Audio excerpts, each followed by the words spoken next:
Part 1. From Goethe's Faust. And so who are you, after all? I am part of the power which forever wills evil and forever works good.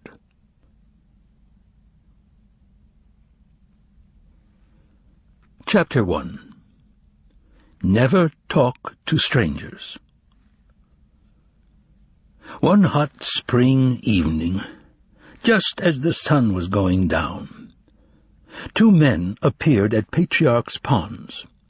One of them, 40-ish, wearing a grey summer suit, was short, dark-haired, bald on top, paunchy, and held his proper fedora in his hand.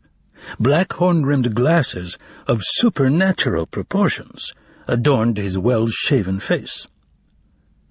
The other one, a broad-shouldered, reddish-haired, shaggy young man with a checked cap cocked on the back of his head, was wearing a cowboy shirt, crumpled white trousers, and black sneakers. The first man was none other than Mikhail Alexandrovich Berlioz, editor of a literary magazine and chairman of the board of one of Moscow's largest literary associations, known by its acronym, Masolit. And his young companion was the poet Ivan Nikolaevich Ponyryov, who wrote under the pen name Bezdomny. After reaching the shade of the newly budding linden trees, the writers made a beeline for the colorfully painted refreshment stand bearing the sign, Beer and Cold Drinks.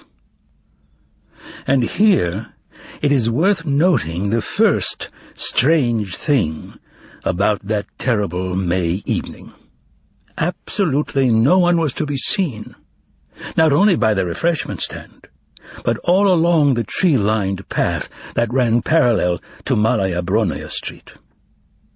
At a time when no one, it seemed, had the strength to breathe, when the sun had left Moscow scorched to a crisp and was collapsing in a dry haze somewhere behind the Sadovaya Ring, no one came out to walk under the lindens, or to sit down on a bench, and the path was deserted. "Give me some Narzan water," said Berlioz. "There isn't any," replied the woman at the refreshment stand, taking umbrage for some reason. "Got any beer?" inquired Bezdomny in a hoarse voice. "The beer will be delivered later," the woman answered. "So what have you got?" asked Berlioz. "Apricot juice. Only it's warm," said the woman. "Well, give us that then." The apricot juice generated an abundance of yellow foam, and the air started smelling like a barber shop.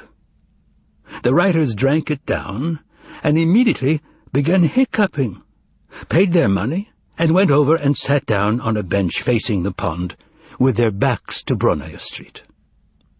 Here, the second strange thing happened, which affected Berlioz alone. He suddenly stopped hiccuping, his heart pounded, and stopped beating for a second, then started up again, but with a blunt needle lodged inside it. Besides that, Berlioz was seized with a groundless fear so intense that he wanted to run away from Patriarch's ponds that very minute without looking back. Berlioz looked around miserably, not knowing what had frightened him. He turned pale, wiped his forehead with a handkerchief, and thought, "What's wrong with me? This has never happened before. My heart's playing tricks on me. I'm overtired. Maybe it's time to throw everything to the devil and go off to Kislovodsk." And then the hot air congealed in front of him, and out of it materialized a transparent man of most bizarre appearance. A small head with a jockey cap, a skimpy little checked jacket that was made out of air. The man was 7 feet tall, but very narrow in the shoulders, incredibly thin, and his face, please note, had a jeering look about it. Berlioz's life was so arranged that he was unaccustomed to unusual happenings. He turned even paler, opened his eyes wide, and, in a state of confusion, thought, "This can't be." But alas, it was. and the tall, transparent man swayed from left to right in front of him without touching the ground. At this point, Berlioz was so overcome with terror that he shut his eyes, and when he opened them, he saw that it was all over. The mirage had evaporated, the man in checks had vanished, and the blunt needle had dislodged itself from his heart. "What the devil?" exclaimed the editor. "You know, Ivan, I think I almost had a sunstroke just then. Maybe even something like a hallucination." He tried to smile, but alarm still flickered in his eyes, and his hands were shaking. Gradually, however, he calmed down, fanned himself with his handkerchief, managed a fairly cheerful, "Well, and resumed the conversation that had been interrupted by the apricot juice. This conversation, as was learned subsequently, was about Jesus Christ. The fact is that the editor had commissioned the poet to write a long anti-religious poem for the next issue of his journal. Ivan Nikolaevich had composed the poem, and in a very short period of time at that. But unfortunately, it had not met with the editor's approval. Bezdomnia had painted the central character of his poem, that is, Jesus, in very dark colors, and yet, in the editor's opinion, the whole poem had to be rewritten. And so now the editor was giving the poet a kind of lecture on Jesus in order to point out to him his basic error. It is hard to say what had ultimately led Ivan Nikolaevich astray, the descriptive power of his pen, or his complete ignorance of his subject matter. But the Jesus whom he portrayed emerged as a, well, totally lifelike figure, a Jesus who had once existed, although, admittedly, a Jesus provided with all sorts of negative traits. Thus, Berlioz wanted to prove to the poet that the important thing was not what kind of man Jesus was, good or bad, but rather that Jesus, as an individual, had never existed on earth at all, and that all the stories about him were mere fabrications, myths of the most standard kind. It should be noted that the editor was a well-read man, and in his speech he made very clever allusions to ancient historians such as the famous Philo of Alexandria, and the brilliantly educated Flavius Josephus, neither of whom had said a word about the existence of Jesus. With a display of solid erudition, Mikhail Alexandrovich also informed the poet in passing that the passage in Book 15, Chapter 44 of Tacitus's famous Annals, where mention is made of Jesus' execution, is nothing but a later fraudulent interpolation. The poet, for whom everything the editor said was a novelty, stared at Mikhail Alexandrovich with his sharp green eyes, and listened to him attentively, hiccuping only occasionally, and cursing the apricot juice under his breath. "There is not a single Eastern religion," Berlioz was saying, "where an immaculate virgin does not, as a matter of course, bring forth a God into the world. And the Christians, displaying no originality whatsoever, followed the same pattern when they created their Jesus, who, in fact, never existed at all. That's where you have to put your main emphasis." Berlioz's high tenor resounded along the deserted path, and as Mikhail Alexandrovich ventured into that maze, which only a highly educated man can explore without risking his neck, the poet learned more and more interesting and useful things about the Egyptian Osiris, the kind god and son of heaven and earth, and about the Phoenician god Tammuz, and about Marduk, and even about the lesser-known terrible god Huitzilopochtli, who had once been venerated by the Aztecs in Mexico.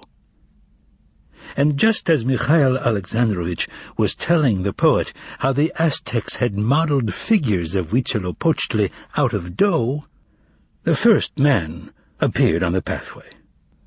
Afterward, when, frankly speaking, it was already too late, various agencies filed reports describing this man. If one compares them, one cannot help but be astonished. For example, one says that he was short, had gold teeth, and was lame in his right foot. Another says that he was hugely tall, had platinum crowns, and was lame in his left foot. Yet a third notes laconically that he had no distinguishing characteristics whatsoever. We should add that all other reports were worthless.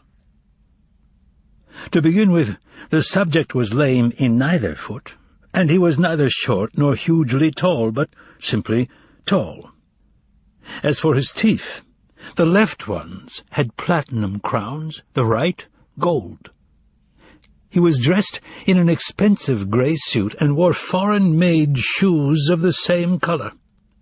A grey beret was cocked rakishly over his ear, and under his arm he carried a walking stick with a black knob shaped like a poodle's head. He looked to be a little over 40.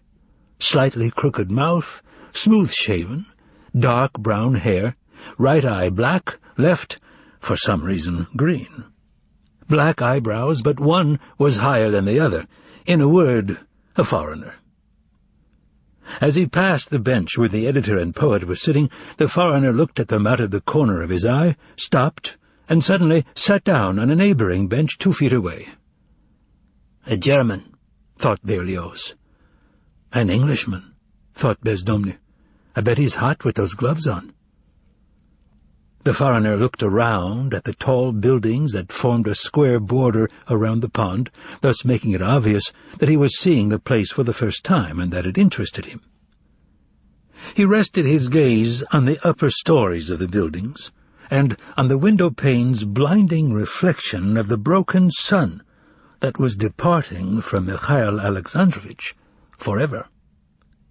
Then he lowered his gaze to where the window panes were turning dark in the dusk, gave a condescending smile, narrowed his eyes, placed his hands on the knob of his walking stick, and rested his chin on his hands. "Some things, Ivan, you described very well and satirically," Berlioz was saying. "For example, the birth of Jesus, the Son of God. But the fact is that a whole host of sons of God were born even before Jesus, like, say, the Phoenician Adonis, the Phrygian Attis, the Persian Mithras. But, in short, none of them, including Jesus, were ever born or existed, and so, instead of describing his birth or, say, the coming of the Magi, you should describe the nonsense that was said about all this. Otherwise, your account seems to suggest that he really was born." Bezdomny held his breath in an effort to stop the hiccups that were tormenting him, which only made them louder and more excruciating, at which point Berlioz stopped talking because the foreigner suddenly got up and came over to them. They looked up at him in amazement. "Please excuse me," he said, speaking correctly but with a foreign accent, "for presuming to speak to you without an introduction, but the subject of your learned discussion is so interesting that—" Here he politely removed his beret, and the friends had no choice but to raise themselves slightly and bow in response. "No, more likely he's French," thought Berlioz. "A Pole?" thought Bezdomny. It should be added that the poet found the foreigner loathsome from the moment he opened his mouth, whereas Berlioz rather liked him, or, if not liked him, then, how shall we say it, at least took an interest in him. "May I join you?" asked the foreigner politely, and the friends moved apart involuntarily. The foreigner deftly seated himself between them and immediately joined their conversation. "Was I mistaken when I heard you say that Jesus never existed on earth?" asked the foreigner, focusing his left green eye on Berlioz. "No, you are not mistaken," Berlioz replied courteously. "That's exactly what I said." "Ah, how interesting," exclaimed the foreigner. "What the devil is he after?" thought Bezdomny with a scowl.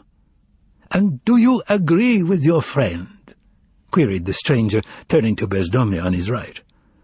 100%, confirmed Bezdomny, who loved pretentious, figurative expressions. "Astonishing!" exclaimed the uninvited discussant, and then, looking around furtively for some reason, and muffling his already low voice, he said, "Excuse my persistence, but did I understand you to say that you don't believe in God either?" He made his eyes pop in mock fright and added, "I swear I won't tell anyone." "That's right, we don't believe in God," answered Berlioz with a faint smile at the tourist's fear. "But we can talk about it freely and openly." The foreigner leaned back on the bench and practically squealed with curiosity as he asked, "You mean you're atheists?" "Yes, we are," answered Berlioz with a smile, while Bezdomny thought in irritation, "He's sticking to us like glue, the foreign pest." "Oh, how delightful!" cried the amazed foreigner, turning to look first at one writer and then the other. "In our country atheism comes as no surprise to anyone," said Berlioz in a polite and diplomatic way. "The majority of our population made a conscious decision long ago not to believe the fairy tales about God." Here the foreigner made the following move. He got up, pressed the astonished editor's hand, and uttered these words, "Allow me to thank you with all my heart." "What are you thanking him for?" queried Bezdomny, blinking. "For very important information that I, as a traveler, find extraordinarily interesting," explained the eccentric from abroad, raising his finger in a meaningful way. The important information had apparently made a really strong impression on the traveler, since he anxiously scanned the surrounding buildings as if in fear of spotting an atheist in every window. "No, he's not English," thought Berlioz, while Bezdomny wondered, where in hell did he learn to speak Russian like that? That's what I'd like to know. And he scowled again. "But may I ask," resumed the guest from abroad after a moment's troubled reflection, "what do you make of the proofs of God's existence, of which, as you know, there are 5?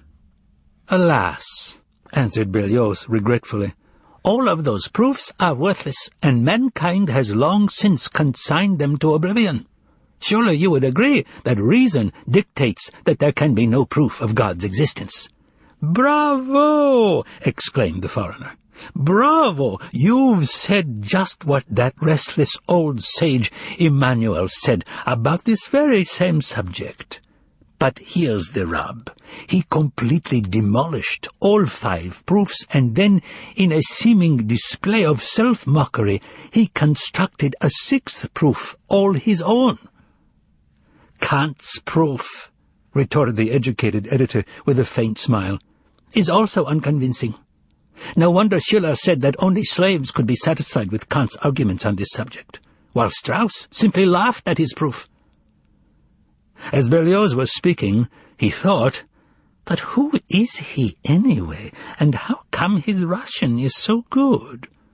This guy Kant ought to get 3 years in Solovki for proofs like that," blurted out Ivan Nikolaevich, completely unexpectedly. "Ivan!" whispered Berlioz in consternation. But the suggestion that Kant be sent to Solovki not only failed to shock the foreigner, it positively delighted him. "Precisely so, precisely so," he cried, and his green left eye, which was focused on Berlioz, sparkled. "That's the very place for him, as I told him that time at breakfast. As you please, Professor, but you've contrived something totally absurd. True, it may be clever, but it's totally incomprehensible. People will laugh at you." Berlioz's eyes popped. "At breakfast? With Kant? What kind of nonsense is this?" he thought. "However," continued the foreigner, unflustered by Berlioz's astonishment, and turning to the poet, "he can't be sent to Solovki for the simple reason that for more than 100 years now he's been somewhere far more remote than Solovki, and there's no way of getting him out of there, I assure you." "Too bad," responded the poet, bully. "I couldn't agree more," concurred the stranger, his eye agleam, and he continued, "But This is what disturbs me. If there is no God, then the question is, who is in control of man's life and the whole order of things on earth? Man himself is in control, was Bezdomny's quick and angry reply to what was admittedly a not very clear question.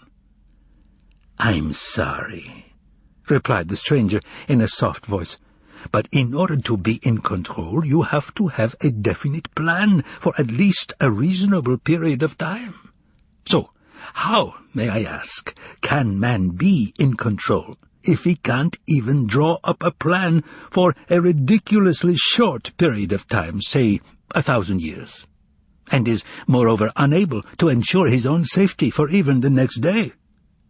And indeed," here the stranger turned to Berlioz, "suppose you were to start controlling others and yourself, and just as you developed a taste for it, so to speak, you suddenly went and, got lung cancer."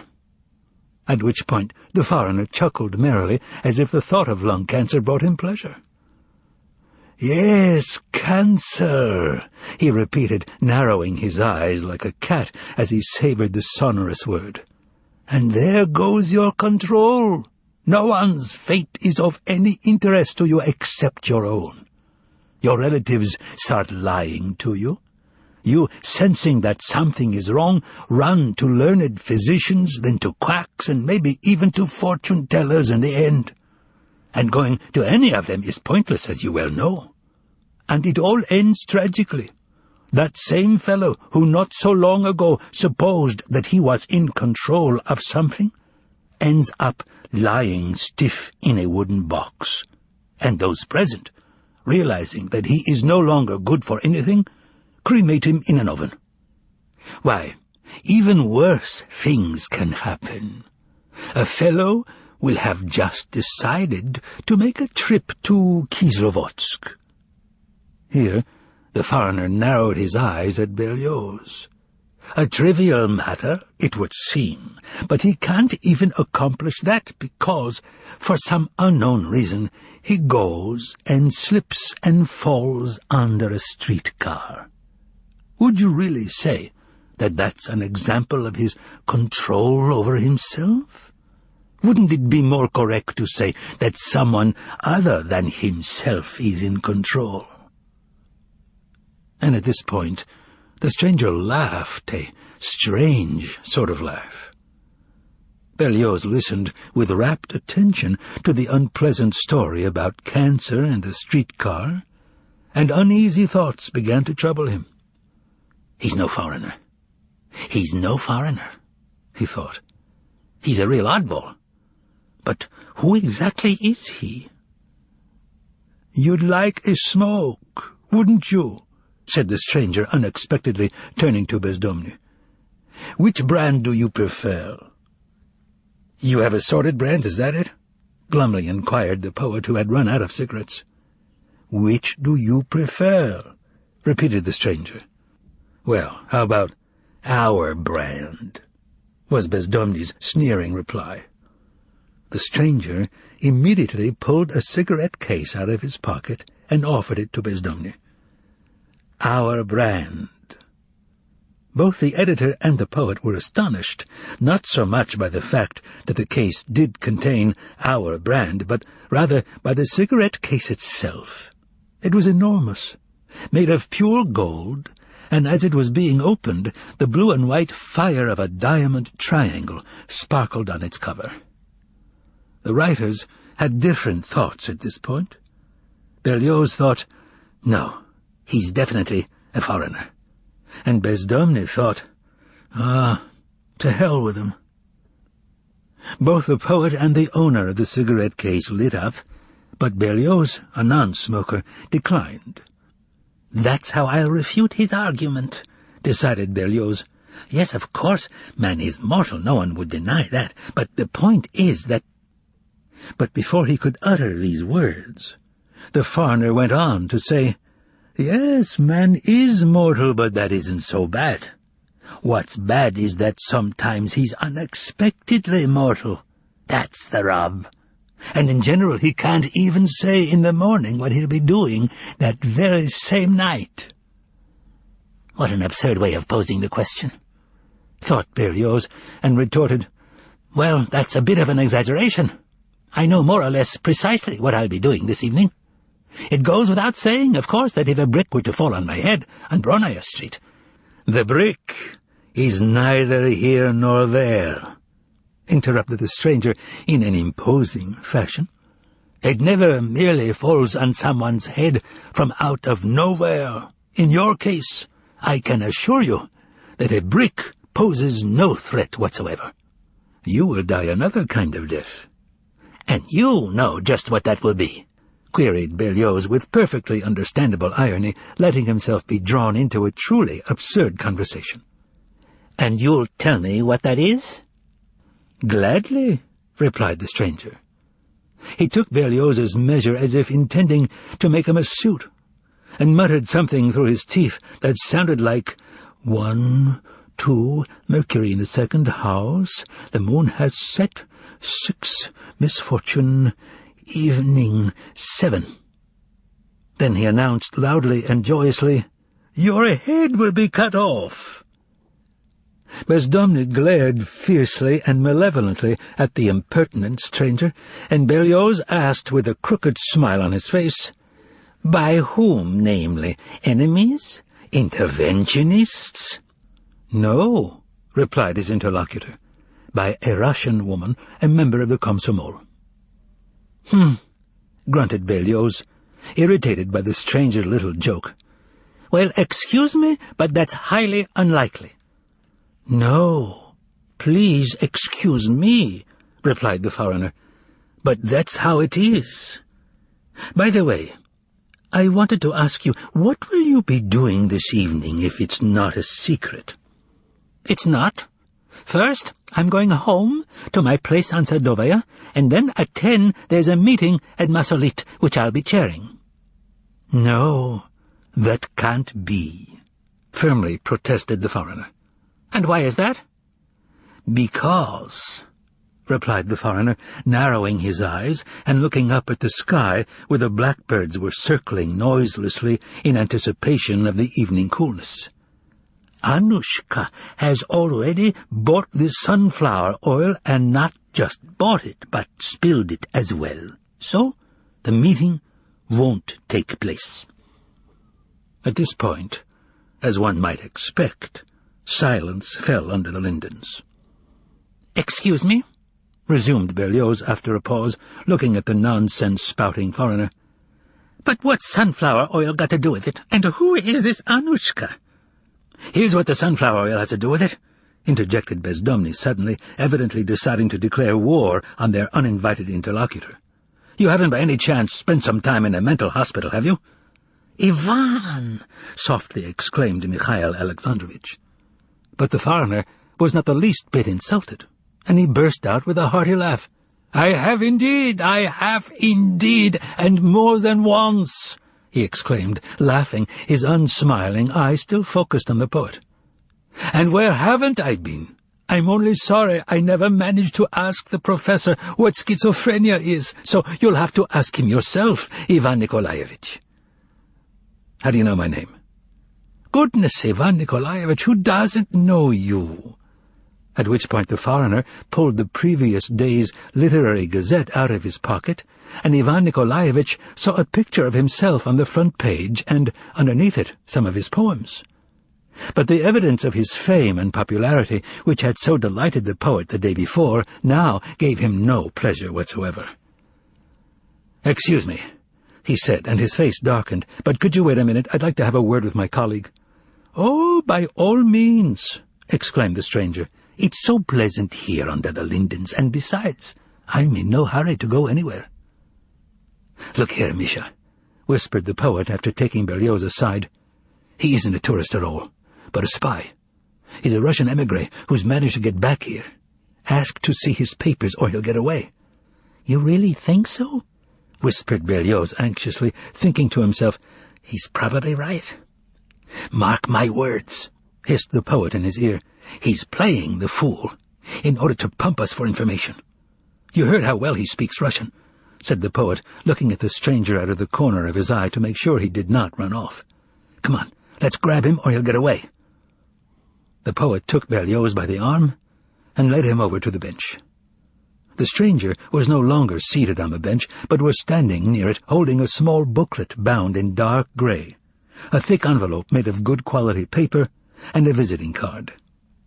"Excuse me," he said with importance, looking intently at the two men of letters, "but in the heat of our discussion I neglected to introduce myself. Here is my card, my passport, and my invitation to come to Moscow as a consultant." They became embarrassed.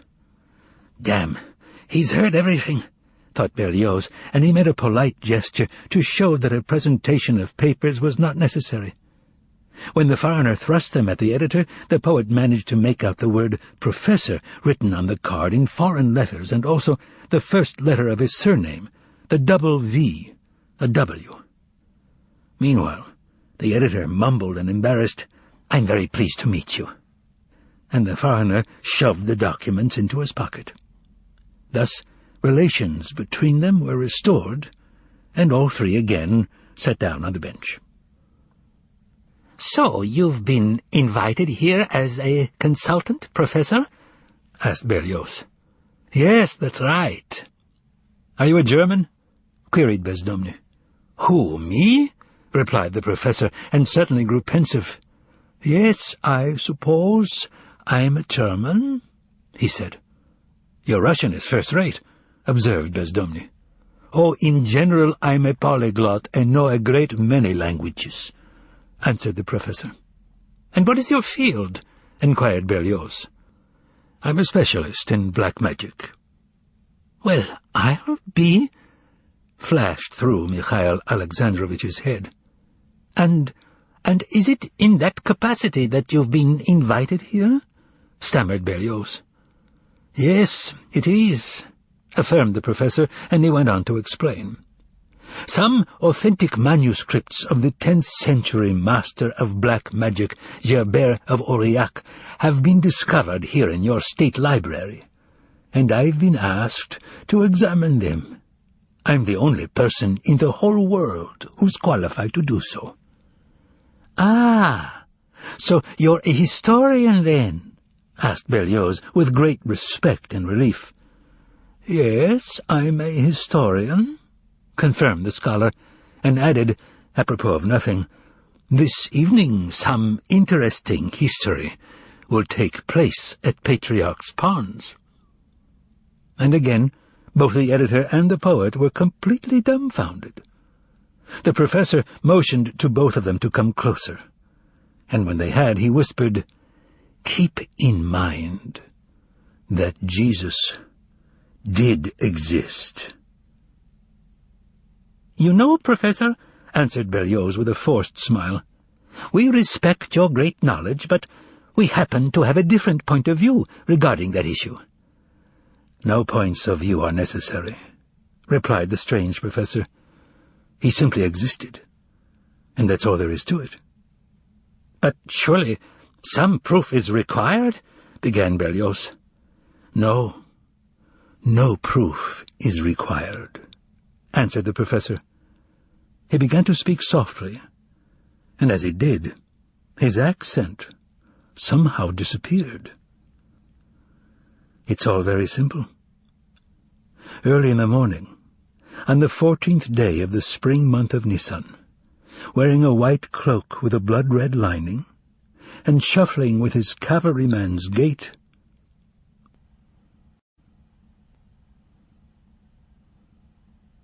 Chapter 2. Pontius Pilate. Early in the morning, on the 14th day of the spring month of Nisan, wearing a white cloak with a blood-red lining, and shuffling with his cavalryman's gait into the roofed colonnade that connected the two wings of the palace of Herod the Great, walked the procurator of Judea, Pontius Pilate. More than anything in the world, the procurator loathed the smell of rose oil, and everything now pointed to a bad day, since that smell had been pursuing him since dawn. It seemed to the procurator that the palms and cypresses in the garden were emitting a rose scent, and that even the smell of leather gear and sweat coming from the escort contained a hellish trace of roses. From the outbuildings at the rear of the palace, the quarters of the first cohort of the 12th Lightning Legion, which had accompanied the procurator to Yerushalayim, smoke was drifting across the upper terrace of the garden into the colonnade. And this acrid smoke, which signaled that the century's cooks had begun to prepare dinner, contained an admixture of that same oily rose scent. Oh, gods! Gods, why are you punishing me? Yes, there's no doubt about it, it's back again, that horrible, relentless affliction, the hemicrania that shoots pain through half my head. There's no remedy for it, no relief. I'll try not to move my head. An armchair had been set out for him, on the mosaic floor near the fountain, and the procurator sat down in it, and without looking at anyone, put his hand out sideways. His secretary respectfully handed him a piece of parchment. Unable to hold back a grimace of pain, the procurator gave a fleeting sidelong glance at what was written on the parchment, handed it back to the secretary, and said with difficulty, "The accused is from Galilee.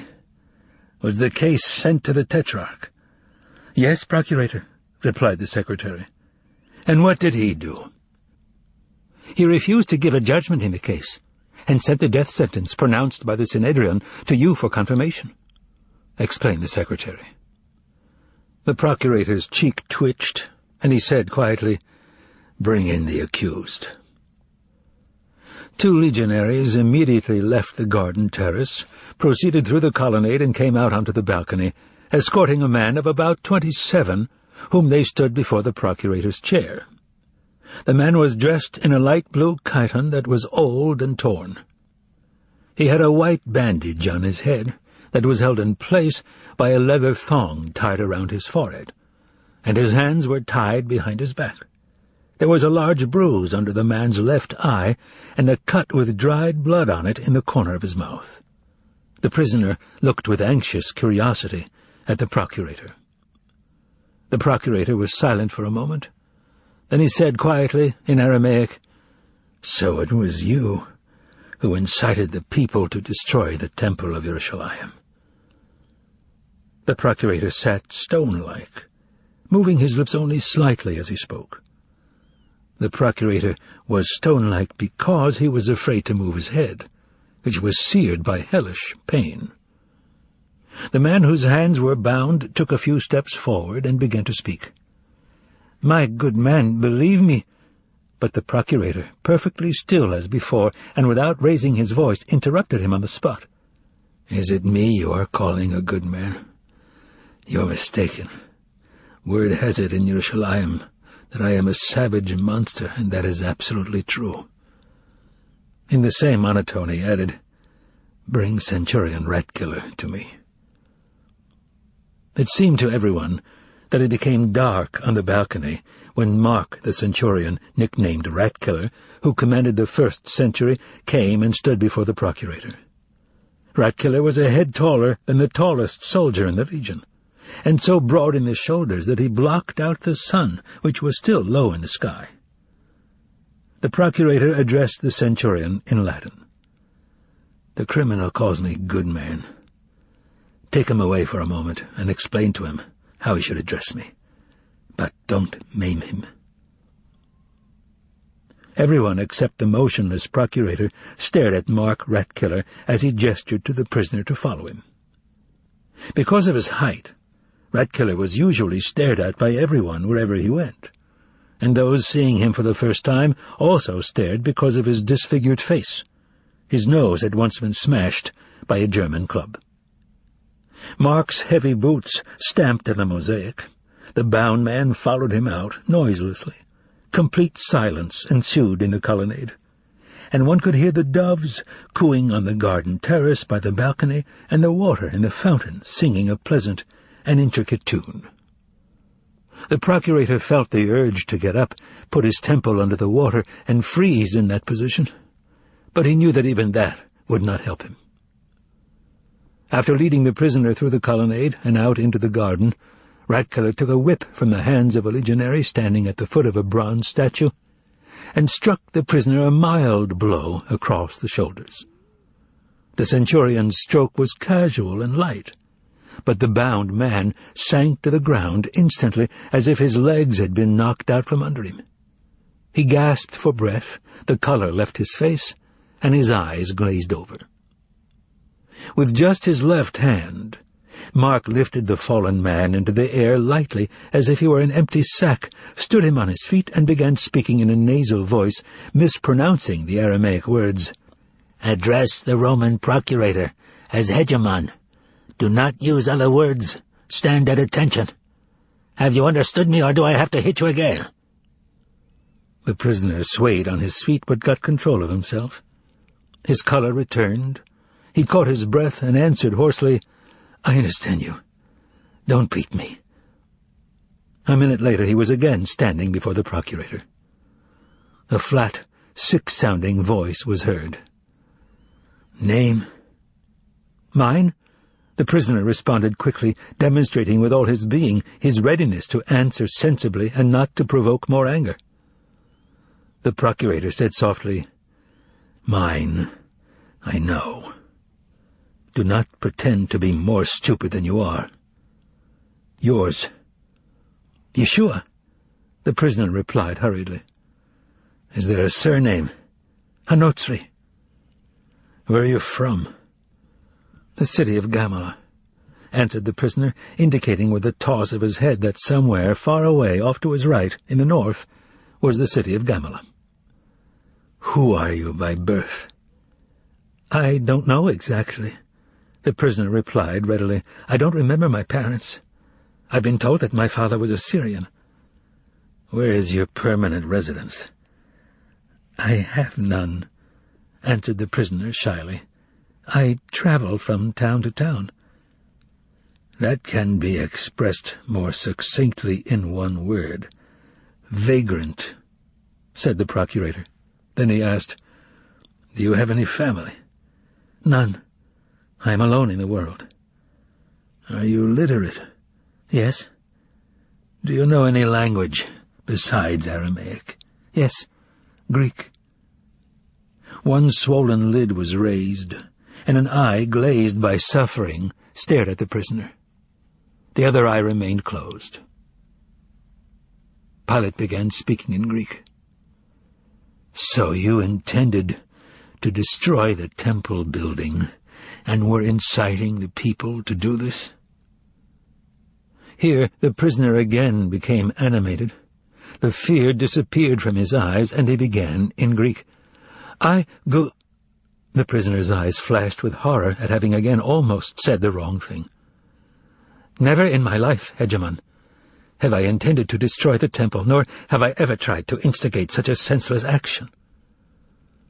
A look of surprise crossed the face of the secretary, who was bent over a low table writing down the testimony. He raised his head, but then immediately lowered it to the parchment. "All kinds of different people flock into the city for the holiday. Among them are magi, astrologers, soothsayers, and murderers," said the procurator in a monotone, "and liars as well. You, for example. It is plainly written, he incited the people to destroy the temple. People have testified to that." "Those good people," began the prisoner, and after hastily adding, "Hegemon," he continued, "are ignorant and have muddled what I said. In fact, I'm beginning to fear that this confusion will go on for a long time, and all because he writes down what I said incorrectly." Silence ensued. Now both pained eyes gazed at the prisoner seriously. "I will tell you again, but for the last time, stop pretending to be crazy, villain," said Pilate in a soft monotone. "Not much has been recorded against you, but it is enough to hang you." No, hegemon," said the prisoner, straining every nerve in his desire to be convincing. "There's someone who follows me around everywhere, always writing on a goatskin parchment. And once I happened to see the parchment and was aghast. Absolutely nothing that was written there did I ever say. I begged him, for God's sake, burn your parchment. But he snatched it out of my hands and ran away. "Who is he?" asked Pilate, distastefully, touching his hand to his temple. "Levy Matvey," the prisoner explained willingly. "He was a tax collector, and I first met him on a road in Bethphage, at the place where the fig orchard juts out at an angle, and I struck up a conversation with him.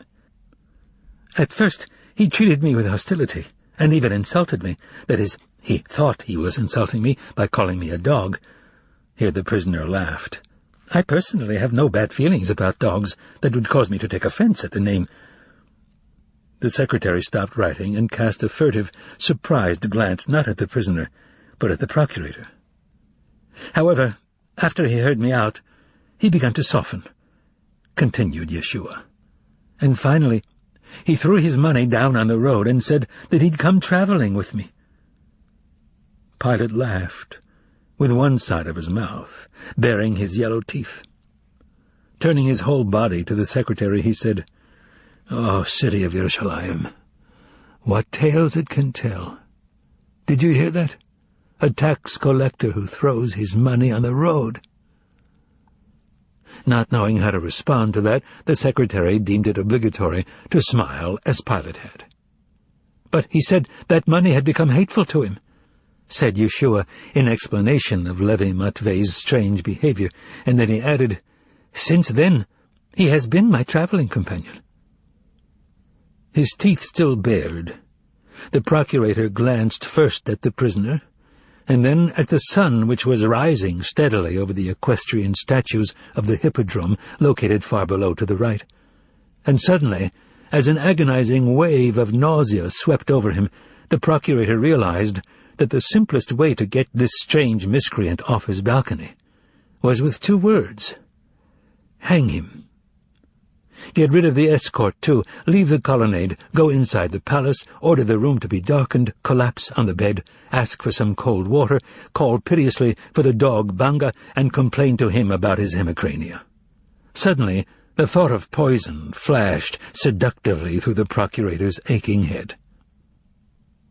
He looked at the prisoner with lusterless eyes, and was silent for a while, trying desperately to recall why this prisoner, with a face disfigured by beatings, was standing before him in Yerushalayim's pitiless morning sun, and what other pointless questions had to be addressed to him. "Levy Matvey, did you say?" the sick man asked in a hoarse voice, and shut his eyes. "Yes, Levy Matvey," came the high voice that was tormenting him. "But still, what was it that you said about the temple to the crowd in the marketplace?" The voice of the man answering seemed to pierce the side of Pilate's forehead. Inexpressibly tormenting, that voice said, "I said, Hegemon, that the temple of the old faith will fall, and that a new temple of truth will be created. I said it that way to make it easier to understand." "Why did you, a vagrant, stir up the crowds in the marketplace by talking about truth, when you have no conception of what it is? What is truth?" And here the procurator thought, "Oh, my gods, I am questioning about something irrelevant to the case. My brain isn't working anymore." And again he had a vision of a cup of dark liquid.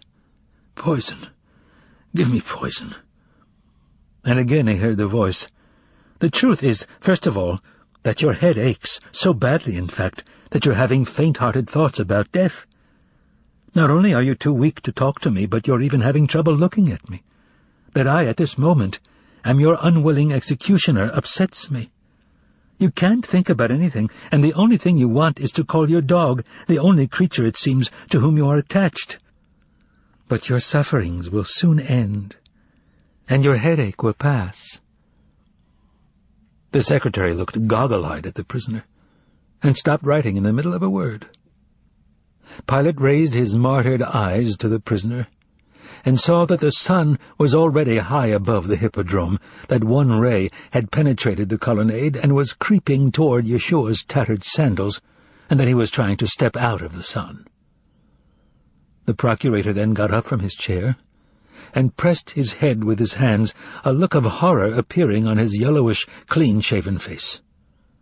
But he immediately suppressed it with an effort of will and again lowered himself into the chair. Meanwhile, the prisoner went on talking, but the secretary no longer wrote any of it down. He just craned his neck like a goose, not wanting to miss a single word. "Well, then, it's all over," said the prisoner, looking kindly at Pilate. "And I'm very glad that it is. I would advise you, Hegemon, to leave the palace for a short while and take a stroll somewhere in the vicinity, perhaps in the gardens on Mount Ilion. There will be a thunderstorm." The prisoner turned and squinted his eyes at the sun. "Later on, towards evening. The walk would do you a lot of good, and I would be happy to accompany you. Some new ideas have occurred to me, which may, I think, be of interest to you, and I would be especially happy to share them with you, since you strike me as being a very intelligent man." The secretary turned deathly pale and dropped the scroll on the floor.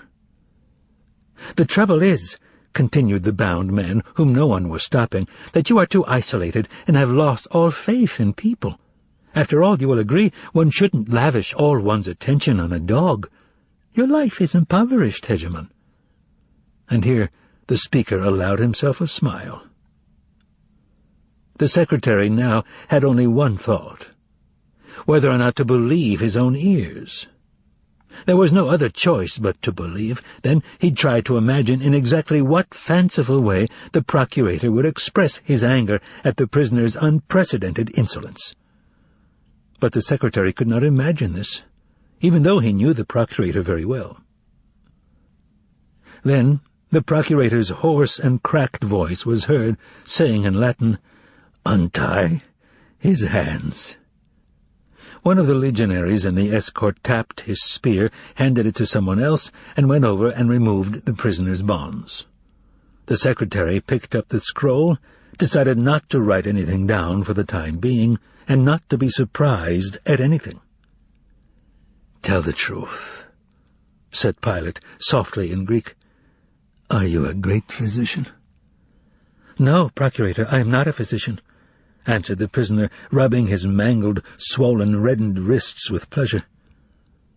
Pilate looked probingly at the prisoner from beneath his brows, and his eyes, no longer dull, gave off their familiar sparkle. "I did not ask you before," said Pilate, "but do you perhaps know Latin, too?" "Yes, I do," answered the prisoner. Pilate's yellowish cheeks filled with color, and he asked in Latin, "How did you know that I wanted to call my dog?" "That was very simple," replied the prisoner in Latin. "You waved your hand in the air." The prisoner repeated Pilate's gesture, "as if you were petting something, and your lips—" "Yes," said Pilate. They were both silent for a while. Then Pilate asked in Greek, "And so, you are a physician?" No, was the prisoner's animated reply. "Believe me, I am not a physician." "Well, all right, if you wish to keep it secret, you may do so. It has no direct bearing on the case. So you maintain that you did not incite them to tear down or burn or in any other manner destroy the temple?" "I repeat, Hegemon, I did not incite them to any such actions. Do I look like an imbecile?" "Oh, no, you do not look like an imbecile," replied the procurator softly, breaking out in a fearsome smile. "So swear that you did nothing of that kind." "What would you have me swear by?" asked the unbound prisoner excitedly. "Well, by your life," answered the procurator. "It is most timely that you swear by your life, since it is hanging by a thread. Understand that." "You do not think, do you, Hegemon, that you hung it there?" asked the prisoner. "If you do, you are very much mistaken." Pilate shuddered and answered through his teeth, "I can cut that thread." "You are mistaken about that, too," retorted the prisoner, smiling brightly and shielding himself from the sun with his hand. "Don't you agree that that thread can only be cut by the one who hung it?" "Yes, yes," said Pilate, smiling. "Now I have no doubt that the idle gawkers of Yerushalayim followed at your heels. I do not know who hung up your tongue, but he did a good job. By the way, tell me, is it true that you entered Yerushalayim through the Shushan gate astride a donkey and accompanied by rabble who shouted their welcome to you as if you were some kind of prophet?" Here the procurator pointed to the scroll of parchment. The prisoner looked uncomprehendingly at the procurator. "I have no donkey, Hegemon," he said. "I did enter Yerushalayim through the Shushan gate, but on foot, and accompanied only by Levy Matvey, and no one shouted to me, since no one in Yerushalayim knew me then." "Don't you know these people?" continued Pilate, keeping his eyes fixed on the prisoner. "A certain Dismas, Gestas, and Baraban?" "I do not know those good people," answered the prisoner. "Is that the truth?" "Yes, it is." "And now tell me, why do you keep using the words good people? Do you call everyone that?" "Yes, everyone," replied the prisoner. "There are no evil people in the world." "That is the first time I have heard that," said Pilate with a laugh. "But maybe I know little of life. You don't have to write down any more," he said to the secretary, although the latter had not been writing anything down, and then he continued speaking to the prisoner. "Did you read that in some Greek book?" "No, I came to that conclusion on my own." "And that is what you preach?" "Yes." "But what about the centurion Mark, whom they call Rat-Killer? Is he a good man?" "Yes, he is," answered the prisoner. "But he's an unhappy man. Ever since good people disfigured him, he's been cruel and hard. I'm curious to know who mutilated him." "I'll gladly tell you," retorted Pilate, "because I was a witness. Good people attacked him the way dogs attack bears. The Germans grabbed him by his neck, arms, and legs. An infantry maniple had been ambushed, and if the cavalry turma under my command had not broken through from the flank, then you, philosopher, would not have had to talk with Rat-Killer. It happened in the Battle of Idistavazo, in the Valley of the Maidens." "If I could just talk to him," interjected the prisoner wistfully, "I'm sure he would change drastically." "I imagine," rejoined Pilate, "that the legate of the Legion would have little cause to rejoice if you took it into your head to talk to one of his officers or soldiers. Fortunately for all of us, however, that will not happen, and I'm the one who will see that it doesn't." At that moment, a swallow darted into the colonnade, flew in a circle under the gilded ceiling, swooped down, its pointed wing almost grazing the face of one of the bronze statues in the niche, and then took cover behind the capital of the column. Perhaps it had decided to build a nest there. During the swallow's flight, the following thought was taking shape in the procurator's now bright and clear head. The hegemon had looked into the case of the vagrant philosopher Yeshua, called Hanotzri, and found the criminal charges against him to be unsubstantiated. Specifically, he found no connection whatsoever between Yeshua's actions and the recent disorders in Yerushalayim. The vagrant philosopher turned out to be mentally ill, in consequence of which the procurator does not confirm the death sentence pronounced against Hanotzri by the Lesser Synhedrion. However, in view of the fact that Hanotzri's insane utopian speeches might cause unrest in Yerushalayim, the procurator is removing Yeshua from Yerushalayim and sentencing him to confinement in Stratos Caesarea on the Mediterranean, that is, the site of the procurator's residence. All he had to do was to dictate it to the secretary. The swallow's wings whirred above the hegemon's head, the bird made a dash for the basin of the fountain, and flew out into freedom. The procurator looked up at the prisoner, and saw a column of dust swirling up next to him. "Is that all there is against him?" Pilate asked the secretary. "Unfortunately, no," replied the secretary unexpectedly, and he handed Pilate another piece of parchment. "What else is there, then?" asked Pilate with a frown. After he read the parchment, his face changed even more.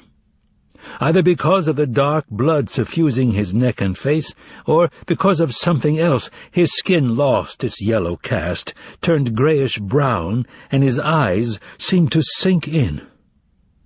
The blood, pouring and pounding into his temples, was probably also responsible for what had happened to the procurator's vision.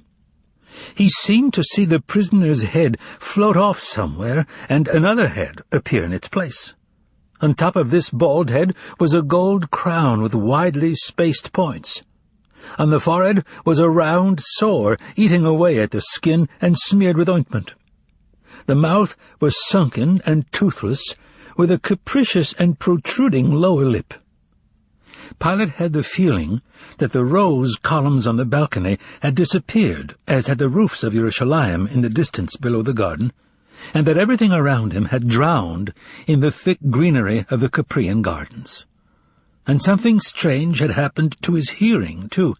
Trumpets seemed to be sounding softly and menacingly in the distance, and a nasal voice was clearly heard, haughtily intoning the words, "The law pertaining to insults to the sovereign." Brief, strange, disconnected thoughts sped through his brain. He is lost, then we are lost. And included among them was a totally absurd notion about some sort of immortality. And for some reason this immortality evoked a sense of unbearable anguish. Pilate pulled himself together, drove away the vision, directed his gaze back to the balcony, and the eyes of the prisoner again appeared before him. "Listen, Anotsri," began the procurator, looking at Yeshua rather strangely. The procurator's face was menacing, but his eyes were anxious. "Did you ever say anything about the great Caesar? Answer. Did you? Or did you not?" Pilate drew out the word "not" a bit longer than was appropriate at a trial, and his eyes transmitted a certain thought to Yeshua which he seemed to want to suggest to the prisoner. "It is easy and pleasant to tell the truth," observed the prisoner. "I do not care," retorted Pilate in a choked and angry voice, "whether you find it pleasant or unpleasant to tell the truth. But you will have to tell the truth. And when you speak, weigh every word unless you want a death that is not only inevitable, but excruciating as well." No one knows what had come over the procurator of Judea, but he permitted himself to raise his arm as if shielding himself from the sun, and, using his hand as a shield, to shoot a meaningful glance at the prisoner. "And so," he said, "answer the question. Do you know a certain Judas from Kerioth? And if so, what exactly did you say to him, if you said anything about Caesar?" "It happened like this," began the prisoner willingly. "The day before yesterday, in the evening, I met a young man near the temple who called himself Judas, from the town of Kerioth. He invited me to his house in the lower city and offered me his hospitality." "Is he a good man?" asked Pilate, and a diabolical spark flashed in his eyes. "A very good man, and eager for knowledge," assented the prisoner. "He expressed a great deal of interest in my ideas, gave me an enthusiastic welcome." "Lit the candles," said Pilate through his teeth, speaking in the same tone of voice as the prisoner, his eyes glittering. "Yes," continued Yeshua, somewhat surprised by how well informed the procurator was. "He asked me to express my views on the power of the state. That question was of great interest to him." "And what did you say?" asked Pilate. "Or will you reply that you forgot what you said?" But hopelessness already sounded in Pilate's voice. Among other things, continued the prisoner, I said that every kind of power is a form of violence against people, and that there will come a time when neither the power of the Caesars nor any other kind of power will exist. Man will enter the kingdom of truth and justice, where no such power will be necessary. Go on. There was nothing more, said the prisoner, because it was then that they rushed in, tied me up, and took me off to prison. Trying not to miss a word, the secretary quickly scribbled everything down on the parchment. There is not, never has been, and never will be any greater and finer power on earth than the power of the Emperor Tiberius. Pilate's broken and ailing voice swelled forth. For some reason, the procurator looked at the secretary and the escort with hatred. And it is not for you, insane criminal, to debate it. Pilate then began shouting, Remove the escort from the balcony. And turning to the secretary, he added, Leave me alone with the criminal. This is a matter of state. The escort raised their spears and, clacking their heavily soled caligas in unison, marched off the balcony into the garden. The secretary went out after them. For a short while, the only thing that disturbed the silence on the balcony was the song of the water in the fountain. Pilate saw the plate of water swell up over the small pipe, break off at the edges, and fall down in rivulets. The prisoner was the first to speak. I see that a calamity has occurred because I talked to the young man from Kerioth.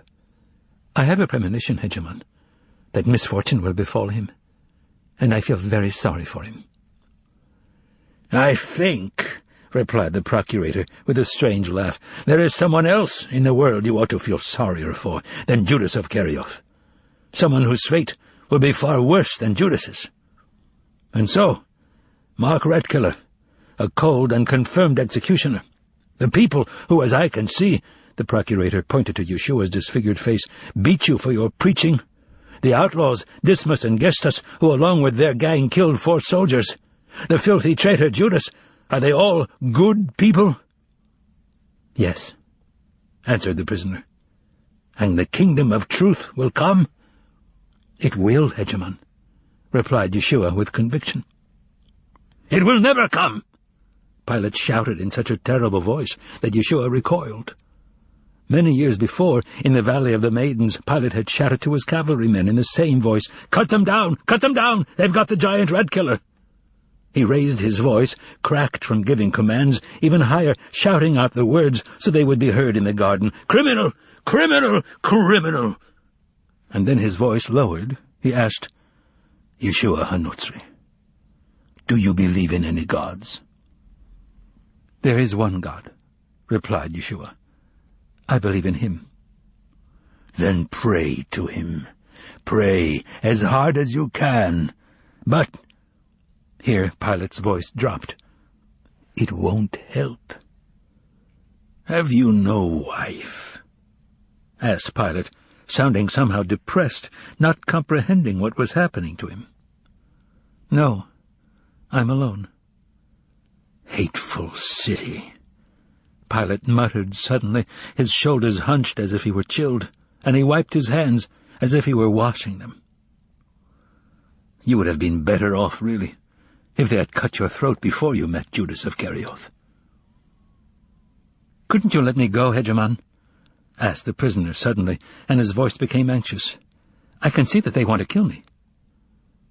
Pilate's face convulsed. In a spasm, he turned the inflamed, bloodshot whites of his eyes toward Yeshua and said, Do you suppose, you poor wretch, that the Roman procurator will release a man who said what you said?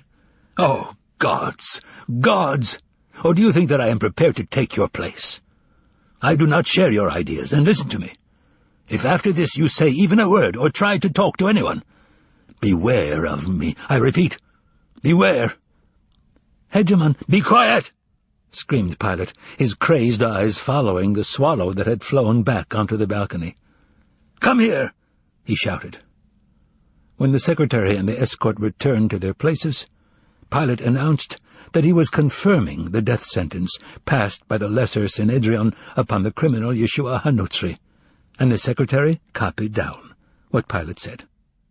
A minute later, Mark Ratkeller stood before the procurator. The procurator ordered him to hand the criminal over to the chief of the Secret Service, and in doing so to pass on the procurator's orders that Yeshua HaNotzri be separated from the other condemned men, and that in addition the Secret Service command be forbidden, under threat of severe punishment, to converse with Yeshua on any subject or to answer any of his questions. At a signal from Mark, the escort closed ranks around Yeshua and led him off the balcony. Next to appear before the procurator was a handsome, blond-bearded man with eagle feathers in the crest of his helmet, gold lion heads gleaming on his chest, gold studs on his sword-belt, triple-soled sandals laced up to his knees, and a crimson cloak thrown over his left shoulder. He was the legate in command of the legion. The procurator asked him where the Sebastian cohort was currently stationed.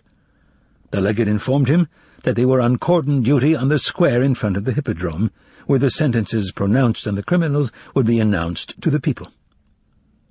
The procurator then directed the legate to detach 2 centuries from the Roman cohort. One, under the command of Ratkeller, was to escort the criminals to Bald Mountain, along with the wagons carrying the executioners and the equipment for the execution. When the escort reached its destination, it was to join the ranks of the upper cordon. The other century was to be sent to Bald Mountain immediately and to commence formation of a cordon without delay. To assist in this task, that is, the securing of the mountain, the procurator asked that the legate send an auxiliary cavalry regiment, the Syrian Elah. After the legate left the balcony, the procurator ordered the secretary to invite to the palace the president of the Synedrion, 2 of its members, and the head of the temple guard of Yerushalayim, but in giving the order he added his request that he wished to speak to the president in private, prior to his meeting with all of them. The procurator's orders were executed swiftly and precisely, and the sun, which had been scorching Yerushalayim with unusual fury in recent days, had still not reached its zenith when, on the upper terrace of the garden, near the 2 white marble lions guarding the staircase, the procurator met with the president of the Synedrion and high priest of Judea, Joseph Kaifa. It was quiet in the garden, but after emerging from the colonnade onto the sun-drenched upper terrace of the garden with its monstrous elephant-legged palm trees, the terrace that looked out over the whole city of Yerushalayim, which he detested, with its hanging bridges, fortresses, and, most important, the utterly indescribable block of marble with golden dragon scales instead of a roof, the temple of Yerushalayim, the procurator's sharp ears picked up a sound coming from below and far away, from the direction of the stone wall that separated the lower terraces of the palace garden from the city square. It was a low, rumbling sound, above which would shoot from time to time feeble, thin, half-moans, half-screams. The procurator knew that there on the square a countless multitude of Yerushalayim's inhabitants had already gathered, stirred up by the recent disorders, that the crowds were impatiently awaiting the pronouncement of the sentences, and that restless water-sellers were circulating and shouting out their wares. The procurator began by inviting the high priest onto the balcony to escape from the merciless heat, but Kaifa politely declined, explaining that he could not do that on the eve of a holiday. Pilate pulled his hood over his slightly balding head and began the conversation. It was conducted in Greek. Pilate said that he had reviewed the case of Yeshua HaNotzri and had confirmed the death sentence. Thus, 3 outlaws, Dismas, Gestas, and Baraban, had been condemned to death and were to be executed that day, along with Yeshua HaNotzri. The first 2, who had conspired to incite the people to rebel against Caesar, had been forcibly detained by Roman authorities and were under the procurator's jurisdiction, and, consequently, no more would be said about them. The last 2, Baraban and HaNotzri, were apprehended by local authorities and sentenced by the Synedrion. In accordance with both law and custom, one of these two criminals would have to be released in honor of the great holiday of Passover beginning that day. And so the procurator wanted to know which of the two criminals the Synhedrion intended to free, Baraban or Hanotre. Kaifa inclined his head to signify that he understood the question and replied, "The Synhedrion asks that Baraban be released." The procurator knew very well that this would be the high priest's answer, but his task was to appear astonished by such a reply. Pilate did this with great skill. The eyebrows on his haughty face arched upwards, and the procurator looked at the high priest with amazement. "I must admit your reply astonishes me," began the procurator softly. "I fear there may be some misunderstanding here." Pilate went on to explain. The Roman government did not infringe upon the rights of the local religious authorities, as the high priest well knew, but in this particular instance an obvious mistake seemed to have been made. And, naturally, the Roman government had an interest in correcting that mistake. In point of fact, the crimes committed by Baraban and by Hanotre were not comparable in terms of seriousness. The latter, clearly a deranged individual, was guilty of making absurd speeches that incited the people of Yerushalayim and other locales, but the former bore a far heavier burden of guilt. Not only had he made direct calls to rebellion, he had even killed a guard in the attempt to arrest him. Baraban was incomparably more dangerous than Hanotre. In view of all the above, the procurator was asking the high priest to review the decision and to release the less dangerous of the two condemned prisoners, which was, without question, Hanotre. And so? Kaifa said in a quiet but firm voice that the Synhedrion had reviewed the case very thoroughly, and again reiterated its intention to free Baraban. "What? Even after my petition? A petition made by a spokesman of the Roman government? Repeat it, high priest, for the third time." "I am informing you for the third time that we are freeing Baraban," said Kaifa quietly. It was all over, and there was nothing more to be said. Hanotre was departing forever, and there would be no one to cure the procurator's horrible, savage headaches. There would be no remedy for them except death. But it was not this thought that struck Pilate at that moment. That same incomprehensible anguish which had come over him on the balcony pierced his entire being once again. He immediately tried to explain this anguish, and the explanation was strange. The procurator had the dim sense that there was something he had not finished saying to the condemned man, or perhaps something he had not finished listening to. Pilate dismissed that thought, and it flew away as fast as it had flown in. The thought flew away, and the feeling of anguish remained unexplained, for it could not be explained by a second brief thought that flashed like lightning and immediately died out. Immortality. Immortality has come. Whose immortality has come? The procurator did not understand this, but the thought of that mysterious immortality made him turn cold despite the broiling sun. "Very well, then," said Pilate. "So be it." Then he looked around, surveyed the world that was visible to him, and was amazed at the change that had occurred. The rosebush, laden with flowers, had vanished, as had the cypresses bordering the upper terrace, and the pomegranate tree, and the white statue in the foliage, even the foliage itself. In place of all this floated a crimson sediment in which seaweed began to sway and move somewhere, and Pilate moved along with it. Now he was engulfed by the most terrible rage of all, rage that choked and burned him, the rage of powerlessness. "I'm suffocating," said Pilate. "Suffocating!" With a cold, damp hand he tore the clasp off the collar of his cloak, and it fell on the sand. It's stifling today." "A thunderstorm is brewing," rejoined Kaifa, staring intently at the procurator's reddened face and foreseeing all the torments yet to come. "What a terrible month Nisan has been this year." "No," said Pilate, "it's not the sultry weather that's making me suffocate, it's you, Kaifa." And narrowing his eyes, he smiled and added, "Beware, High Priest." The High Priest's dark eyes flashed, and no less artfully than the procurator had earlier, he put a look of astonishment on his face. "What am I hearing, Procurator?" replied Kaifa proudly and calmly. "Are you threatening me over a sentence you confirmed yourself? Can that be?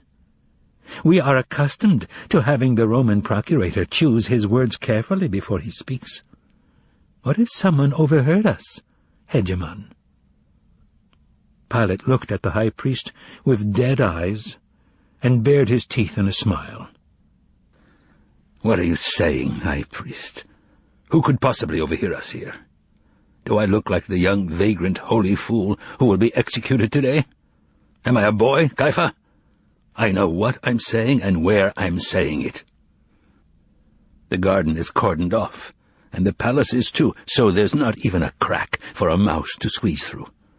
And not just a mouse, but that, what's-his-name, from Griboedov. By the way, do you know such a person, High Priest? Yes, if someone like that were to get in here, he would regret it bitterly. You don't doubt what I'm saying, do you, High Priest? Know, then, that from now on, you shall have no peace, High Priest. Neither you nor your people," said Pilate, pointing far off to the right, where the temple blazed on the heights. "It is I who am telling you this, Pontius Pilate, Knight of the Golden Spear." I know, fearlessly replied the black-bearded Kaifa, and his eyes flashed.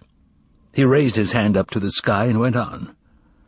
"The people of Judea know that you hate them with a fierce hatred and will cause them many torments, but you will never destroy them.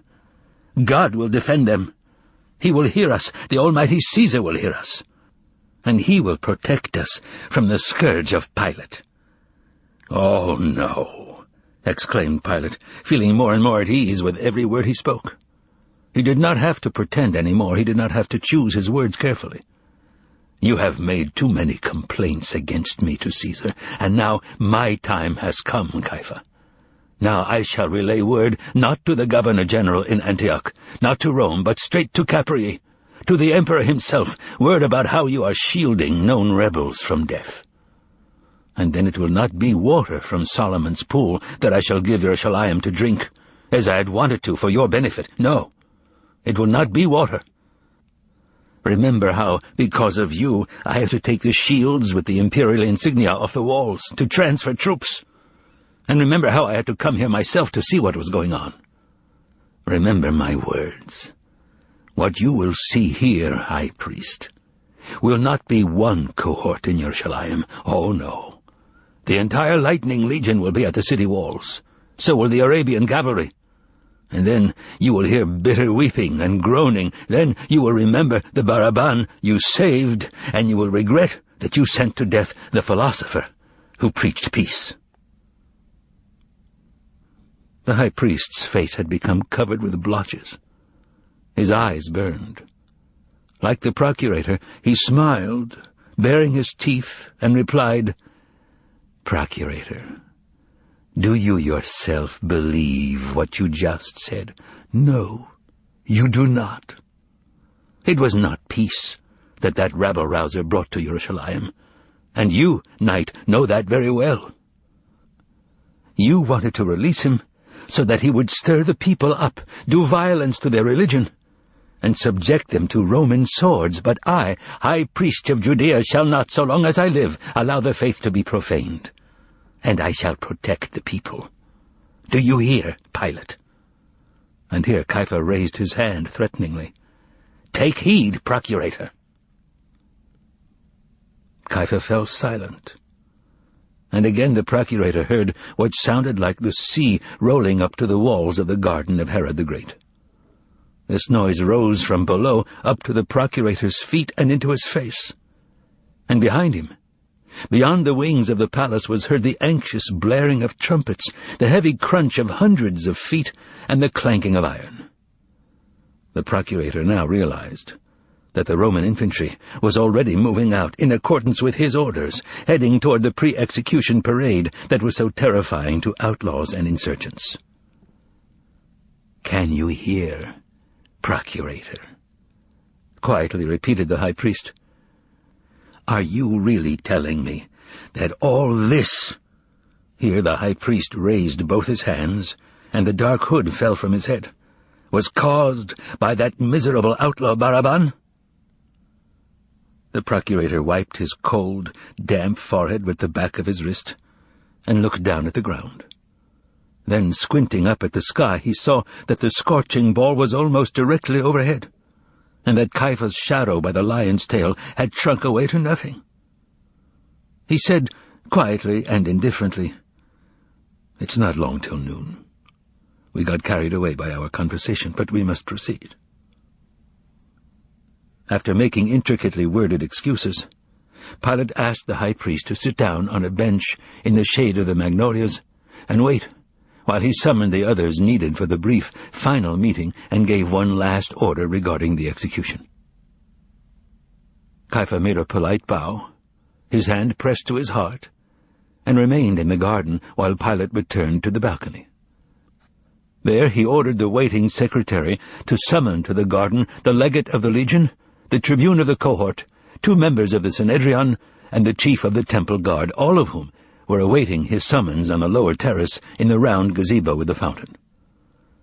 Pilate added that he himself was about to go out to the garden, and then he disappeared inside the palace. While the secretary gathered people for the meeting, Pilate was in a darkened room, shuttered against the sun, meeting with a man whose face was half covered by a hood, even though the sun's rays could not possibly have bothered him in that room. This meeting was extremely brief. The procurator said a few quiet words to the man, who then left, and Pilate returned to the garden through the colonnade. There, in the presence of everyone whom he had wished to see, the procurator solemnly and dryly acknowledged his confirmation of Yeshua HaNotzri's death sentence, and formally asked the members of the Synhedrion which of the criminals they wished to spare. After receiving the answer that it was Baraban, the procurator said, "Very well," and ordered the secretary to enter it in the official record, squeezed the clasp which the secretary had picked up off the sand, and said solemnly, "It is time." All present then started down the wide marble staircase between the walls of roses that exuded an overpowering scent. They descended lower and lower to the palace wall, to the gates that opened out onto a large, smoothly paved square, at the far end of which could be seen the columns and statues of the Yerushalayim Hippodrome. As soon as the group emerged from the garden onto the square and mounted the vast stone platform that dominated it, Pilate surveyed the scene through narrowed eyelids and assessed the situation. Although the space he had just traversed, that is, from the palace walls to the platform, was empty, he could no longer see the square directly in front of him because it had been devoured by the crowd. The crowd would have engulfed the platform and the open space as well if it had not been held back by the triple row of Sebastian soldiers on Pilate's left and the soldiers of the Itorean auxiliary cohort on his right. And so Pilate mounted the platform, clutching the superfluous clasp mechanically in his fist and squinting. But the procurator was not squinting because the sun burned his eyes. No. He was squinting because he did not want to see the condemned men who, as he knew very well, were now being led up onto the platform behind him. As soon as the white cloak with the crimson lining appeared atop the stone cliff, high above the edge of the human sea, a wave of sound, assailed the ears of the unseeing Pilate. It began softly, originating somewhere in the distance near the hippodrome, then attained a thunderous volume which lasted for several seconds before beginning to subside. "They've seen me. thought the procurator.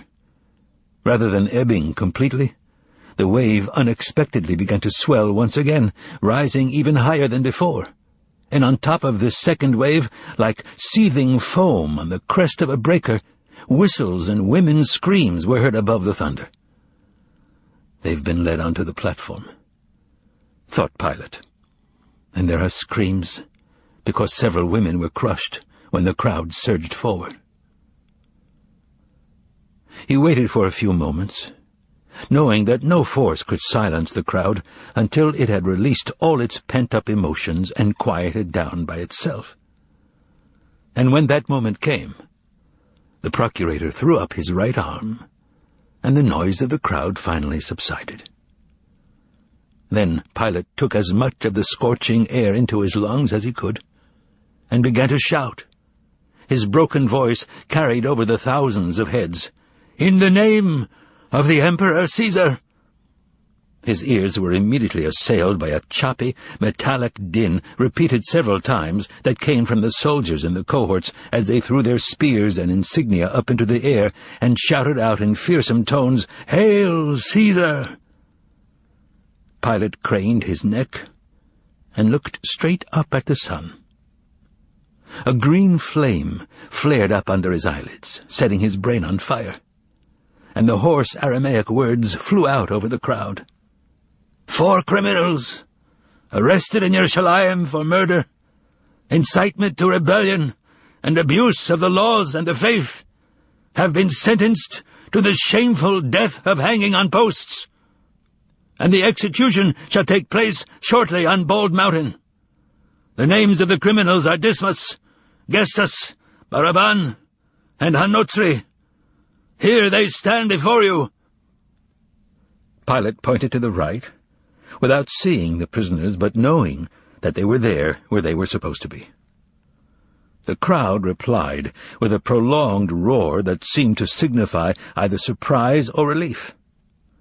When it quieted down, Pilate continued, "But only 3 of them shall be executed, for, in accordance with law and custom, in honor of the Passover holiday, one of the condemned, as chosen by the Lesser Synhedrion and confirmed by the power of Rome, shall have his contemptible life restored to him by the magnanimous Emperor Caesar."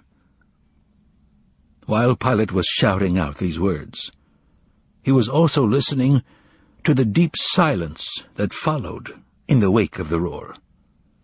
Now, not a sigh or a rustle reached his ears, and there was even a moment when it seemed as if everything around him had disappeared completely.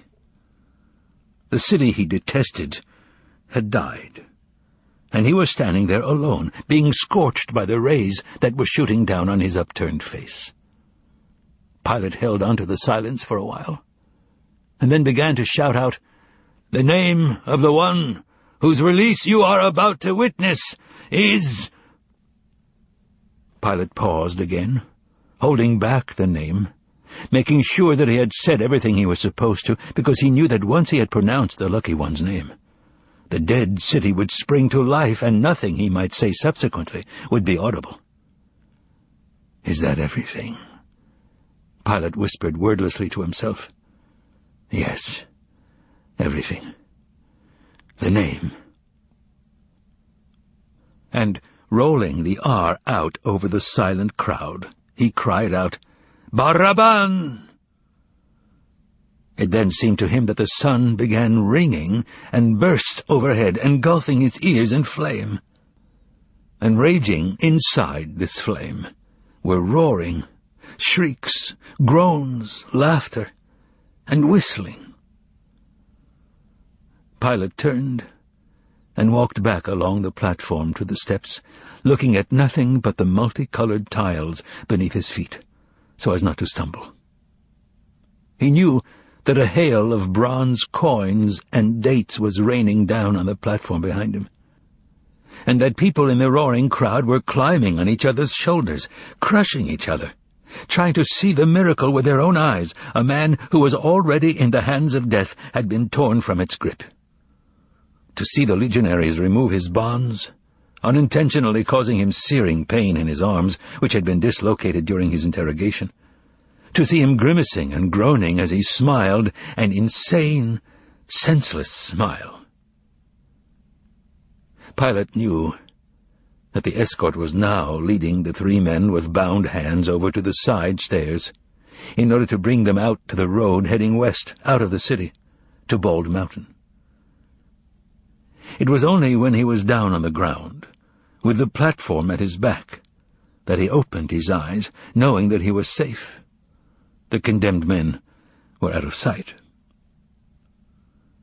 Blending with the wail of the crowd which was beginning to die down, with the piercing cries of the various heralds repeating, some in Aramaic, others in Greek, what the procurator had just proclaimed from the platform.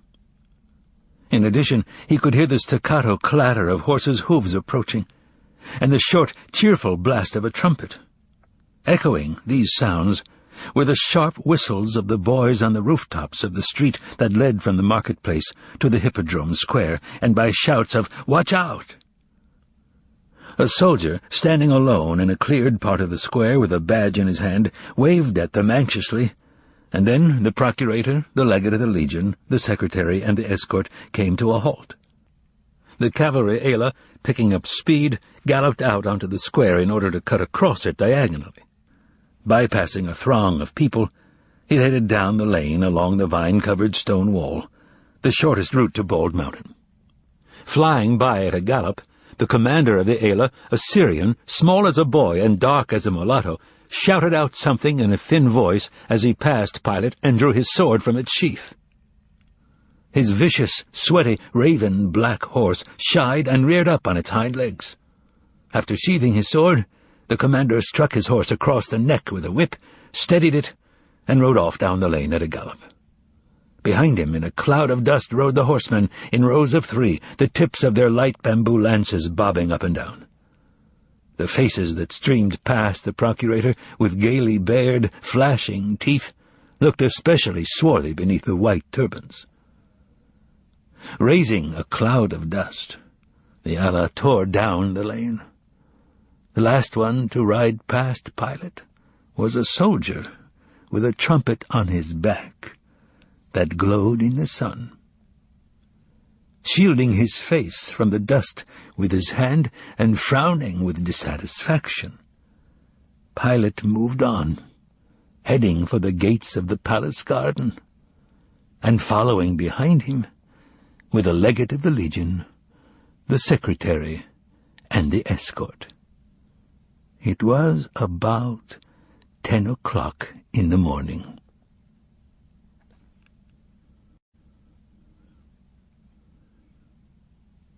Chapter 3.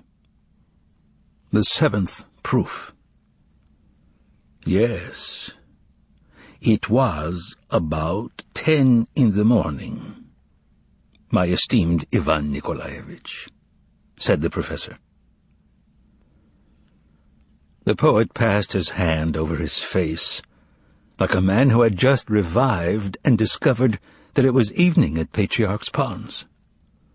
The water in the pond had turned black, and a small rowboat was skimming across it. The splash of an oar could be heard from the boat, along with a woman's giggling.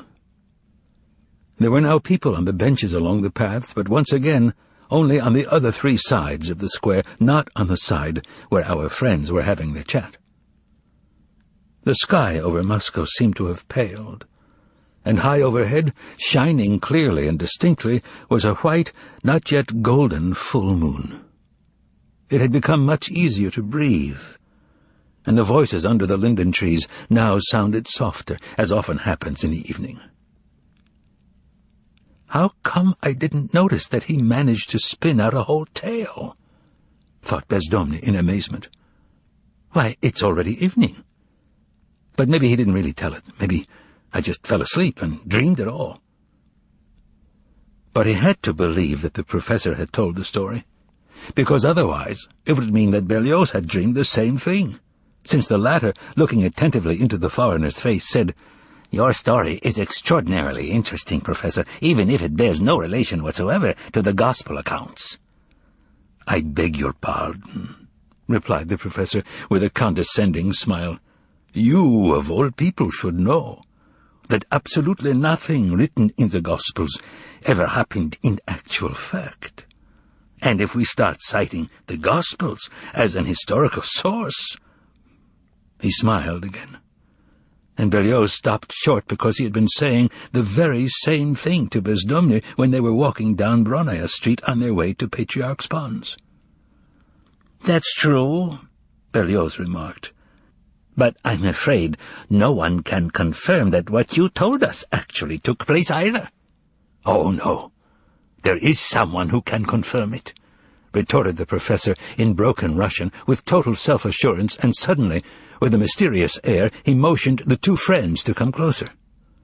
They both leaned toward him, one on either side, and he said, without any trace of the accent, which seemed to fade in and out, the devil knows why, "The fact is—" At this point the professor looked around nervously and began speaking in a whisper. "I myself witnessed the whole thing.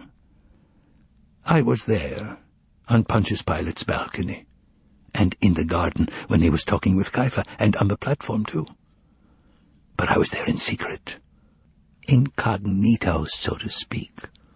So I beg you, keep it quiet, and don't breathe a word to a soul.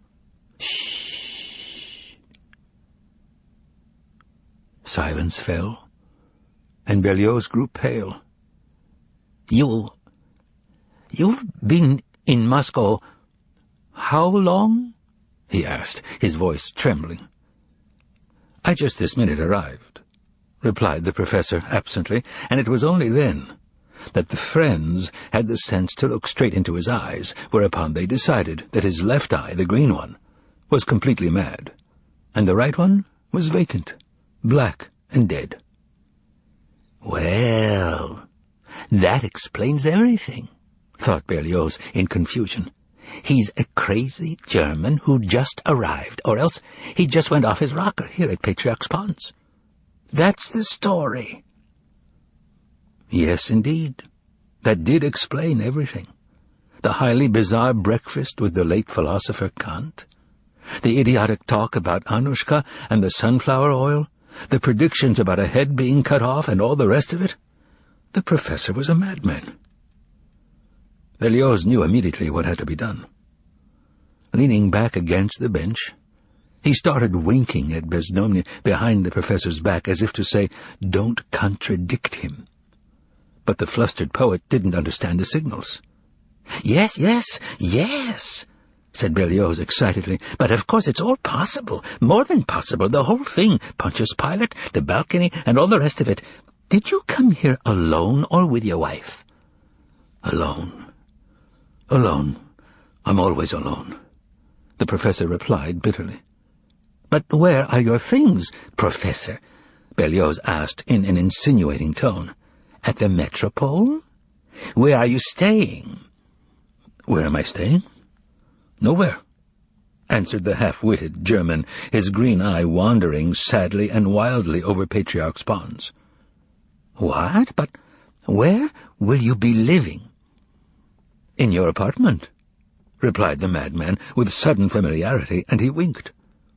I would be delighted," stammered Berlioz, "but you would no doubt be uncomfortable at my place. Besides, the rooms at the Metropole are superb. It's a first-class hotel." "And the devil doesn't exist either?" the sick man suddenly inquired cheerily of Ivan Nikolaevich. "And the devil doesn't—" "Don't contradict him," mouthed Berlioz in a soundless whisper as he dove behind the professor's back and made a face. "There is no devil," exclaimed Ivan Nikolaevich, blurting out what he shouldn't have because all the nonsense going on had made him flustered. "What a nuisance you are! Stop acting like a loon!" At this point, the madman produced such a laugh that a sparrow darted out of the linden tree overhead. "Well, now this is really getting interesting," cried the professor, shaking with laughter. "What is it with you? Whatever comes up you say doesn't exist." Suddenly he stopped laughing, and, as often happens with the mentally ill, he went from laughter to the other extreme. He became irritated and shouted harshly, "So, Len, you're quite sure he doesn't exist?" "Calm down, Professor," muttered Berlioz, afraid of exciting the sick man. "Just sit here for a moment with Comrade Bezdomny while I run to the corner and make a call, and then we'll take you wherever you want to go. After all, you don't know the city." It has to be said that Berlioz's plan of action was the correct one: to run to the nearest telephone and inform the office in charge of foreigners that a visiting consultant from abroad was sitting at Patriarch's Ponds in an obviously deranged state, and that measures should be taken to prevent any unpleasantness. "You want to make a call? Fine. Go ahead," the sick man said, giving his sad consent and suddenly making an impassioned plea. "But as we part, I implore you, at least believe that the devil exists. I ask no more than that. Keep in mind that for this we have the seventh proof, the most reliable of them all, and you are about to get a demonstration." Fine, said Berlioz, in an insincerely placating way, and after winking at the dismayed poet, who was by no means enchanted by the idea of guarding the mad German, he made for the exit from Patriarch's Ponds that was located at the corner of Bronaya Street and Yermolaevsky Lane. Then, suddenly, the professor seemed to recover and cheer up. "Mikhail Alexandrovich!" he shouted after Berlioz. Berlioz shuddered and turned around, but comforted himself with the thought that the professor had learned his name and patronymic from reading the newspapers. Cupping his hands like a megaphone, the professor shouted, "Wouldn't you like me to have a telegram sent to your uncle in Kiev right away?" And once again Berlioz was given a jolt. How did the madman know that he had an uncle in Kiev? That certainly hadn't appeared in any newspaper. Perhaps Bezdomny's right after all. And what about those fake documents of his? What an oddball he is. Get to a phone, call right away. It won't take them long to figure out who he is. And without listening to another word, Berlioz ran off. Just then, at the exit to Bronaya Street, a man got up from a bench and walked over to the editor. He was none other than the same fellow who earlier, in broad daylight, had materialized out of the dense heat. Only now he was no longer made of air, but of ordinary flesh and blood. And in the gathering twilight, Berlioz could clearly see that his wispy mustache looked like chicken feathers. His beady little eyes looked ironical and half-drunk, and his checked trousers had been yanked up so high you could see his dirty white socks. Mikhail Alexandrovich drew back with a start, but comforted himself with the thought that it was a meaningless coincidence, and that now was not the time to think about it anyway. "Looking for the turnstile, mister?" inquired the fellow in the checked trousers in a cracked tenor. "Right this way. Go straight ahead and you'll come out at just the right place. How about a little something for showing you the way? Enough for a pint? Help a former choir master get back on his feet?" Squirming and grimacing, he swept off his jockey cap with a theatrical gesture. Berlioz did not stop to listen to the begging and simpering choir master, but ran instead to the turnstile and grabbed hold of it with his hand. He turned it and was about to step across the tracks when a red and white light splashed in his face. The words in the glass box lit up, "Caution, streetcar." Just then, the streetcar started hurtling toward him as it turned onto the newly laid stretch of track running from Yermolaevsky Lane to Bronaya Street.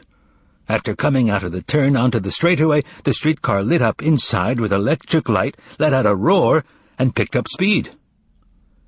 Even though the ever-cautious Berlioz was standing in a perfectly safe place, he decided to return behind the barrier. He shifted his hand on the revolving gate and took a step backward. Just then, his hand slipped and lost its grip. His foot slid uncontrollably, as if on ice, over the cobblestones that led down to the track. His other leg shot up in the air, and he was thrown onto the rails. Trying to grab hold of something, Berlioz fell flat on his back and hit the back of his neck lightly against the cobblestones. He just caught a glimpse of the gilded moon high above, but he couldn't tell whether it was on his right or his left. He managed to turn on his side and at the same time to draw his legs frantically up to his stomach. When he turned, he saw the absolutely white, horror-stricken face and the crimson armband of the woman streetcar driver bearing down on him with irresistible force. Berlioz did not scream, but the whole street around him began squealing with women's despairing voices. The driver pulled on the electric emergency brake, the car pitched forward, then jumped instantaneously, and the glass flew out of the windows, crashing and shattering. Then a voice in Berlioz's brain cried out in despair, "Can this be?" Once again, and for the last time, the moon flashed, but it was already breaking into splinters, and then it became dark. The streetcar covered Berlioz, and a round, dark object was propelled under the railing of Patriarch's Pond's path onto the cobbled slope. After rolling down the slope, it began bouncing over the cobblestones of Bronnaya Street. It was Berlioz's severed head.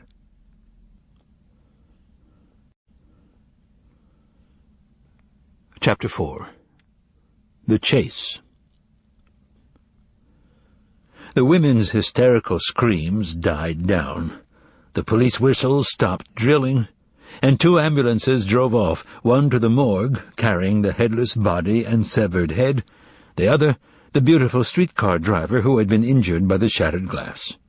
Street cleaners in white aprons cleared away the broken glass and sprinkled sand on the pools of blood, and Ivan Nikolaevich, who had collapsed onto a bench before reaching the turnstile, stayed where he was.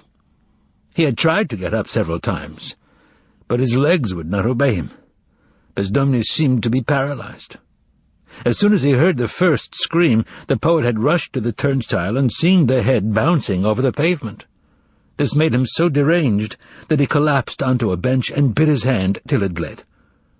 He had forgotten all about the mad German, naturally, and was trying to make sense out of just one thing. How could it be that he had just been talking to Berlioz, and a minute later the head... Distraught people kept running down the path past the poet, shouting various things, but Ivan Nikolaevich could not comprehend what they were saying. But then, suddenly, 2 women collided with each other right in front of him, and one of them, sharp-nosed and bareheaded, shouted to the other practically in the poet's ear, "Anushka, our Anushka, she was coming from Sadovaya Street. It's her doing. She got some sunflower oil at the store, then went and smashed a liter of it on the turnstile, made a mess of her skirt. She swore and swore, and he, poor man, must have slipped and fallen on the rails." Of all the words the woman had shouted, only one impressed itself on Ivan Nikolaevich's disordered brain. Anushka. Anushka? Anushka? The poet mumbled, turning around anxiously. Excuse me. Attached to the word Anushka was sunflower oil, and then, for some reason, Pontius Pilate. The poet rejected Pilate and began forming a chain, beginning with the word Anushka. The chain was formed very quickly and led straight to the mad professor. He was to blame. Hadn't he said the meeting wouldn't take place because Anushka had spilled the oil? And now, if you please, it won't take place, and that was the least of it. Hadn't he said straight out that Berlioz's head would be cut off by a woman? Yes. And the streetcar driver was a woman. What was all this about? Huh? There was no longer even a shadow of a doubt that the mysterious consultant had known beforehand, and in exact detail, the entire scenario of Berlioz's horrible death. 2 thoughts then penetrated the poet's brain. The first was, he's certainly no madman. That's all nonsense. And the second was, could he have engineered the whole thing himself? But how, pray tell, did he do it? Yes, that's what we'll find out. Ivan Nikolaevich exerted great effort, got up from the bench, and rushed back to where he had been talking with the professor. And fortunately, it turned out that he was still there.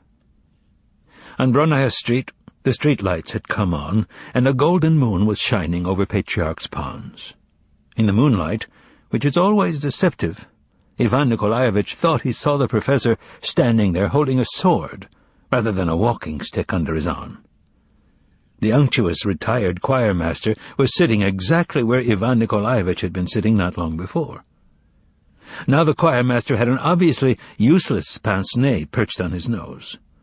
One lens was cracked and the other was missing. This made the checked fellow look even more repellent than he had when he was showing Berlioz the way to the tracks. Feeling his heart grow cold, Ivan walked over to the professor and looked him straight in the face. He was convinced that it showed no signs of madness, and never had. "Confess. Who are you?" Ivan asked hollowly.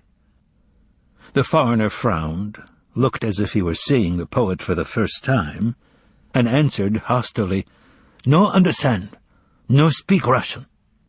"The gentleman doesn't understand you," interjected the choirmaster from the bench, although no one had asked him to explain the foreigner's words.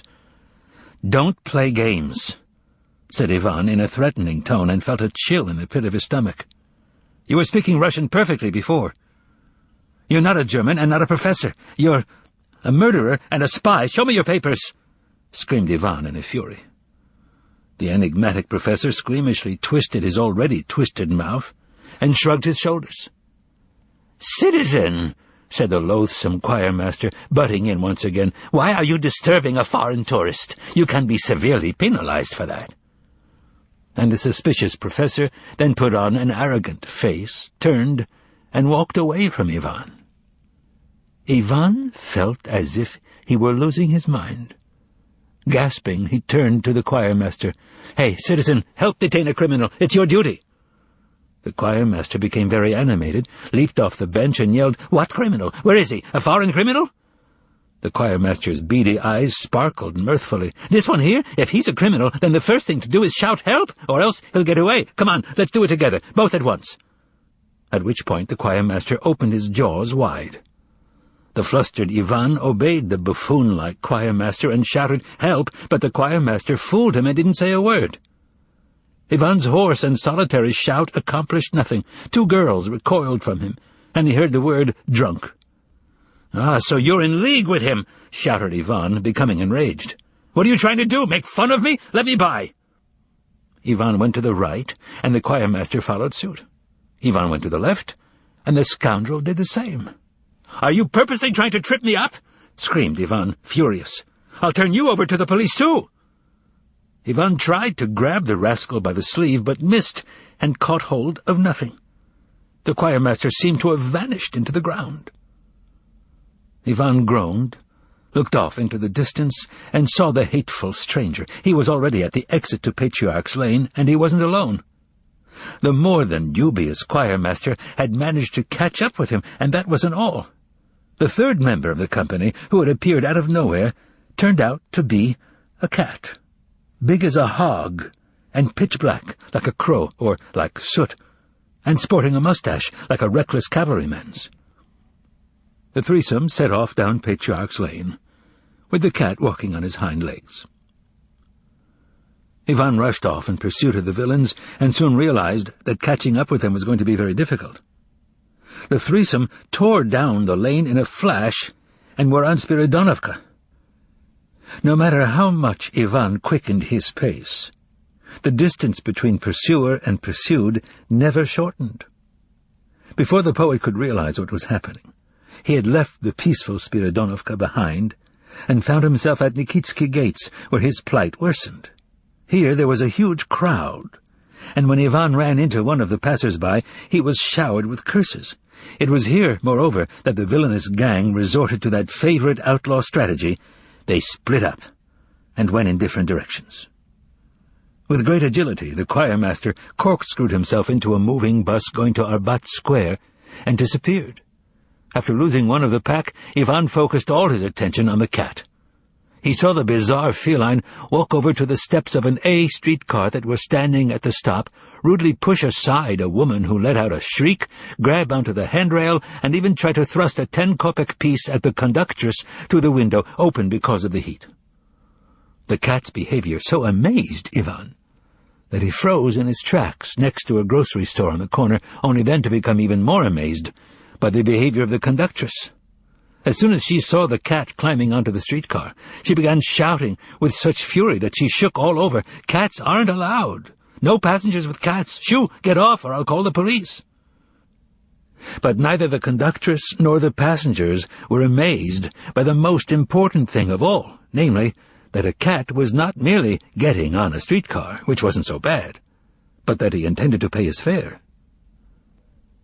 The cat turned out to be not only a fare-paying beast, but a disciplined one as well. At the first yell from the conductress, he stopped in his tracks, got off the streetcar, and sat down at the stop, stroking his whiskers with his 10-kopeck piece. But no sooner did the conductress pull the cord and the streetcar start to move, than the cat did just what anyone who has been kicked off a streetcar and still has somewhere to go would do. He let all 3 cars go by, then jumped onto the coupler in back of the last one, grabbed onto a piece of tubing that stuck out of the back with his paw, and sailed off, saving himself 10 kopecks in the bargain. Preoccupied with the revolting cat, Ivan almost lost track of the most important one of the 3, the professor. But fortunately he had not managed to slip away. Ivan caught sight of his grey beret in the midst of the crowd swarming into Bolshaya Nikitskaya or Herzen Street. In the flash of an eye, Ivan himself was there, but to no avail. Although he quickened his pace and began running at jogging speed, jostling pedestrians in the process, he never managed to get any closer to the professor. However distraught he was, Ivan Nikolaevich could not help but be struck by the supernatural speed of the chase. 20 seconds after leaving Nikitsky Gates, he was blinded by the lights on Arbat Square, and a few seconds after that, he was on a dark side street with sloping sidewalks, where he fell with a crash and hit his knee. Again a brightly lit thoroughfare, Kropotkin Street, then a side street, then Ostazhenka and yet another side street, bleak, nasty, and poorly lit. It was here that Ivan Nikolaevich finally lost the man who was so important to him. The professor had vanished. Ivan Nikolaevich grew discouraged, but not for long. It suddenly hit him that the professor would definitely turn up in building number 13, and without fail in apartment 47. Ivan Nikolaevich tore through the entranceway and flew up the stairs to the second floor. He found the apartment immediately and rang the bell impatiently. He did not have to wait long, because a little girl of 5 or so opened the door for him, and then went off without a word. The vast and extremely neglected entrance hall was dimly lit by a tiny corner lamp that hung from a ceiling black with dirt. A bicycle without tires hung on the wall, and on the floor there was an enormous iron-studded chest. On the shelf above the coat rack there was a winter hat with long, drooping ear-flaps. Behind one of the doors a booming masculine voice was angrily declaiming verses on the radio. Ivan Nikolaevich was not in the least bit flustered by these unfamiliar surroundings, and headed straight for the hallway, reasoning thus. Naturally, he's hidden himself in the bathroom. It was dark in the hallway, and as he bumped against the wall, Ivan saw a faint streak of light coming from under the doorway. He grabbed the doorknob and gave it a slight tug. The latch unfastened, and Ivan found himself precisely in the bathroom and thought, what luck that was. But it wasn't the right kind of luck. The moist warmth of the bath enveloped Ivan, and in the light of the coals smouldering in the water heater he could see large basins hanging on the wall and a bathtub pitted with horrible black spots where the enamel had chipped off. There, in the tub, stood a naked woman, covered in soap and with a loofah in her hands. She squinted nearsightedly at Ivan's intruding figure, and clearly mistaking him for someone else in the hellish light, said softly and cheerily, "Kiryushka, quit fooling around. Have you gone out of your mind? Fyodor Ivanovitch will be back any minute. Get out of here this instant." And she waved her loofah at Ivan. It was an obvious misunderstanding, and Ivan Nikolaevich was, of course, to blame, but not wanting to admit it, he yelled reproachfully, "Whore!" and then, somehow, ended up in the kitchen. There was no one there. Standing silently on top of the stove in the semi-darkness were a number of unlit Primus stoves. A single ray of moonlight filtered through the dusty window, which had not been cleaned for years, and feebly illumined the corner where, amidst the dust and cobwebs, hung a forgotten icon, the stubs of 2 wedding candles still sticking out of its case. Tacked to the wall beneath the large icon was a small paper one. No one knows what thought possessed Ivan at that moment, only that he grabbed the paper icon and one of the candles before running out the back door. With these objects in hand, he left the strange apartment, mumbling in embarrassment over what had just happened to him in the bathroom, and wondering, despite himself, who the insolent Kiryushka might be, and whether the repulsive hat with the ear-flaps belonged to him. Ivan looked all around for the fugitive in the dreary, deserted back street, but he was nowhere to be seen. Then Ivan said to himself firmly, "But of course, he's on the Moscow River. Onward!" Perhaps Ivan Nikolaevich should have been asked why he thought the professor was on the Moscow River and not somewhere else. But there was, alas, no one to ask him. The foul and odious street was completely deserted. In no time at all, Ivan Nikolaevich could be seen on the granite steps of the amphitheater by the Moscow River. After taking off his clothes, Ivan entrusted them to a pleasant-looking fellow with a beard who was smoking a hand-rolled cigarette. Next to him was a torn, white Tolstoyan-style shirt and a pair of worn-down, unlaced shoes. Waving his arms in order to cool off, Ivan plunged into the water like a swallow. The water was so cold it took his breath away, and the thought even flashed through his mind that he might not be able to surface.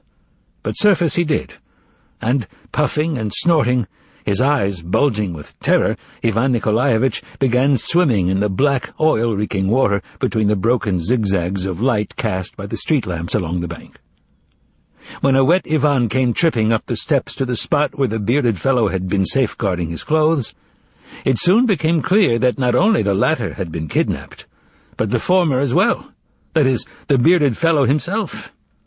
Where the pile of clothes had been, there was now only a pair of striped long johns, a torn Tolstoyan-style shirt, a candle, a paper icon, and a box of matches. After shaking his fist at someone in the distance in a gesture of feeble outrage, Ivan proceeded to put on what had been left behind. It was then that 2 thoughts began to plague him. First, his Masolite ID, which he was never without, was gone, and second, would he be able to walk around Moscow the way he was dressed without being stopped? Long underwear was a bit... True, it was nobody's business, but someone might make a fuss or try to stop him. Ivan tore the ankle buttons off his long johns, thinking that might make them look more like summer trousers. He then gathered up the icon, candle, and matches, and set off, saying to himself, "To Griboedov. No doubt he's there." The evening life of the city had already begun. Trucks sped by in clouds of dust, their chains rattling, and on their platforms men lay on sacks, their stomachs sticking up in the air. Everyone's windows were open, and shining in each one was a lamp with an orange shade. From all the windows, doors, gateways, rooftops, attics, cellars, and courtyards came the hoarse strains of the Polonaise from the opera Eugene Onegin. Ivan Nikolaevich's fears were completely justified. Passers-by took one look at him and laughed, and turned to stare. As a result, he decided to abandon the main thoroughfares and make his way through the side streets and back alleys where people were less nosy, and there was less chance that a barefoot man would be pestered about long johns that stubbornly refused to look like trousers. So Ivan plunged into the mysterious network of back alleys around the Arbat. He slinked along the walls, casting fearful glances and turning around every minute. From time to time, he hid in entranceways. He avoided intersections lit up by traffic lights and the plush doorways of embassy residences. Throughout his difficult journey, he was, for some reason, inexpressibly tormented by the omnipresent orchestra accompanying the deep bass, who was singing of his love for Tatiana.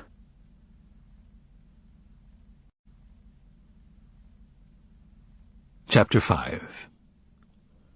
The Incident at Griboedov. On the Ring Boulevard, there was an old cream-colored two-story house that stood in the depths of a withered garden which was separated from the sidewalk by a carved wrought-iron fence. The small area in front of the house was paved over with asphalt, and in winter a mound of snow with a shovel on top towered above it. In summer it was shaded by a canvas awning and became the outdoor pavilion of a summer restaurant. The house was called Griboedov House because it was supposed to have been owned at one time by an aunt of the writer Alexander Sergeyevich Griboedov. Whether she owned it or not, we don't know for sure. I even seem to recall that Griboedov did not have an aunt who owned property. However, that was what the house was called. What's more, a certain Moscow prevaricator would relate how the famous writer read excerpts from his Woe from Wit to this very same aunt, while she reclined on a sofa in the round colonnaded hall on the second floor. And the devil knows, maybe he did. But that's not the point. The point is that at the present time the house was owned by that very same Masolit which had been headed by the unfortunate Mikhail Alexandrovich Berlioz before his appearance at Patriarch's Ponds. Following the example of Masolit's members, no one called the place Griboedov House, but simply Griboedov. Yesterday I hung around Griboedov for 2 hours. Well, so how did you make out? I managed to get a month in Yalta. Good for you. Or, go talk to Berlioz. He's seeing people at Griboedov today from 4 to 5. And so on. Masolit's quarters at Griboedov were the best and most comfortable imaginable. The first thing a visitor saw upon entering Griboedov were the notices of various sports clubs and the individual and group photos of Masolit members which hung on the walls of the staircase leading to the second floor. The first room on the upper floor had a sign on the door in bold letters which said, Fishing and Dacha Section, accompanied by a picture of a carp jumping into a net.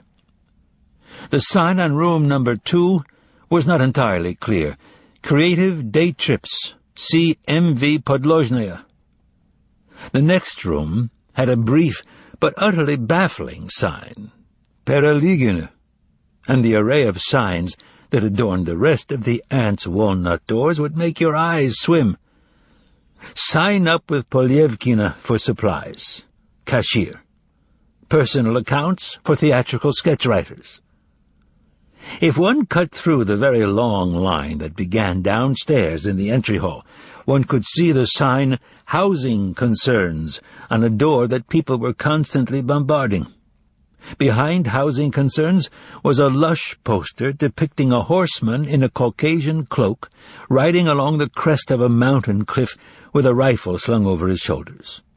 Lower on the poster were palm trees and a balcony, and on the balcony a young man with a cowlick was seated and looking upward into space, with incredibly alert eyes while holding a fountain pen in his hand. The caption read, Creative Package Vacations from 2 weeks for a short story or novella to 1 year for a novel or trilogy. Yalta, Suuksu, Borovoye, Tsikhiziri, Makhinjauri, Leningrad Winter Palace. This door also had a line, but not a very long one, only about 150 people. Then there followed, conforming to the whimsical curves, rises and falls of Griboedov House, Masolit administration, cashiers numbers 2, 3, 4, 5, editorial board, Masolit president, billiard room, various auxiliary offices, and finally that same colonnaded room where Griboedov's aunt had enjoyed listening to her brilliant nephew's comedy. Any visitor who came to Griboedov immediately realized, unless of course he was a complete ninny, how good life was for the fortunates who were members of Masolit. He would soon become green with envy and curse the heavens for not having blessed him at birth with literary talent, without which, naturally, one could not even dream of possessing the brown, gold-bordered Mussolite membership card that smelled of expensive leather and was known to all of Moscow. Who will say anything in defense of envy? As a feeling, it falls into the category of worthless. But even so, one has to put oneself in the position of our visitor. After all, what he saw on the upper floor was merely the icing on the cake. The entire bottom floor of the aunt's house was occupied by a restaurant. And what a restaurant it was! Griboedov was considered the best restaurant in Moscow, and with good reason.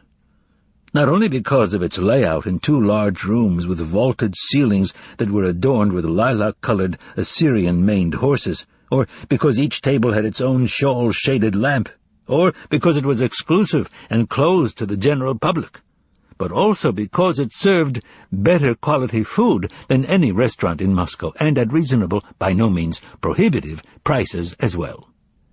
This explains why the author of these most truthful lines found nothing surprising in the following exchange, which he once overheard at Griboedov's wrought iron fence. "Where will you be dining today, Ambrosi?" "Why, what a question! Here, of course, my dear Foka. Archibald Archibaldovich, let me in on a secret. The à la carte special today is perch au naturel, a real virtuoso dish." "You know how to live, Ambrosi," sighed Foka, a skinny and unkempt fellow with a carbuncle on his neck, to Ambrosi a pudgy-cheeked, rosy-lipped, golden-haired giant of a poet. "I don't have any special talents," retorted Ambrosi, "just an ordinary desire to live like a human being. Now you'll say, Foka, that you can get perch at the Colosseum, but a serving there costs 13 rubles 15 kopecks, and here it's only 5.50.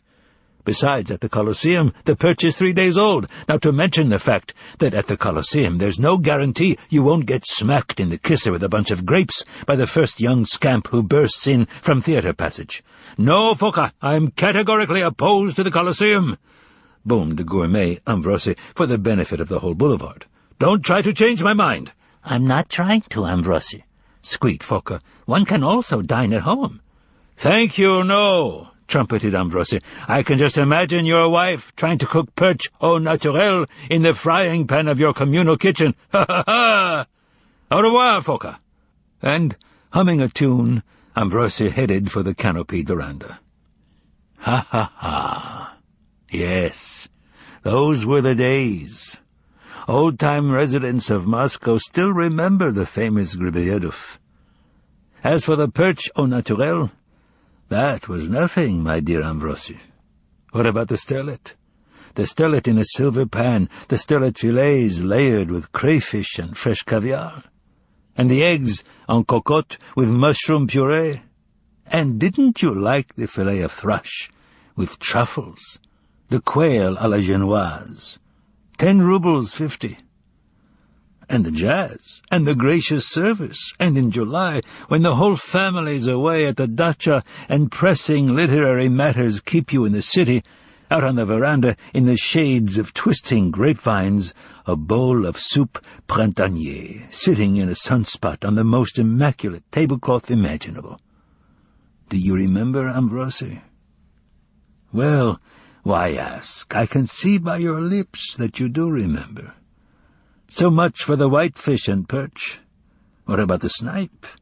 Great snipe, jack snipe, woodcock in season, quail, and sandpipers, the Narzan water fizzing in your throat. But enough. Your eyes, dear reader, are becoming glazed. Follow me. At 10:30 p.m., on the evening when Berlioz was killed at Patriarch's Ponds, the lights were on in only one of the upper rooms at Griboedov, where the 12 writers who had been summoned to a meeting languished as they waited for Mikhail Alexandrovich to arrive. They were sitting on chairs, tables, and even on both windowsills of the Mausolite administration room, and were suffering intensely from the stifling heat. Not a breath of fresh air came through the open windows. All the heat that had accumulated on Moscow's pavement during the day was being released, and it was clear that the night would bring no relief. The smell of onions wafted up from the basement of the aunt's house, where the restaurant kitchen was, and everyone was thirsty, edgy, and irritable. The fiction writer, Bieskudnikov, a quiet, neatly dressed man with keen yet unfocused eyes, took out his watch. The hour hand was creeping towards 11. Bieskudnikov tapped his finger on the dial and showed it to his neighbor, the poet, Dvobratsky, who was sitting at the table and shuffling his yellow rubber-soled shoes out of boredom. "Well, really," muttered Dvobratsky. "The lad must have gotten held up on the Klyazma," said the thick-voiced Natasya Lukhinishna Nepremienova, an orphan from a Moscow merchant family who had become a writer and turned out naval battle stories under the pen name Bosun George. "If I may," boldly began Griboedov, an author of popular sketches, "I too would rather be sipping tea on the balcony than stewing around here. Wasn't the meeting called for 10? "It's nice on the Klyazma now," said Bosun George, egging everyone on because she knew the writers' colony in Pereligina on the Klyazma was a universal sore spot. "The nightingales are probably singing by now. Somehow I always work better in the country, especially in spring. For 3 years now I've been paying in money so I can send my wife to that paradise for her Graves' disease, but so far it's no go," said the novelist Hieronymus Poprichin venomously and bitterly. "It's just the luck of the draw," rang out the critic Ababkov from the windowsill. Joy blazed in Bosun George's little eyes, and softening her heavy contralto, she said, "No need for envy, comrades. There are 22 dachas in all, and only 7 more are being built, and there are 3,000 of us in Masolit." 3,111, interjected someone from the corner. "Well, there you have it," continued the bosun. "What's to be done? It's natural that the most talented people got dachas. The generals," cut in the dramatist Glukharyov, joining the fray. Bieskudnikov gave a theatrical yawn and walked out of the room. 5 rooms in Pereligina all to himself," said Glukharyov in his wake. "Lavrovich has 6, exclaimed Dioniskin, "and an oak-panelled dining room." "Right now that's not the issue," rang out Ababkov. "The issue is that it's 11:30. It got noisy. Something like a mutiny was brewing. They put in a call to the hateful Pereligina, got the wrong dacha, namely Lavrovich's, where they learned that Lavrovich had gone off to the river. That threw them into a complete muddle. For no reason at all, they called the Commission for Belles Lettres, extension 930, and naturally found no one there. "He could at least have called," shouted Dioniskin, Glukharyov, and Kvant. Alas, they were shouting in vain. Mikhail Alexandrovich could not call anywhere. Far, far from Griboedov, in a cavernous room illuminated by 1,000-watt bulbs, on 3 zinc tables lay the remains of what once had been Mikhail Alexandrovich. On the first table lay his naked body, covered in dried blood, with a broken arm and crushed rib-cage. On the second lay his head, with smashed-in front teeth and glazed, wide-open eyes, undisturbed by the most glaring light. On the third lay a pile of encrusted rags. Standing near the headless body were a professor of forensic medicine, a pathologist and his dissector, members of the investigating team, and the writer Zheldibin, Mikhail Alexandrovich Berlioz's assistant at Masolit, who had been called away from his wife's sickbed. A car had gone to get Zheldibin, and to take him first, this was around midnight, together with the investigators, to the apartment of the deceased, where the latter's papers were put under seal, and then to the morgue. And now they were all standing around the remains of the deceased, discussing how best to proceed. Should they sew the severed head back on the neck, or lay the body out in Griboedov's hall with a black cloth drawn tightly up to the chin? Yes, Mikhail Alexandrovich was unable to make any calls. So, Deniskin, Glucharyov, Kvant, and Vyeskudnikov ranted and raved in vain. At precisely midnight, all 12 writers quit the upper floor and went down to the restaurant. Here again they had cause to think unkindly about Mikhail Alexandrovich. Naturally, all the tables on the veranda were already taken, and they were forced to have supper in the beautiful but stuffy rooms inside. At exactly midnight, something in the first room crashed, followed by ringing, shattering, and thumping sounds. And at once a thin male voice began to shout despairingly to the music, "Hallelujah!" These were the sounds of the renowned Griboedov jazz ensemble. Sweat-covered faces seemed to light up, the horses painted on the ceiling seemed to come to life, the light in the lamps seemed to glow brighter, and suddenly, as if freed from their chains, both rooms started to dance, with the veranda following suit. Glucharyov began dancing with the poetess Tamara Poromesyats. Kvant began to dance, as did the novelist Zhukopov, with a movie actress in a yellow dress. Jargunsky, Chedakchi, Tiny Deniskin, and gigantic bosun George all danced, and the architect, Simyekin Agal, a beauty, danced in the tight embrace of an unknown man in white burlap trousers. The regulars danced, and so did their guests, Muscovites and out-of-towners too, the writer Johann from Kronstadt, someone called Vitya Kuftik from Rostov, who was apparently a director and had a purple birthmark covering his entire cheek, representatives of the poetry subsection of Masolit, that is, Pavyanov, Bogochulsky, Slatky, Spichin, and Adelfina Buzyak, young men of dubious profession wearing jackets with shoulder pads, and a very elderly man with a piece of green onion stuck in his beard, who danced with an anemic girl in a crumpled orange dress. Bathed in sweat, the waiters carried foaming mugs of beer above the dancers' heads, yelling hoarsely and venomously, "Sorry, sir." Somewhere orders were being shouted through a megaphone. "1 shashlik, 2 zhubrovkas, tripe polonaise." The thin voice no longer sang, but wailed, "Hallelujah!" The crash of the jazz band's bold cymbals was sometimes muffled by the crash the dishes made as the dishwashers sent them down a slide into the kitchen. In a word, hell. And at midnight, a vision appeared in hell, a handsome, dark-eyed fellow with a dagger-shaped beard stepped out onto the veranda in full dress and cast an imperial glance over his domain. They said, the mystics did, that there was once a time when this handsome fellow wore a broad leather belt with pistols instead of a tailcoat, and tied his raven hair with red silk, and the brig he commanded sailed the Caribbean under a black flag with skull and crossbones. But no, the seductive mystics lie. The Caribbeans of this world are gone. Desperate marauders do not sail across them, chased by corvettes, and cannon smoke does not hang low over the waves. There is nothing, and there never was anything.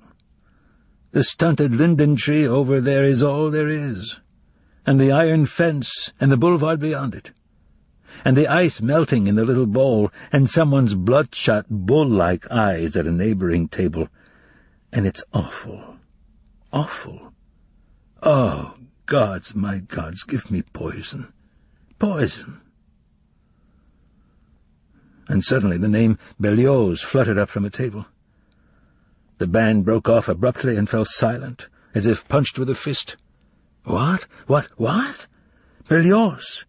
And people jumped up and started screaming.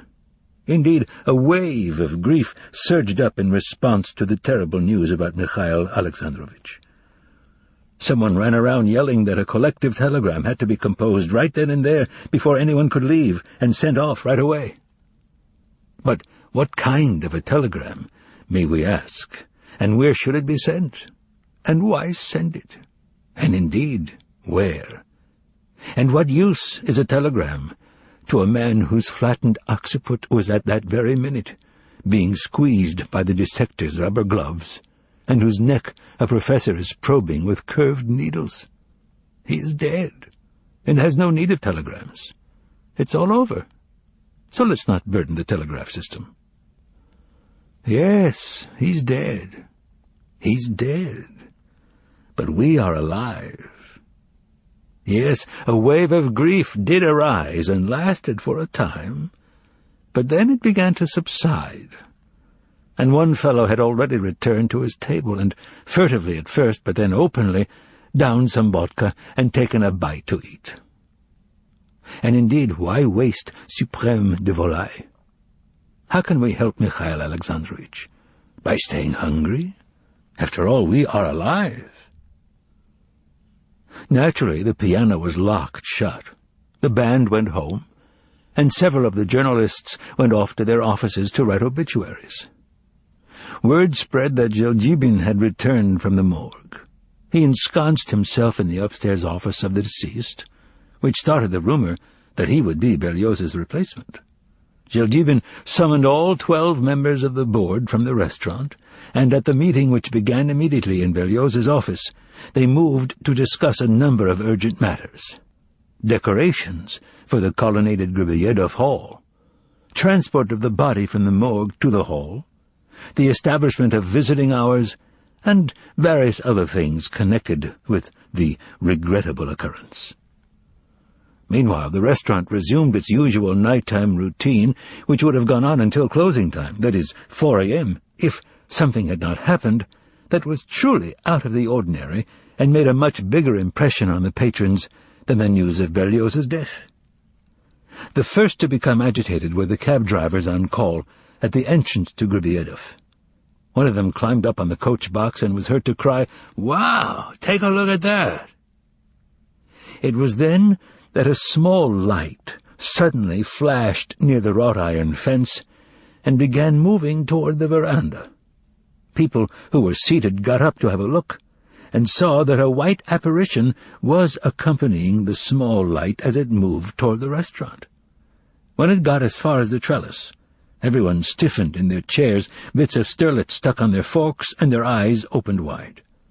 The doorman, who at that moment had emerged from the restaurant coat-room in order to go out into the courtyard for a smoke, stamped out his cigarette and was about to move toward the apparition with the intention of barring its entrance to the restaurant. But instead of doing this, he stopped, for some reason, a foolish smile on his face. Thus, the apparition passed through the opening in the trellis and stepped unimpeded onto the veranda. Then, everyone saw that it was no apparition at all, but Ivan Nikolaevich Bezdomny, an extremely well-known poet. He was barefoot, and dressed in white striped long johns and a torn, once white Tolstoyan peasant blouse which had a paper icon with the faded picture of an unknown saint pinned to its front with a safety pin. He was carrying a lighted wedding candle in one hand. There was a fresh scratch on his right cheek. It would be hard to measure the depth of the silence that reigned on the veranda. Beer could be seen spilling onto the floor from a mug that one of the waiters was holding sideways. The poet raised his candle over his head and said, in a loud voice, "Greetings, friends!" After which he glanced under the nearest table and exclaimed in anguish, "No, he isn't here." 2 voices were heard. A basso said pitilessly, "A clear-cut case, the DTs." The second, a frightened woman's voice, said, "How could the police let him out on the street looking like that?" Ivan Nikolaevich heard that and replied, "They tried to stop me twice, in Skitertny Lane and here on Brunner Street. But I jumped over a fence and, as you see, scraped my cheek." Here Ivan Nikolaevich raised the candle and cried out, "Brothers in literature!" His hoarse voice grew strong and impassioned. "Listen to me, everyone! He has appeared! Catch him immediately, or else he will do indescribable harm!" What? What did he say? Who has appeared?" came voices from all sides. "The consultant," answered Ivan, "and he's the one who killed Misha Berlioz at Patriarch's Ponds." At this point, people from the inner room began to pour out onto the veranda, and a crowd gathered around Ivan's candle. "Sorry, give us more details," said a soft and polite voice above Ivan Nikolaevitch's ear. "Tell us, how was he killed and who killed him?" "A foreign consultant, a professor and a spy," replied Ivan, looking all around. "And what's his name?" people whispered in his ear. "That's the problem," Ivan cried in anguish. "If only I knew his name. I couldn't make out the name on his visiting card. I only remember it began with W. But what was the name beginning with W?" Ivan asked himself, clutching his forehead. Suddenly he began to mumble, W, wow, whoa, Wagner, Weiner, Wagner, Winter. Ripples ran through his hair from the tension he was under. "Wolf?" a woman cried out sympathetically. Ivan got angry. "Fool!" he yelled, trying to locate the woman. "What's Wolf got to do with it? Wolf is beside the point. No, I just can't remember, but this is the main thing. Citizens, call the police right away and tell them to send 5 motorcycles armed with machine guns to catch the professor, and don't forget to mention he's got 2 accomplices, a tall fellow in checks with a cracked pince-nez and a fat black cat. Meanwhile, I'll go search Griboedov. I have a feeling he's here." Ivan became agitated, pushed aside the crowd of onlookers, began waving his candle around, covering himself with wax, and then peering under the tables. At this point a voice called out, "Get a doctor!" and there appeared in front of Ivan a tender, fleshy, clean-shaven, well-fed face with horn-rimmed glasses. "Comrade Bezdomny," said the face, in a voice suited to anniversary celebrations. "Calm down. You're upset over the death of our beloved Mikhail Alexandrovich. Misha Berlioz to us. We all understand perfectly you need rest. Now your comrades are going to take you to bed, and you'll go to sleep." "You!" interrupted Ivan, baring his teeth. "Don't you understand that the professor must be caught? And here you are, weaseling up to me with your nonsense, cretin!" "Comrade Bezdomny, forgive me," he replied, turning red and edging away, already regretting that he had gotten involved in the affair. "No, I'll forgive anyone but you," said Ivan Nikolaevich with calm hatred. A spasm contorted his face. He quickly switched the candle from his right hand to his left, took a broad swing, and punched the sympathetic face on its ear. At this point, they decided to take Ivan by force. And they did. The candle went out, and his glasses fell off and were immediately trampled. Ivan let out a terrible battle cry, which was heard to everyone's titillation, even on the boulevard. Then Ivan began to defend himself. Dishes clattered to the floor. Women began to scream. While the waiters were tying the poet up with towels, the commander of the brig was conversing with the doorman in the coat-room. "You saw, didn't you, that he was in his underwear?" asked the pirate coldly. "But Archibaldovich," replied the doorman timidly, "how could I not admit the gentleman if he is a member of Massolit?" "But you saw he was in his underwear," the pirate repeated. "For pity's sake, Archibaldovich," the doorman said, turning crimson. "What could I do? I know there are ladies on the veranda." "The ladies are not the issue. They don't care," replied the pirate, his eyes literally setting the doorman on fire.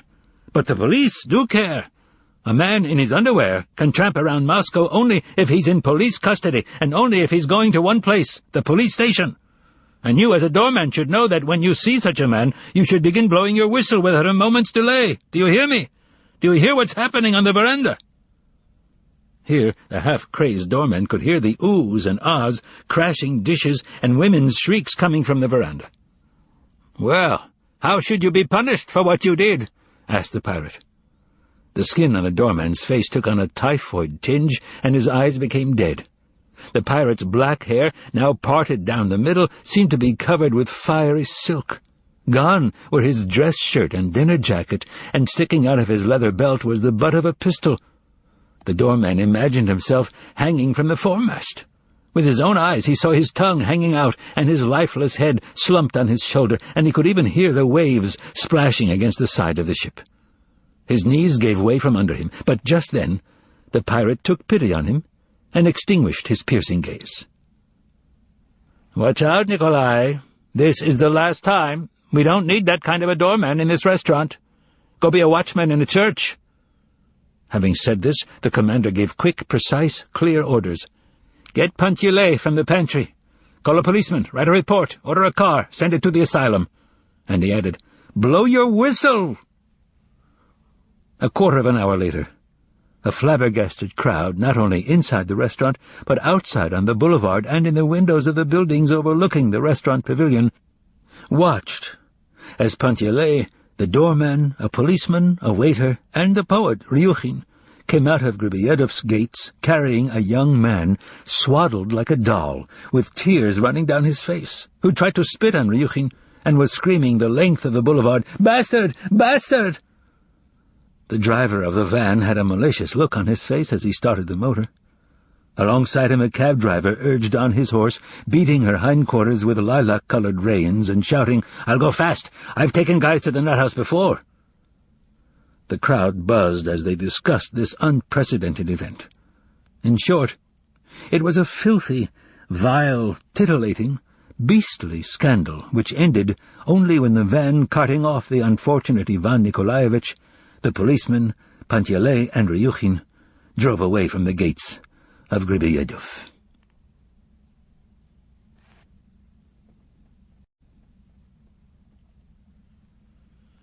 Chapter 6.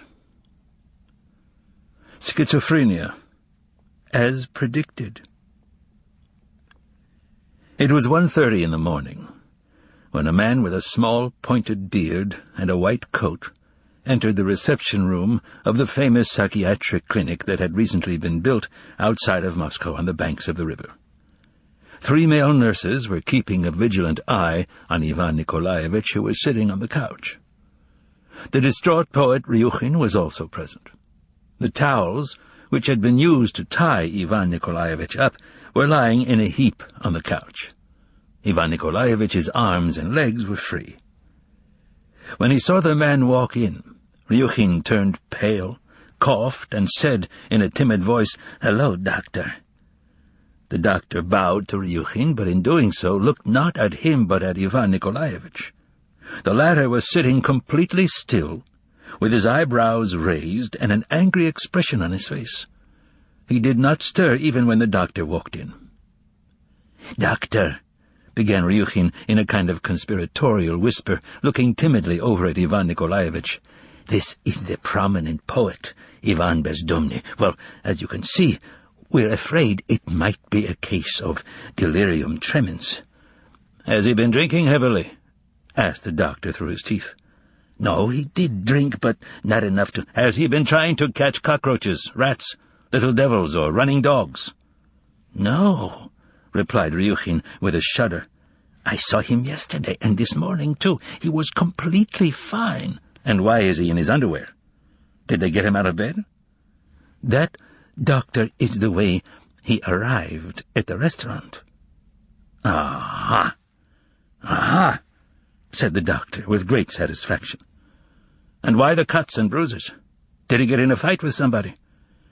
"He fell off a fence, and then he hit someone in the restaurant, and there was someone else, too." I see, said the doctor. And turning to Ivan, he added, "Hello!" "Hello, you wrecker!" replied Ivan in a loud, angry voice. Ryukhin felt so embarrassed that he could not even look at the polite doctor, but the latter was not in the least offended. He removed his glasses in a practiced, graceful manner, and after lifting the hem of his smock, he put the glasses in the back pocket of his trousers. He then asked Ivan, "How old are you?" "All of you can go to the devil!" Ivan bellowed rudely and turned away. "But why are you angry? Have I said something unpleasant to you?" "I'm 23, said Ivan excitedly, "and I'm going to file a complaint against all of you. You in particular, scum," he said, addressing Ryukhin separately. "And what is it you wish to complain about?" "That I, a healthy man, was seized and dragged by force to a madhouse," Ivan replied angrily. Here, Ryukhin took a good look at Ivan and turned cold. There was absolutely no sign of madness in his eyes. They had looked lackluster at Griboedov, but now their customary clarity had returned. "My goodness," thought Ryukhin in fright, "can it be that he is completely normal? What nonsense this is! Whatever possessed us to drag him here? He's normal. normal, only his mug's been scratched up." Sitting down on a gleaming white stool, the doctor began calmly. "You happen to be in a clinic, not an asylum, where no one will keep you if it is unnecessary." Ivan Nikolaevich looked mistrustfully out of the corner of his eye, but nonetheless muttered, "The Lord be praised. Finally, there's one normal person among all the idiots, chief of whom is that booby and hack, Sashka."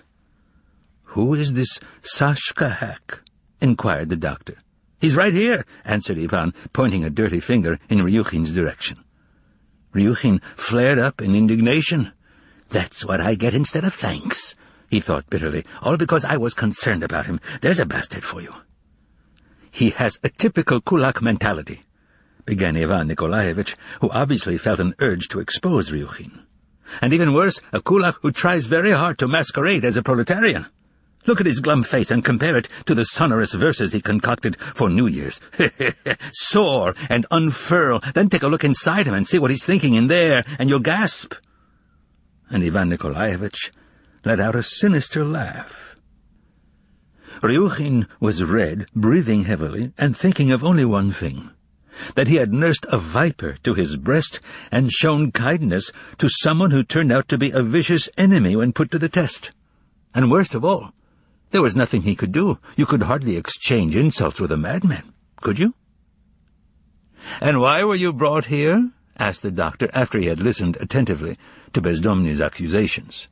"May they rot in hell, the blockheads! They grabbed me, tied me up in rags, and dragged me off in a truck." "May I ask you why you went to the restaurant in your underwear?" "There's nothing surprising in that," Ivan answered. "I went for a swim in the Moscow River, and someone took my clothes and left me this junk. I couldn't very well walk around Moscow naked.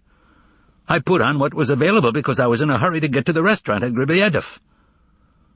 The doctor gave Ryukhin a quizzical look, and the latter mumbled gloomily, "That's the name of the restaurant." "I see," said the doctor. "And why were you in such a hurry? Did you have a business meeting?" "I was trying to catch the consultant," answered Ivan Nikolaevich, looking around anxiously. "What consultant?" "Do you know Berlioz?" asked Ivan pointedly. "You mean the composer?" Ivan became flustered. "What does the composer have to do with it?" "Oh, I see. No, not the composer. He has the same name as Misha Berlioz." Ryukhin did not want to say anything, but was forced to give an explanation. "Berlioz, the secretary of Massolit, was run over by a streetcar this evening at Patriarch's Ponds." "Don't lie about things you don't know anything about," said Ivan, angry at Ryukhin. "You weren't there, but I was. He deliberately set it up so he'd fall under the streetcar." "Did he push him?" "What does pushing have to do with it?" Ivan exclaimed, furious at how dense everyone was. "Someone like that doesn't have to push. He can do things that would make your flesh crawl. He knew in advance that Berlioz would fall under a streetcar." "And did anyone besides you see this consultant?" "That's the trouble. Only me and Berlioz." "I see. And what did you do to catch this murderer?" At this point the doctor turned around and glanced over at the woman in a white coat who was sitting at a table off to the side. She took out a sheet of paper and began filling in the blank spaces in the columns. "Here's what I did. I took a small candle from the kitchen." "This one, here?" asked the doctor, pointing to the broken candle that was lying next to the icon on the table in front of the woman. "Yes, and—" "Why the icon?" "Well, the icon—" Ivan turned red. "The icon was what scared them most of all." He poked a finger in Ryukhin's direction again. "But the fact is that he, the consultant, that is, let's speak frankly, he's in league with evil powers, so you won't have an easy time catching him." For some reason the attendants stood stiffly at attention and did not take their eyes off Ivan. "Yes," Ivan continued, "he's in league with evil powers. That's an incontrovertible fact. He personally conversed with Pontius Pilate. And there's no reason to look at me like that. It's true, I tell you. He saw it all, the balcony and the palm trees. He was there with Pontius Pilate. You have my word on it." "I see. Go on." "So I pinned the icon on my chest and ran after him." At this point, the clock struck 2 a.m. "Uh-oh," exclaimed Ivan and got up from the couch. "It's 2 a.m., and here I am wasting time talking with you. Excuse me, where's the phone?" "Let him use the phone," the doctor ordered the attendants. Ivan grabbed the receiver while the woman asked Ryukhin in a whisper, "Is he married?" "No, single," Ryukhin replied, frightened. "A member of the union?" "Yes." "Is this the police?"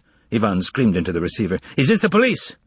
Comrade dispatcher, see to it that 5 armed motorcycles are sent on the double to catch the foreign consultant." "What?"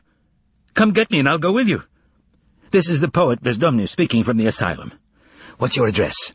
whispered Bezdomny to the doctor, cupping his hand over the receiver. Then he again screamed into the phone, "Do you hear me? Hello?" "What an outrage!" Suddenly Ivan let out a wail and threw the phone against the wall. Then he turned to the doctor, extended his hand, said a chilly goodbye, and started to leave. "Excuse me," said the doctor, looking Ivan in the eye.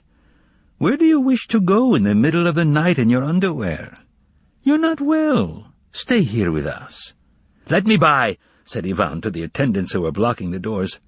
"Are you going to let me by or not?" screamed the poet in an awful voice. Ryukhin shuddered, and the woman pressed a button on the table, whereupon a small, shiny box and a sealed ampule popped out on its glass surface. "So that's how it is," said Ivan, looking around wildly like a hunted animal. "Okay, then. Goodbye," and he dove headlong at the blind covering the window. A fairly loud crash was heard, but the glass behind the blind didn't even crack, and Ivan was soon thrashing about in the attendant's arms. He became hoarse, tried to bite, and screamed, "So that's the kind of windows you have here! Let me go! Let me go!" A hypodermic syringe flashed in the doctor's hands, and in a single motion the woman ripped open the bedraggled sleeve of Ivan's Tolstoyan shirt and grabbed his arm with unfeminine strength.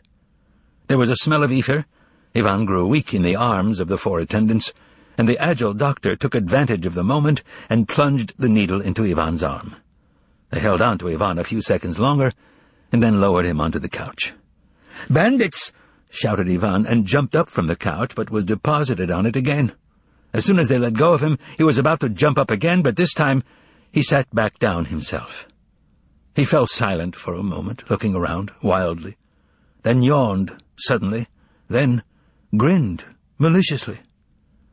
"So they've locked me up after all," he said, yawned again, and then suddenly lay down, putting his head on the pillow and his fist under his cheek like a child. In a sleepy voice, free of malice, he mumbled, "Well, and very good, too. You'll pay for what you've done. I warned you, so now do as you wish. Right now, what interests me most is Pontius Pilate. Pilate." And here he closed his eyes. "A bath. Room 117, private, and post a guard," ordered the doctor while putting on his glasses. At this point, Ryukhin shuddered again. The white doors opened noiselessly onto a corridor lit by blue nightlights. A rubber-wheeled gurney rolled into the room from the corridor, and the sedated Ivan was transferred to it and wheeled down the corridor, the doors closing behind him. "Doctor," whispered the shaken Ryukhin, "is he really sick?" "Oh, yes," replied the doctor. "But what's the matter with him?" Ryukhin asked timidly. The weary doctor looked at him and replied listlessly, "Speech and motor excitation, delirious episodes, clearly a complicated case. Schizophrenia, one must assume, and alcoholism, too." Ryukhin did not understand anything the doctor said except that Ivan Nikolaevich was obviously in a bad way. He sighed and asked, "And what was all that about a consultant?" He probably saw someone who excited his disturbed imagination, or perhaps he was hallucinating. A few minutes later, the truck was carrying Ryukhin back to Moscow. It was getting light, and the street lights along the highway cast a glow that was both unnecessary and unpleasant. The driver was angry that the night had been wasted, and he drove the truck so hard that it skidded on the turns. Then the forest fell away and remained in the background. The river disappeared to the side, and a highly varied panorama came out to meet the truck.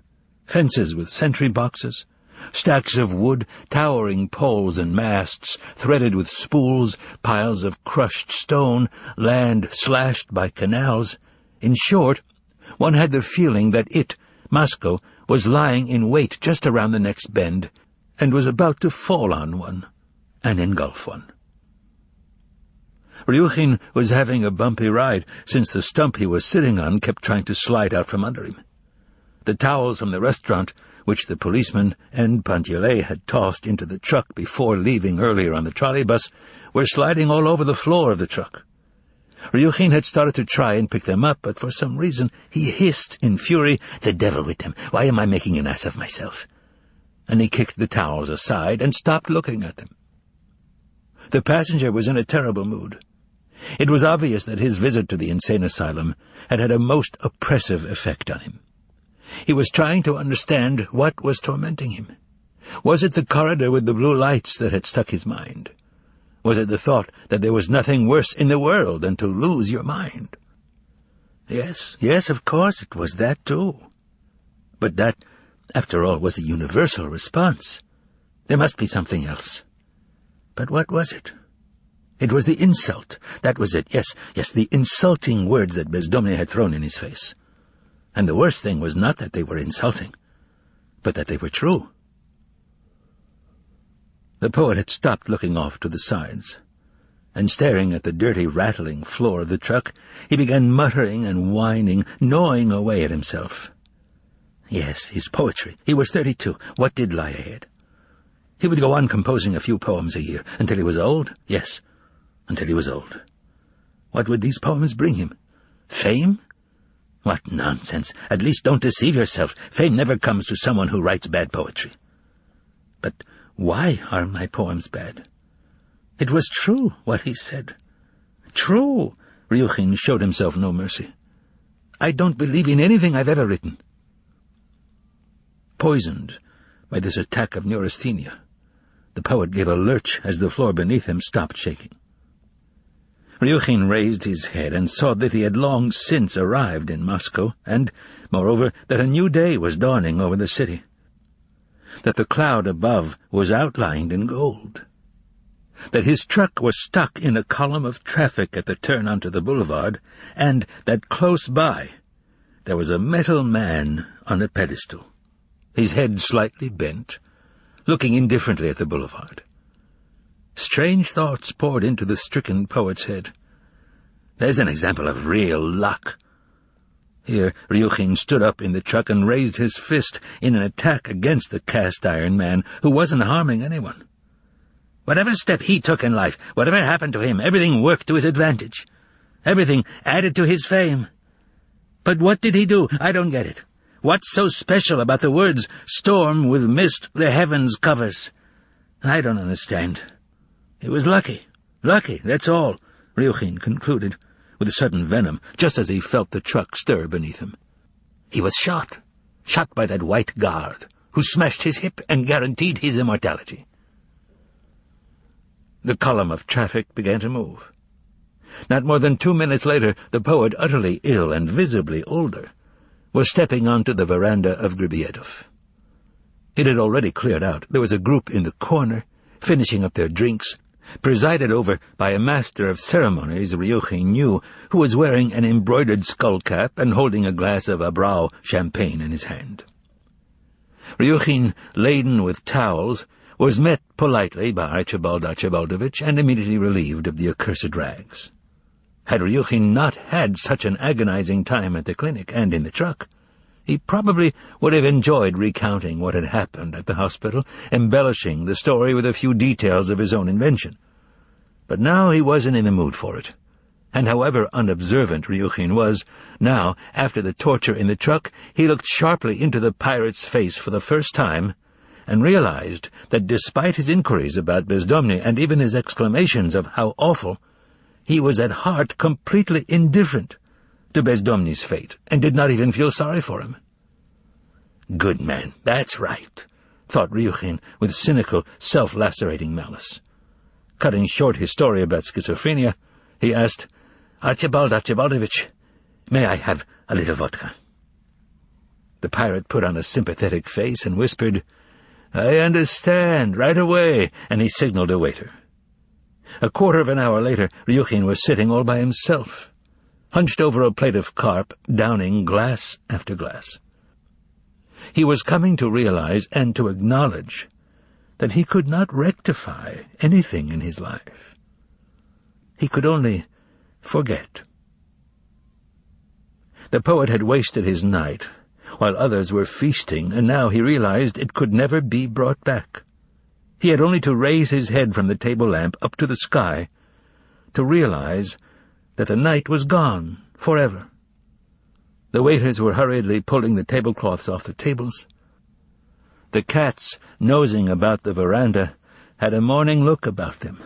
Day was bearing down on the poet with full force.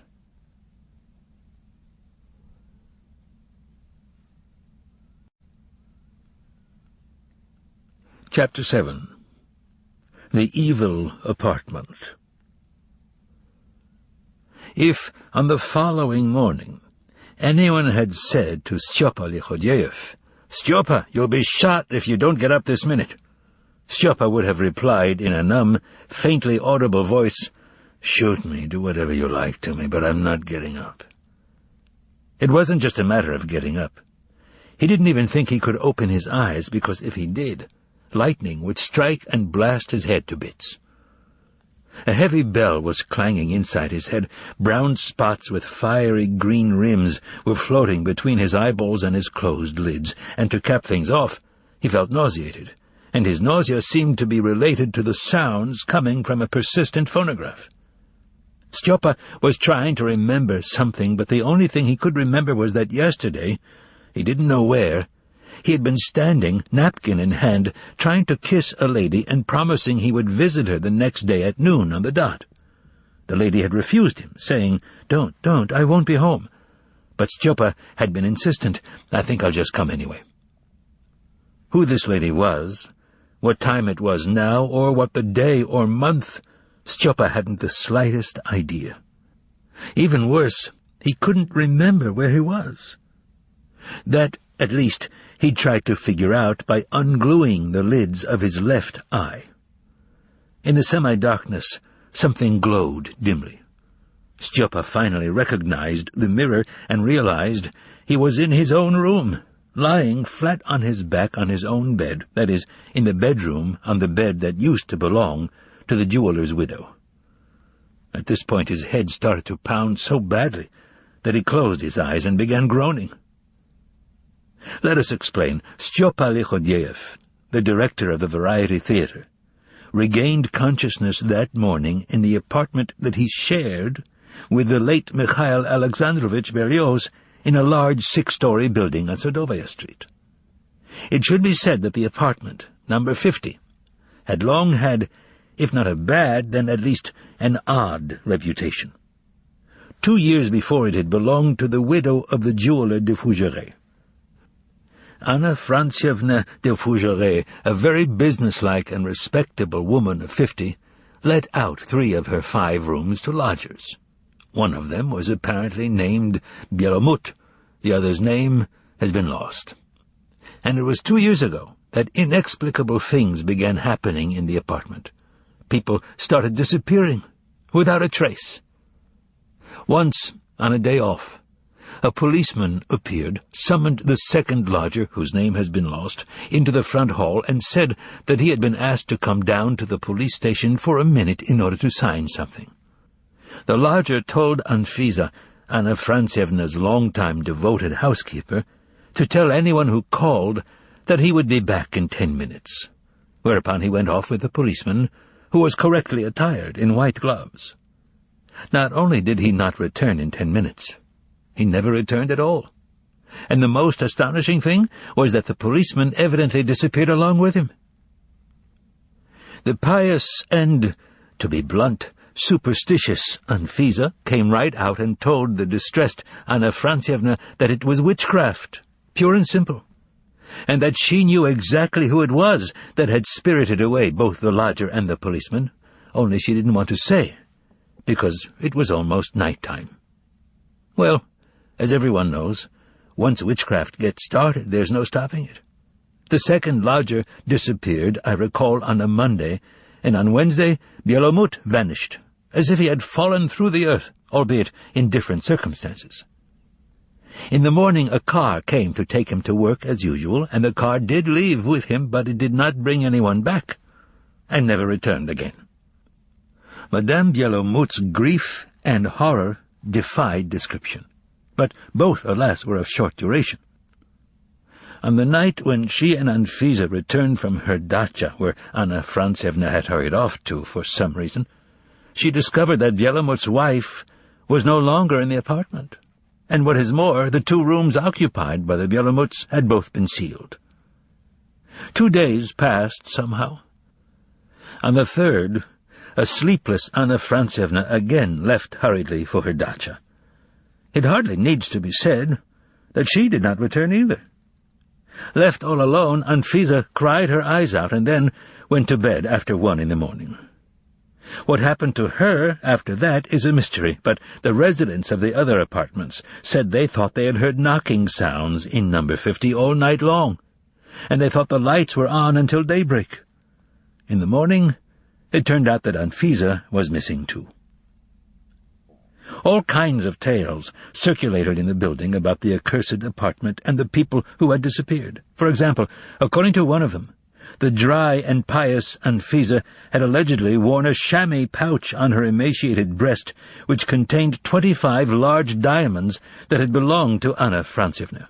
According to another story, the dacha which Anna Frantsevna had hurriedly visited allegedly had a woodshed where priceless valuables were found, including those same diamonds as well as Tsarist gold coins. And there were other such stories, but we cannot vouch for what we do not know. In any event, the apartment stood vacant and under seal for only a week. And then who moved in but the late Berlioz and his wife, and the aforementioned Stjopa and his wife. Not unexpectedly, as soon as they settled into the accursed apartment, devilish things started happening to them too. In the space of a month, both wives disappeared, but not without a trace. Berlioz's wife was said to have been seen in Kharkov with a ballet master, and Stjopa's wife supposedly turned up on Bojedomka Street, where, word had it, the director of the Variety Theatre had used his many connections to get her a room on the condition that she never set foot on Sadovaya Street again. And so Stjopa groaned. He wanted to call Grunya the maid and ask her for some pyramidon, but he was sufficiently in touch with reality to realize that was pointless, since she naturally would not have any pyramidon. He tried calling Berlioz for help, groaning 2 times, "Misha! Misha!" but as you yourself can understand, he got no reply. The most total silence reigned in the apartment. After wiggling his toes, Stjopa could tell that he was still in his socks. He palpated his thigh with a trembling hand to determine if he had his trousers on, but he couldn't be sure. Finally, seeing that he was abandoned and alone, and that there was no one to help him, he decided to get up, whatever the superhuman effort it cost. Stjopa unglued his eyelids, looked in the mirror, and saw a man with hair sticking up all over his head, with swollen eyelids and a bloated face covered with black stubble. The man was wearing a dirty shirt with a collar and tie, long johns, and socks. That was how he saw himself in the mirror. And, next to the mirror, he saw a man he did not know, who was dressed in black and wearing a black beret. Stjopa sat down on the bed and tried as hard as he could to focus his bloodshot eyes on the stranger. It was he who broke the silence, intoning in a low, somber voice with a foreign accent, "Good day, most kind Stepan Bogdanovich." There was a pause, after which Stjopa made a huge effort and said, "What do you want?" He was shocked not to recognize his own voice. The word "what" came out in a treble, "you" in a bass, and "want" did not come out at all. The stranger gave a friendly smile, took out a large gold watch with a diamond triangle on the cover, listened to it ring 11 times, and then said, 11 o'clock, I've been waiting for you to wake up for exactly an hour because you told me to be here at 10. And here I am." Stjopa felt for his trousers on the chair next to the bed and whispered, "Excuse me," put on his trousers and asked hoarsely, "Would you kindly tell me your name?" It was hard for him to talk. With every word he spoke, someone stuck a needle in his brain, causing him hellish pain. "What? You've forgotten my name, too?" Here the stranger smiled. "Sorry," croaked Stjopa, sensing that his hangover was blessing him with a new symptom. The floor by the bed seemed to him to have vanished somewhere, and he was just on the verge of flying headfirst down to the devil's mother in the underworld. "My dear Stepan Bogdanovich," said the visitor with a piercing smile, "Pyramidon will not help you. Follow the wise old rule, cure like with like. The only thing that will restore you to life is 2 shots of vodka with some hot and spicy hors d'oeuvres." However sick he was, Stjopa was shrewd enough to know that once he had been found in such a state, it was better to admit to everything. "To be honest," he began, barely able to move his tongue, "yesterday I may have had a bit too—" "Not another word," the visitor replied, moving his armchair over to the side. Stjopa, his eyes bulging, saw a small table and a tray, covered with sliced white bread, pressed caviar in a glass bowl, white marinated mushrooms on a plate, something in a saucepan, and finally, vodka in a mammoth decanter that had belonged to the jeweller's wife. Stjopa was particularly struck by the fact that the decanter was sweating with frost, which was understandable since it had been placed in a shallow bowl packed with ice. In a word, the table was set flawlessly, impeccably. The stranger prevented Stjopa's astonishment from assuming morbid proportions by deftly pouring him half a glass of vodka. "Won't you have some?" squeaked Stjopa. "With pleasure." Stjopa raised his glass to his lips with a wobbly hand, while the stranger downed the contents of his in a single gulp. As he was munching on some caviar, Stjopa managed to get out the words, "Wouldn't you like some hors d'oeuvres?" "Thank you, I never eat hors d'oeuvres," the stranger replied, and poured a second round. They uncovered the saucepan and found sausages in tomato sauce. And soon the accursed greenness which had been floating in front of Stjopa's eyes melted away. Words started to come out, and most important of all, Stjopa began remembering things. Namely, that yesterday he had been in Schodnia at the dacha of the sketch-writer Hustov, and had been taken there in a taxicab by Hustov himself. He even remembered that they had hired the taxicab at the Metropole, and that some actor had been there too, or maybe he wasn't an actor, with a portable phonograph. Yes, it had all happened at the dacha. Then he recalled that the dogs had howled because of the phonograph. Only the lady whom Stjopa had wanted to kiss remained a mystery. The devil only knew who she was. Maybe she worked in radio. Maybe not. Thus, the events of the previous day gradually became clearer, although at the moment the present day interested Stjopa more, especially the stranger in his bedroom, with vodka and hors d'oeuvres to boot. It would be a good idea to clear that up. "Well, I hope you can remember my name now." But Stjopa merely smiled shamefacedly and shrugged. "Really? I had the feeling that you drank port after vodka. Forgive me, but how could you do such a thing?" "May I ask that this go no further?" said Stjopa obsequiously. Of course, but naturally I can't speak for Hustov." "Do you know Hustov, too?" "I saw the man briefly in your office yesterday, but one quick look at his face was enough to convince me that he's a bastard, a wrecker, a toady, and a yes-man." "Absolutely true," thought Stjopa, who was struck by the accuracy, precision, and pithiness of this characterization of Hustov. So although the previous day was reassembling itself piece by piece, the director of the variety still felt anxious. There was still a huge gaping hole to be accounted for, and there was no way that Stjopa could have seen the stranger in the beret in his office yesterday. "Professor of Black Magic Volant," said the visitor weightily, seeing Stjopa's consternation, and he gave him a precise account of what had happened. He had arrived in Moscow from abroad yesterday and had gone to see Stjopa immediately to propose a performance at the Variety Theatre.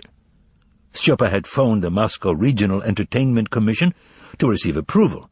Stjopa grew pale and blinked his eyes. "Signed a contract with Professor Volant for 7 performances." Stjopa's mouth opened. "And arranged for Volant to come by this morning at 10 o'clock to iron out the details." And so Volant had come. When he arrived, he was met by the maid, Grunya, who explained that she came in daily and had only just arrived herself, that Berlioz was not at home, and that if the visitor wished to see Stepan Bogdanovich, then he could go into his bedroom himself. Stepan Bogdanovich was such a sound sleeper that she would not try to wake him up. Seeing the condition Stepan Bogdanovich was in, the artiste sent Grunya to the nearest specialty store for vodka and hors d'oeuvres, to the drugstore for ice, and— "Let me settle up with you," whispered the crushed Stjopa as he tried to find his wallet. "Oh, don't be silly!" exclaimed the guest artiste, and would hear nothing more of it. And so the vodka and hors d'oeuvres were accounted for, but even so it was still painful to look at Stjopa. He had absolutely no recollection of a contract, and could have sworn that he had not seen this Volant fellow yesterday. Yes, Khustov had been there, but Volant had not. "May I have a look at the contract?" asked Stjopa softly. "By all means, by all means." Stjopa took a look at the paper and froze. Everything was in order. First, there was Stjopa's own dashing signature, and then a note written slantwise in the margin in the financial director Rimsky's hand, authorizing an advance payment to Volant of 10,000 rubles from the 35,000 due him for 7 appearances. Finally, there was Volant's signature, confirming his receipt of the 10,000 ruble advance.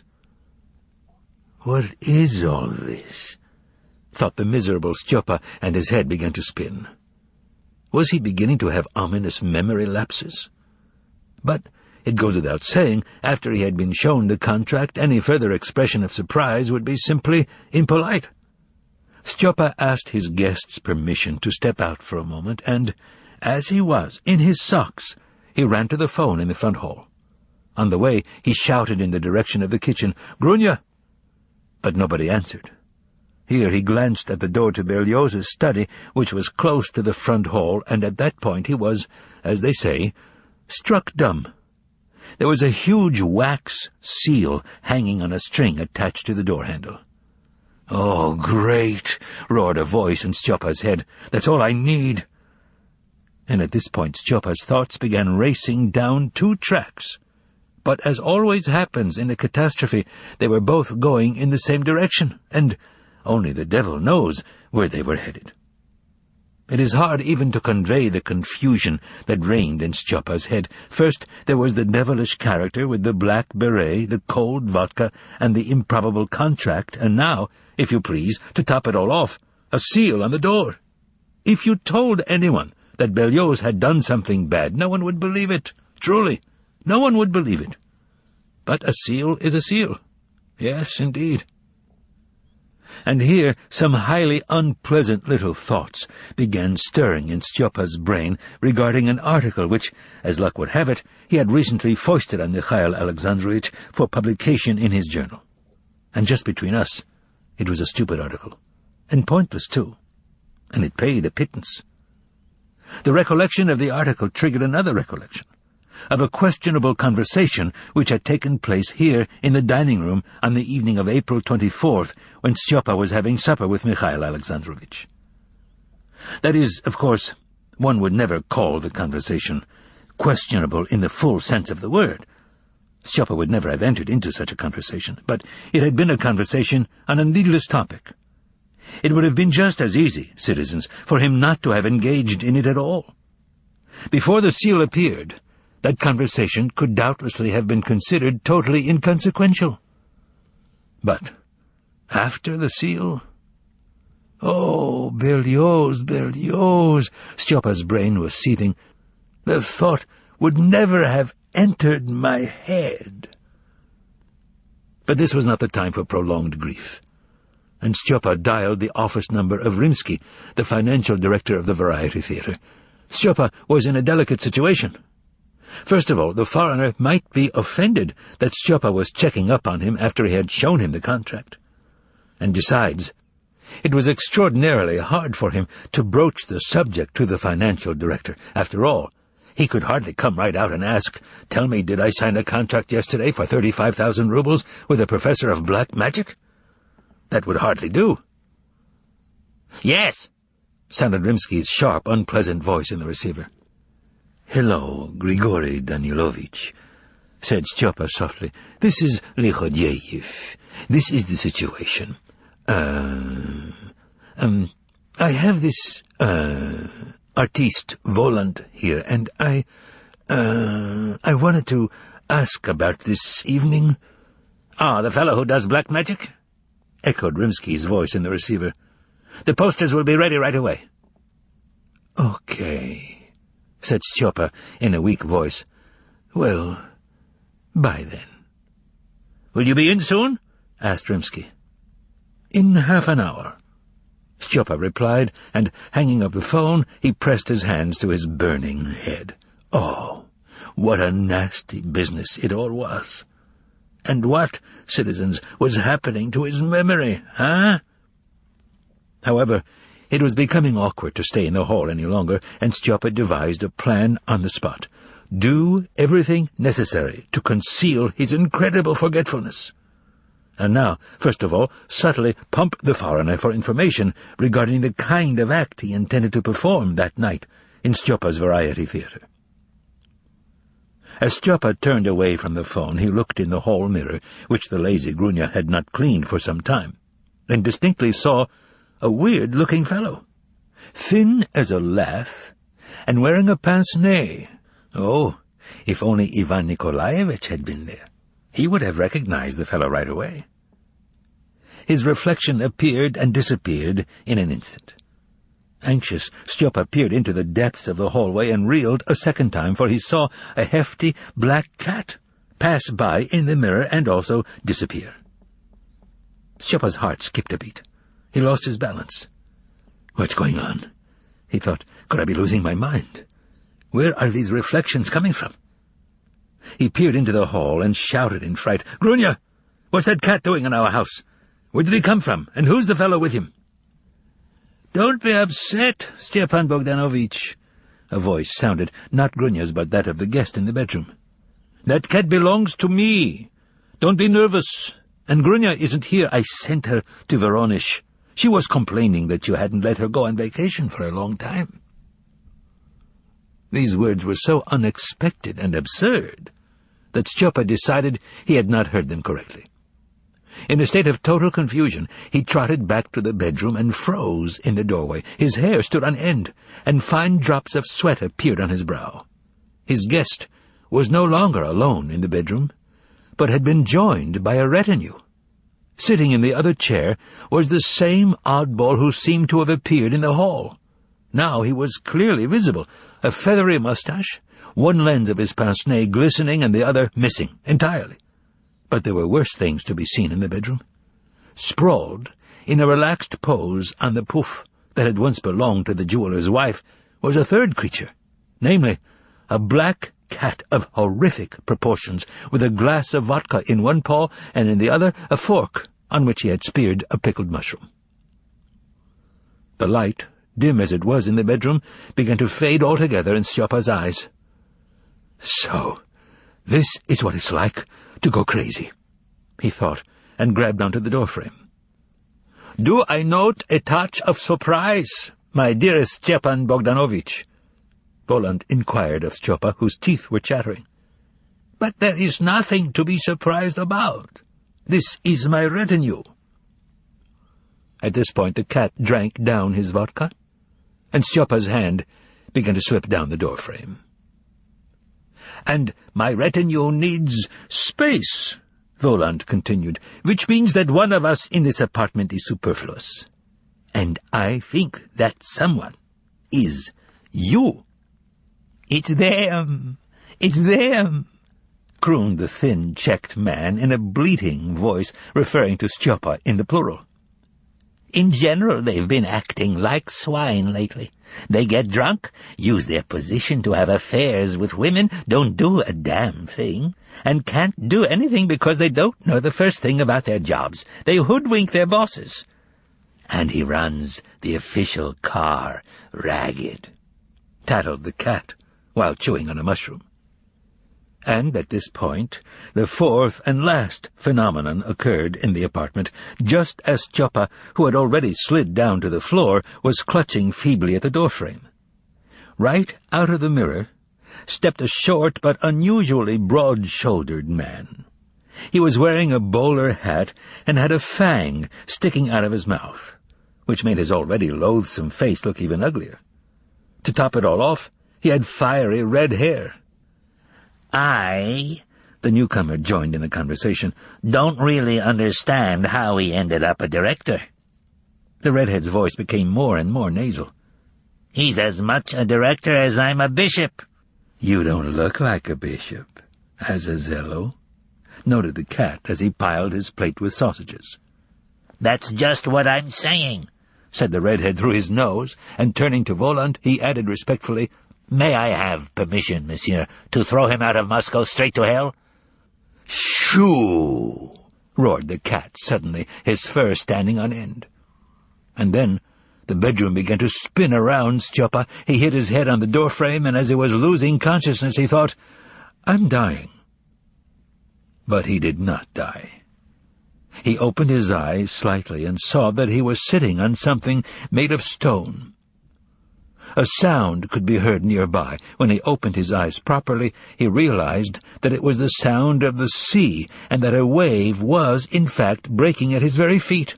That, to be brief, he was sitting at the end of a jetty, and that a blue sky was sparkling above him, and behind him was a white city nestled in the hills.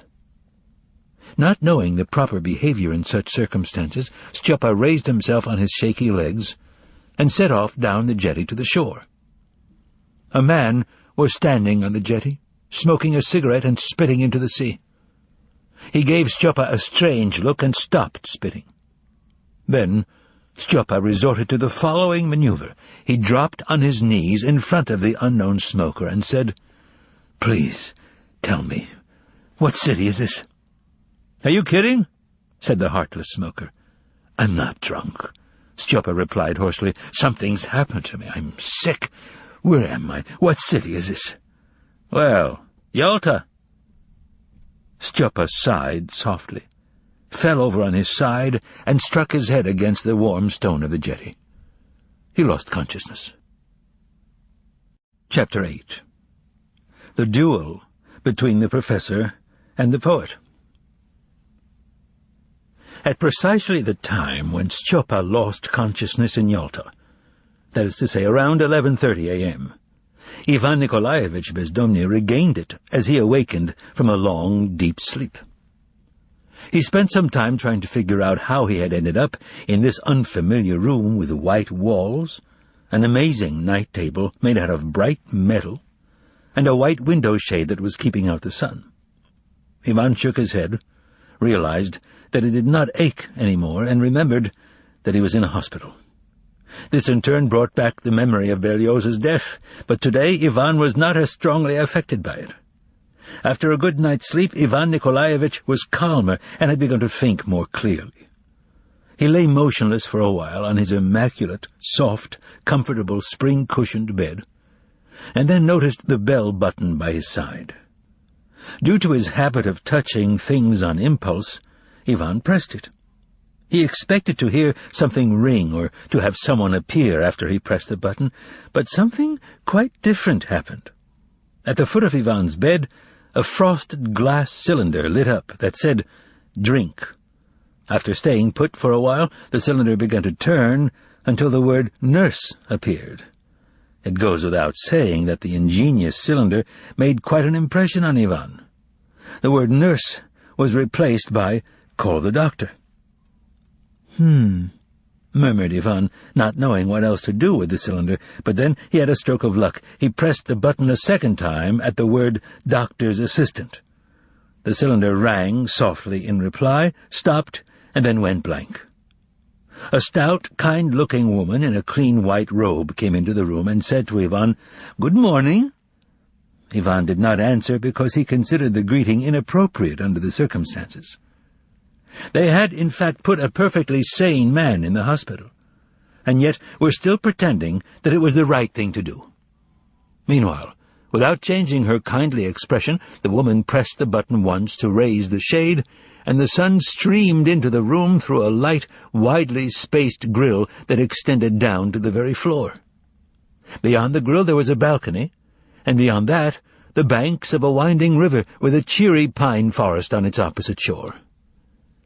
"Time for your bath," said the woman invitingly, and beneath her hands the interior wall moved aside, revealing a bath compartment and a splendidly equipped bathroom and lavatory.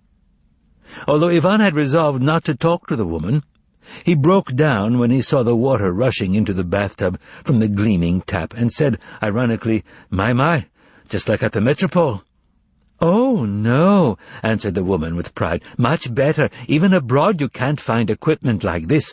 Doctors and scientists come here especially to inspect our clinic. We have foreign visitors here every day." When he heard the words, "foreign visitor," Ivan immediately recalled the consultant from the day before. His mood darkened, and he scowled and said, "Foreign visitors. How impressed you all are with foreign visitors. But they come in many different varieties. Take the one I met yesterday, for example. He was a real charmer." He was on the verge of telling the woman about Pontius Pilate, but he restrained himself when he realized that it wouldn't mean anything to her, and she wouldn't be able to help him anyway. After his bath, Ivan Nikolaevich was given everything a man needs after a bath.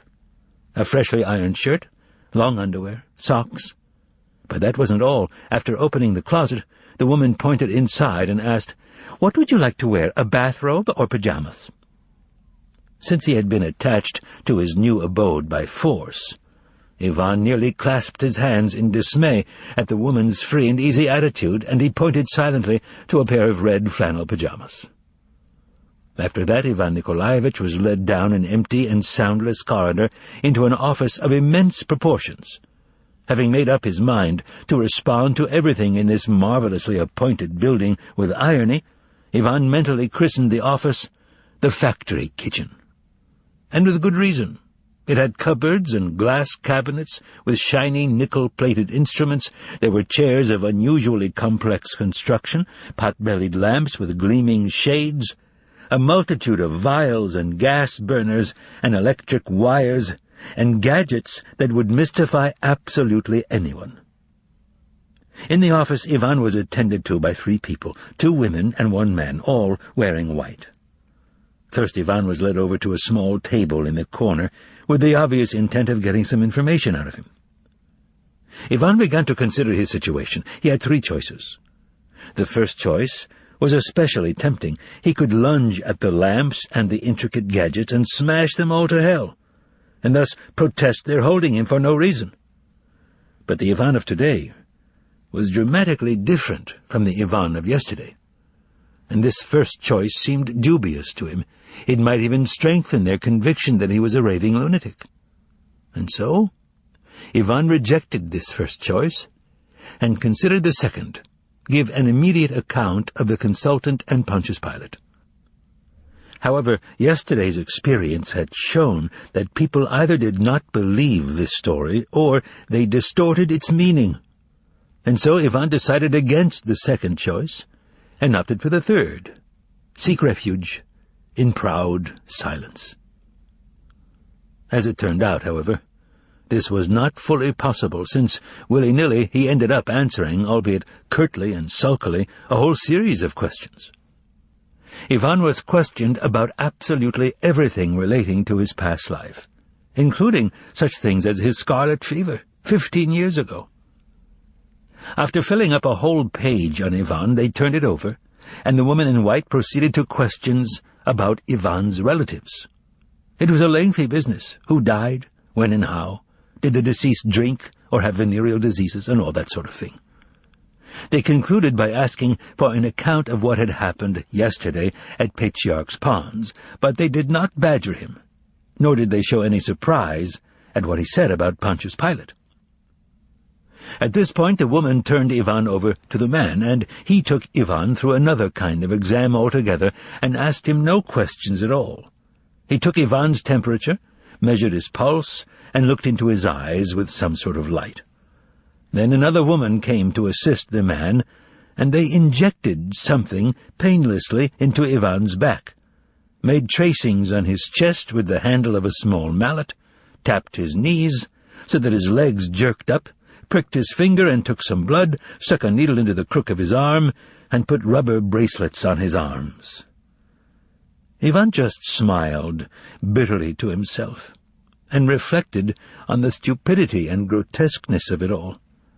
Imagine, he had just wanted to warn everybody about how dangerous the foreign consultant was, and try to catch him, and the only thing he had accomplished was to end up in some mysterious office where he had to tell a lot of rubbish about his uncle Fyodor, who had been a chronic drunk in Vologda. Intolerable stupidity.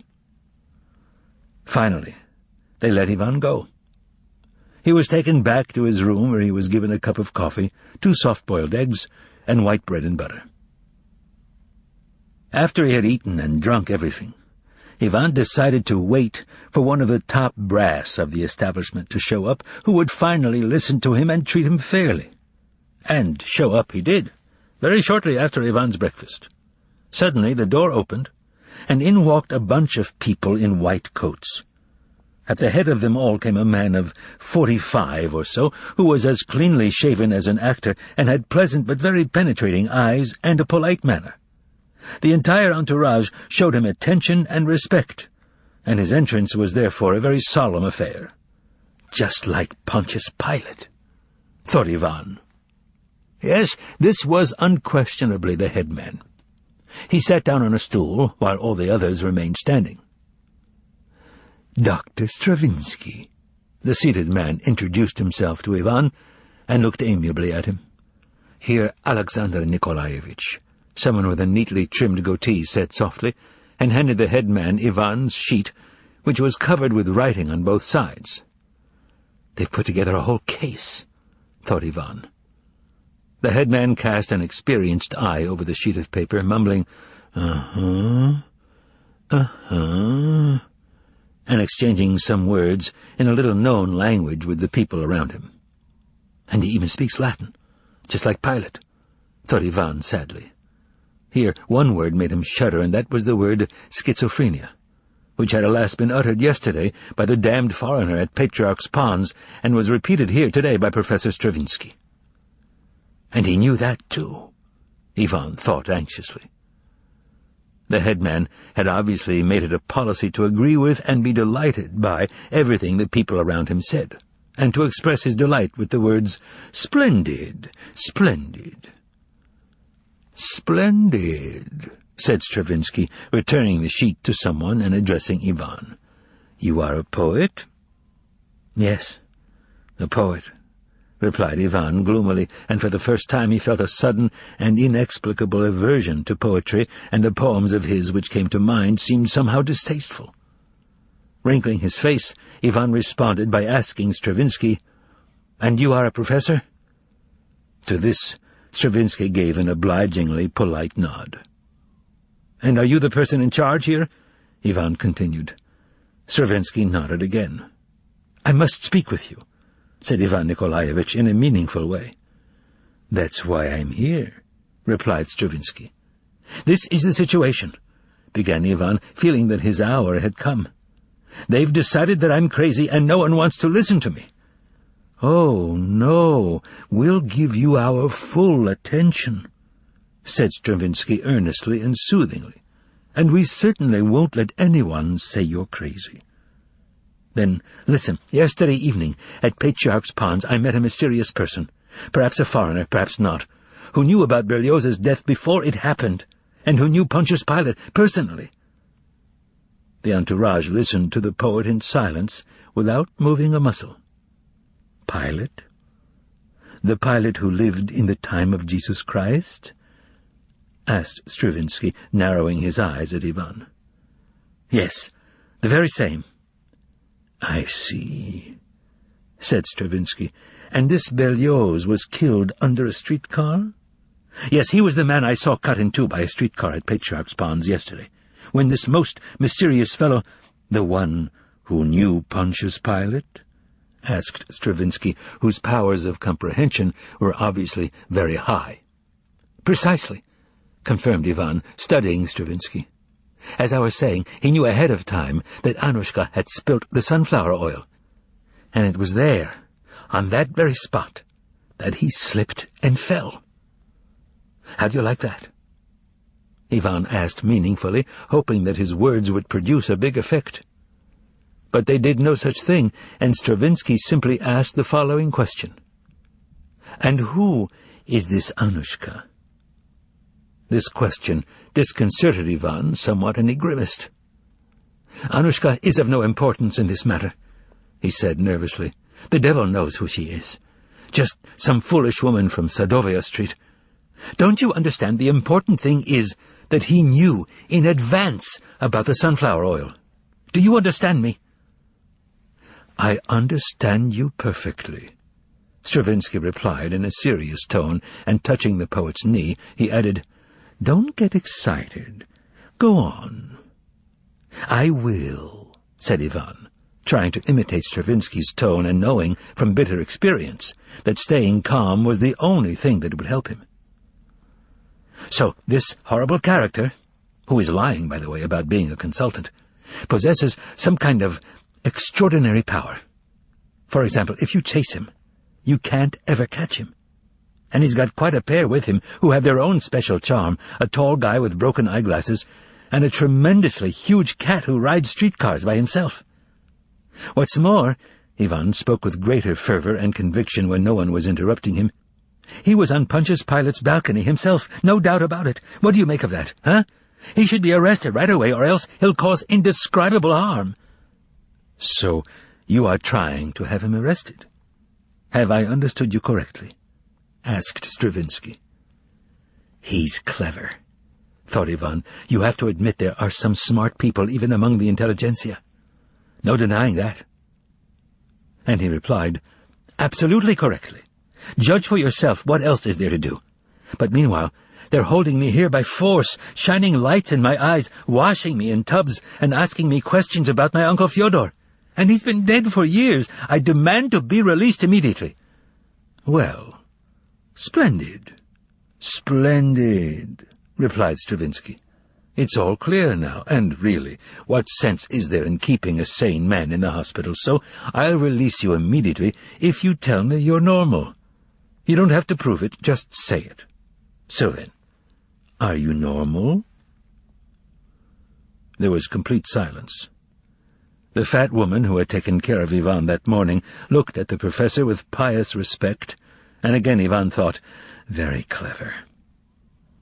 The professor's offer was very attractive, but before answering Ivan thought very hard, wrinkled his brow, and finally said firmly, Yes, I am normal.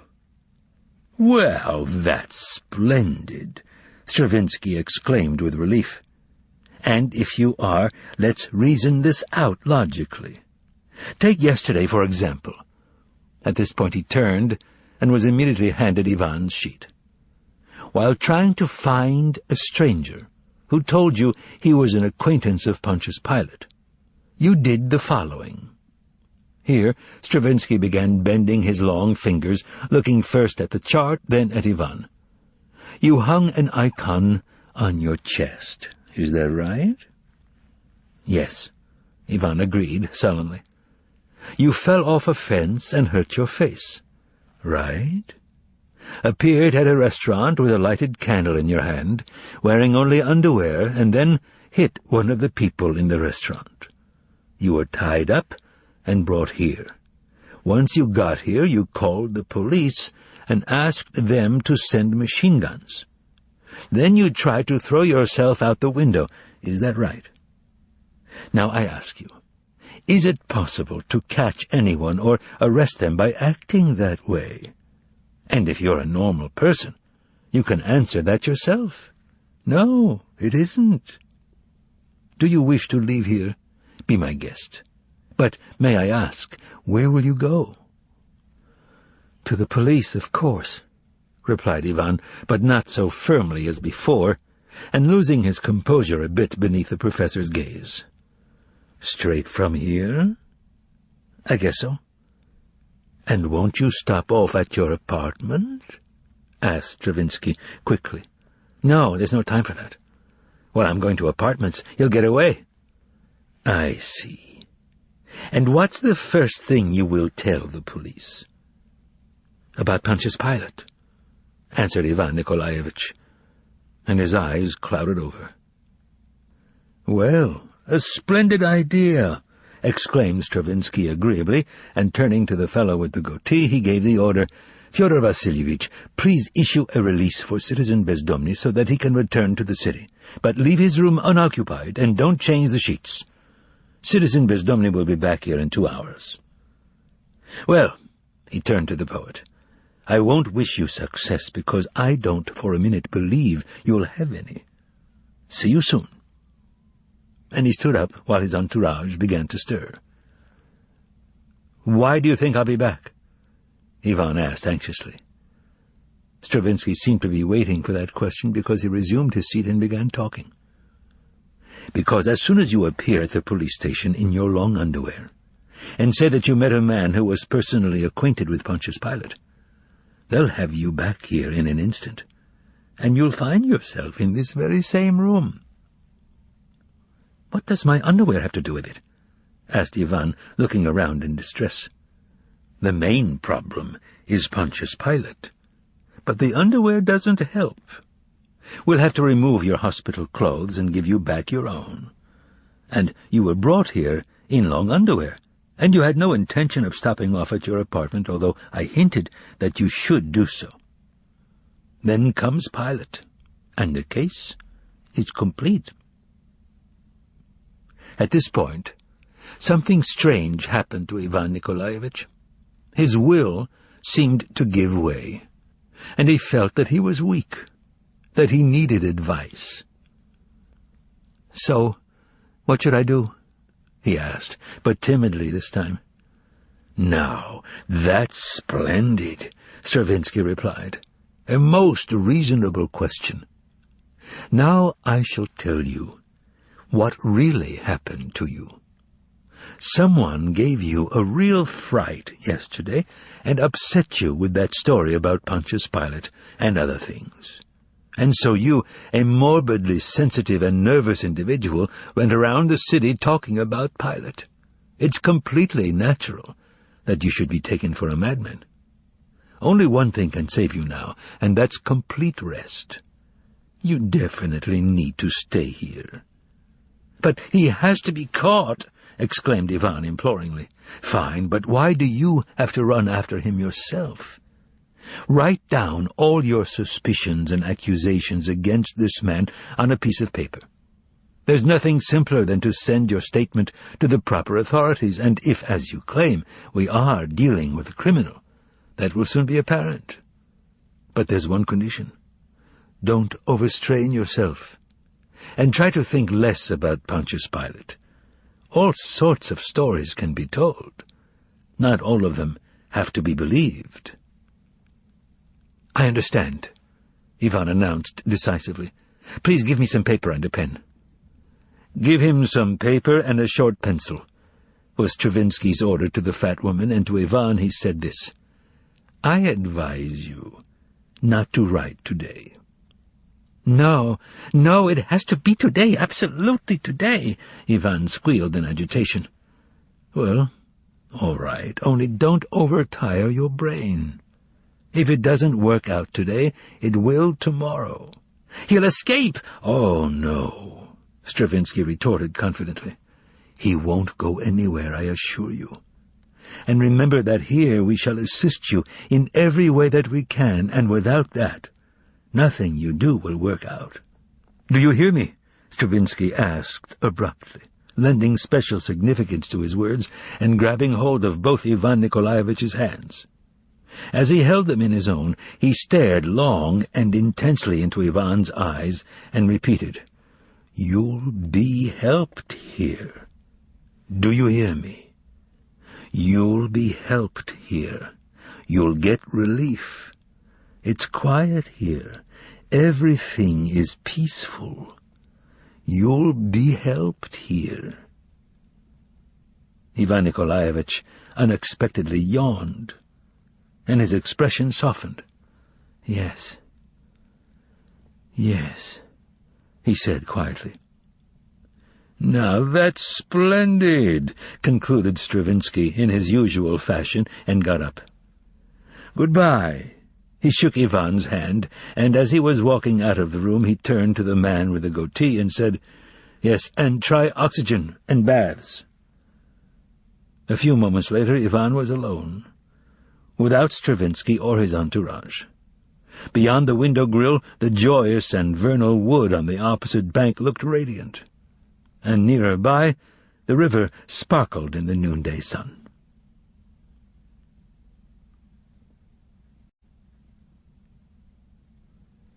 Chapter 9. Korolyov's Tricks. Nicanor Ivanovich Besoy, chairman of the House Committee of 302B Sadovaya Street in Moscow, the residence of the late Berlioz, found himself inundated with problems, which had started during the night between Wednesday and Thursday. At midnight, as we already know, Zhildjibin arrived as part of a commission which summoned Nicanor Ivanovich, informed him of Berlioz's death, and then went with him to apartment number 50. There the papers and belongings of the deceased were put under seal. Neither Grunya the maid nor the frivolous Stepan Bogdanovich was in the apartment at the time. The commission told Nicanor Ivanovich that they would remove the deceased's papers in order to sort them out, that the deceased's living space, that is to say his 3 rooms, the study, living room, and dining room that had once belonged to the jeweller's widow, would revert to the House Committee, and that the deceased's belongings would be kept where they were under seal until notification of the heirs. News of Berlioz's death spread throughout the building with supernatural speed, and Besoy started getting calls at 7 o'clock Thursday morning. Then people began showing up in person to submit claims for the vacated rooms. Within 2 hours, Nicanor Ivanovich had received 32 such claims. They contained pleas, threats, slanderous gossip, denunciations, offers to undertake renovations at their own expense, references to unbearable overcrowding and the impossibility of sharing an apartment with bandits. Included, too, was an artistically powerful and gripping account of someone stealing pielmieni from apartment number 31 and stuffing them into a jacket pocket, plus 2 threats of suicide and 1 confession of a secret pregnancy. Nicanor Ivanovich was constantly being called out into the hall of his apartment, grabbed by the sleeve, whispered to, winked at, and promised a little something for his efforts. This torment lasted until noontime, when Nicanor Ivanovich simply fled from his apartment and went to the office at the main entrance, but when he saw people were on the lookout for him there as well, he took off again. After managing somehow to escape the people who chased him across the asphalt courtyard, he took refuge in entranceway number 6, and then climbed upstairs to the 5th floor, and that vile apartment, number 50. After catching his breath on the landing, the corpulent Nicanor Ivanovich rang the bell, but no one came to the door. He rang a 2nd time, and a 3rd, and began grumbling and cursing under his breath. Even then no one answered. Finally he lost his patience, took a bunch of duplicate keys belonging to the housing administration out of his pocket, opened the door authoritatively, and walked in. "Hey there, maid!" Nicanor Ivanovich shouted in the semi-dark hallway. "What's your name? Grunya, is it? Are you there?" No one replied. Then Nikanor Ivanovich took a folding ruler out of his briefcase, removed the seal from the study door, and stepped inside the room. Or rather, he was just starting to step inside when he stopped in amazement in the doorway and even gave a shudder. Sitting at the deceased's desk was a stranger, tall and emaciated, and wearing a checked jacket, jockey cap, and pince-nez. Well, in short, you know who. "And who might you be, citizen?" asked Nikanor Ivanovich in a frightened voice. "Hello, Nikanor Ivanovich," the unexpected citizen called out in a quavering tenor, and leaping to his feet, he greeted the chairman with an abrupt and forceful handshake. Nikanor Ivanovich was hardly enthralled by this welcome. "Excuse me," he began suspiciously, "but who exactly are you? Are you here in an official capacity?" "Ah, Nikanor Ivanovich," the stranger exclaimed confidingly, "how do you define official and unofficial? All that depends on your point of view. All that is arbitrary and relative. Today I'm unofficial, but tomorrow I might be official. And vice versa, of course, or even something worse." This kind of reasoning gave no satisfaction whatsoever to the chairman of the House Committee. A suspicious person by nature, he decided that the bombastic citizen was certainly unofficial and maybe even superfluous. "So who are you? What's your name?" the chairman asked with increasing severity, and even began to bear down on the stranger. "My name is," replied the citizen, unperturbed by the severity of tone, "well, let's say, Griboedov. And wouldn't you like a bite to eat, Nikanor Ivanovich? No need for ceremony, huh?" "I beg your pardon," began Nikanor Ivanovich, by now indignant. "But what in hell does a bite to eat have to do with this?" However unpleasant it may be, one must admit that Nikanor Ivanovich was by nature somewhat rude. "You have no right to be in the deceased's quarters. What are you doing here?" "And won't you sit down, Nikanor Ivanovich?" cried the citizen, without losing his composure, and making a great display of offering the chairman a seat. Absolutely enraged, Nikanor Ivanovich refused to sit down and shouted, "Who are you, anyway?" "I serve, if you please, as an interpreter for the foreign visitor currently residing in this apartment," explained the fellow, who called himself Griboedov, as he clicked the heel of his scuffed red shoe. Nikanor Ivanovich's mouth fell open. The presence of a foreigner in the apartment, and with an interpreter no less, came as a complete surprise to him, and he demanded an explanation. The interpreter was happy to oblige. The foreign artiste, Mr. Volant, had been graciously invited by the director of the Variety Theatre, Stepan Bogdanovich Lechodyev, to stay in his apartment for the duration of his tour, approximately a week, and yesterday Stepan Bogdanovich had written to Nikanor Ivanovich to that effect, with a request that he issue the foreigner a temporary residence permit, since he, Lechodyev, was going to Yalta.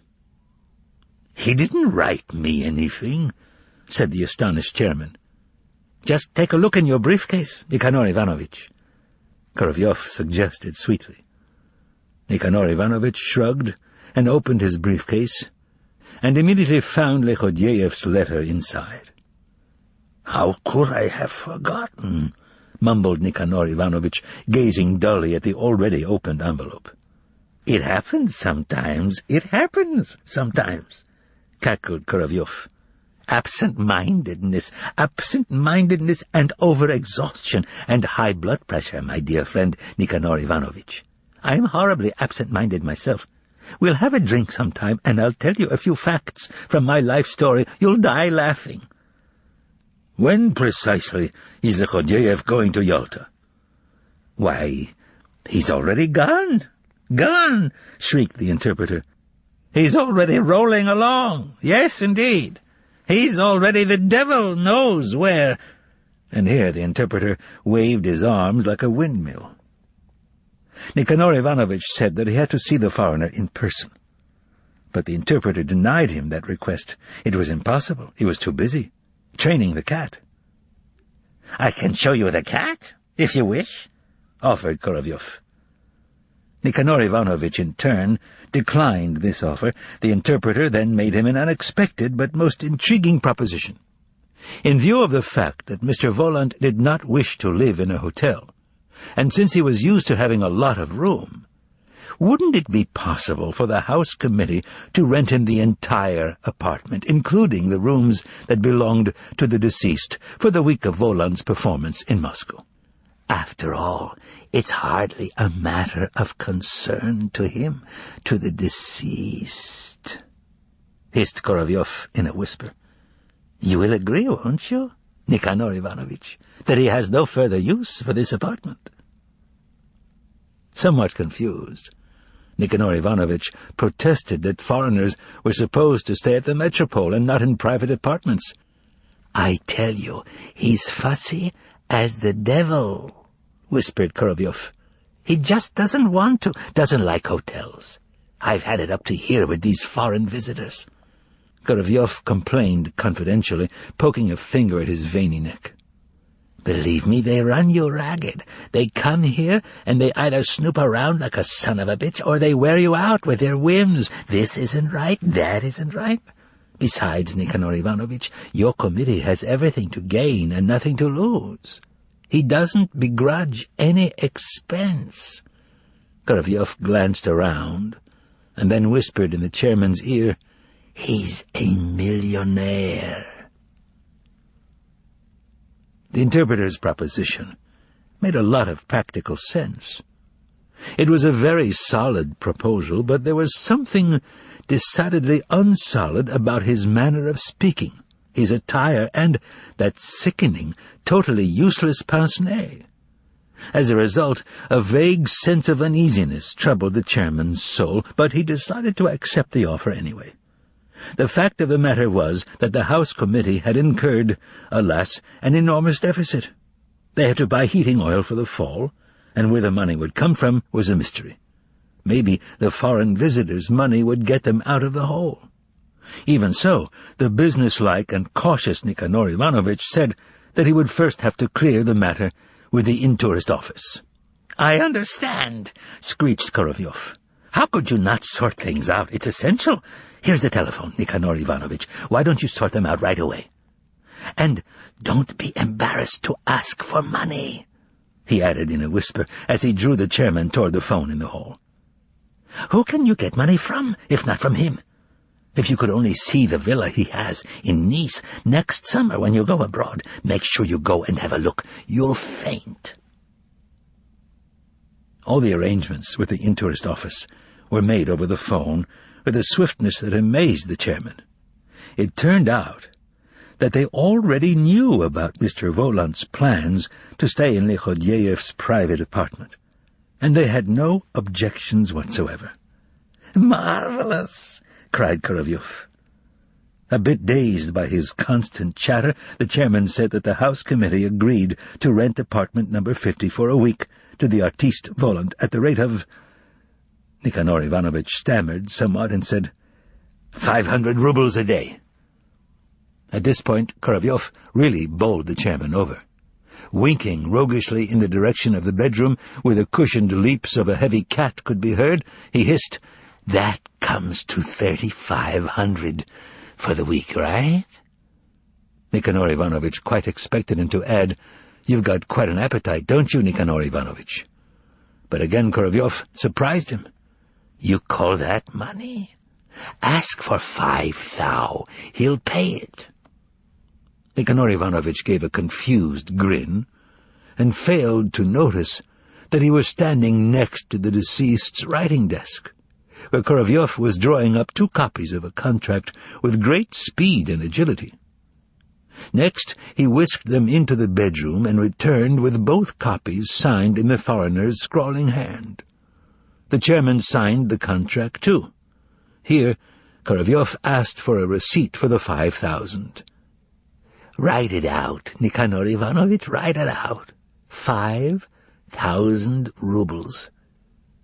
And then, in a manner ill-suited to the seriousness of the occasion, he said, 1, 2, 3, as he counted out 5 stacks of fresh banknotes for the chairman. This was done to the accompaniment of Korolyov's little jokes and quips, such as, "A penny saved is a penny earned," A fool and his money are soon parted, and other things of that sort. After recounting the money, the chairman took the foreigner's passport from Korovyov in order to make out a temporary residence permit, and then put it, along with the contract and the money, into his briefcase. Unable to control himself, he bashfully asked for a free pass to the show. "Why, of course," bellowed Korovyov. "How many tickets would you like, Nikanor Ivanovich? 12? 15?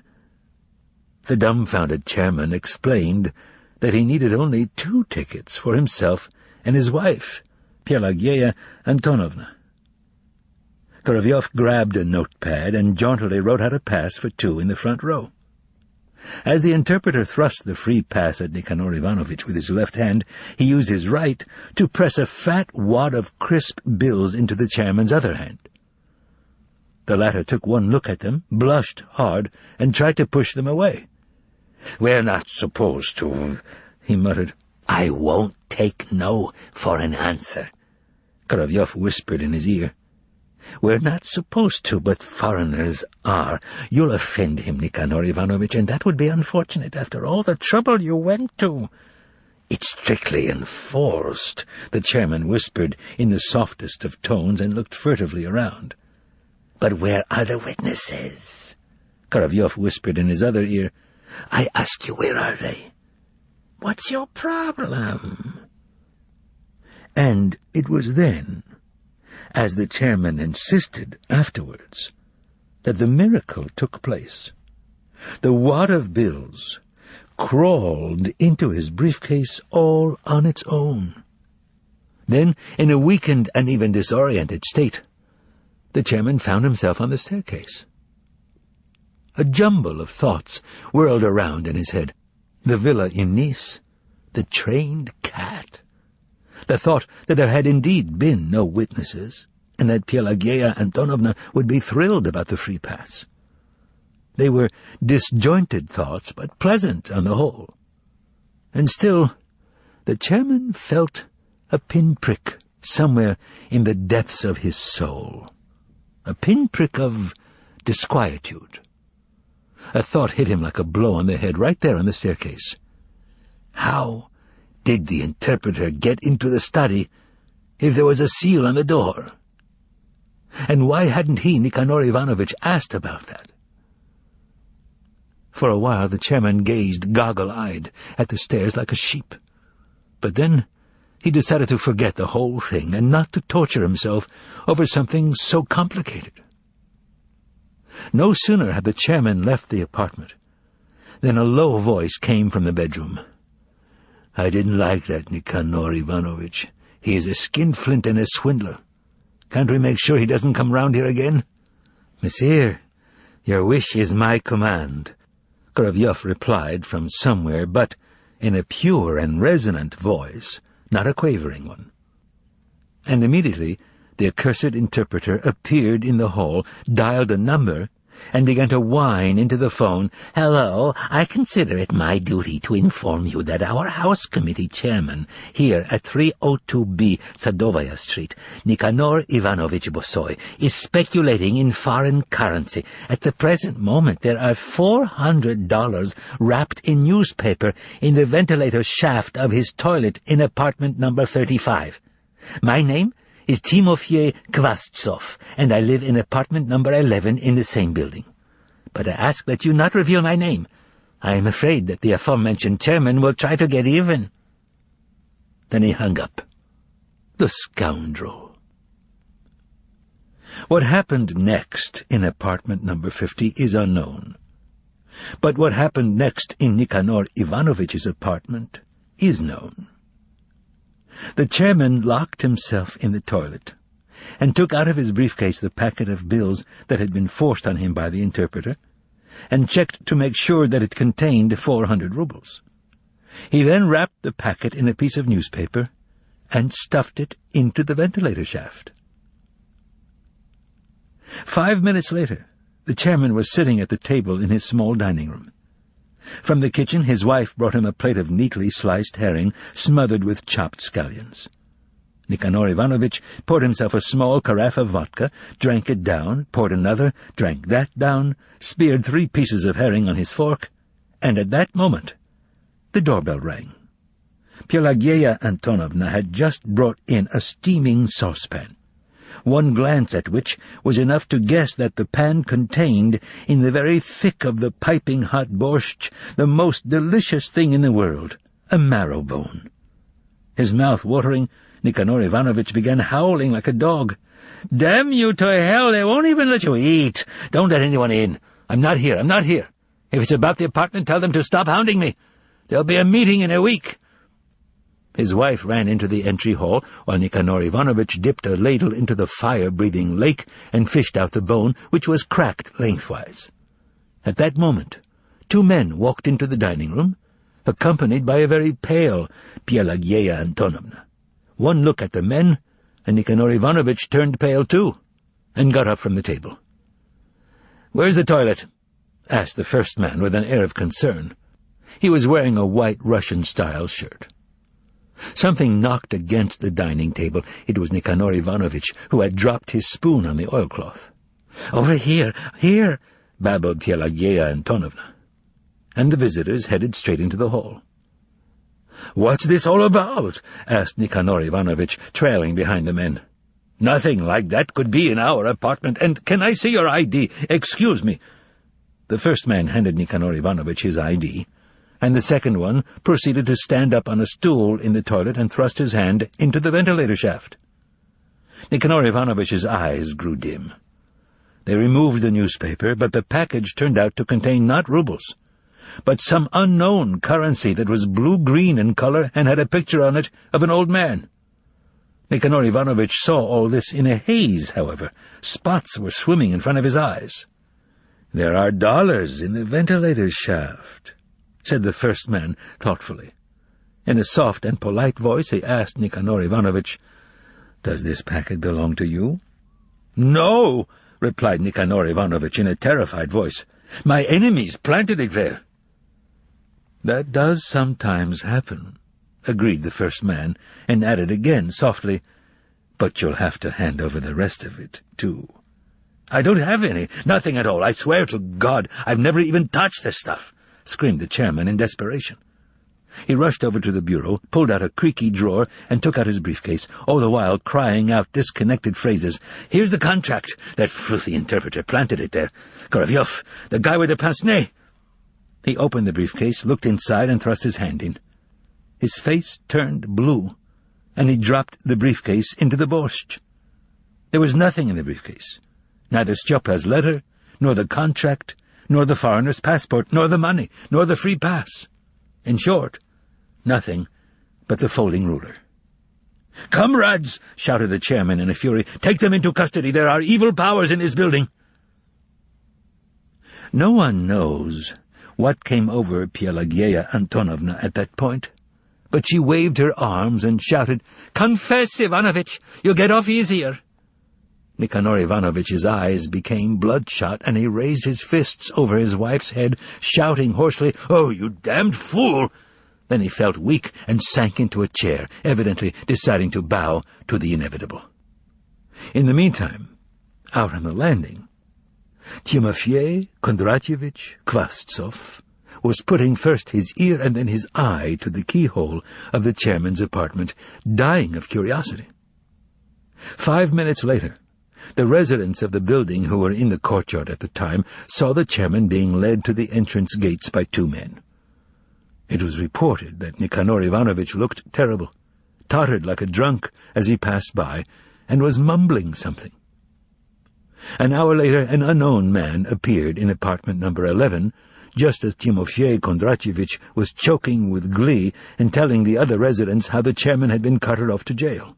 The stranger beckoned with his finger for Timofey Kondratyevich to come out of the kitchen and into the hall. He said something to him, and then they both vanished.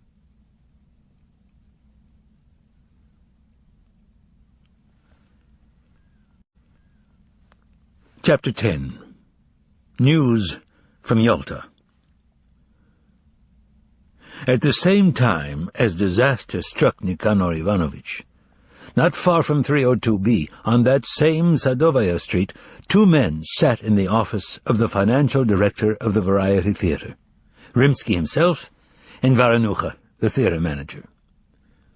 2 windows of the large second-floor office looked out on Sadovaya Street, and another, behind the financial director who was sitting at his desk, looked out on the Variety's summer garden, where there were soft drink stands, a shooting gallery, and an open-air stage. Apart from the desk, the office furnishings included a bunch of old theater bills hanging on the wall, a small table with a carafe of water, 4 armchairs, and a dusty, time-worn scale model of some stage review set up on a stand in the corner. Well, it goes without saying that the office also contained a small fireproof safe, battered and chipped, which stood on Rimsky's left next to the desk. Rimsky, who was sitting at the desk, had been in a foul mood since morning. Varanucha, on the other hand, was very animated and somehow especially restless and energetic. For the time being, he had no outlet for his nervous energy. Varanucha had taken refuge in the financial director's office in order to escape from the free-ticket hounds who poisoned his existence, especially on days when there was a change of program. And today was just such a day. As soon as the phone began to ring, Varanucha picked up the receiver and lied into it. "Who? Varanucha, he's not here. He's left the theater."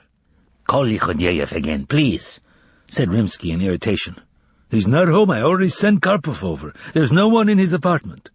"The devil knows what's going on," hissed Rimsky, clicking his adding machine. The door opened, and an usher came in, dragging a thick stack of additional theater bills hot off the press. Printed in large red letters on green sheets of paper was, "Today and every day at the Variety Theater, an added attraction. Professor Volant performs black magic with an exposé in full." Varanucha stepped back from the playbill, which he had draped over the scale model, admired it, and ordered the usher to paste them up everywhere. "It looks good, eye-catching," noted Varanucha as the usher was leaving. "Well, I don't like this venture at all," grumbled Rimsky, gazing angrily at the playbill through his horn-rimmed glasses. "And I'm amazed they've allowed him to perform at all."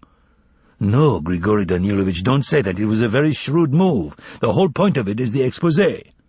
I don't know. It has no point at all, as far as I'm concerned. And besides, Stjopa's always dreaming up things like this. If only he'd let us have a look at the magician. Have you seen him?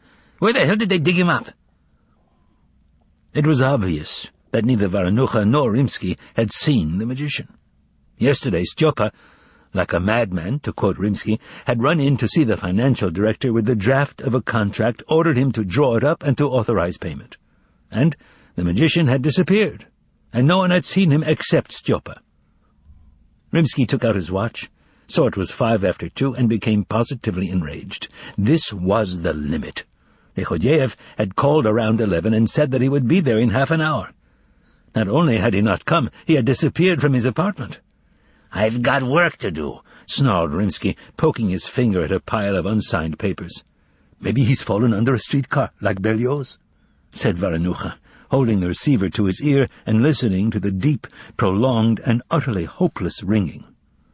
"Wouldn't be so bad," said Rimsky through his teeth in barely audible tones. At that very moment, a woman walked into the office, wearing a uniform jacket, a cap, a black skirt, and sneakers. She removed a small white square and a notebook from her waist pouch and asked, "Is this the Variety? Express telegram for you. Sign, please." Varanucha left a scrawl in the woman's notebook, and as soon as the door closed behind her, he opened the square. After reading the telegram, he blinked and handed it to Rimsky. The telegram read as follows: Yalta, Moscow. Variety. Today, 11:30, Criminal Investigation Department. Appeared nightshirt, trouser-clad, brown-haired psycho, allegedly Lichodyev, Director Variety. Wire Yalta, CID, whereabouts, Director Lichodyev. "Yeah, sure, and I'm your Aunt Mary," exclaimed Rimsky, and added, "One more surprise." "A false Dmitri," said Varanucha, and he began speaking into the phone. "Telegraph office, charge to Variety. Take a telegram. Are you listening? Yalta Criminal Investigation Department. Director Lichodyev, Moscow. Financial Director Rimsky." Taking no heed of the communique about the Yalta imposter, Varanucha again picked up the phone to try to find out where Stjopa was, and, naturally, he could not locate him anywhere. Just as he was holding the receiver in his hand, trying to figure out where to call next, The same woman who had brought the first telegram reappeared and handed him a new envelope. Varanucha opened it in haste, read what was written, and whistled. "What now?" asked Rimsky, twitching nervously. Varanucha handed him the telegram in silence, and the financial director read the following words. "Please believe, transported Yalta, Volant's hypnosis. Wire CID confirmation identity. Lichodyev." Rimsky and Varanucha, their heads touching, reread the telegram, and when they finished, they stared at each other in silence. "Citizens," said the woman angrily, "sign for it, and then you can be quiet for as long as you want. I've got telegrams to deliver." Varanucha, still staring at the telegram, scribbled something in the notebook, and the woman disappeared. "Weren't you talking to him on the phone just after 11? asked the manager, in complete bewilderment. "Oddly enough, yes," cried Rimsky, in piercing tones. "But whether I talk to him or not is irrelevant. He can't possibly be in Yalta now. That's absurd." "He's drunk," said Varanucha. "Who's drunk?" asked Rimsky, and again they both stared at each other. That an impostor or lunatic had sent a telegram from Yalta was beyond doubt. What was odd, though, was how the Yalta jokester could have known about Volant, who had arrived in Moscow only yesterday. How could he know about the connection between Lichodyev and Volant?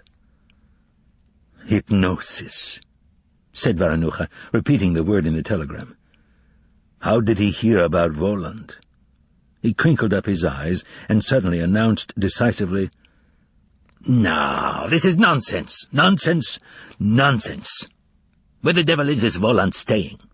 asked Rimsky. Varanucha got in touch with the tourist office immediately and reported, to Rimsky's complete surprise, that Volant was staying in Lichodyev's apartment. He then dialed Lichodyev's apartment and listened to the phone ring repeatedly and insistently. In between rings, he could hear from somewhere far away a deep, somber voice singing "The Cliffs, My Refuge."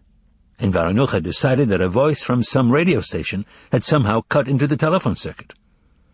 "There's no answer at the apartment," said Varanucha, hanging up the phone. "Perhaps I should try again." He didn't finish his sentence. The same woman appeared in the door again, and both Rimsky and Varanucha got up to meet her, but this time it was a dark sheet of paper that she removed from her bag rather than a small white square. "This is beginning to get interesting," said Varanucha through his teeth, staring after the woman as she made a quick exit. Rimsky was the first to get hold of the sheet. Against the dark background of the photographic paper, one could clearly make out black, handwritten lines. "Proof, my handwriting, my signature. Wire confirmation. Put Volant under secret surveillance. Lichodyev."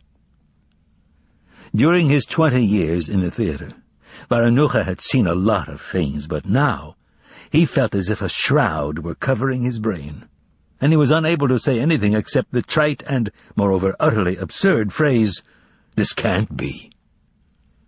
Rimsky, on the other hand, reacted differently.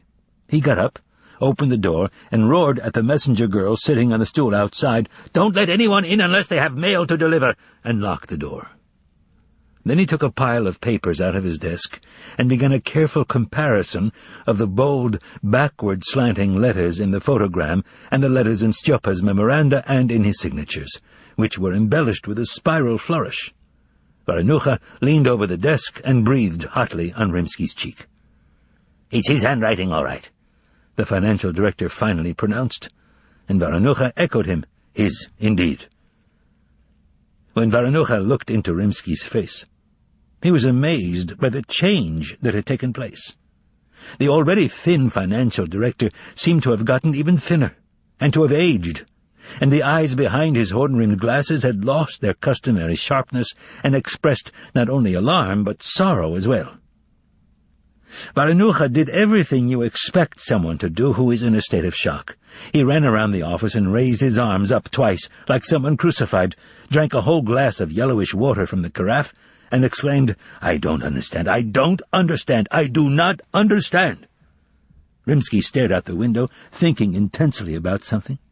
The financial director was in a very difficult position. He had to devise, right on the spot, an ordinary explanation for out-of-the-ordinary happenings. The financial director narrowed his eyes and tried to imagine Stjopa, shoeless and in a nightshirt, getting on some unheard-of super-fast plane at around 11:30 in the morning, and then also, at 11:30, the same Stjopa standing in his socks at the airport in Yalta. The devil knew how. Maybe it wasn't Stjopa who called him from his apartment. No, it was Stjopa, as if he didn't know Stjopa's voice. And even if it hadn't been Stjopa on the phone that morning, it was certainly Stjopa who appeared in his office as recently as yesterday evening, bringing that foolish contract and annoying the financial director with his thoughtlessness. How could he have left town or taken a plane without telling the theater? And even if he had taken a plane last night, he couldn't have gotten there by noon today. Or could he? "How many kilometers is it to Yalta?" asked Rimsky. Varanucha stopped his running about and shouted, "I thought of that. I already thought of that. By train to Sevastopol, it's about 1,500 kilometers. And it's another 80 kilometers from there to Yalta. But by air, of course, it's less." Yes, trains were out of the question. But what then? A fighter plane? Who would let Stjopa on a fighter plane without shoes? Why? Maybe he took off his shoes when he arrived in Yalta. Again, why? Besides, they wouldn't have let him on a fighter plane even with shoes. And what did a fighter plane have to do with it? Still, they had it in writing, that he appeared at the Criminal Investigation Department at 11:30 in the morning. But he was talking on the phone in Moscow. Wait a minute. At that point, the face of Rimsky's watch suddenly appeared before his eyes. He remembered where the hands had been. God, it had been 11:20. So where does that leave us? If we assume that Stjopa left for the airport right after our conversation and got there in, say, 5 minutes, which, by the way, is also inconceivable, then we are left to conclude that the plane took off right on the spot and covered more than 1,000 kilometers in just 5 minutes, meaning that it traveled at more than 1,200 kilometers per hour. That's impossible. So, he can't be in Yalta. What other explanation was there? Hypnosis? There was no hypnosis in the world that could propel someone more than 1,000 kilometers. So, is he only imagining that he's in Yalta? He's imagining it, perhaps, and the Yalta CID is imagining it too? No. You'll have to excuse me, but things like that don't happen. But hadn't they sent a wire from there? The financial director's face looked literally horror-struck. Meanwhile, the doorknob was being pulled and twisted from the outside, and the messenger girl was heard shouting desperately, "You can't go in, I won't let you. Even if you kill me, there's a meeting." Rimsky did his utmost to control himself, picked up the phone and said, "Connect me with Yalta. It's urgent." "Smart," Varanucha exclaimed to himself. But the call to Yalta did not go through. Rimsky hung up the phone and said, "The line's out of order, as if out of spite." It was obvious that the faulty line had a particularly devastating effect on Rimsky and even made him reflective. After musing for a while, he again picked up the receiver with one hand and with the other began writing down what he was saying into the phone. "Take an express telegram. Variety. Yes. Yalta. Criminal Investigation Department. Yes. Today, around 11:30, Griboedov phoned me in Moscow. Stop. After that, missed work and cannot be located by phone. Stop. Handwriting confirmed. Stop. Steps taken to put said artiste under surveillance. Financial Director Rimsky." Very smart, thought Varanucha, but before he could think it properly, these words echoed in his head. It's stupid. He can't be in Yalta. Meanwhile, Rimsky did the following. He neatly folded all the telegrams that had been received, put them in a packet along with a copy of the telegram he had sent, put the packet into an envelope, sealed it, wrote something on it, and then handed it to Varanucha, saying, "Ivan Savyelyevich, take this over in person right away. Let him figure it out." Now, that's really smart, thought Varanucha, and he stuffed the envelope into his briefcase. Then, just in case, he dialed Stjopa's apartment again, listened, winked joyously and mysteriously, and smirked. Rimsky stretched his neck to listen. "May I speak to the artiste, Volant?" Varanucha asked sweetly. "They're busy," a crackling voice replied. "Who may I say is calling?" "The manager of the Variety Theatre, Varanucha." "Ivan Savyelyevich?" the receiver exclaimed joyously. "I'm terribly happy to hear your voice. How's your health?" "Merci," the astonished Varanucha replied. "And who am I speaking to?" "The assistant, his assistant and interpreter, Korovyov," crackled the receiver. "I'm at your service, my dear Ivan Savyelyevich. Tell me how I can be of help to you. Well?" "Excuse me, but is Stepan Bogdanovich Lechodiev not at home?" "Alas, no, he's not," shouted the receiver. "He's gone." "Where to?" "He went for a drive outside of town." What's that? A drive? And when will he be back?" "He said, I'm just going out for some fresh air, and I'll be right back." "I see," said Varanucha, completely at a loss. "Merci. Be so kind as to tell Monsieur Volant that he will be appearing today in the third part of the program." "I will indeed, but of course, without fail, right away. To be sure, I'll tell him," tapped out the receiver abruptly. "All the best," said the astonished Varanucha. "Please accept," said the receiver, "my best, my warmest wishes and regards. I wish you success, good luck, complete happiness, everything." "Well, of course, it's just what I said," cried the manager excitedly. "He didn't go to any Yalta. He just went for a ride in the country." "If that's the case," said the financial director, turning pale with rage, "words can't describe what a swine he is." Here the manager jumped up and let out such a shout that Rimsky shuddered. I just remembered. There's a Crimean restaurant just opened up in Pushkino called the Yalta. That solves everything. He must have gone there, had too much to drink, and started sending us telegrams." "This is really too much," replied Rimsky, his cheek twitching and his eyes blazing with real fury. "Well, he'll pay a heavy price for this little jaunt." He suddenly broke off and added hesitantly, "But what about the Criminal Investigation Department?" "That's absurd. More of his little games," interjected the affable Varanucha, who then asked, "So, should I take this packet over anyway?" "Absolutely," answered Rimsky. Again the door opened, and in walked the same woman. "She's back," thought Rimsky with inexplicable anguish, and both of them stood up to meet her.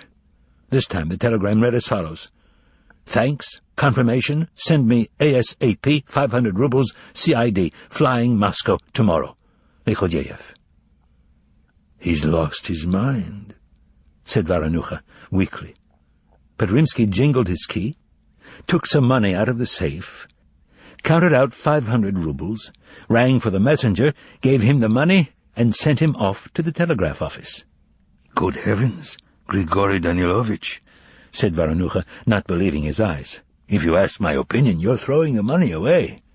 "It'll come back," Rimsky replied softly, "and that little outing will cost him plenty." Then he added, pointing to Varanucha's briefcase, "Get going, Ivan Savyelyevich. Don't delay." And Varanucha ran out of the office with the briefcase. When he went downstairs, he saw an extremely long line at the box office and learned from the cashier that she expected to be sold out within the hour because the public had come in droves after seeing the additional playbills. Varanucha told the cashier to set aside 30 of the best seats in the orchestra and loges, and then rushed out of the box office.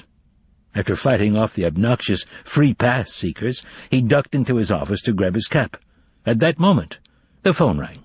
"Yes," shouted Varanucha. "Ivan Savyelyevich?" inquired the receiver in a loathsome nasal twang. "He's not in the theatre," Varanucha was about to shout back, but the receiver immediately cut him off. "Don't play the fool, Ivan Savyelyevich. Just listen. Don't take those telegrams anywhere, and don't show them to anyone." "Who is this speaking?"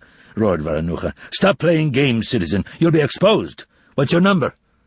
"Varanucha," sounded the same loathsome voice. "Do you understand Russian? Do not take those telegrams anywhere." "So you're not going to stop?" shouted the manager in a frenzy. "Well, you better watch out. You'll pay for this." He shouted yet another threat, but then stopped, because he sensed that there was no longer anyone listening to him on the line. At this point, the office somehow suddenly began to get dark.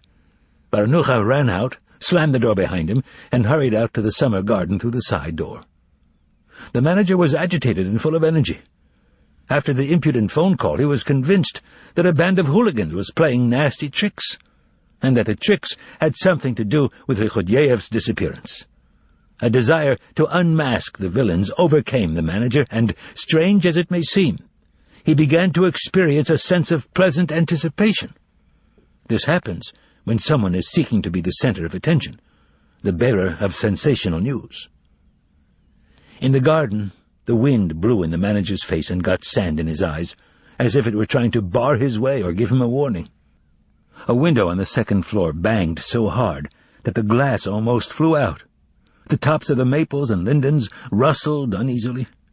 It got dark and turned cooler.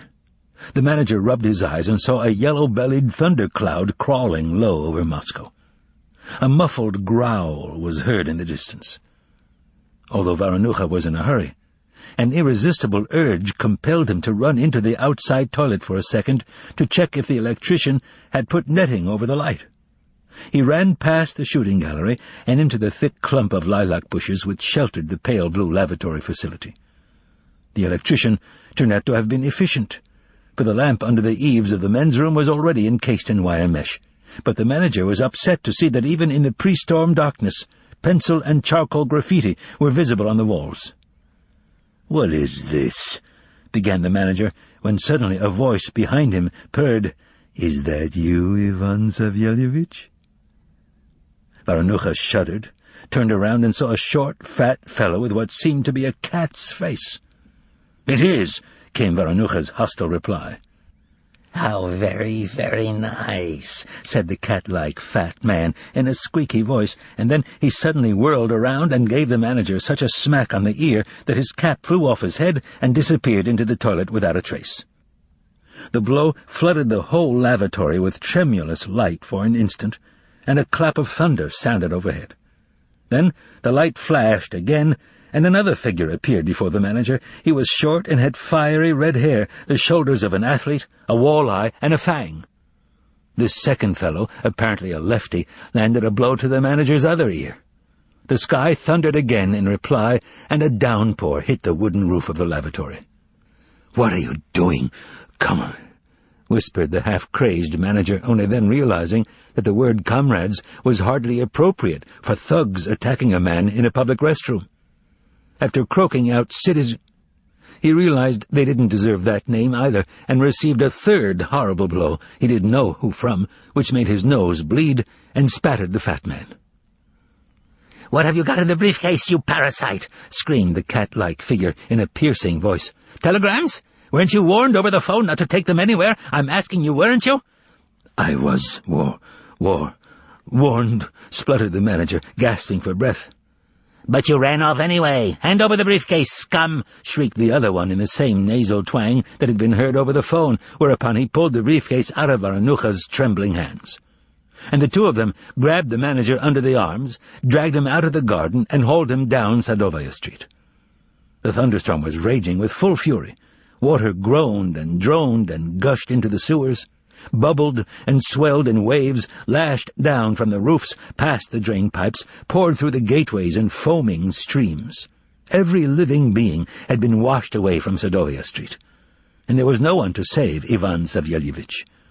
It took the thugs only a second to leap through the turbid waters in the glare of the lightning and drag the manager to number 302B. As they flew in the gateway with him, two barefoot women were huddled against the wall, clutching their shoes and stockings in their hands. The thugs then headed for entrance number 6, and Varanucha, close to madness, was hauled up to the 5th floor and tossed into the familiar semi-dark hallway of Styopa Lichodeyev's apartment. Here the two hoodlums vanished, and in their place appeared a girl who was stark naked. She had red hair and burning phosphorescent eyes. Realizing that this was the worst thing to have happened to him, Varanucha let out a groan and backed into the wall. But the girl walked right up to the manager and laid the palms of her hands on his shoulders.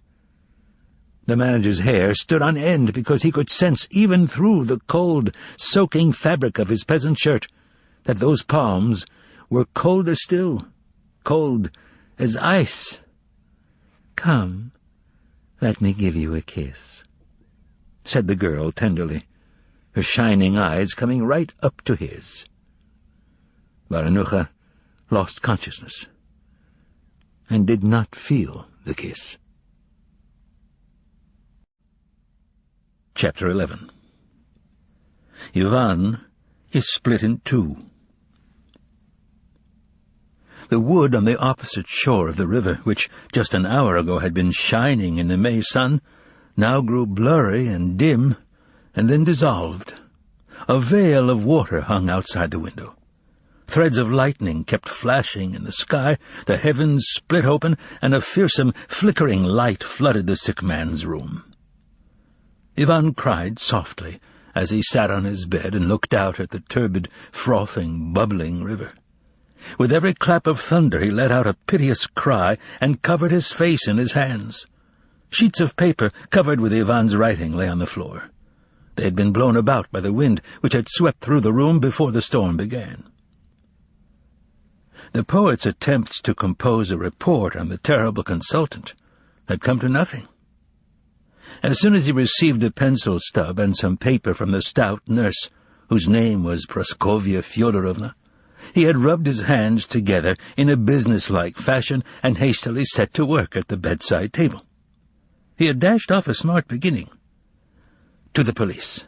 From Ivan Nikolaevich Bezdomny, member of Masolit. Report. Yesterday evening I arrived at Patriarch's Ponds with the deceased Berlioz. And the poet immediately became confused, largely due to the word deceased. It made everything sound absurd from the start. How could he have arrived somewhere with the deceased? Dead men don't walk. They really will think I'm a madman. Such thoughts made him start revising. The second version came out as follows.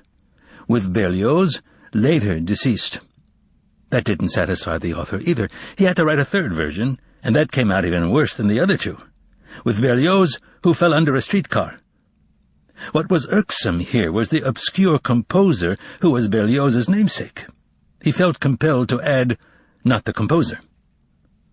Tormented by these two Berliozes, Ivan crossed everything out and decided to begin with a strong opening that would immediately get the reader's attention.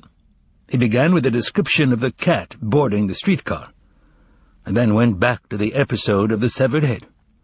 The head and the consultant's prediction made him think of Pontius Pilate, and in order to make the report more convincing, he decided to include the whole story about the procurator, starting with the moment when he came out onto the colonnade of Herod's palace, dressed in a white robe with a blood-red lining.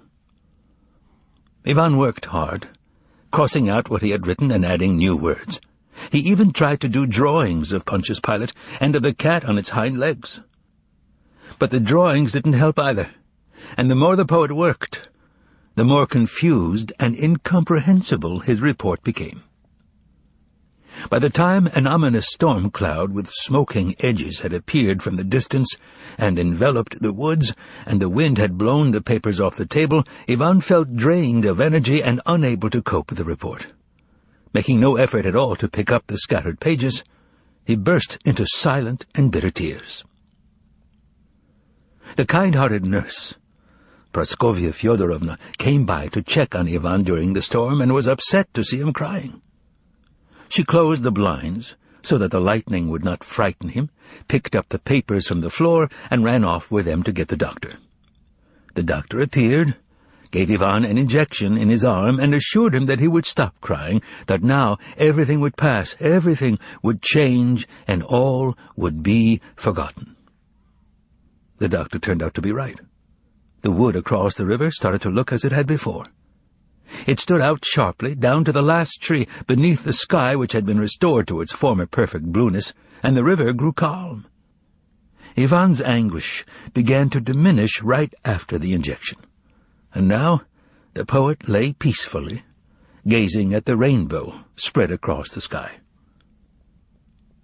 Things stayed this way until evening, and he never even noticed when the rainbow evaporated, the sky faded and grew sad, and the wood turned black. Ivan drank some hot milk, lay down again, and was himself surprised at how his thoughts had changed. The image of the demonic, accursed cat had somehow softened in his memory, The severed head no longer frightened him, and when Ivan stopped thinking about the head, he began to reflect on how the clinic wasn't so bad, everything considered, and how Stravinsky was a clever fellow and a celebrity, and extremely pleasant to have dealings with. And besides, the evening air was sweet and fresh after the storm. The asylum was falling asleep. The frosted white lights in the quiet corridors went out, and in accordance with regulations, the faint blue night lights came on, and the cautious steps of the nurses were heard less frequently on the rubber matting in the corridor outside the door. Now Ivan lay in a state of sweet lethargy, gazing now at the shaded lamp, which cast a mellow light down from the ceiling, now at the moon, which was emerging from the black wood. He was talking to himself. Why did I get so upset over Berlioz falling under a streetcar? The poet reasoned. In the final analysis, let him rot. What am I to him anyway, kith or kin? If we examine the question properly, it turns out that I, essentially, didn't really know the deceased. What did I actually know about him? Nothing. Except that he was bald and horribly eloquent. And so, citizens, continued Ivan, addressing an invisible audience, let us examine the following. Explain, if you will, why I got so furious at that mysterious consultant, magician, and professor with the black vacant eye. What was the point of that whole absurd chase, with me in my underwear carrying a candle? And what about that grotesque scene in the restaurant? But, said the old Ivan to the new Ivan, addressing him in a stern voice from somewhere inside his head or behind his ear. But didn't he know in advance that Berlioz's head would be cut off? How could you not get upset? What is there to discuss, comrades? Retorted the new Ivan to the broken-down old Ivan. Even a child can see that there is something sinister about all this. He is, no doubt about it, a mysterious and exceptional personality. But that's what makes it so interesting. The fellow was personally acquainted with Pontius Pilate. What could be more interesting than that? And instead of making that ridiculous scene at Patriarch Spahn's, wouldn't it have been better to have asked him politely about what happened next to Pilate and the prisoner Hanotri? But instead I got obsessed with the devil knows what. Is it such an earth-shattering event that an editor got run over? Does it mean the magazine will have to close down? So what can you do? Man is mortal, and, as was said so fittingly, sometimes suddenly so. Well, God rest his soul. There'll be a new editor, and maybe he'll be even more eloquent than the last one. After dozing off for a while, the new Ivan asked the old Ivan spitefully, So how do I look in all this? Like a fool, a bass voice pronounced distinctly, a voice which did not come from either one of the Ivans, and was amazingly reminiscent of the consultant's bass. For some reason Ivan did not take offense at the word fool, but was pleasantly surprised by it, smiled, and fell into a half-sleep. Sleep was creeping up on Ivan, and he could already see a palm tree on an elephant-like trunk, and a cat went by, not a fearsome one, but a jolly one.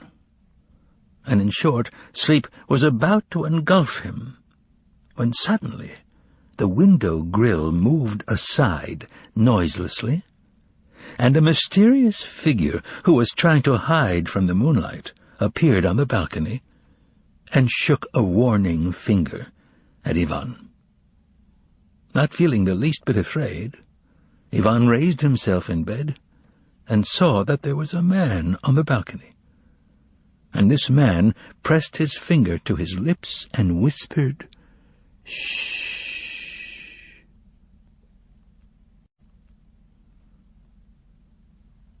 Chapter 12.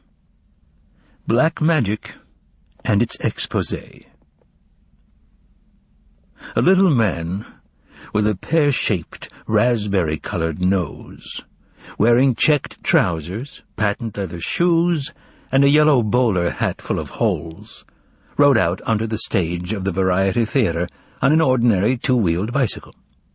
He made a circle to the accompaniment of a foxtrot, and then let out a triumphant hoot as he made his bicycle stand up on end. While riding on just the back wheel, the man turned upside down and managed at the same time to unscrew the front wheel and send it off stage. He then continued his ride on the one wheel, pedaling with his hands. Next appeared a buxom blonde in tights and a short skirt speckled with silver stars, who circled around on a unicycle perched on top of a long metal pole. As they passed each other, the man shouted out greetings and tipped his hat to her with his foot. The last to come out was a child of about 8, with an old man's face, who darted in between the two adults on a tiny two-wheeler outfitted with a huge automobile horn. After making several loops, the entire company pedaled up to the very edge of the stage to the accompaniment of an anxious drum roll from the orchestra. The spectators seated in the front rows gasped and pulled back in their seats, for it seemed as if all 3 performers were about to come crashing down into the orchestra with their cycles. But the bicycles stopped short, just as their front wheels threatened to skid off into the orchestra pit and onto the musicians' heads. With a loud cry of "Whoop!" the cyclists jumped off their bikes and bowed, and the blonde threw kisses to the audience, while the child made a funny noise on his horn. The theater shook with applause, and the pale blue curtain drew together from both sides, hiding the cyclists from view. The green lights of the exit signs went out, and in the web of the trapezes under the dome, the white globes of the house lights began to blaze like the sun. It was the intermission, before the final part of the program. The only person to have no interest whatsoever in the wonders of the Julie family's cycling technique was Grigory Danilovich Rimsky. He was sitting all alone in his office, biting his thin lips, and his face kept twitching convulsively. Lichodeyev's strange disappearance was now compounded by the utterly unforeseen disappearance of the manager Varanucha. Rimsky knew where he had gone, but he had gone there and not come back. Rimsky hunched his shoulders and whispered to himself, "But why?" And what is odd is that it would have been simpler than anything for a man as businesslike as the financial director to call the place where Varanucha had gone and find out what had happened to him. However, 10 o'clock was approaching, and he still couldn't bring himself to do it. At 10, Rimsky took himself firmly in hand and picked up the receiver, only then to discover that his phone was dead. The messenger boy reported that the other phones in the building were also out of order. This admittedly unpleasant but hardly supernatural occurrence completely unnerved the financial director and yet delighted him as well. He wouldn't have to make the call. Just as the red light signaling the start of intermission began to flicker above the financial director's head, the messenger boy came in and announced that the foreign artiste had arrived. For some reason, this made the financial director wince with pain. Turning darker than a storm cloud, he headed backstage to receive the guest artiste, there being no one left but him to do so. Those who were curious were using various pretexts to peer into the large dressing room off the corridor where the bells signaling the end of intermission were already ringing. Among them were conjurers in bright robes and turbans, a roller skater in a white knitted jacket, a storyteller whose face was pale with powder, and a makeup man. The visiting celebrity astounded everyone with his unusually long and splendidly cut tailcoat, and by the fact that he was wearing a black eye mask.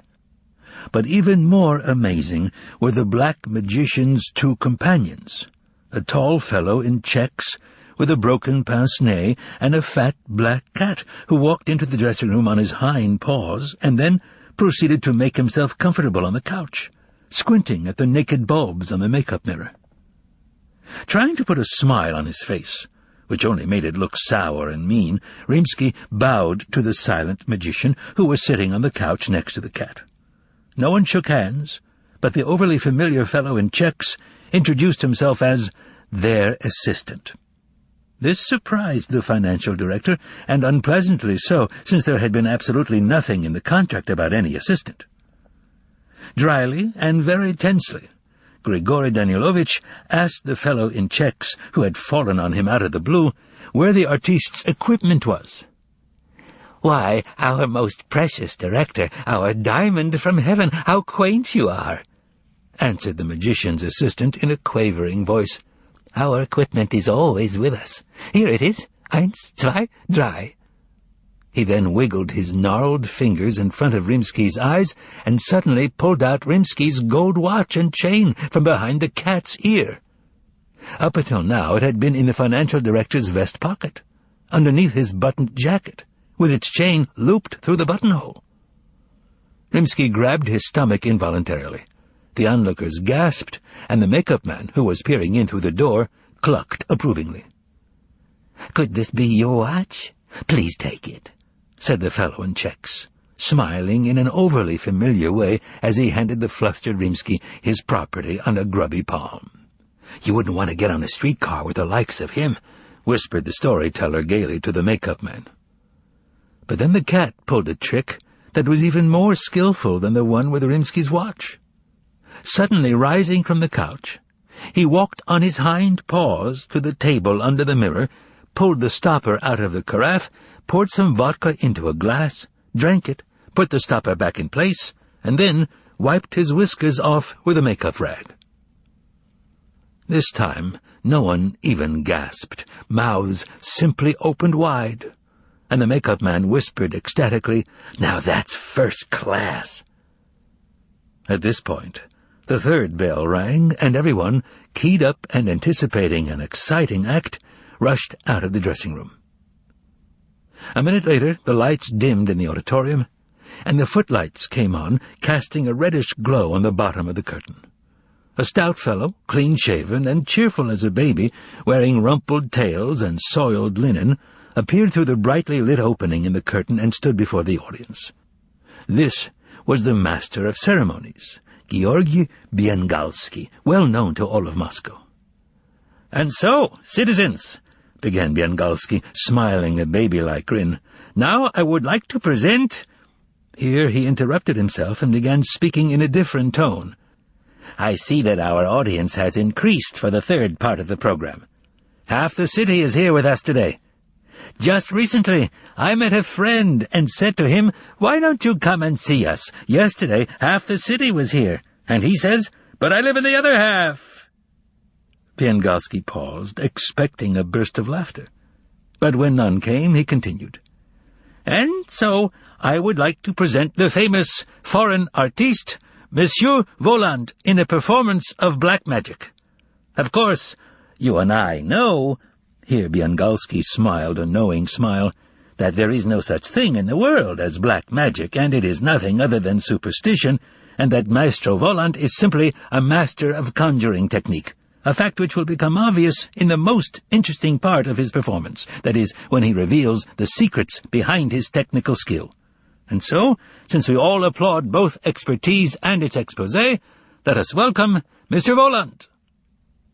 After delivering this whole spiel, Biengalski pressed his palms together and waved them in welcoming fashion at the opening in the curtain, whereupon it drew apart with a soft rustle. The entrance of the magician, with his tall assistant and his cat, who came out on stage on his hind paws, made a big hit with the audience. "An armchair, if you will," Voland commanded softly, and that very second an armchair appeared on stage out of nowhere, and the magician sat down. "Tell me, dear Fagot," inquired Voland of the buffoon in checks, who obviously had another name besides Korovyov, "have the Muscovites changed, in your opinion, in any significant way?" The magician looked out over the hushed audience, which was still stunned by the chair's sudden appearance out of thin air. "Indeed they have, monsieur," was Fagot Korovyov's soft reply. "You are right. They have changed a great deal. On the outside, I mean, as has the city, by the way. Apart from the obvious changes in dress, there are now these, what are they called? Streetcars, automobiles, buses," Fagot chimed in respectfully. The audience listened attentively to this conversation. thinking it was the prelude to the magic tricks. In the crowd of performers and stagehands backstage, Rimsky's pale, tense face could be seen.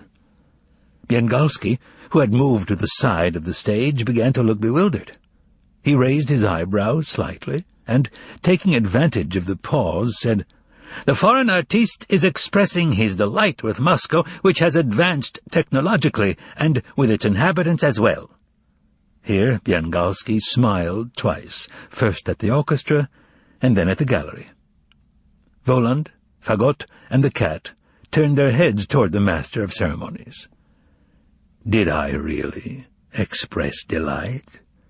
the magician asked Fagot. "No, indeed, monsieur, you expressed no delight whatsoever," was Fagot's reply. "So, what is this man talking about?" "He simply lied," pronounced the assistant in Czechs, booming out his words to the entire theater, and turning to Biengalski, he added, "My compliments, citizen, on your lies." Laughter broke out in the gallery, and Biengalski shuddered, his eyes bulging. "But I, of course, am not so much interested in buses, telephones, and such—" "Apparatus," prompted the fellow in Czechs. "Exactly so. Thank you," said the magician slowly in a deep bass.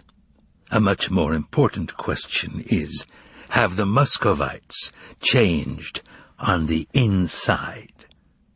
"Indeed, sir, that is a most important question." Backstage, people began exchanging looks and shrugging their shoulders. Biengalski stood red-faced and Rimsky was pale.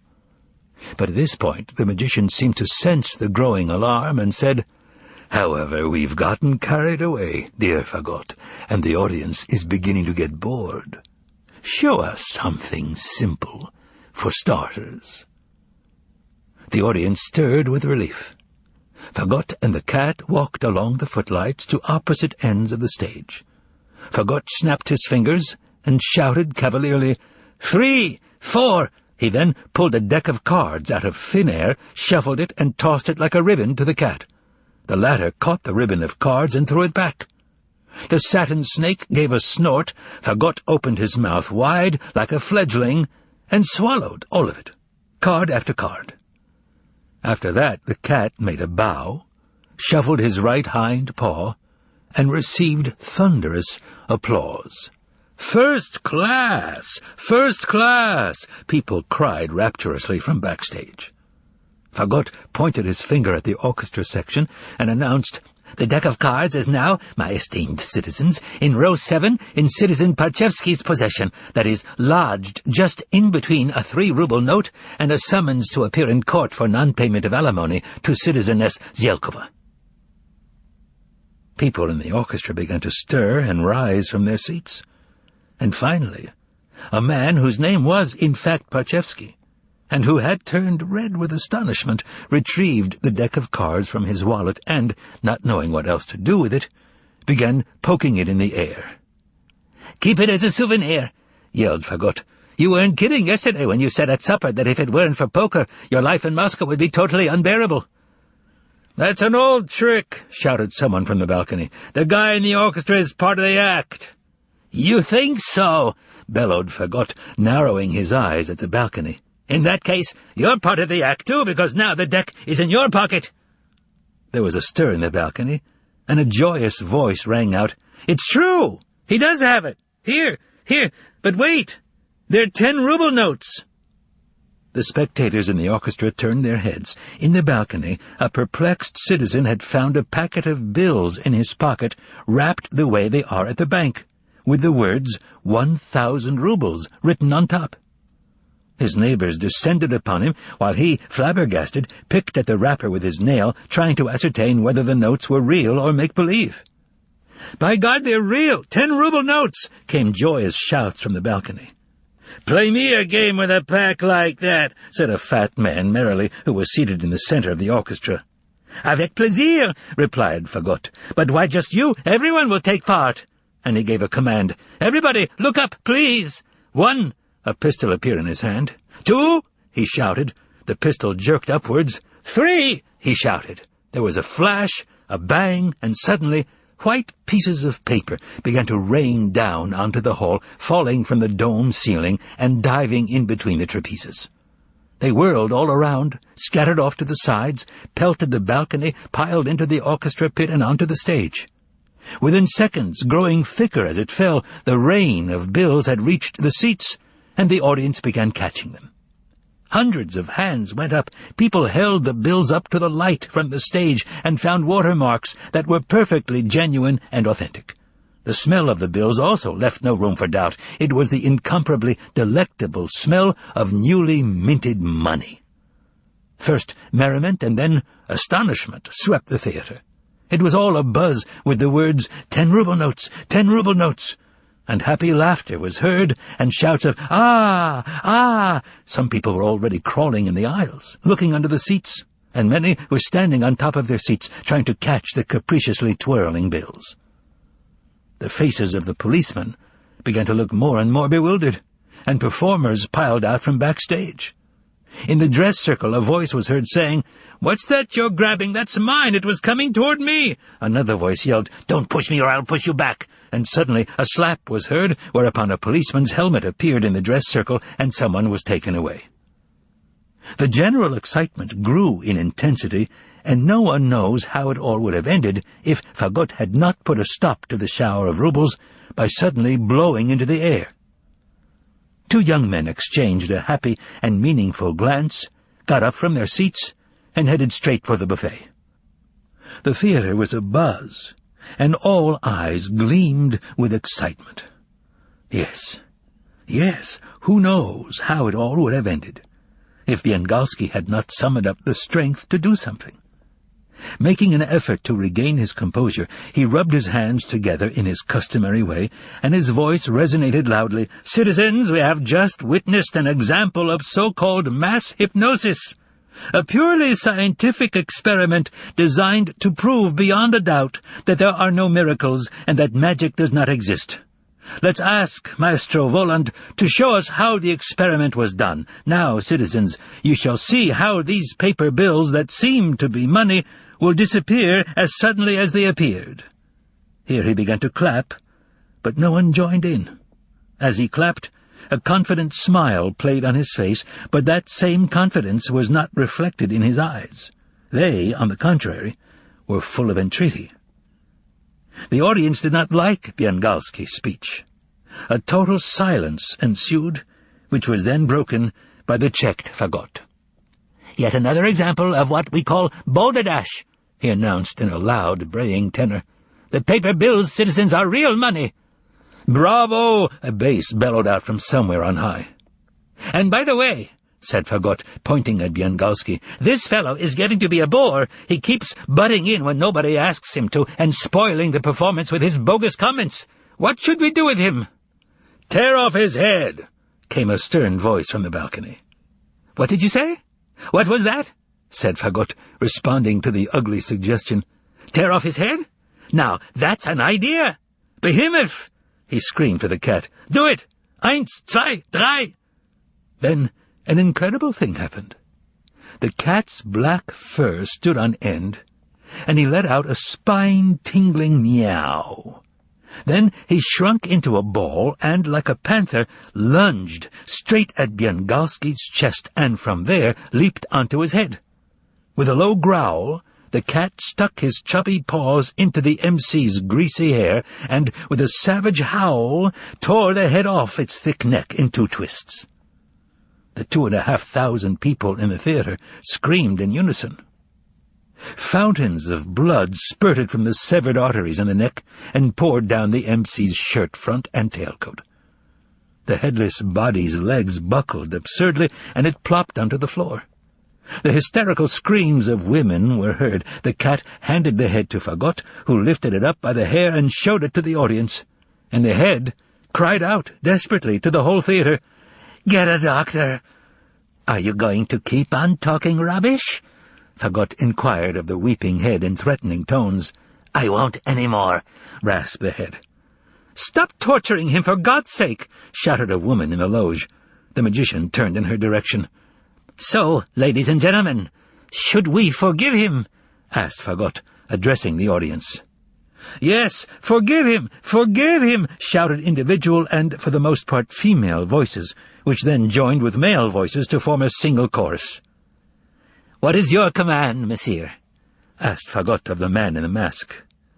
"Well," the latter replied pensively, "they are like people anywhere. They love money, but that has always been true. People love money, no matter what it is made of, leather, paper, bronze, or gold. And they are thoughtless.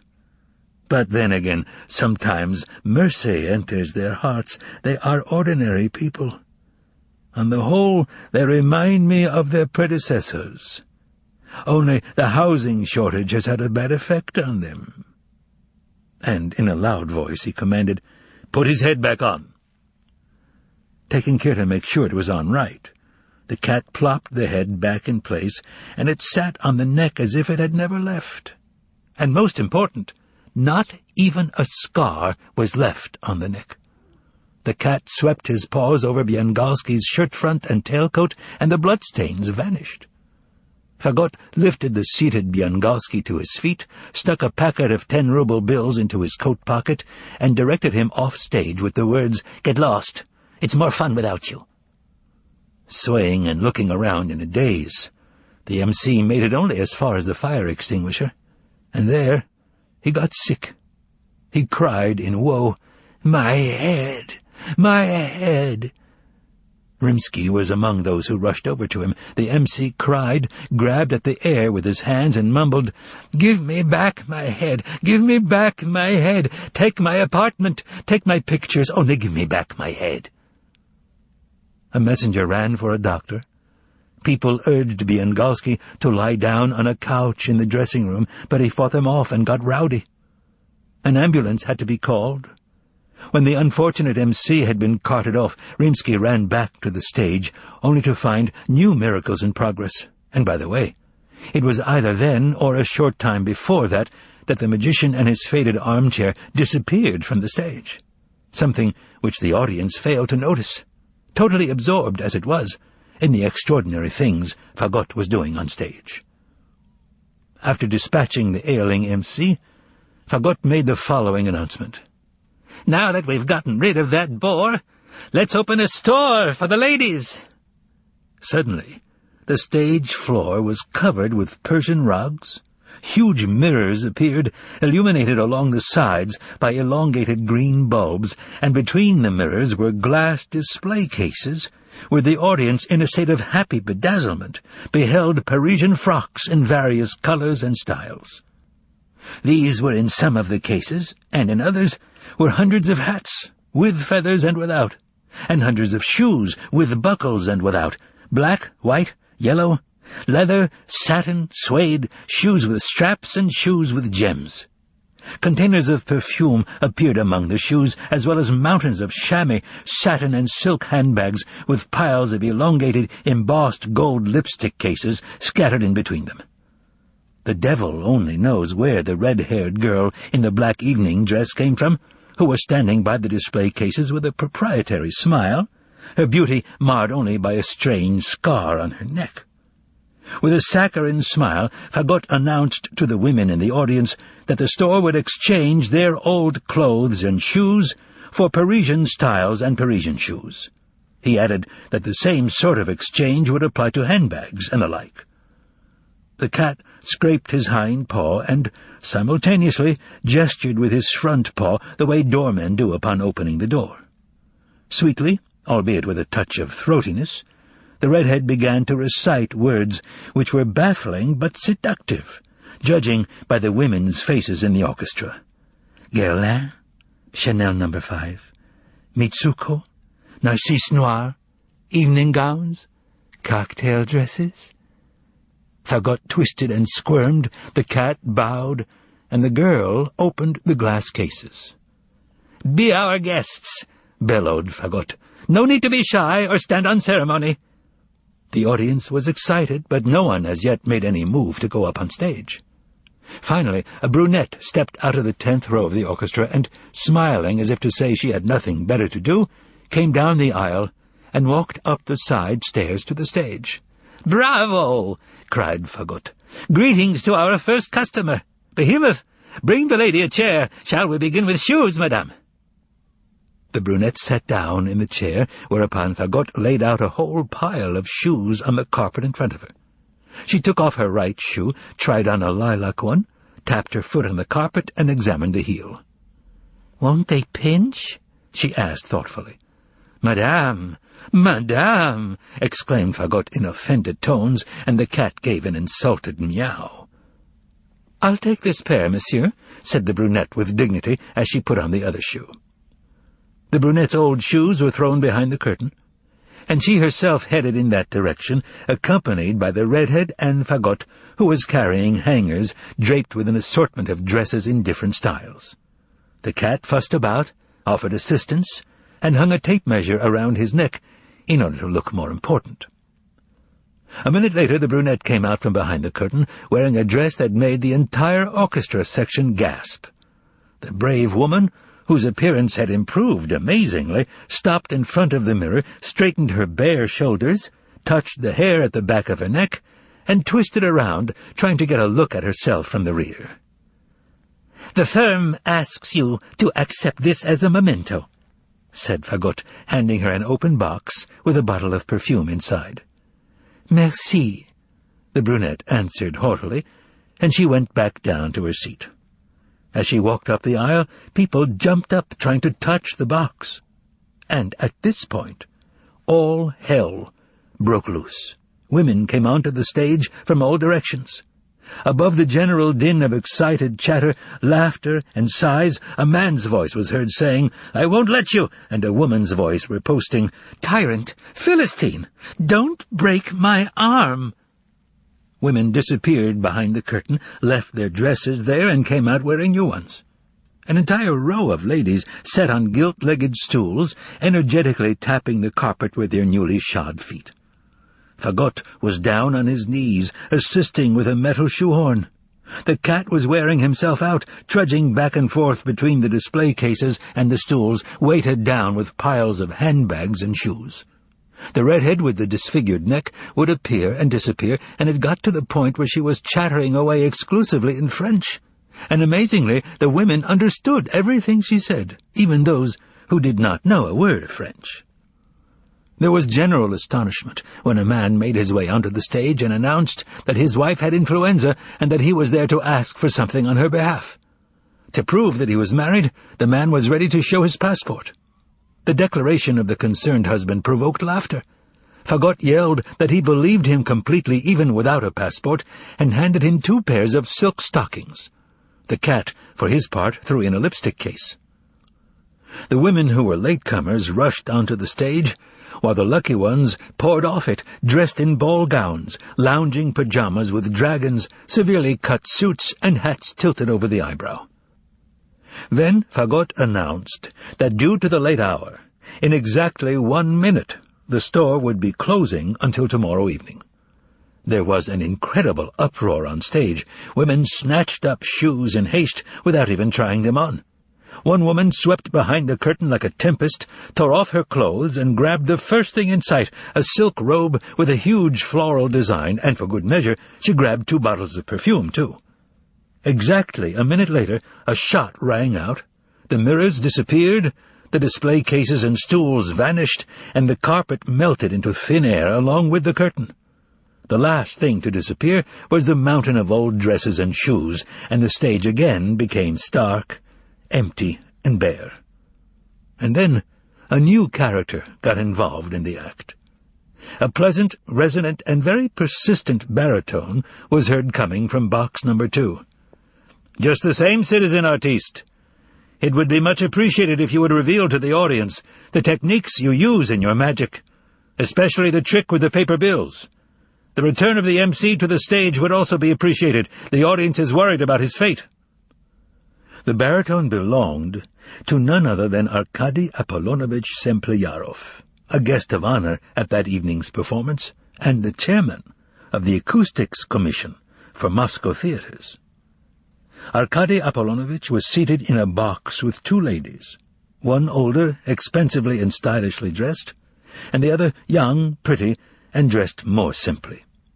The former was Arkady Apollonovitch's wife, as the official report of the proceedings would later reveal, and the latter was a distant relative of his, an aspiring young actress, who had arrived from Saratov and was staying with Arkady Apollonovitch and his wife in their apartment. "Pardon," retorted Fagot. "I beg your pardon, but there is nothing to reveal here. Everything is clear." "No, I'm sorry. An exposé is absolutely imperative. Otherwise your brilliant act will leave a painful impression. The audience demands an explanation." "The audience," said the impudent buffoon, interrupting Syemplejarov, "seems to have said nothing, right? But in deference to your wishes, I shall begin the exposé in a moment. However, for that purpose, will you allow me to present one final little number?" "Why not?" replied Arkady Apollonovitch in a condescending tone, "but make sure it comes with an exposé." Of course. Well then, Arkady Apollonovitch, may I ask you where you were yesterday evening?" Upon hearing this inappropriate and possibly even rude question, Arkady Apollonovitch's face changed dramatically. "Yesterday evening Arkady Apollonovitch was at a meeting of the Acoustics Commission," declared Arkady Apollonovitch's wife very haughtily. "But I don't understand what this has to do with magic." "Oui, madame," confirmed Fagot. "Naturally you don't. As for the meeting, you're completely mistaken. Arkady Apollonovitch left for the alleged meeting, which, to set the record straight, was not scheduled for yesterday. And then, when he got to Чистые пруды, where the Acoustics Commission meets, he let his driver go." The whole audience grew hushed. "And went by bus to Yelochovsky Street to pay a visit to Militsa Andreevna Pokobatko, an actress in a touring regional company, and he stayed there for about 4 hours." "Oh!" came an anguished cry in the hushed silence. Arkady Apollonovitch's young relative suddenly let out a low-pitched, terrifying laugh. "That explains everything," she exclaimed. "And I've had my suspicions for a long time. Now I know why that third-rater got the part of Louisa." And then she suddenly waved her short, stubby lilac umbrella and hit Arkady Apollonovitch over the head. The vile Fagot, alias Korovyov, cried out, "Here you have, respected citizens, the kind of exposé which Arkady Apollonovitch so persistently asked for. You wretched woman, how dare you lay a hand on Arkady Apollonovitch?" threatened his spouse, rising up to her full height in the box. The young relative was seized with another fit of satanic laughter. "If anyone can lay a hand on him, I certainly can," she answered through her laughter, and again her umbrella was heard, cracking Arkady Apollonovitch over the head. "Police! Arrest her!" shrieked Madame Syemplejarov in such a terrifying voice that it made many people's blood run cold. And at this point, the cat leaped up to the footlights and roared out to the theater in a human voice, "The show is over! Maestro, hack out a march!" The half-crazed conductor, only dimly aware of what he was doing, waved his baton, and the orchestra did not so much start to play, burst out in, or even strike up, but rather, to use the cat's repulsive expression, it hacked out an improbable march, so sloppily played that it did not resemble a march at all. For a moment it seemed as if the half-clear, semi-distinct, yet provocative words of the march had been heard once upon a time in a café chantant somewhere under southern skies. His Excellency had a taste for domestic fowl, and was always on the prowl for good-looking chicks. Or maybe those were not the words, and there were other ones to the same music, which were also highly indecent. That's not important. What is important is that after this, something like the fall of the Tower of Babel broke out in the Variety Theatre. The police rushed to the Syemplejarovs' box, curiosity-seekers climbed onto the railing, hellish bursts of laughter and mad shrieks were heard, which were drowned out by the golden crash of cymbals coming from the orchestra pit.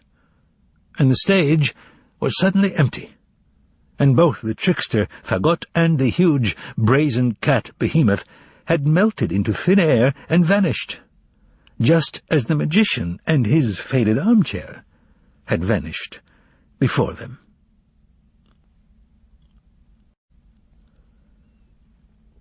Chapter 13. Enter the hero. And so the stranger pressed a warning finger to his lips and whispered, "Shh," to Ivan. Ivan lowered his feet over the side of the bed and stared. Peering cautiously into the room from the balcony was a clean-shaven, dark-haired man of about 38. He had anxious eyes, a sharp nose, and a shock of hair hanging over his forehead. After making certain that Ivan was alone, the mysterious visitor listened intently, then mustered his courage and entered the room. Ivan noticed that he was wearing hospital clothes, underwear, slippers on bare feet, and a dark brown robe thrown over his shoulders. The newcomer winked at Ivan, stuck a bunch of keys in his pocket, and asked in a whisper, "May I sit down?" When he received a nod of assent, he settled into the armchair. "How did you get in here?" said Ivan in a whisper, obeying his guest's warning gesture. "Aren't the window grills locked?" "They are locked," confirmed the guest. "But Praskovia Fyodorovna is an extremely nice, if, alas, absent-minded person. I pinched her keys a month ago, which allows me to go out onto the balcony that encircles the entire floor and thus visit a neighbor on occasion." "But if you can go out onto the balcony, you can get out of here. Or is it too high up?" queried Ivan. "No," was the guest's firm reply. "It's not because it's too high that I can't get out, but because there's nowhere for me to get out to." After a pause, he added, "So, we're stuck sitting here?" "Yes, stuck," replied Ivan, gazing into the newcomer's anxious-looking brown eyes. "Yes." Here the guest suddenly became agitated. "I hope you're not violent, are you? Because, you see, I can't tolerate noise, rows, violence, or anything of that sort. And I especially can't stand people screaming, whether in suffering, rage, or for any other reason. Reassure me. Tell me, you're not violent, are you?" "Yesterday in a restaurant I smashed some guy in the puss," confessed the transformed poet manfully. "The reason?" the guest asked sternly. "None, really, I admit," answered Ivan, becoming embarrassed. "Disgraceful," the guest scolded, and added, "And besides, why do you say things like smash some guy in the puss? After all, nobody knows exactly what it is that a man has, a face or a puss. Most likely it's still a face, so when it comes to fists, no, you should stop doing that sort of thing once and for all." After giving Ivan this lecture, the guest inquired, "Your profession?" "Poet," Ivan acknowledged, somewhat unwillingly. The newcomer became distressed. "Oh, how unlucky I am," he exclaimed, but then caught himself, apologized, and asked, "And what is your name?" "Bezdomny." "Uh-oh," said the guest with a frown. "What's the matter? Don't you like my poetry?" asked Ivan with curiosity. "Emphatically not." "And what have you read?" "I haven't read any of your poetry," retorted the visitor irritably. "Then how can you tell?" "Well," replied the guest, "it's not as if I haven't read other things like it, now is it? But maybe by some miracle yours is different? All right, I'm ready to take it on faith. Tell me yourself, are your poems any good?" "Horrible," Ivan blurted out boldly and frankly. "Don't write any more," the newcomer implored. "I promise you, I swear I won't," was Ivan's solemn reply. They sealed the vow with a handshake, and then the sounds of soft footsteps and voices were heard from the corridor. "Shh," whispered the guest, jumping out onto the balcony and closing the grille behind him. Praskovia Fyodorovna looked in and asked how Ivan was feeling and whether he wanted to sleep in the dark or with a light. Ivan asked her to leave the light on, and Praskovia Fyodorovna exited after wishing the patient good night. And, when everything had quieted down, the guest came back again.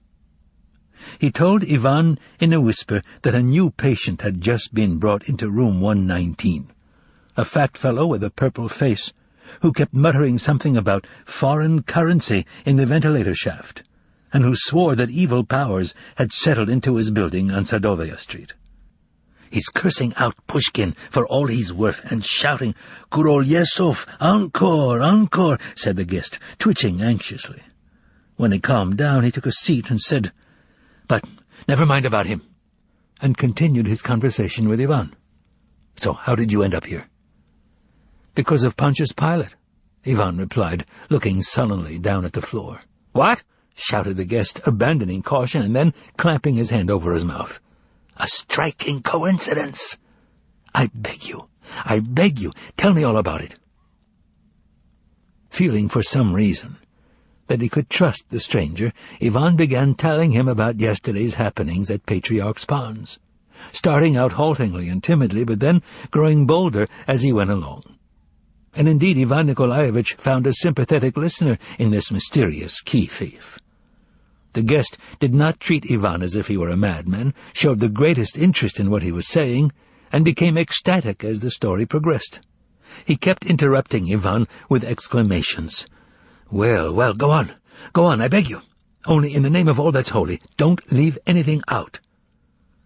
Ivan left nothing out, for he himself found it easier to tell the story that way, and gradually he got to the point where Pontius Pilate came out on the balcony in his white cloak with the blood-red lining. The guest then folded his hands as if in prayer and whispered, "Oh, I guessed right. I guessed everything right."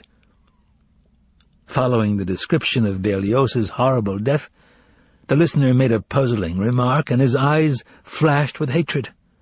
"I'm just sorry that it wasn't Latunsky, the critic, or that hack Mstislav Lavrovich instead of Berlioz." And in a frenzy, but noiselessly, he exclaimed, "Go on!" The cat who paid his fare was a big hit with the guest, and he choked with silent laughter as he watched Ivan, excited by the success of his storytelling, jump down on his haunches and pantomime the cat holding a coin up to his whiskers. And so, Ivan concluded, after telling about the events at Griboedov and again becoming gloomy and sad, "That's how I wound up here." The guest laid a sympathetic hand on the poor poet's shoulder and said, "Unhappy poet, but you, dear fellow, brought it all on yourself. You shouldn't have acted so carelessly, even rudely, with him. Now you're paying the price. Why, you should be grateful you got off relatively cheaply." "But who was he, anyway?" asked Ivan, shaking his fists in agitation. The guest stared at Ivan and answered with a question. "You're not going to get all upset now, are you? All of us here are unstable. There won't be any calls for the doctor or injections or other stuff like that, will there?" No, exclaimed Ivan. "Just tell me who he is." "All right, then," replied the guest, weighing his words and speaking distinctly. "Yesterday, at Patriarch's Ponds, you had a meeting with Satan."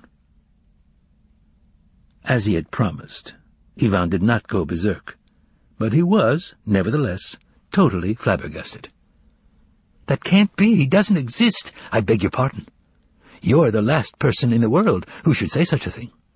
You were obviously one of the first ones to suffer at his hands, and here you are, as you very well know, in a mental hospital, and yet you still claim that he doesn't exist. I find that really rather strange." Completely befuddled, Ivan fell silent. "As soon as you began describing him," the guest continued, "I guessed who it was you had the pleasure of conversing with yesterday. And I'm really surprised at Berlioz. You, of course, are still an innocent." Here the guest again apologized. "But he, at least, from what I've heard, had read a thing or two. The very first words the professor spoke confirmed all my suspicions. It's impossible not to recognize him, my friend, and besides, forgive me for saying so, you're, if I'm not mistaken, an ignorant man, are you not?" "Absolutely," agreed the now unrecognizable Ivan. "So there you see. Why, even the face you described, the dissimilar eyes, the eyebrows. By the way, forgive me, but you probably haven't even heard the opera Faust, have you?" Ivan became terribly strangely embarrassed for some reason, and with a flushed face started mumbling something about a trip to a sanitarium in Yalta. There you are. It's not surprising. But Berlioz, I repeat, amazes me. He's not only very well read, he's also very shrewd. Although I must say in his defense that Voland could certainly pull the wool over the eyes of someone far shrewder than he. "What?" Ivan shouted out in return. "Quiet!" Ivan slapped himself on the forehead and said in a croak, "Now I understand. Now I understand. He had the letter W on his visiting card. Well, I'll be so that's how it is." He fell into a state of befuddled silence for a while, gazing out at the moon floating beyond the window grill, and then he said, "So that means he really could have been with Pontius Pilate, doesn't it? Since he was already born then, right? And they call me a madman," Ivan added, pointing in outrage at the door. A bitter grimace distorted the guest's mouth. "Let's look truth straight in the eye," said the guest, turning his face toward the nocturnal orb passing through the clouds beyond the window grill. "You and I are both mad, there's no denying it. You see, he shook you up, and you lost your mind because you obviously had tendencies in that direction to begin with. But there's no doubt at all that what you told me really did happen. But it's so bizarre that even a psychiatrist of genius like Stravinsky naturally didn't believe you. Was he the one who examined you?" Ivan nodded. "The man you conversed with was at Pilate's, and he was also at Kant's for breakfast. And now he's paying a visit to Moscow." "Yes, and the devil only knows what mischief he'll do here. Shouldn't we try and catch him?" said the not entirely suppressed old Ivan, rearing his head from inside the new one, although without much confidence. "You already tried, and look where it got you," was the guest's ironic response. "I wouldn't advise others to try it either, but rest assured that he'll cause more trouble. Oh, how annoying it is that you were the one to meet him, and not I. Even though I'm all burnt out, and the coals have turned to ash, I swear I would have given up Praskovya Fyodorovna's keys for a meeting like that, and they're all I have to give up. I'm a poor man." "But what do you need him for?" The guest was sad for a long time, and his face twitched, but finally he said, "You see, strangely enough, I'm in here for the same reason you are, namely because of Pontius Pilate." Here the guest looked around anxiously and said, "The fact is that a year ago I wrote a novel about Pilate." "You're a writer?" asked the poet with interest. The guest's face darkened, and he shook his fist at Ivan and then said, "I am the master." He became stern, reached into the pocket of his robe and took out a grimy black cap that had the letter M embroidered on it in yellow silk. He put the cap on and modeled it for Ivan in profile and full face, in order to prove that he was the master. "She sewed this for me with her own hands," he added mysteriously. "What's your name?" "I no longer have a name," the strange guest replied with gloomy disdain. "I gave it up, just as I've given up everything else in life. Let's drop the subject." "Well, then at least tell me about your novel," requested Ivan tactfully. "By all means. My life has turned out to be anything but ordinary, if I do say so myself," the guest began. A historian by training, he had worked until 2 years ago at one of the Moscow museums, and had also done translations. "From what language?" Ivan inquired with interest. "I know 5 languages besides my own," answered the guest. "English, French, German, Latin, and Greek. And I also read a little Italian." "Wow," whispered Ivan with envy. The historian had lived a solitary life. He had no family anywhere, and virtually no friends in Moscow. And then, imagine, one day, he won 100,000 rubles. "You can imagine my surprise," whispered the guest in the black cap, "when I rummaged around in the dirty laundry basket and found out I had the same number that was printed in the paper. A ticket given me at the museum," he explained. After winning 100,000, Ivan's mysterious guest did the following. He bought some books, moved out of his room on Yasnitskaya Street. Ugh, what a damn hole that was, snarled the guest. He rented 2 rooms from a private home builder in the basement of a small house in a garden on a small street near the Arbat. He quit his job at the museum and began to write a novel about Pontius Pilate. Ah, that was a golden age, the narrator whispered, his eyes shining. It was a completely private apartment, with its own entrance and a sink with running water, he emphasized with particular pride for some reason, and small windows looking out over the path leading to the gate. Just opposite in front of the fence, not more than 4 steps away, there were lilac bushes, a linden tree, and a maple. Once in a while in winter, I'd see someone's black feet through the window, and I'd hear the snow crunching as they walked by. And there was always a fire burning in my stove.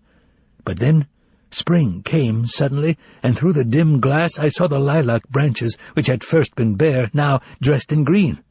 And then, last spring, something happened that was far more entrancing than winning 100,000 rubles. And that, you will agree, is a huge sum of money. Yes, it is, agreed Ivan, who was listening attentively. I had opened the window and was sitting in the second and tinier of the 2 rooms. The guest used his hands to illustrate. A couch, and across from it another couch, and between them a small table with a beautiful night lamp on it, and closer to the window, books. Here a small desk, and in the first room, an enormous room, 14 square meters, books, more books, and a stove. Ah, what a great place I had! The smell of the lilacs was extraordinary. And I was becoming lightheaded from exhaustion, and Pilate was flying to an end. White cloak, blood-red lining, I understand, exclaimed Ivan. Exactly! Pilate was flying to an end, and I already knew that the last words of the novel would be, the 5th procurator of Judea, the knight Pontius Pilate. Well, naturally I'd go for walks. 100,000 is a huge sum. And I had a handsome suit, or I'd dine at some inexpensive restaurant. There was a marvelous restaurant on the Arbat. I don't know if it's still there. Here the guest's eyes opened wide, and he continued whispering as he gazed at the moon. She was carrying some hideous, disturbing yellow flowers.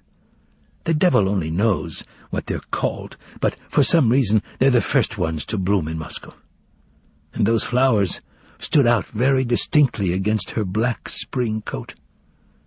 She was carrying yellow flowers, a bad color. She turned off Tverskaya into a side street and then looked back.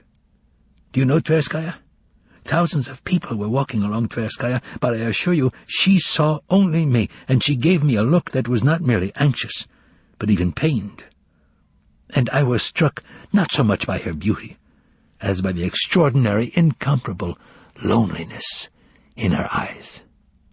Obeying that yellow sign, I too turned into the side street and followed her. We walked silently along the dull, winding lane, I on one side and she on the other. And imagine, there wasn't a soul in the street. I was in torment, because I felt that I had to talk to her, and I was afraid I wouldn't be able to utter a word, and she would go away, and I would never see her again. And then, imagine, she said unexpectedly, "Do you like my flowers?" I distinctly remember the sound of her voice, rather low but halting. And however silly this may seem, I felt that an echo sounded in the lane and reverberated off the dirty yellow wall. I quickly crossed over to her side of the street and, walking up to her, replied, "No." She looked at me with surprise, and I suddenly and completely unexpectedly realized that this was the woman I had loved my whole life. Amazing, isn't it? Naturally, you'll say, I'm a madman, right? I'm not saying anything, Ivan exclaimed, adding, Please go on. And the guest continued. Yes, she gave me a look of surprise. And then she asked, Is it that you just don't like flowers? I thought I detected hostility in her voice. I walked alongside her, trying to keep in step with her, and to my surprise, I felt no constraint whatsoever. "No, I like flowers, but not those," I said. "What kind do you like?" "I like roses." Then I regretted having said that, because she smiled guiltily and threw her flowers into the gutter. A bit flustered, I retrieved them nonetheless and handed them back to her, but she pushed them away with a smile, and I ended up carrying them. Thus we walked in silence for a while, until she took the flowers out of my hand and threw them on the pavement. Then she put her hand in a flared black glove through my arm, and we walked off together. "Go on," said Ivan, "and please don't leave anything out." "Go on," the guest echoed. "Well, you yourself can guess what happened next."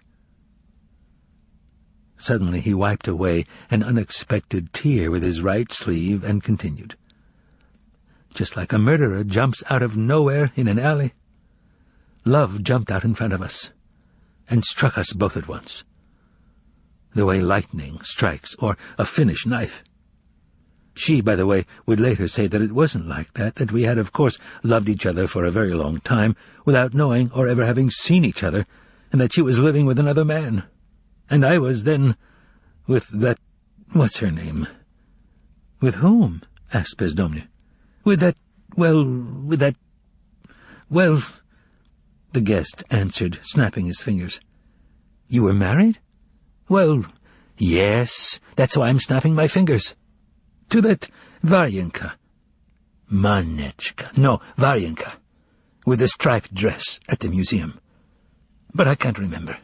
And so she used to say that she had gone out that day carrying the yellow flowers so that I would at last find her, and that if it hadn't happened, she would have poisoned herself because her life was empty. Yes, love struck us instantly. I knew it that very day, an hour later, when we lost track of where we were and found ourselves on the embankment by the Kremlin wall. We talked as if we had parted only the day before, as if we had known each other for many years. We agreed to meet the next day on the same spot by the Moscow River, and we did. The May sun was shining for us, and very, very soon afterwards, that woman became my secret wife. She would come to me every day, and from morning on I'd start waiting for her. My impatience expressed itself in the way I endlessly rearranged the things on my table. 10 minutes before she arrived, I would sit by the window and start listening for the creaking sound of the decrepit gate. And oddly, before I met her, hardly anyone, in fact no one, ever visited our little yard. But now it seemed that the whole city was beating a path to our door. The gate would creak, my heart would jump, and imagine I'd look through the window, and there, level with my head, I'd see a pair of dirty boots, a knife grinder. Who in my house would need a knife grinder? What was there to sharpen? What sort of knives? She would come through the gate only once, but until that happened, my heart would suffer at least 10 palpitations. I'm not lying. And then, when it was time for her arrival, and the hands were pointing to noon, my heart wouldn't stop pounding until her shoes, noiselessly, without tapping, with their black suede bows and steel buckles, drew level with the window. Sometimes she'd play games, and stop at the second window and tap her toe against the glass. I'd be at the window in a second, only to find that the shoes had disappeared along with the black silk dress that blocked the sun, and I'd go and let her in. Nobody knew about our affair. I can swear to that, although that rarely happens. Her husband didn't know, and neither did her friends. Of course, the people in the old house where my basement apartment was knew. They could see a woman was coming to visit me, but they did not know her name. "And what was her name?" asked Ivan, who was totally mesmerized by the love story. The guest made a gesture indicating that he would never tell anyone her name, and went on with his story. Ivan learned that the master and the unknown woman fell in love so intensely that they became absolutely inseparable. Ivan could clearly visualize the 2 rooms in the basement apartment, where it was always twilight because of the lilacs in the fence. The shabby red furniture, the writing desk with the clock on it that chimed every half hour, and the books that went from the painted floor to the soot-covered ceiling, and the stove. Ivan learned that his guest and his secret wife had decided from the very beginning of their intimacy that it was fate which had brought them together on the corner of Tverskaya and that side street, and that they were meant to be together forever. Ivan learned from his guest's story how the lovers spent their days. She would arrive, and the first thing she would do was put on an apron and light the oil stove on the wooden table in the narrow entryway, which also contained the sink that for some reason the poor patient was so proud of. Then she would prepare lunch and serve it on the oval table in the first room. When the May thunderstorms came and water rushed past the blurred windows and through the gateway, threatening to inundate the lovers' last refuge, they would light the stove and bake potatoes.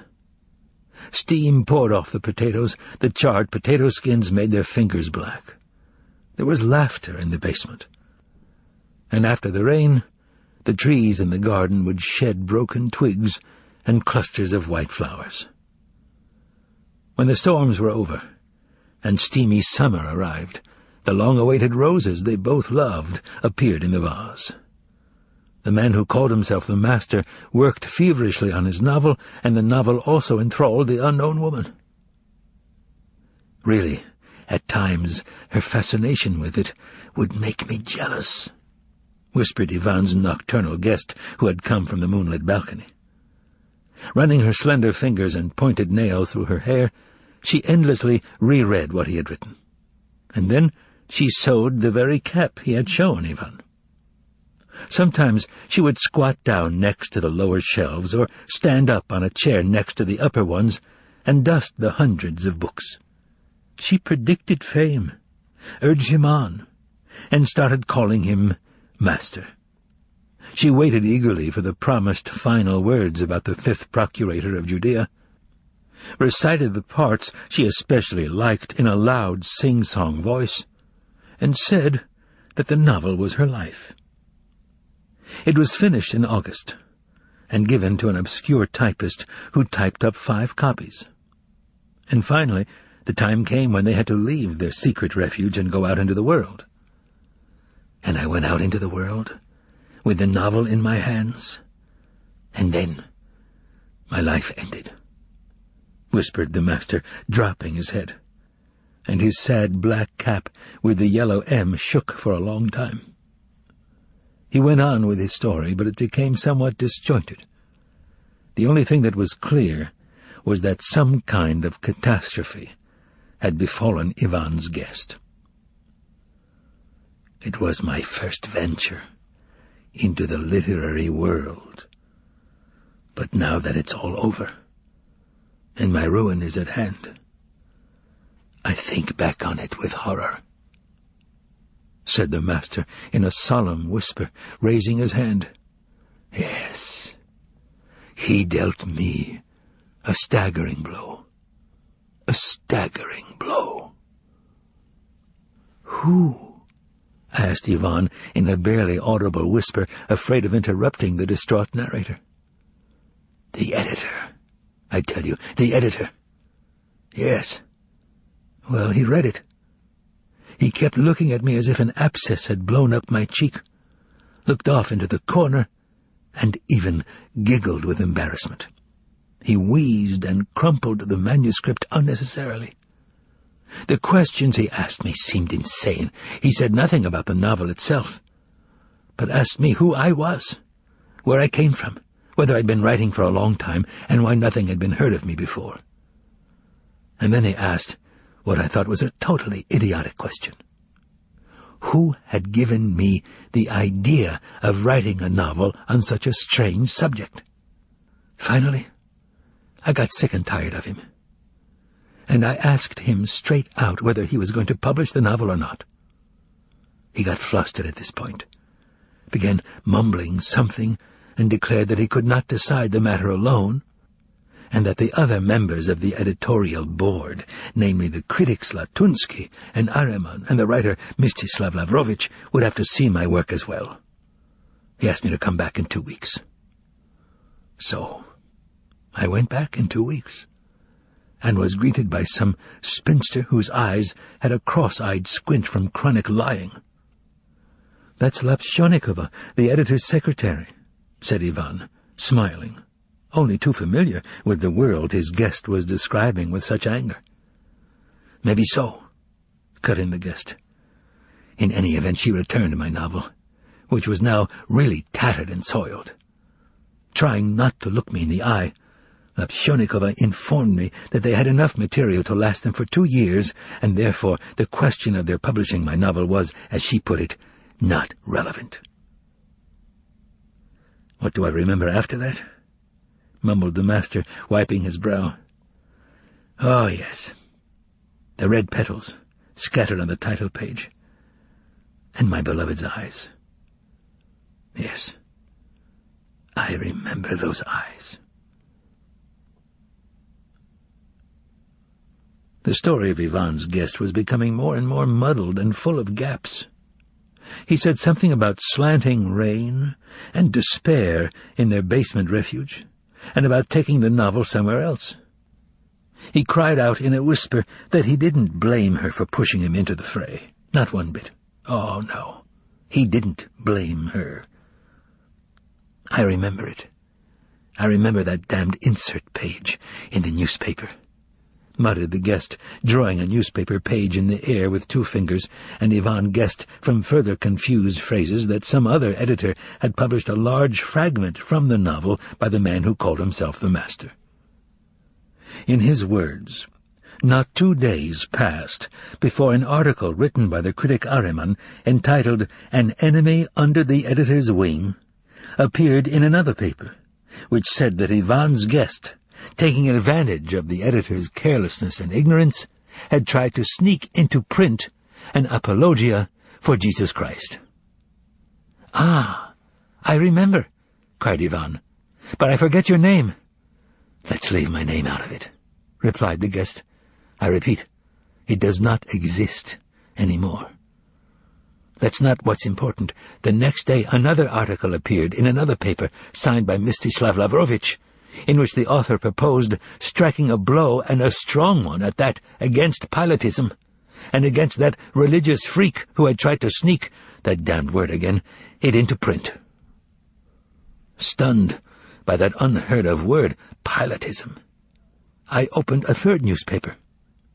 There I saw 2 articles, one by Latunsky, and the other signed with the initials M.Z.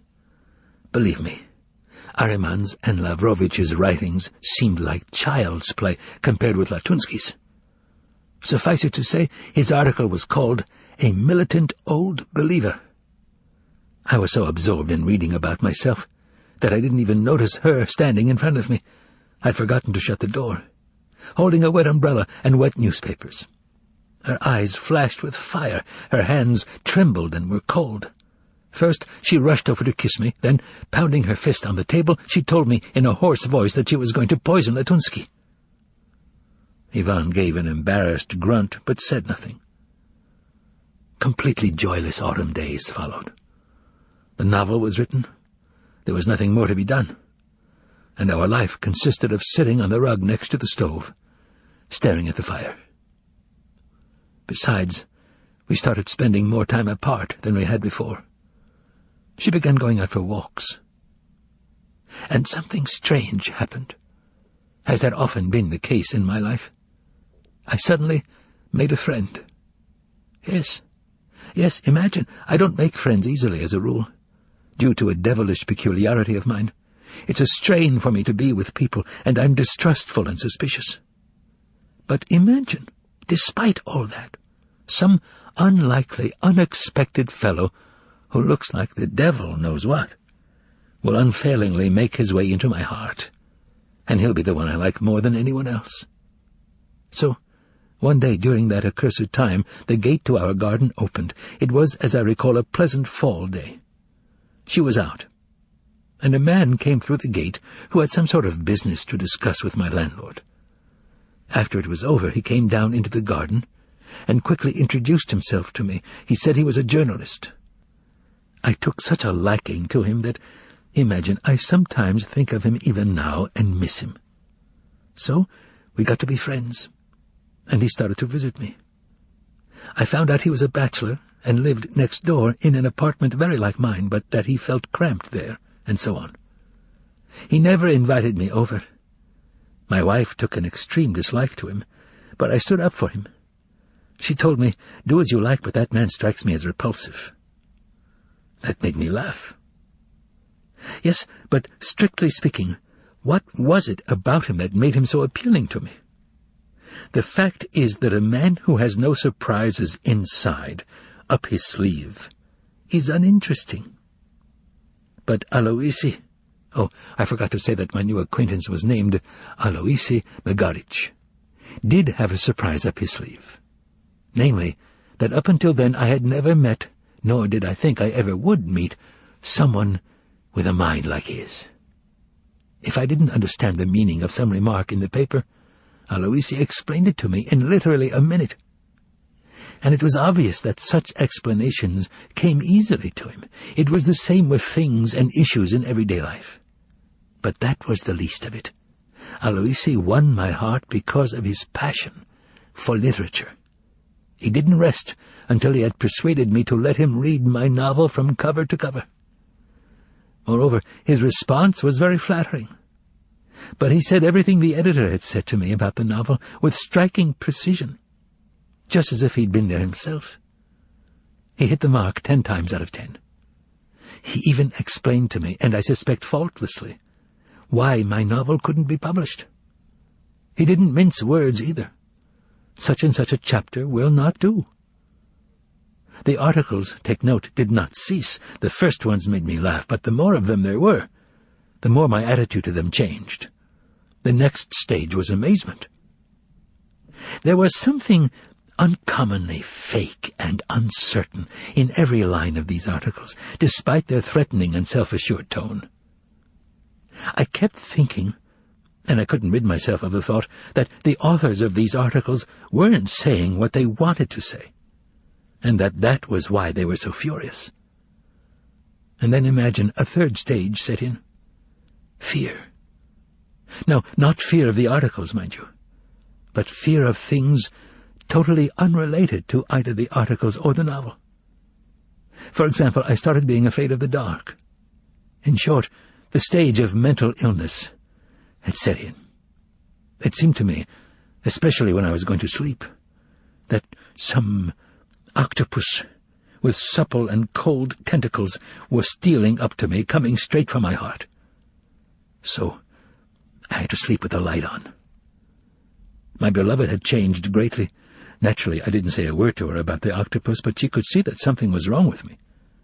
She had become thin and pale, had stopped laughing, and was always asking me to forgive her for advising me to publish the excerpt from the novel.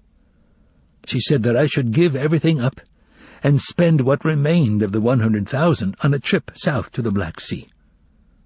She was very insistent, and so, as to avoid a quarrel with her, something told me that I wouldn't make it to the Black Sea. I promised to do it right away. But she said she would get me the ticket herself.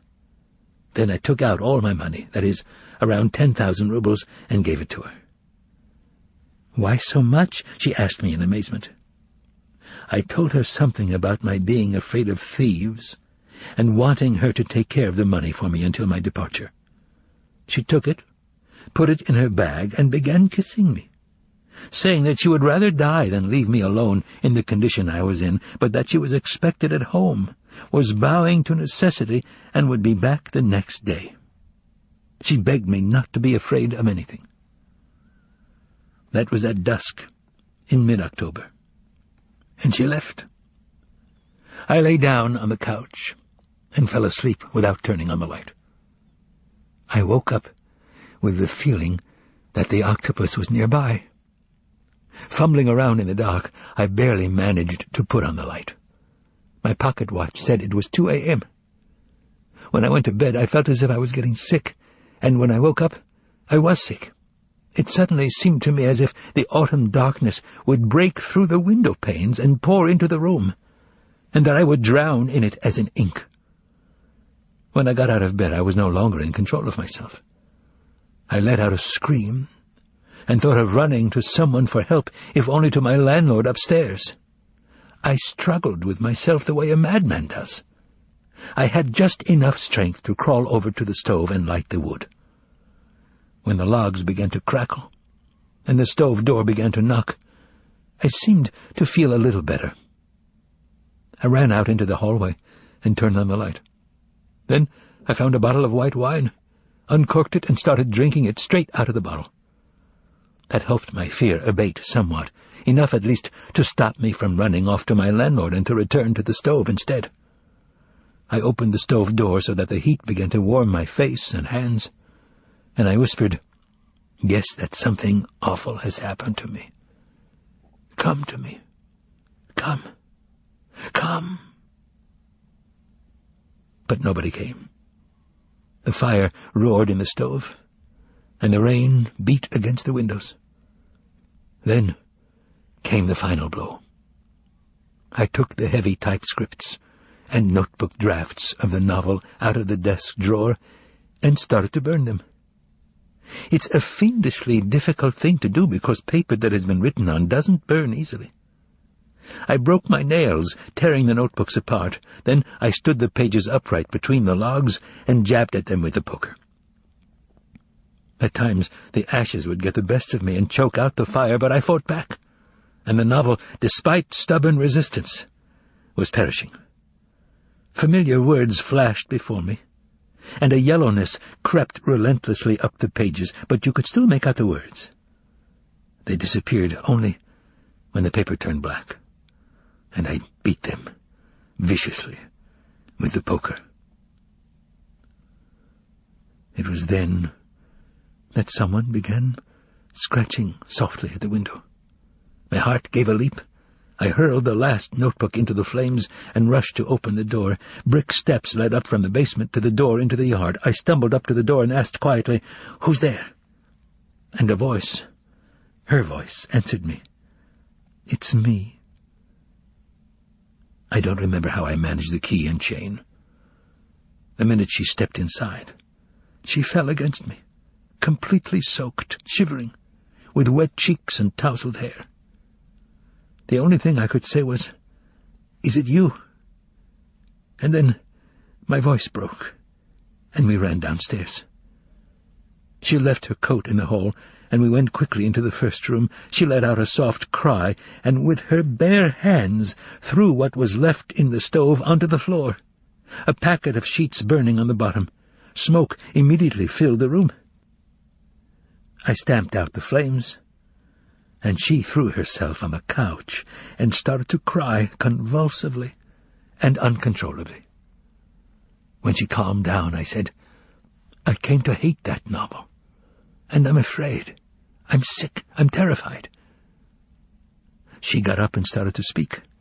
"My God, you are sick. Why did you do it? Why? But I'll save you. I'll save you. What's this all about?" I saw her eyes, swollen from smoke and tears, and I felt her cold hands stroking my forehead. "I'll cure you. I'll cure you," she murmured, clutching me by the shoulders. "You'll reconstruct it. Why, oh, why didn't I keep a copy myself?" She bared her teeth in fury and said something else that I couldn't make out. Then, with her lips pursed, she started gathering and sorting the burnt pages. It was a chapter from the middle of the novel. I don't remember which. She stacked the pages neatly, wrapped them in paper, and tied them with a ribbon. All her movements showed decisiveness and self-control. She asked for some wine, and after drinking it, began to speak more calmly. "This is what we get for lying," she said, "and I don't want to lie any more. I'd stay with you right now, but that's not the way I want to do it. I don't want to leave him with the memory of my running off at night. He never did me any harm. He was called out suddenly. There was a fire at his factory, but he'll be back soon. I'll tell him everything in the morning. I'll tell him that I love someone else, and then I'll come back to you forever. Tell me, though, perhaps that isn't what you want. My poor thing. My poor dear, I said to her. I won't let you do that. Things will go badly for me, and I don't want you to perish with me. Is that the only reason? She asked, drawing her eyes close to mine. The only one. She became terribly animated, pressed herself against me, wrapped her arms around my neck, and said, I will perish with you, and I'll be back with you in the morning. The last thing that I remember in my life is the strip of light coming from the entryway, and in that light, a loosened curl, her beret, and her eyes full of determination. I also remember a black silhouette in the outer doorway, and a white package. I'd see you home, but I don't have the strength to come back here alone. I'm afraid. Don't be afraid. Just be patient for a few hours. I'll be back with you in the morning. Those were her last words in my life. Shh! The sick man interrupted himself suddenly and raised his finger. This moonlit night is restless. He disappeared out onto the balcony. Ivan heard the sound of wheels in the corridor, and a faint cry or sob. When everything had quieted down, the guest came back and told Ivan that room 120 had a new occupant. Someone had been brought in who kept asking to have his head returned. An anxious silence passed between the interlocutors, but once they calmed down, they returned to the story that had been interrupted. The guest was about to open his mouth, but the night was indeed a restless one. Voices could still be heard in the corridor, and the guest whispered in Ivan's ear so quietly that what he was saying was heard only by the poet, with the exception of the opening sentence. 15 minutes after she left me, there was a knock at the window. What the sick man was whispering into Ivan's ear obviously made the sick man very upset. Convulsive spasms kept contorting his face. Fear and fury swam and raged in his eyes. The storyteller pointed toward the moon, which had long since disappeared from the balcony. Only after all the outside noises ceased did the guest move away from Ivan and start speaking a little more loudly. Yes, so there I was in my yard in the middle of January, at night, wearing the same coat, but with the buttons torn off, shivering from the cold. Behind me were snowdrifts, covering the lilac bushes. And in front of me and down below, my feebly lit, blind-covered windows. I leaned over and listened at the first window. A phonograph was playing inside my apartment. That was all I could hear, and I couldn't see anything. After standing there for a while, I went out through the gate into the lane. The snow was falling heavily. A dog dashed under my feet and frightened me, and I ran across the street to get away from it. The cold and the fear, which had become my constant companion, had brought me to the breaking point. I had nowhere to go, and the simplest thing for me to do, of course, would have been to throw myself under one of the streetcars that passed along the main street at the end of my lane. I could see those light-filled, iced-over boxes in the distance, and could hear the ghastly grating sound that they made on the frost and ice. But, my dear neighbor, the whole point was that fear had invaded every cell in my body, and I was as afraid of the streetcar as I had been of the dog. Yes, my illness is the worst in the building, I assure you. But you could have let her know, said Ivan, sympathizing with the poor patient. Besides, didn't she have your money? Naturally, she kept it, didn't she? Don't worry, of course she kept it. But you don't seem to understand me. Either that or I've lost the facility I once had for describing things. However, I don't miss it very much, since I have no further use for it. If I had let her know— The guest stared reverently into the darkness of the night. The letter she received would have come from an insane asylum. How can you send letters with an address like that? A mental patient? Surely you're joking, my friend. Make her unhappy? No. I'm not capable of that. Ivan could offer no objection to that, but he sympathized with his guest in silence and felt compassion for him. And the latter, feeling the pain of his memories, nodded his black-capped head and said, "Poor woman. But I'm hoping that she's forgotten me." "But you may get well," said Ivan timidly. "I'm incurable," the guest replied calmly. "When Stravinsky says that he'll bring me back to life, I don't believe him. He's humane and simply wants to comfort me. I don't deny, by the way, that I'm much better now. But where was I? Oh, yes, the ice and cold, the speeding streetcars. I knew that this clinic had already opened, and I set out for it on foot across the whole city. What madness! I would certainly have frozen to death when I got outside the city if a chance occurrence hadn't saved me. A truck had broken down about 4 kilometers outside the city, and I went over to speak to the driver. To my surprise, he took pity on me. He was on his way here, and he gave me a lift. The worst thing that happened to me was that I got frostbite on the toes of my left foot, but they fixed that. And this is my 4th month here. And you know, I don't find it so bad here. Not bad at all. One really shouldn't make big plans for oneself, dear neighbor. Take me, for example. I wanted to travel around the globe. Well, it turned out that wasn't meant to be. I can see only an insignificant little piece of it.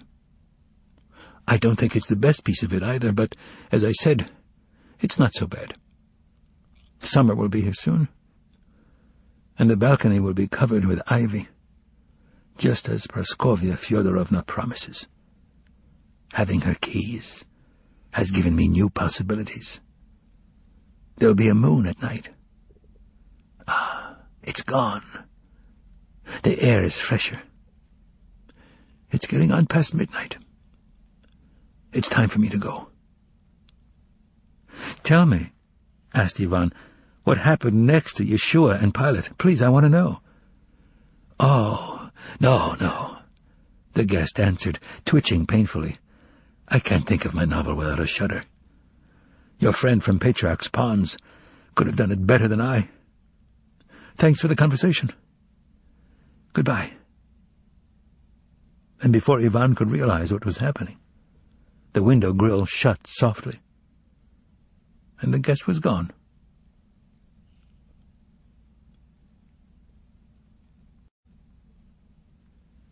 Chapter 14.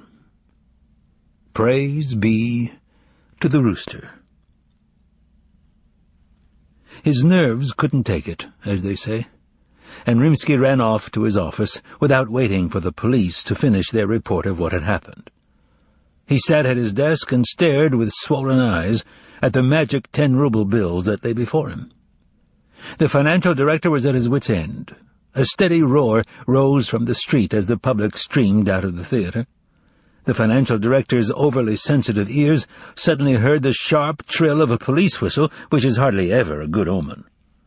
When that sound was repeated, and then accompanied by another more imperious and prolonged one, only then to be joined by loud cackles of laughter and hoots, the financial director knew immediately that something scandalous and nasty had happened outside, and that, however much he wanted to brush it aside, it was intimately connected with the disgusting show put on by the black magician and his assistants.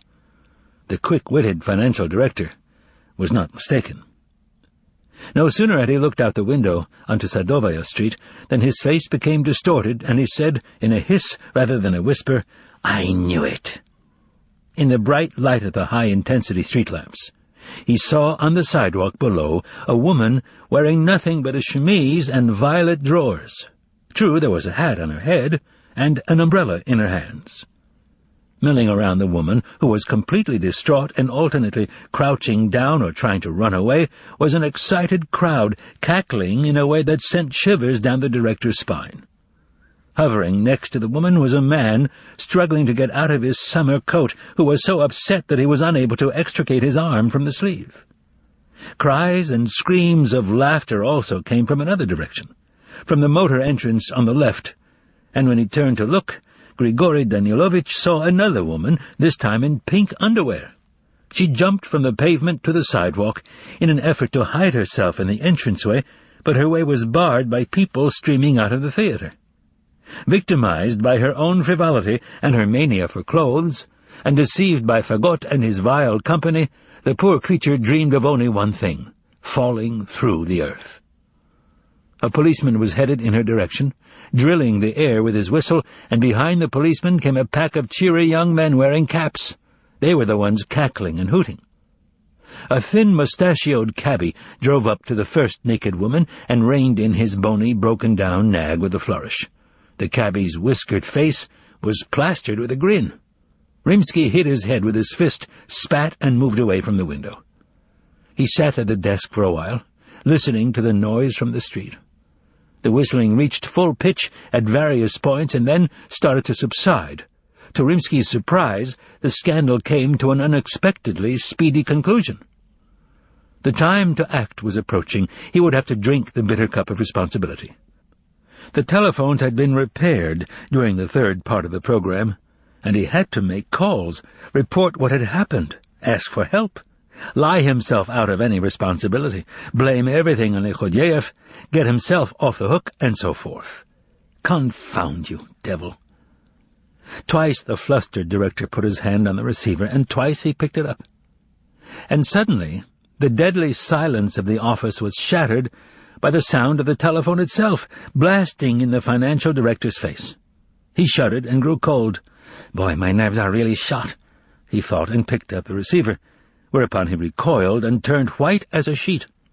A soft, but at the same time insinuating and depraved female voice whispered into the phone, "Don't make any calls, Rimsky, or you'll be sorry." The phone then went dead. Feeling his flesh crawl, the financial director put down the receiver and glanced for some reason at the window behind his back. Through the sparse and barely green branches of the maple tree outside the window, he glimpsed the moon slipping behind a translucent cloud. Inexplicably transfixed by the branches, Rimsky stared at them, and the more he did, the more strongly he felt the grip of fear. Making an effort to regain his composure, the financial director finally turned away from the moon-filled window and got up. To call anyone was now out of the question. And the financial director had only one thought on his mind: to get away from the theater as fast as possible. He listened. The building was silent. Rimsky realized that he had been all alone on the second floor for some time, and the thought filled him with an uncontrollable, childlike dread. When he thought of having to walk down the empty corridors and go down the staircase alone, he shuddered.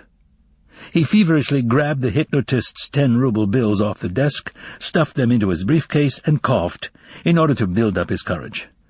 The cough came out, sounding hoarse and feeble. And here it seemed to him that a smell of damp decay had suddenly seeped under the office door. A shudder ran down the financial director's spine, and a clock chimed suddenly and began to strike midnight. Even that made the financial director shudder. But his heart really sank when he heard a key turning softly in the lock. The financial director clutched his briefcase with cold, damp hands and felt that he would not be able to contain himself and would burst out screaming if the scraping in the keyhole lasted one more minute. Finally, the door yielded to someone's push, opened, and who stepped quietly into the office but Varanucha? Rimsky's legs buckled beneath him, and he plopped down into his chair. Sucking air into his lungs, he smiled a kind of ingratiating smile and said softly, "God, what a fright you gave me." Indeed, that sudden appearance could have frightened anyone, and yet at the same time it came as a great joy.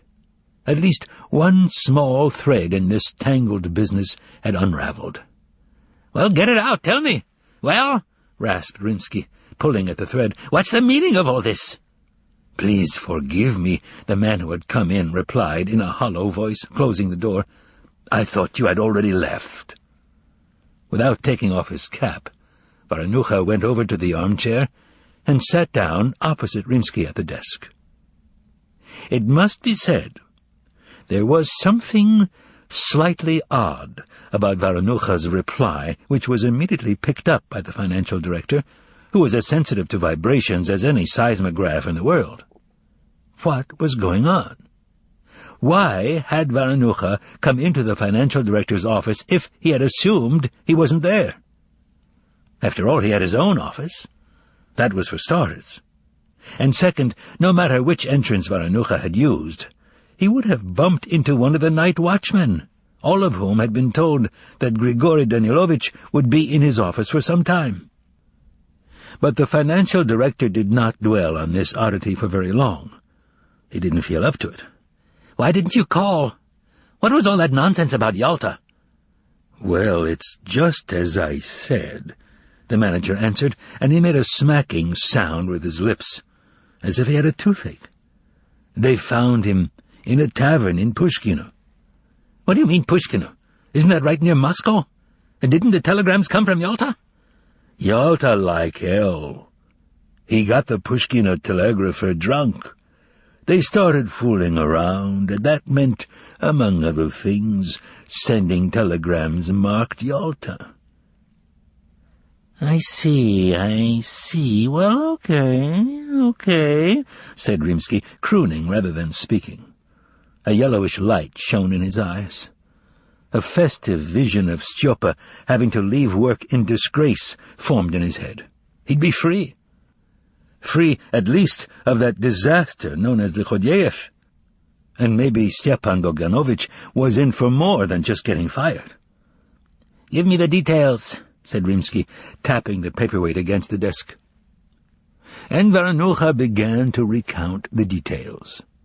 As soon as he had arrived at the place where the financial director had sent him, he had been received right away and listened to with great attention. No one, of course, had ever seriously believed that Styopa was in Yalta. Everyone now agreed with Varanucha that Lichodyev had obviously been at the Yalta restaurant in Pushkino. "Where is he now?"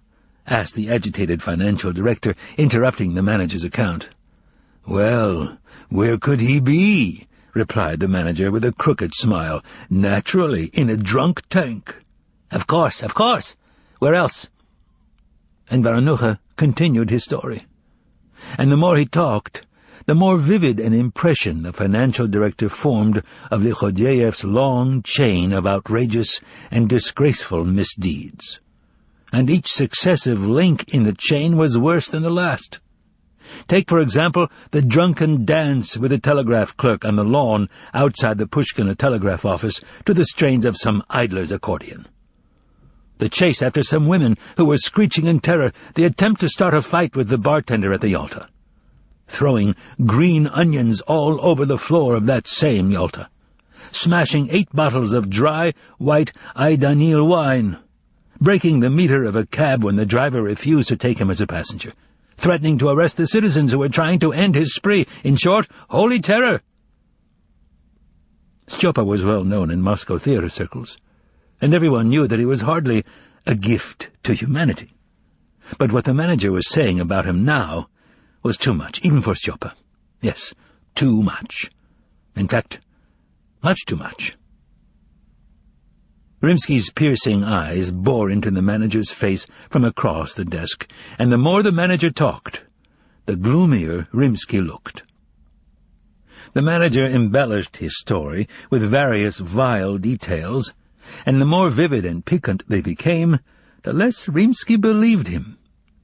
When Varanucha reported that Stjopa had gone so far as to resist those who had come to take him back to Moscow, the financial director knew for sure that everything the manager was saying, the manager who had returned at midnight, everything was a lie from beginning to end. Varanucha had not gone to Pushkino, nor had Stjopa himself been in Pushkino. There was no drunken telegraph clerk, no broken glass in the bar. Stjopa had not been tied up. None of it had happened. Once the financial director became convinced that the manager was lying to him, fear crept over his body, starting with his feet, and for the second time it seemed to the financial director that a putrid, malarial dampness had spread over the floor. Without ever taking his eyes off the manager, who was sitting in the armchair in an oddly contorted way, trying always to stay within the bluish shadow cast by the desk lamp, and rather peculiarly shielding his eyes from the lamplight with a newspaper, the financial director thought of only one thing. What did it all mean? Why would the manager, who had returned too late to see him, be lying to him so blatantly in an empty and quiet building? And a sense of danger, unidentified but imminent, began to take hold of Rimsky's heart. While pretending not to notice the manager's maneuvers and his tricks with the newspaper, the financial director examined his face, hardly listening any more to the tale Varanucha was spinning. There was something that seemed even more inexplicable than the slanderous story of Stjopa's escapades in Pushkino, fabricated for no discernible reason whatsoever. And that something was the change in the manager's appearance and manners. Despite the manager's efforts to keep his face in shadow by pulling the visor of his cap down over his eyes, and despite his maneuvers with the newspaper as well, the financial director did manage to observe a huge bruise that began at his nose and extended across his right cheek. In addition, the manager's customarily ruddy complexion had taken on an unhealthy, chalky pallor, and despite the sultriness of the night, his neck was wrapped in an old striped muffler. If one added to this the manager's new habit, evidently acquired during his absence, of making disgusting sucking and smacking sounds with his lips, the sharp change in his voice, which had become rough and hollow, and the furtive and cowardly look in his eyes, then one could say without hesitation that Ivan Savyelyevich Varanucha had become unrecognizable. Something even more disturbing gnawed at the financial director, but however much he strained his already inflamed brain, however much he stared at Varanucha, he couldn't figure out what it was. He was sure of only one thing. There was something weird and unnatural about this combination of the manager and the familiar chair. Well, eventually he was subdued and shoved into a car, droned on Varanucha, peering out from behind the newspaper and covering his bruise with his palm. Rimsky suddenly stretched out his hand and started drumming his fingers on the table, while at the same time nonchalantly pressing his palm down on the buzzer of an electric bell. Then he froze. A loud alarm should have gone off in the empty building. But the alarm did not go off, and the buzzer sank lifelessly into the desktop. The buzzer was dead, and the bell was broken. The financial director's maneuver did not escape Varanucha, who winced and asked, with a malicious gleam in his eye, "Why did you press the alarm?" "Habit," was the financial director's hollow reply as he moved his hand away. Then he asked in a shaky voice, "What's that on your face?" "The car braked, and I hit my face against the door handle," answered Varanucha, turning his eyes away. "He's lying," the financial director exclaimed to himself. Then his eyes widened and bulged crazily as he fixated on the back of Varanucha's chair. On the floor behind the chair there were two intersecting shadows, one blacker and denser, the other faint and gray. The armchair's back and pointed legs cast a clear shadow on the floor, but there was no shadow from Varanucha's head above the chair back. Nor was there any shadow from his feet beneath its legs. "He doesn't cast a shadow," cried Rimsky to himself in desperation. He started to tremble. Varanucha glanced furtively behind the chair, following Rimsky's crazed eyes, and realized that he had been found out. He stood up, as did the financial director, and stepped away from the desk, his briefcase clutched in his hands. "You guessed it, damn you! You always were smart," said Varanucha, smirking maliciously in Rimsky's face. Suddenly he sprang to the door and quickly lowered the bolt. The financial director looked around in desperation as he moved over to the window that looked out onto the garden. There, in the moonlight, he saw the face of a naked girl pressed against the glass. Her bare arm stuck through the fortuchka, trying to open the latch on the lower part of the window. The upper part was already open. It seemed to Rimsky that the light in the desk lamp was going out, and the desk was tilting sideways. An icy wave swept over Rimsky, but fortunately he found the strength to resist it and didn't fall. He had enough strength left to whisper, but not shout, "Help!" As he guarded the door, Varanucha jumped up and down beside it, staying suspended in the air for a long time, and swaying back and forth. Hissing and smacking his lips, he winked at the girl in the window and pointed at Rimsky. The girl then doubled her efforts and stuck her red head through the fortuchka, stretching her hand out as far as it would go. She scratched at the lower window latch with her nails and shook the window frame. Her hand began to stretch as if it were made of elastic and became covered with a corpse-like greenness. Finally, the corpse's green fingers grabbed hold of the tip of the window latch, turned it, and the casement began to open.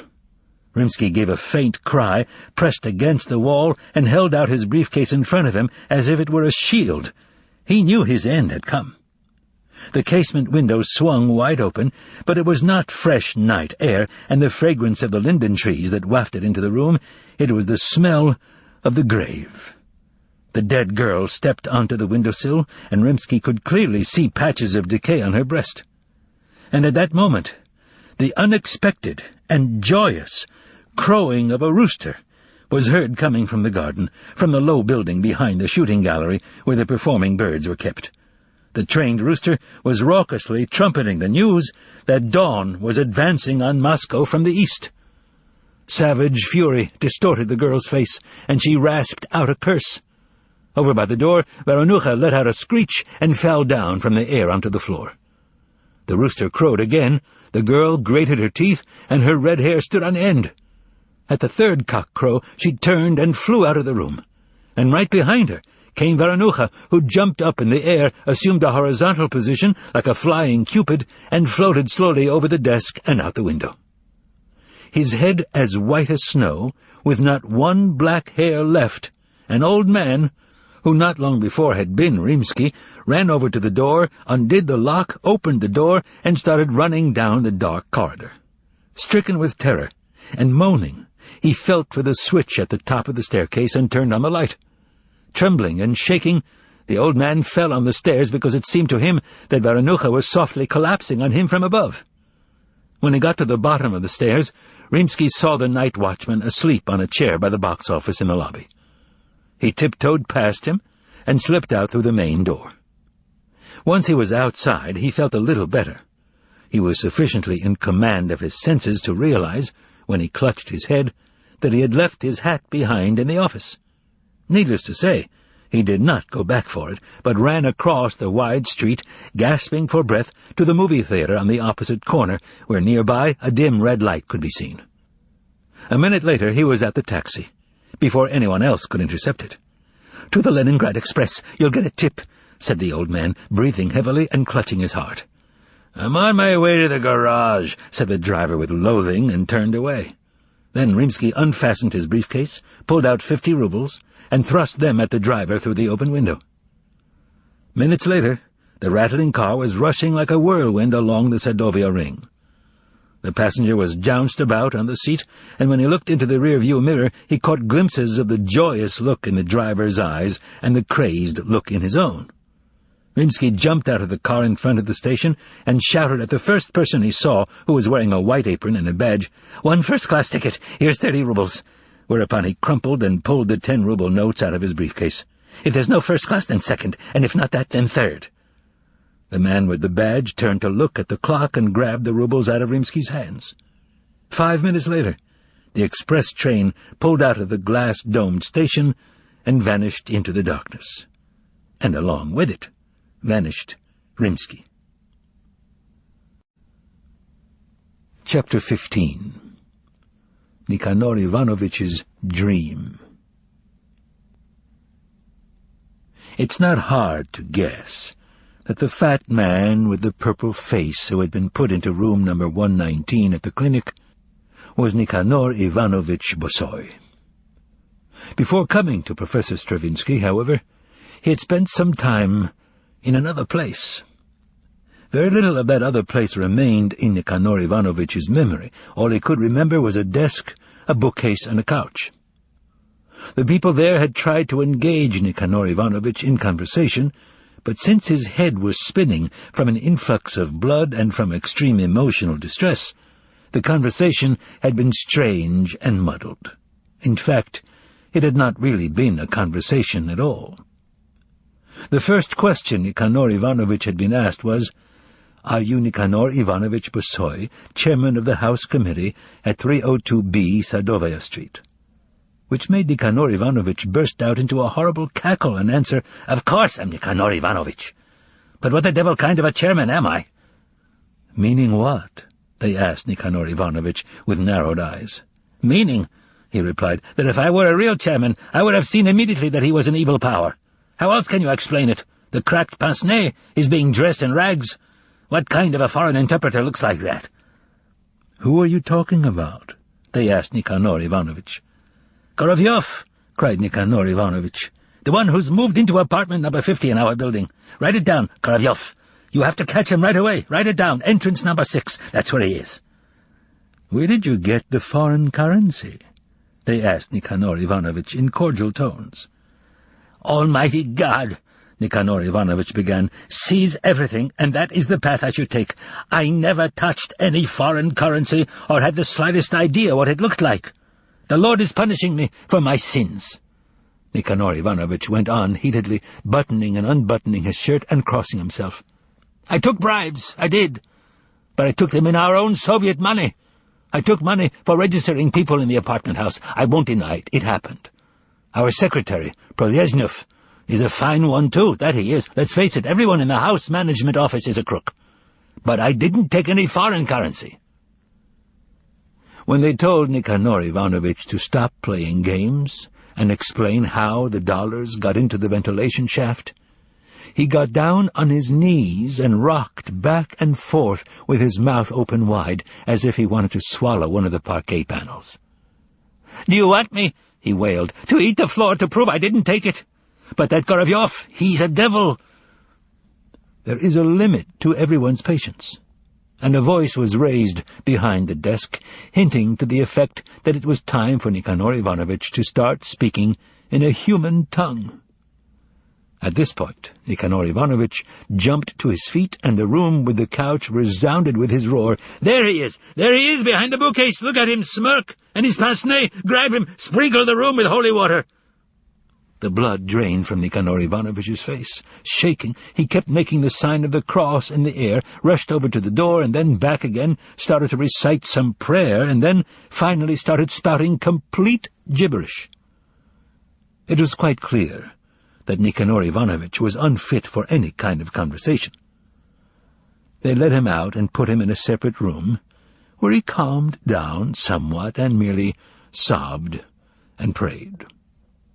Naturally, they made a trip to Sadovaya Street and paid a visit to apartment number 50, but they did not find any Goravyov there, nor had anyone in the building ever seen or heard of any such person.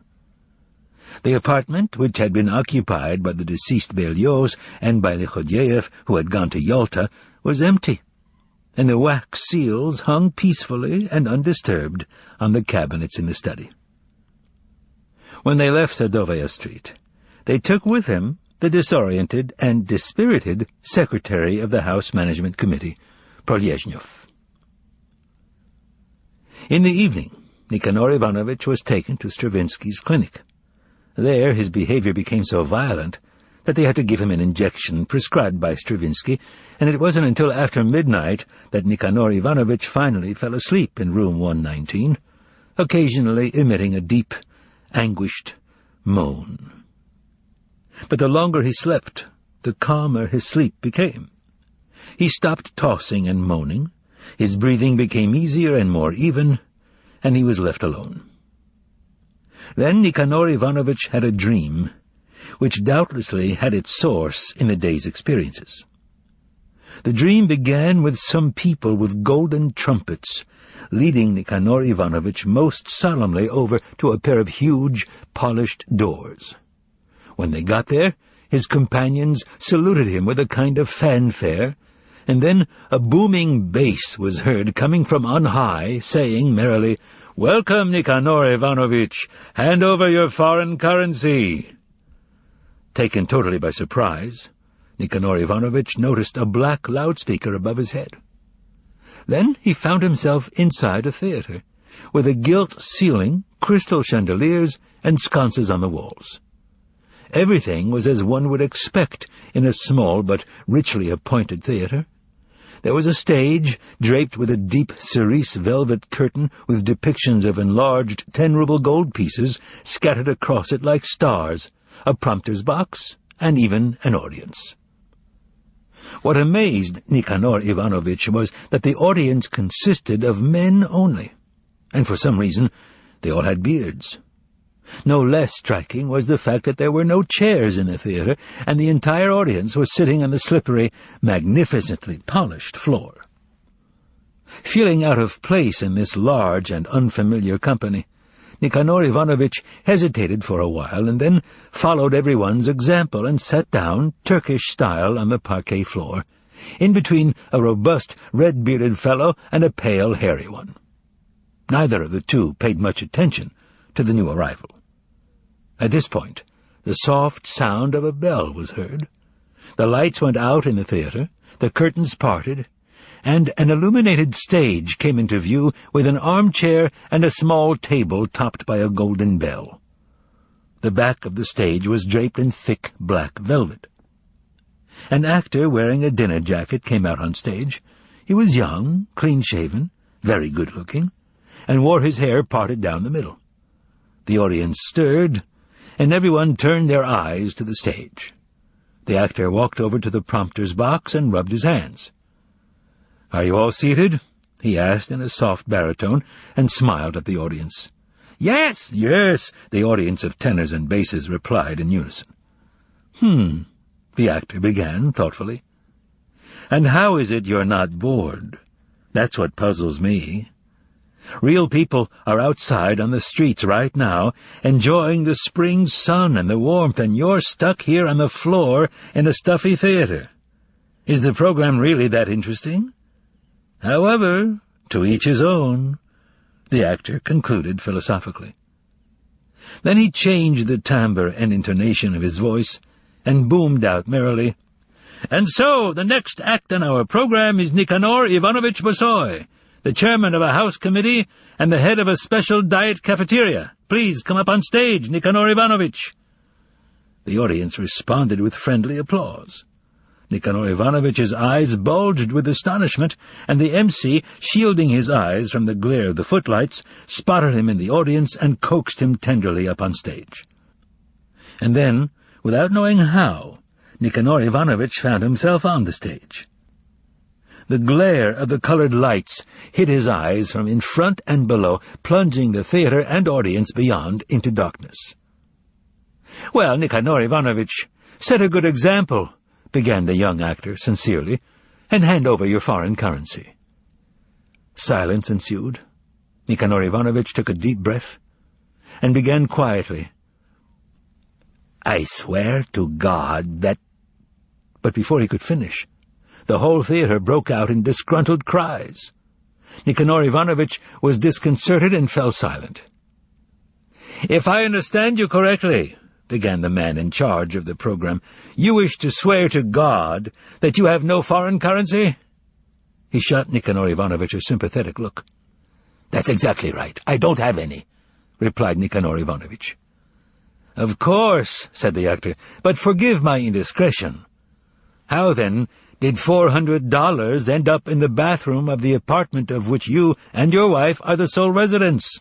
"By magic," said someone in the darkened hall with obvious irony. "Precisely so, by magic," Nicanor Ivanovich replied timidly, not to anyone in particular, neither the actor nor the invisible audience, and he went on to elaborate. "An evil power. The interpreter in checks planted them there."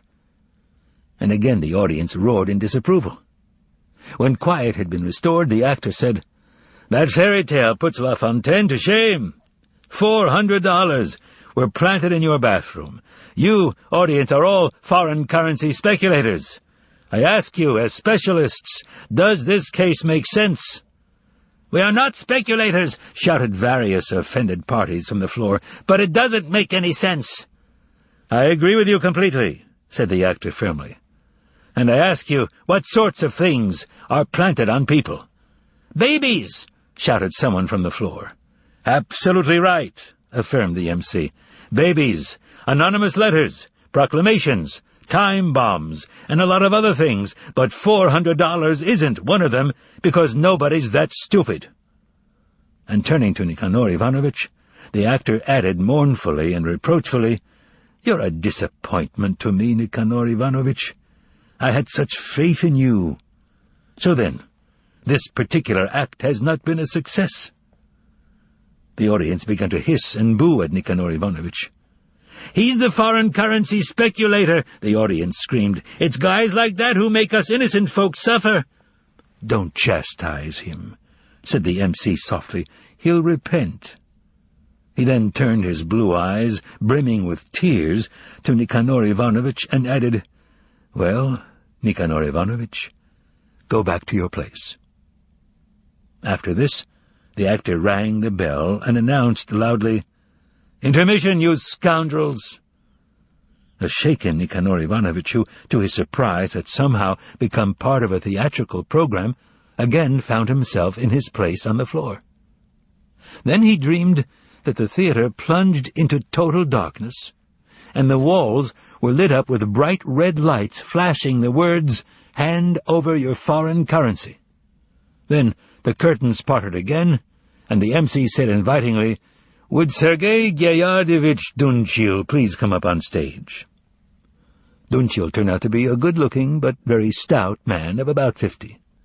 "Sergei Gyayardovich," said the MC, "you've been sitting here for more than a month now, and yet you still refuse to hand over the rest of your foreign currency. Now, when your country is in need of it, and it's of absolutely no use to you, you still refuse to comply. You're an intelligent fellow, and understand all this perfectly, and yet you still don't want to meet me halfway." "Unfortunately, I can't do anything, since I don't have any more foreign currency," Dunchil replied calmly. "Don't you have any diamonds, at least?" asked the actor. "No diamonds either." The actor hung his head and looked pensive, and then he clapped his hands. A middle-aged woman emerged from the wings and came out on stage. She was fashionably dressed, that is, in a tiny hat and a coat with no collar. She had an anxious air, and Dunchil stared at her without moving a muscle. "Who is this woman?" the man in charge of the program asked Dunchil. "She's my wife," Dunchil answered with dignity as he looked at the woman's long neck with a flicker of disgust. "We have disturbed you, Madame Dunchil, for the following reason. We wished to ask you if your husband still has any foreign currency." "He's already handed over everything he had," was her nervous reply. "Indeed," said the actor. "Well, if you say so. And if he's handed everything over, then we shouldn't keep him any longer, should we? You may leave the theater if you wish, Sergei Gyayardovich," said the actor with an imperious wave of his hand. Calmly and with dignity, Dunchil turned and walked toward the wings. "Just 1 minute," the MC stopped him. "As a farewell, let me show you one last number from our program. Again he clapped his hands. The black curtains at the back of the stage parted, and out came a beautiful young woman in a ball gown carrying a gold tray on which there was a thick package tied with striped ribbon and a diamond necklace which gave off blue, yellow, and red sparkles. Dunchil stepped backward, and his face blanched. The audience fell silent. $18,000 and a necklace worth 40,000 gold rubles, announced the actor solemnly, has been kept by Sergei Gerardovich in Kharkov in the apartment of his mistress, Ida Gerkulanova Vors, who is honoring us with her presence here and who graciously helped us to locate these treasures which, though priceless, are worthless when in private hands. Many thanks to you, Ida Gerkulanovna. The beauty flashed a toothsome smile and fluttered her thick eyelashes. "And hiding behind your mask of dignity," said the actor, now addressing Dunchil, "is a bloodthirsty spider, an astounding liar, and a cheat. Your 6 weeks of dogged stubbornness has exhausted us all. Go on home now, and may the hell that your wife is preparing for you be your punishment." Dunchil swayed and seemed about to collapse, but a pair of sympathetic hands reached out and steadied him. The curtain then fell and blocked everyone on stage from view. Wild applause so shook the hall that it seemed to Nikanor Ivanovitch that the light bulbs in the chandeliers were jumping out of their sockets. And when the curtain went up, there was no one left on stage except the actor. He cut off a second burst of applause, bowed, and said, "The Dunchil who appeared before you in our program represents a typical ass. Why, just yesterday I had the pleasure of telling you how senseless it is to try and keep a secret cache of foreign currency. There are, I assure you, absolutely no circumstances in which you can use it. Take that same Dunchil, for example. He earns a splendid salary and has everything he needs. A beautiful apartment, a wife, and a beautiful mistress.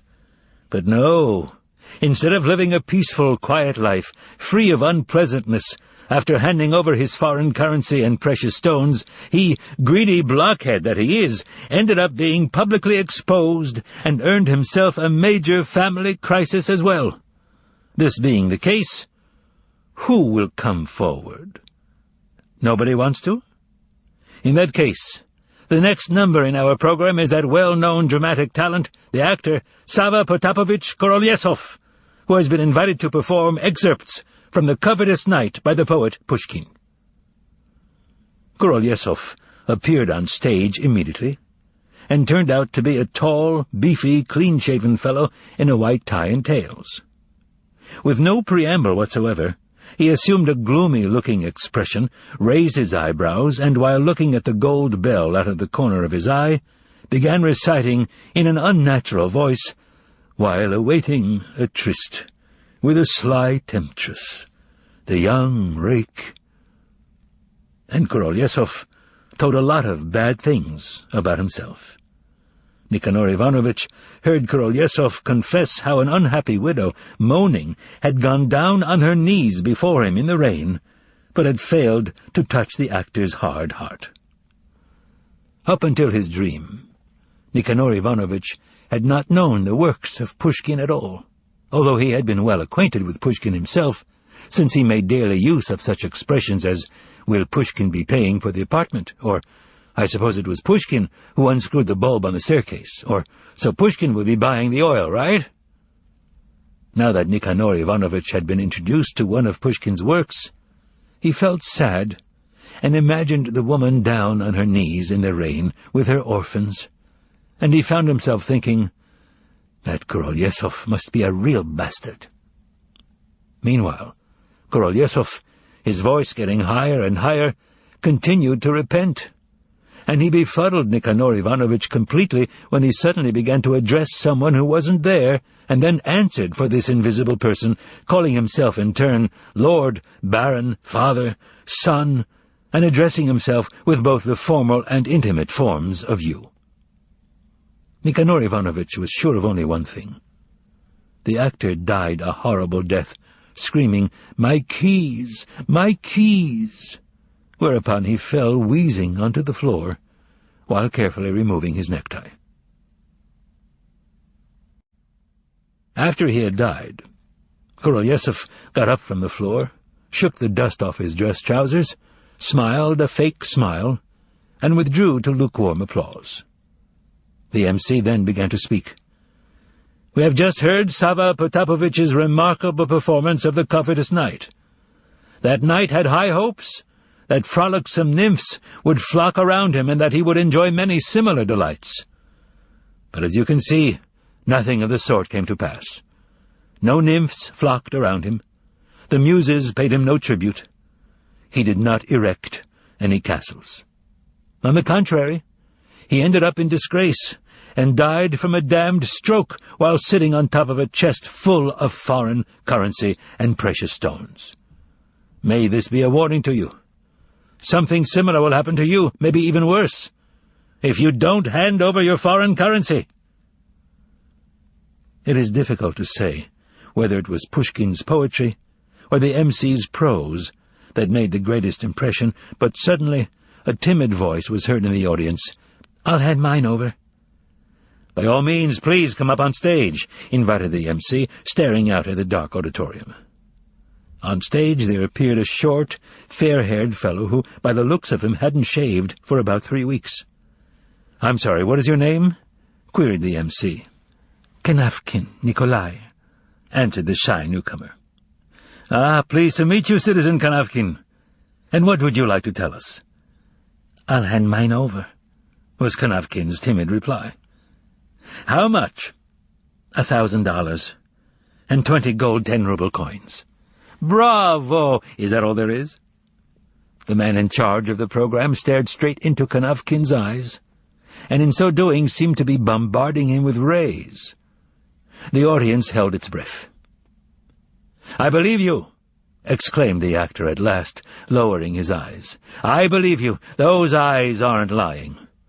After all, how many times have I told you that your biggest mistake is underestimating the significance of people's eyes?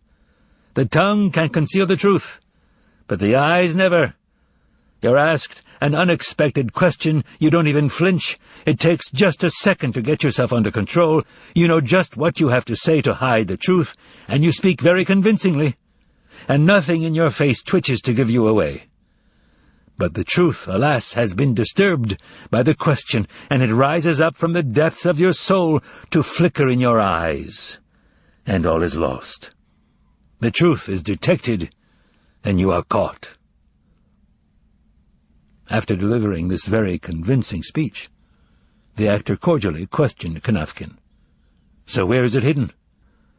"At Porokhovnikova's, my aunt's, on Pretistenka." "Ah, that's... just a minute. That's Klavdia Ilinichna's place, is that right?" "Yes." "Ah, yes. A small private residence, with the gardens across the street? Well, of course, I know the place, I know it well. And where did you put the money?" "In a cellar, in an anium candy box." The actor clapped his hands. "Have you ever seen anything like it?" he cried out in exasperation. "Where it's certain to get moldy and rot. Can you imagine entrusting people like this with foreign currency, huh? By God, they're as innocent as children." Kanavkin himself realized that he had ruined things and was completely at fault, and he hung his tufted head. "Money," continued the actor, "should be kept in the state bank, in special, moisture-free safe deposit boxes, and not in your auntie's cellar where the rats can get at it. Shame on you, Kanavkin. You're a grown man." Not having any hole to drop through, Kanavkin settled for fingering the hem of his jacket. "Well, all right, then," said the actor, in less harsh tones. "No point in rubbing it in." Then, suddenly, he added, "Oh, by the way, while we're at it, let's kill 2 birds with 1 stone. Doesn't your auntie have some foreign currency, too? Huh?" Kanavkin, who had not expected things to take such a turn, shuddered, and the theater fell silent. "Oh, Kanavkin," said the MC in a mildly reproachful tone, "and I was just singing his praises, and he had to go and spoil everything. That was not smart, Kanavkin. After what I just said about eyes, it's obvious your auntie has some foreign currency, too. So why go on torturing us for no reason?" "She does have some," Kanafkin shouted brashly. "Bravo!" cried the MC. "Bravo!" roared the audience. When the roar subsided, the MC congratulated Kanafkin, shook his hand, offered to have a car drive him home, and then ordered someone in the wings to pick up the aunt in the same car and invite her to attend a performance at the Women's Theatre. "Oh, by the way, your aunt didn't say where she hid hers, did she?" inquired the MC, as he kindly offered Kanafkin a cigarette and a lighted match. Kanafkin lit up and managed a woebegone grin. "I believe you, I do," sighed the actor. "That old skinflint wouldn't tell the devil where she put it, so why would she tell her nephew? Well, never mind. We'll try and arouse her finer feelings. Perhaps not all the strings in her usurious heart have rotted away. All the best, Kanafkin." And a happy Kanafkin departed.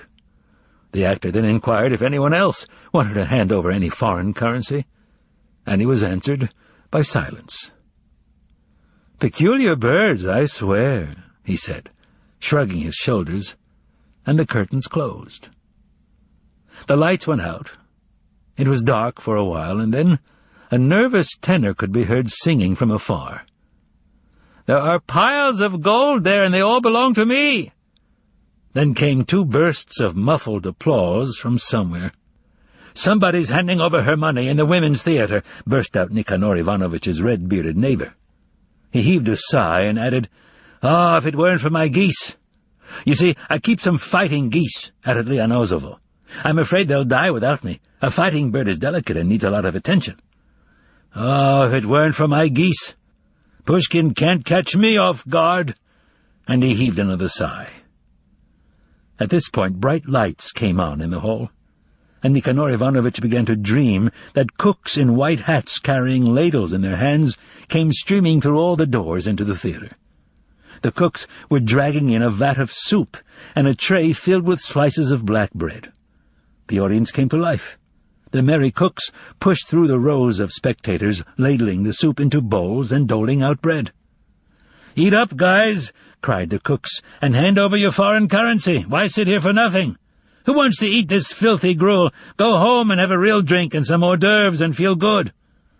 "Let's take you, Dad. What are you in for?" asked a fat, red-necked cook, addressing Nikanor Ivanovitch and passing him a bowl of soup with one lone cabbage leaf floating on top. "I haven't got any! I haven't got any!" screamed Nikanor Ivanovitch in a terrible voice. "Can't you understand? I haven't got any!" "You don't?" roared the cook in a threatening bass. "You don't?" he crooned tenderly like a woman. You don't," he murmured soothingly as he metamorphosed into the nurse, Praskovya Fyodorovna. She was softly shaking Nikanor Ivanovitch by the shoulder as he moaned in his sleep. Then the cooks melted away, and the theatre with the curtains fell to pieces. Through his tears, Nikanor Ivanovitch could make out his room in the clinic and two people in white coats. But they were nothing like the smarmy cooks who had dished out unwanted advice. They were doctors, and with them was Praskovya Fyodorovna, who was holding a gauze-covered dish with a syringe instead of a soup bowl. "But what's this for?" said Nikanor Ivanovitch bitterly as they gave him the injection. "I don't have any, none. Let Pushkin hand over his foreign currency. I don't have any." "Of course you don't," said the kind-hearted Praskovya Fyodorovna soothingly, "and no one can blame you for it." Nikanor Ivanovitch felt better after the injection, and then fell into a dreamless sleep. But thanks to his cries, his anxiety communicated itself first to room 120, where the patient woke up and started to look for his head, and then to room 118, where the unknown master became upset and started wringing his hands in anguish, while gazing at the moon and recalling that bitter autumn night, the last in his life, and the strip of light coming from under the door to his basement, and her loosened hair. From room 118, anxiety spread along the balcony to Ivan, and he woke up and burst into tears. But the doctor quickly calmed all his distraught and afflicted patients, and they began to doze off. Oblivion came to Ivan last of all, just as dawn was breaking over the river. After the medicine had filtered through his entire body, peace and calm engulfed him like a wave. His body felt lighter, and the warm breeze of sleep caressed his head. The last thing he heard before he fell asleep was the pre-dawn twittering of the birds in the wood. But they soon fell silent, and he began to dream that the sun was already sinking behind Bald Mountain, and the mountain was encircled by a double cordon.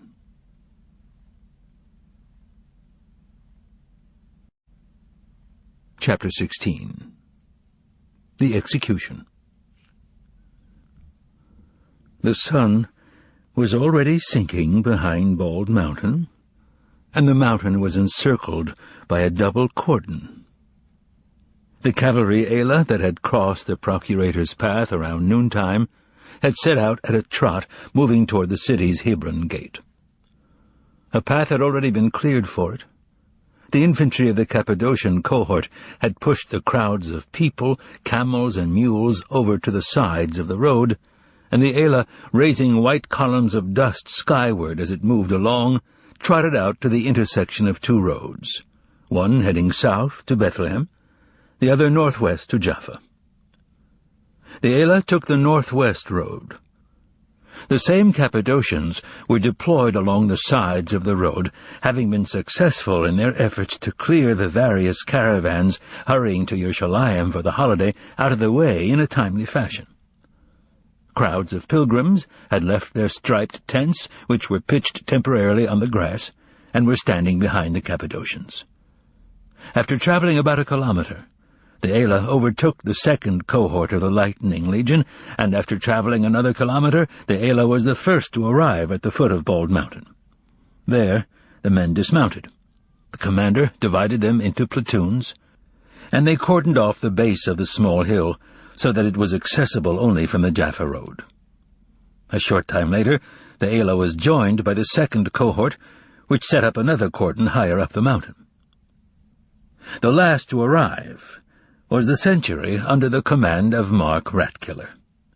It advanced in two columns, one on either side of the road, and in the middle of the columns, escorted by the secret guard, came the cart carrying the three condemned prisoners. They wore white boards around their necks which said, in both Aramaic and Greek, outlaw and rebel. Behind their cart came other carts, loaded with freshly hewn cross-beamed posts, ropes, shovels, buckets, and axes.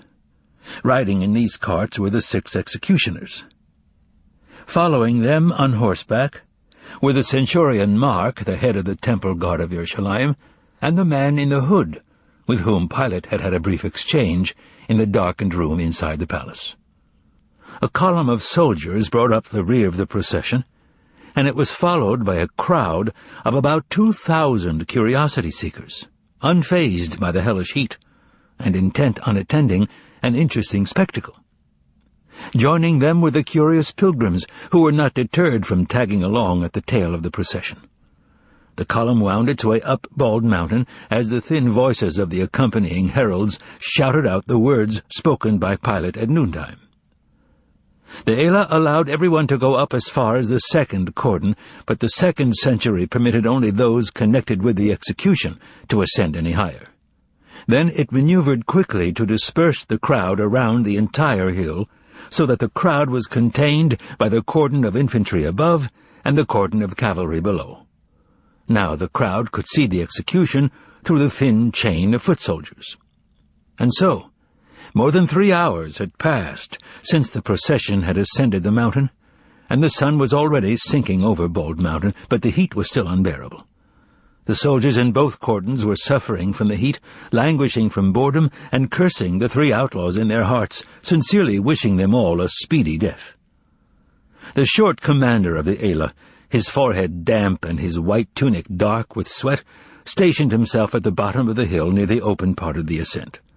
He kept walking over to the leather bucket of the first platoon, scooping out handfuls of water, drinking, and then wetting down his turban. After getting a little relief from this, he would walk back and again begin pacing back and forth along the dusty road leading to the summit. His long sword knocked against his laced leather boot. The cavalry commander wanted to be a model of endurance for his men, but he took pity on them and allowed them to stand under the pyramid-shaped tents they had fashioned by sticking their lances into the ground and draping them with their white cloaks. These tents provided the Syrians some shelter from the merciless sun. The water buckets were emptied quickly, and the cavalrymen from the different platoons took turns going for water to the gully at the foot of the hill, where, in the infernal heat and sparse shade of some emaciated mulberry trees, a muddy stream lived out its remaining days. The grooms stood there with the now rested horses, and, worn down by boredom, were trying to stay inside the shifting shade.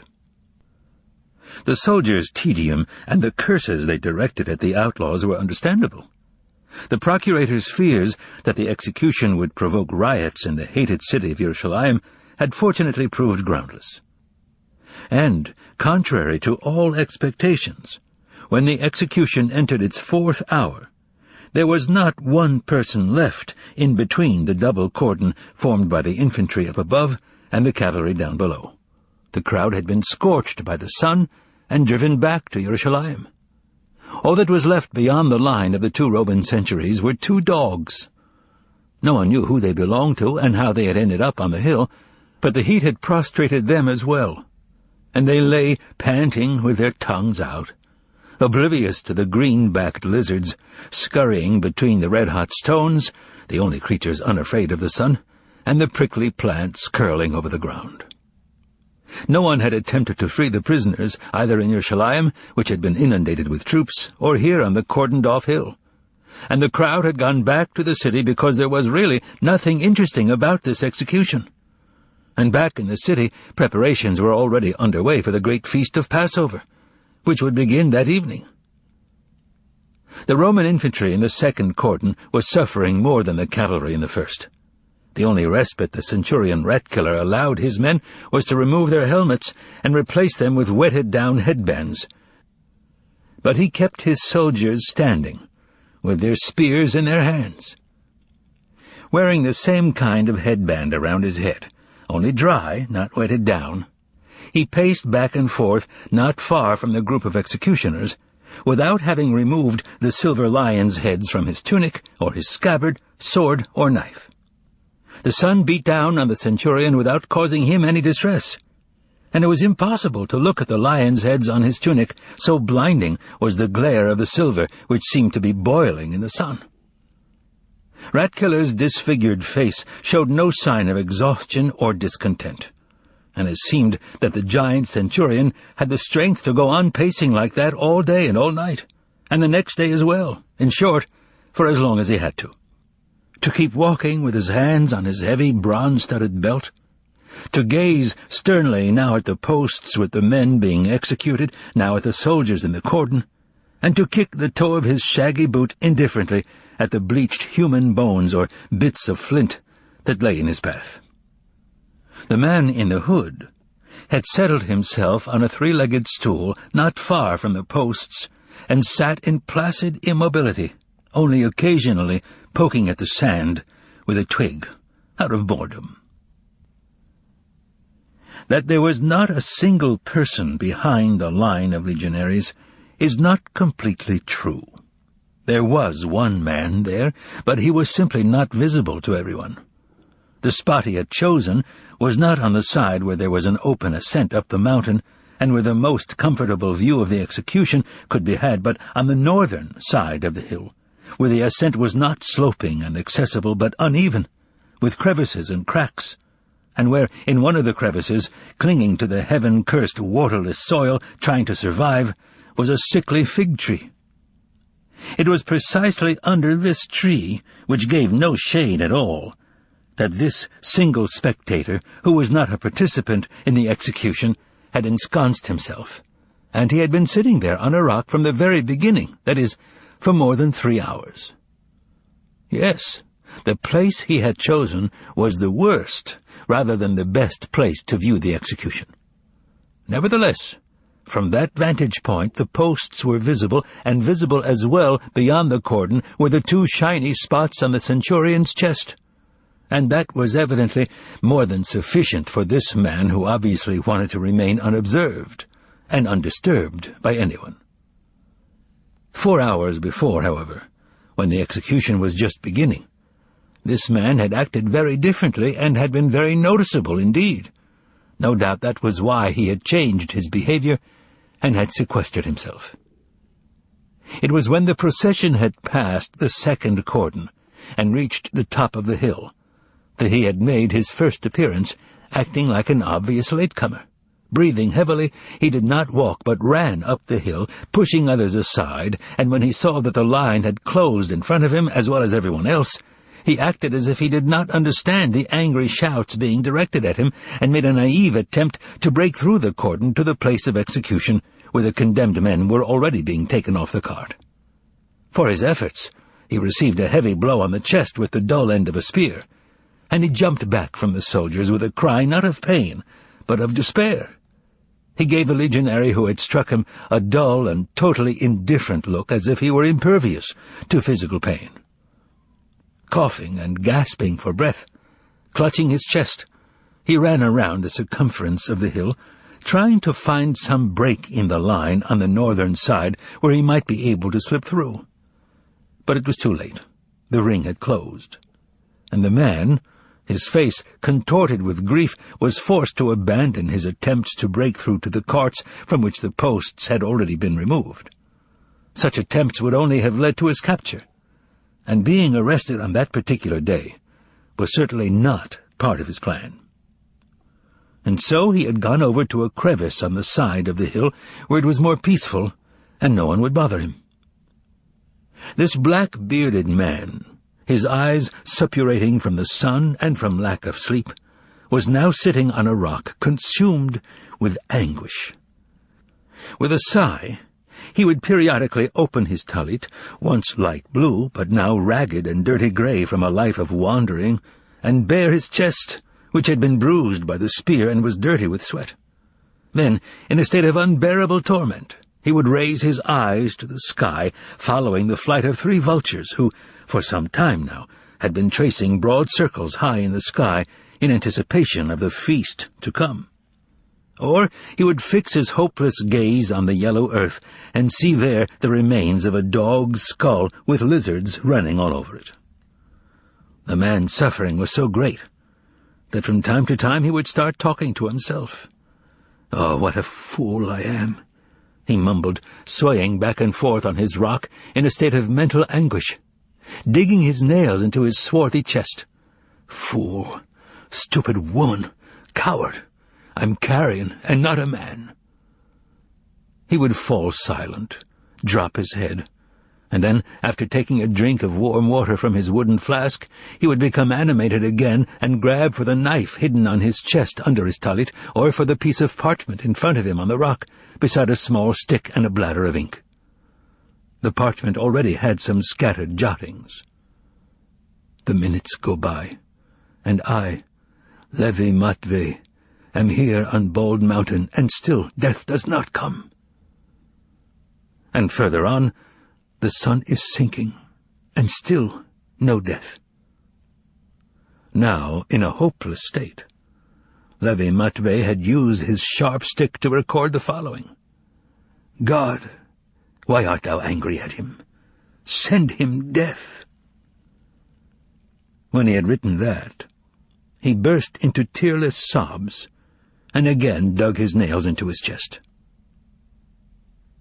The reason for Levy's despair was the terrible misfortune that had befallen Yeshua and himself, and also the mistake that he felt he, Levy, had made. 2 days before, Yeshua and Levy had been in Bethany outside Yerushalayim, where they had been visiting a vegetable gardener who had been most favorably impressed by Yeshua's preachings. Both guests had worked in the garden all morning, helping their host, and they were planning to go into Yerushalayim in the evening when it was cooler. But for some reason, Yeshua had suddenly started to hurry, said he had urgent business in the city, and left by himself around noontime. That had been Levy Matvey's first mistake. Why, oh, why had he let him go alone? In the evening, Matvey had not been able to go to Yerushalayim. He was hit by a sudden and terrible illness. He shook all over. His body was on fire, his teeth chattered, and he constantly had to ask for water. He was unfit to go anywhere. He collapsed on a horse blanket in the gardener's barn and lay there until dawn on Friday, when Levy's illness left him as suddenly as it had come. Although he was still weak and his legs trembled beneath him, he was tormented by forebodings of disaster. And so he said goodbye to his host and set out for Yerushalayim. There he learned that his forebodings had not deceived him. Disaster had taken place.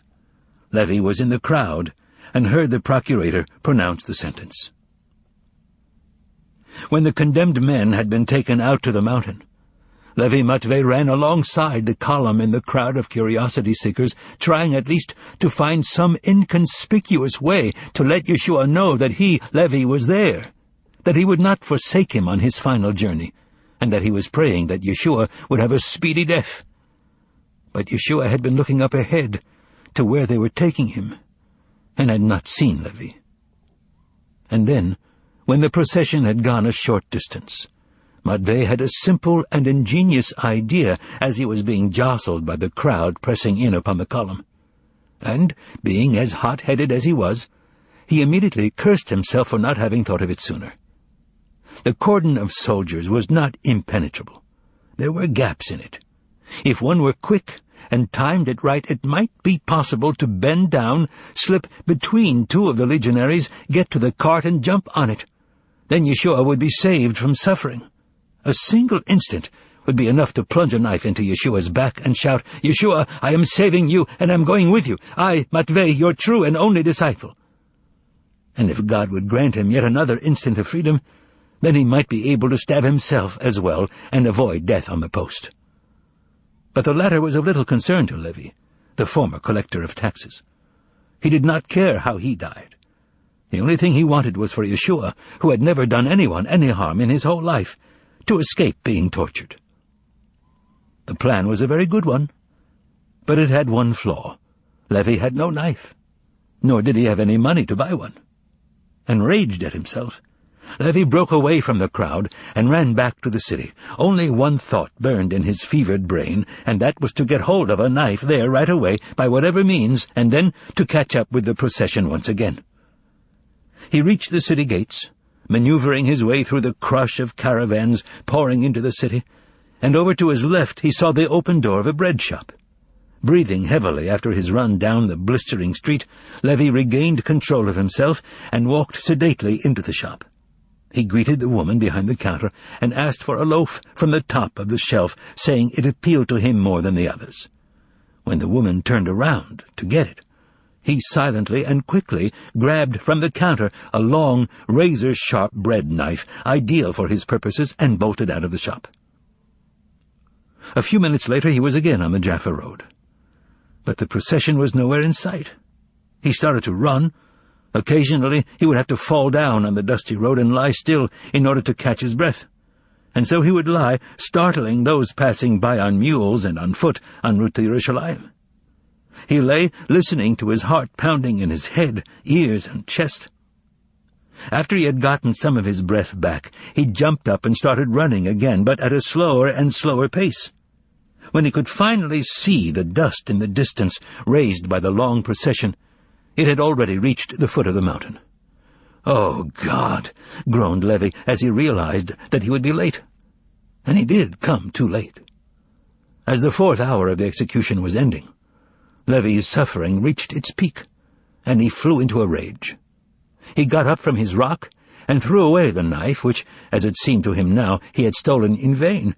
He stamped on his flask, thus depriving himself of water, tore the kafia off his head, clutched at his straggly hair, and began cursing himself. He cursed and yelled out meaningless words. He roared and spat, reviling his mother and father for bringing such a fool into the world.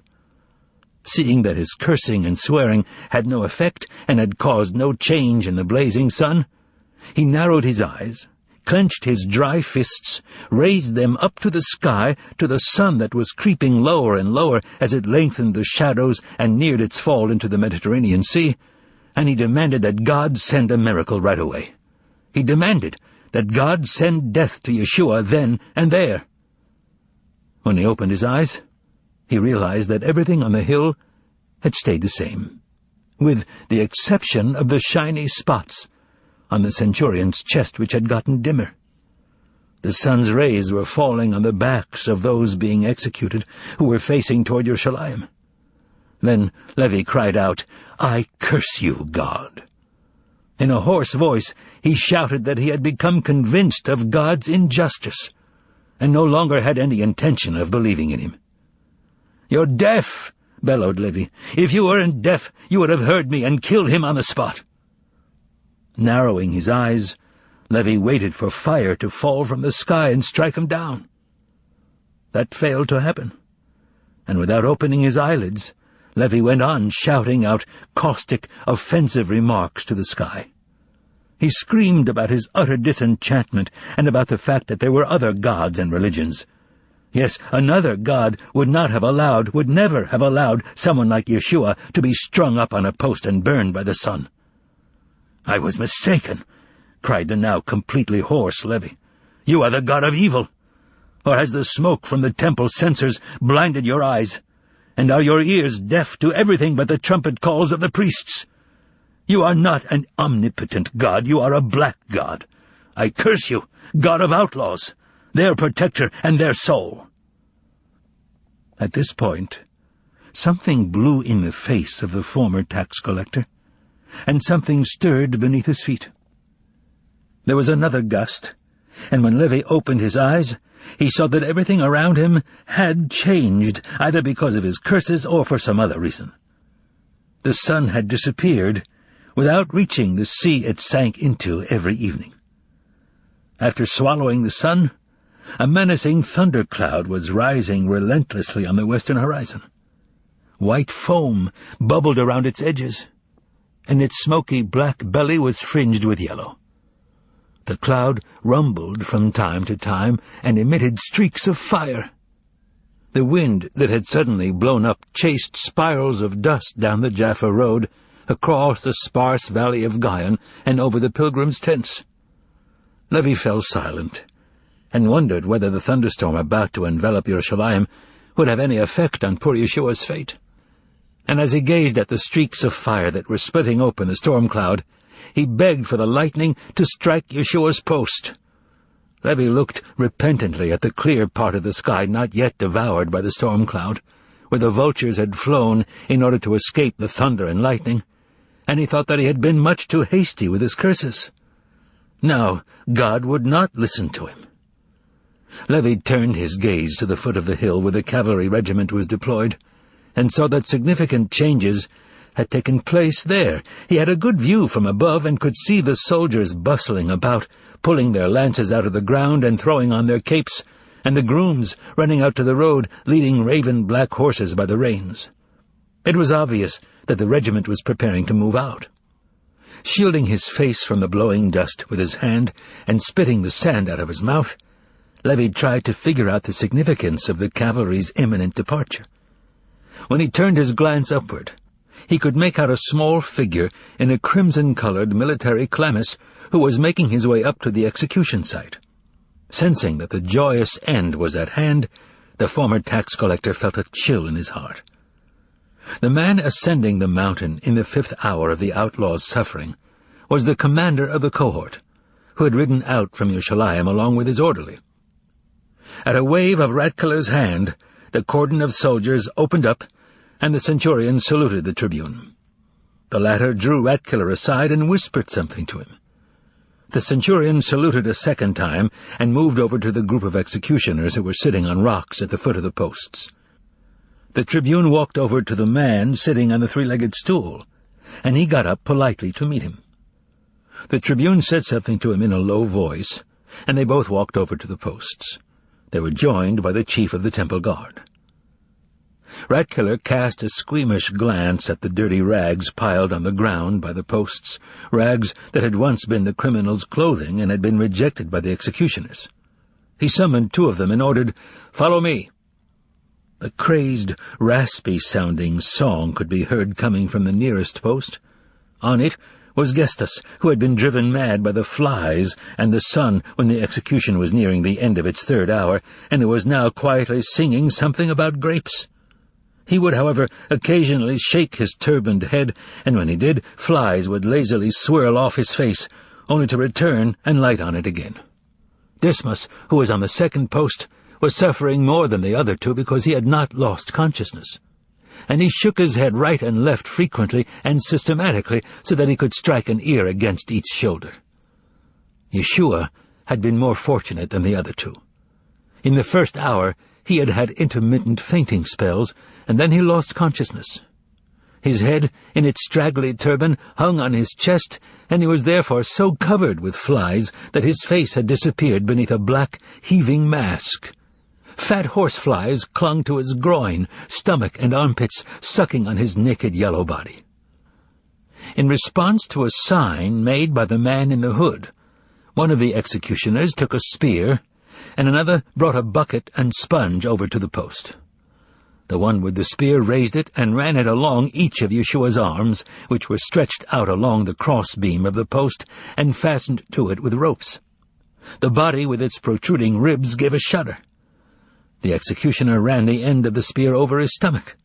Then Yeshua raised his head, and the flies took off with a buzzing sound, thus revealing the hanged man's face. Bloated from bites, and with swollen eyelids, his face was unrecognizable. Ungluing his eyelids, Hanotsri glanced down. His usually bright eyes were now dulled. "Hanotsri," said the executioner. Hanotsri's swollen lips moved slightly, and in a hoarse outlaw's voice he asked, "What do you want? Why have you come?" "Drink," said the executioner, lifting the water-soaked sponge to Yeshua's lips on the end of the spear. His eyes flashing with joy, Yeshua pressed his lips to the sponge and greedily drew in the moisture. Dismas's voice was heard from the neighboring post. "That's unfair. He's as much of an outlaw as I am." Dismas strained his body but could not move. His arms were tied to the crossbeam in 3 places with rings of rope. He pulled in his stomach, dug his nails into the ends of the crossbeam, and turned his head toward Yeshua's post. His eyes burned with malice. A cloud of dust enveloped the place of execution. It got very dark. When the dust lifted, the centurion shouted, "Silence on the 2nd post!" Dismas fell silent. Yeshua pulled away from the sponge, and trying unsuccessfully to make his voice sound gentle and convincing, he hoarsely implored the executioner, "Give him a drink." It was getting darker and darker. The storm cloud rushing toward Yerushalayim already filled half the sky. Turbulent white clouds swept by in front of the thundercloud, which was bursting with black water and fire. Lightning flashed, and thunder clapped right above the hill. The executioner removed the sponge from the spear. "Praise the merciful hegemon," he whispered solemnly, and quietly pierced Yeshua through the heart. Yeshua shuddered and whispered, "Hegemon." Blood ran down his stomach, his lower jaw trembled convulsively, and his head dropped down. As the thunder clapped a 2nd time, the executioner let Dismas drink, and with the same words, "Praise the hegemon," killed him too. Gestas, who had lost his reason, cried out in fright as soon as the executioner appeared beside him, but when the sponge touched his lips, he growled something and took hold of it with his teeth. Seconds later, his body also hung limply, straining against the ropes. The man in the hood walked behind the executioner and the centurion, and behind him came the head of the temple guard. After stopping at the 1st post, the man in the hood looked closely at the bloodied Yeshua, touched the sole of his foot with his white hand, and said to his companions, "He's dead." The same ritual was repeated at the other posts. Following this, the tribune signaled to the centurion, turned around, and began walking down the hill together with the head of the temple guard and the man in the hood. Dusk had fallen, and lightning ripped through the black sky. Suddenly there was a burst of fire, and the centurion's shout, "Break ranks!" was drowned out by the thunder. The happy soldiers ran off down the hill, putting on their helmets. Darkness covered Yerushalayim.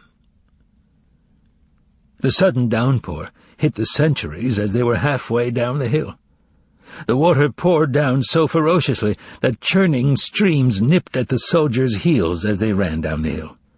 They slipped and fell on the wet clay as they hurried to reach the level road on which, barely visible through the veil of water, the cavalry, soaked to the bone, was heading back to Yerushalayim. A few minutes later, in the churning brew of thunder, fire, and water, there was only one man left on the hill. Brandishing the knife, which had not been stolen in vain, scaling the slippery ledges, grabbing hold of anything he could, crawling at times on his hands and knees, he headed straight for the posts.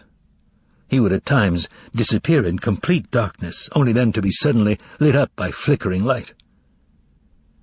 When he reached the posts, standing ankle-deep in water, he ripped off his heavy, soaked talit, and wearing only his shirt, threw himself at Yeshua's feet.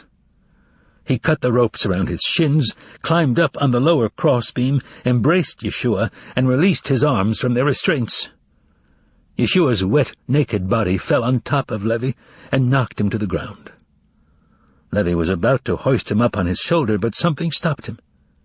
He left the body in a pool of water on the ground, with its head thrown back and its arms flung out, and ran, slipping on the wet clay, over to the other posts. He cut the ropes on them too, and the two bodies fell to the ground. Minutes later, all that was left on the top of the hill were those two bodies and 3 empty posts. The water beat down on the bodies and turned them over. By that time, both Levy and Yeshua's body had vanished from the top of the hill.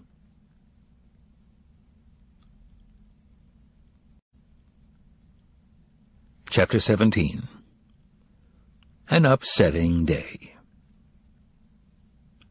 On Friday morning, that is, the day after the accursed performance, the entire staff of the Variety Theatre, the bookkeeper Vasily Stepanovich Lastochkin, 2 clerks, 3 typists, both cashiers, the messenger boys, ushers, and cleaning women, in short, everyone at the theatre, were not at their posts.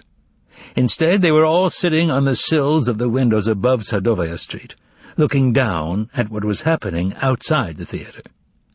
Stretched along the wall in a double line that reached as far as Kudrinsky Square were thousands of people.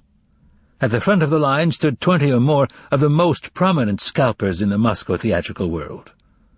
The people in line were very agitated, and kept attracting the attention of passers-by with their inflammatory stories of the previous day's extraordinary performance of black magic.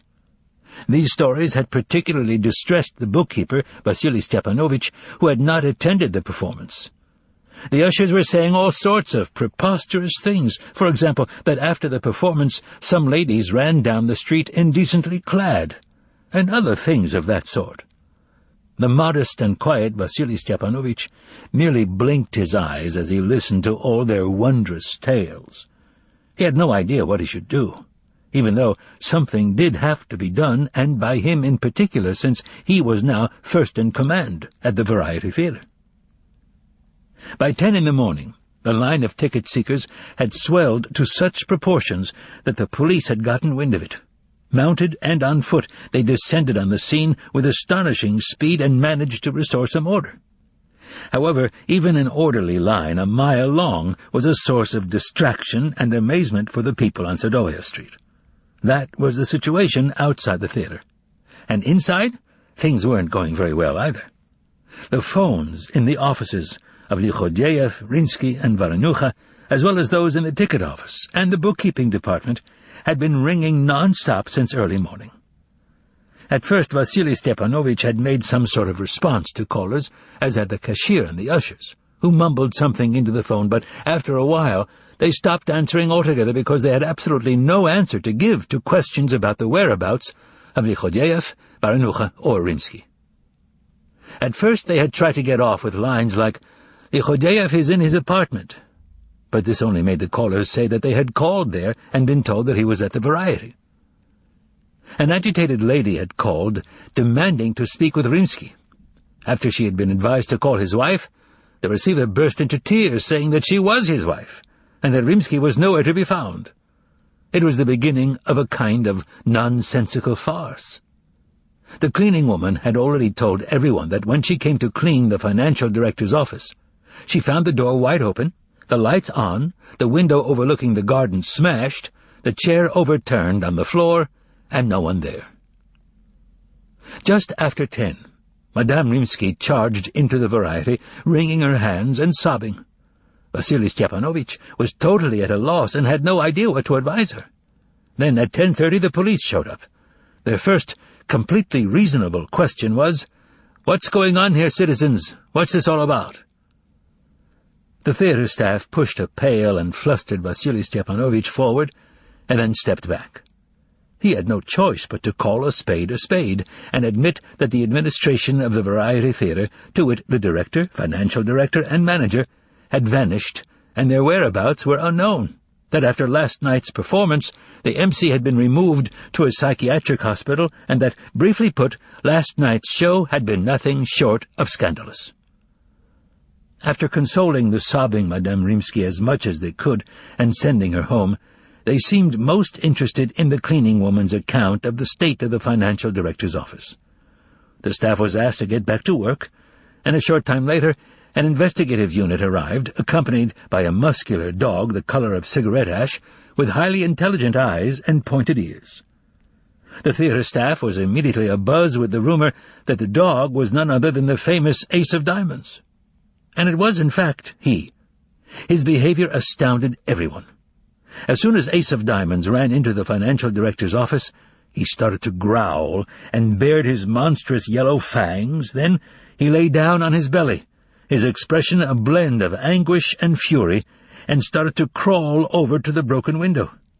Having overcome his fear, he suddenly jumped up on the windowsill, stuck his pointed muzzle up in the air, and let out a wild and vicious howl. Not wanting to come down from the window, he growled and trembled and tried to jump out. The dog was led out of the office and let go in the lobby, and from there he went out the front entrance into the street, leading those who were following him over to the taxi stand. There he lost the scent. After that, Ace of Diamonds was taken away. The investigative unit settled into Varanucha's office and began summoning one by one all members of the Variety staff who had witnessed everything that had gone on at yesterday's performance. It must be said that the investigators encountered unforeseen difficulties every step of the way. The thread kept breaking in their hands. Had there been any posters? Yes, there had. But during the night they had been pasted over with new ones, and now, for the life of them, they could not find a single one. And where had the magician come from? Who knows? Wouldn't there have been a contract? "One would assume so," replied a distraught Vasily Stepanovich. "And if there had been a contract, would it have gone through bookkeeping?" "Absolutely," answered Vasily Stepanovich in distress. "So where is it?" "It's not here," replied the bookkeeper, growing paler by the minute and spreading his hands helplessly. And indeed there was no trace of any contract, not in bookkeeping's files, nor in those of the financial director, Griboedov, or Varanucha. And what was this magician's name? Vasily Stepanovich didn't know.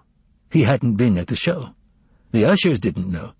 The ticket office cashier crinkled her brow and thought, and finally said, Volant, I think." "And are you sure it was Volant?" "Well, maybe not. Maybe it was Falant." The Bureau of Foreigners had never heard of any magician named Volant or Falant.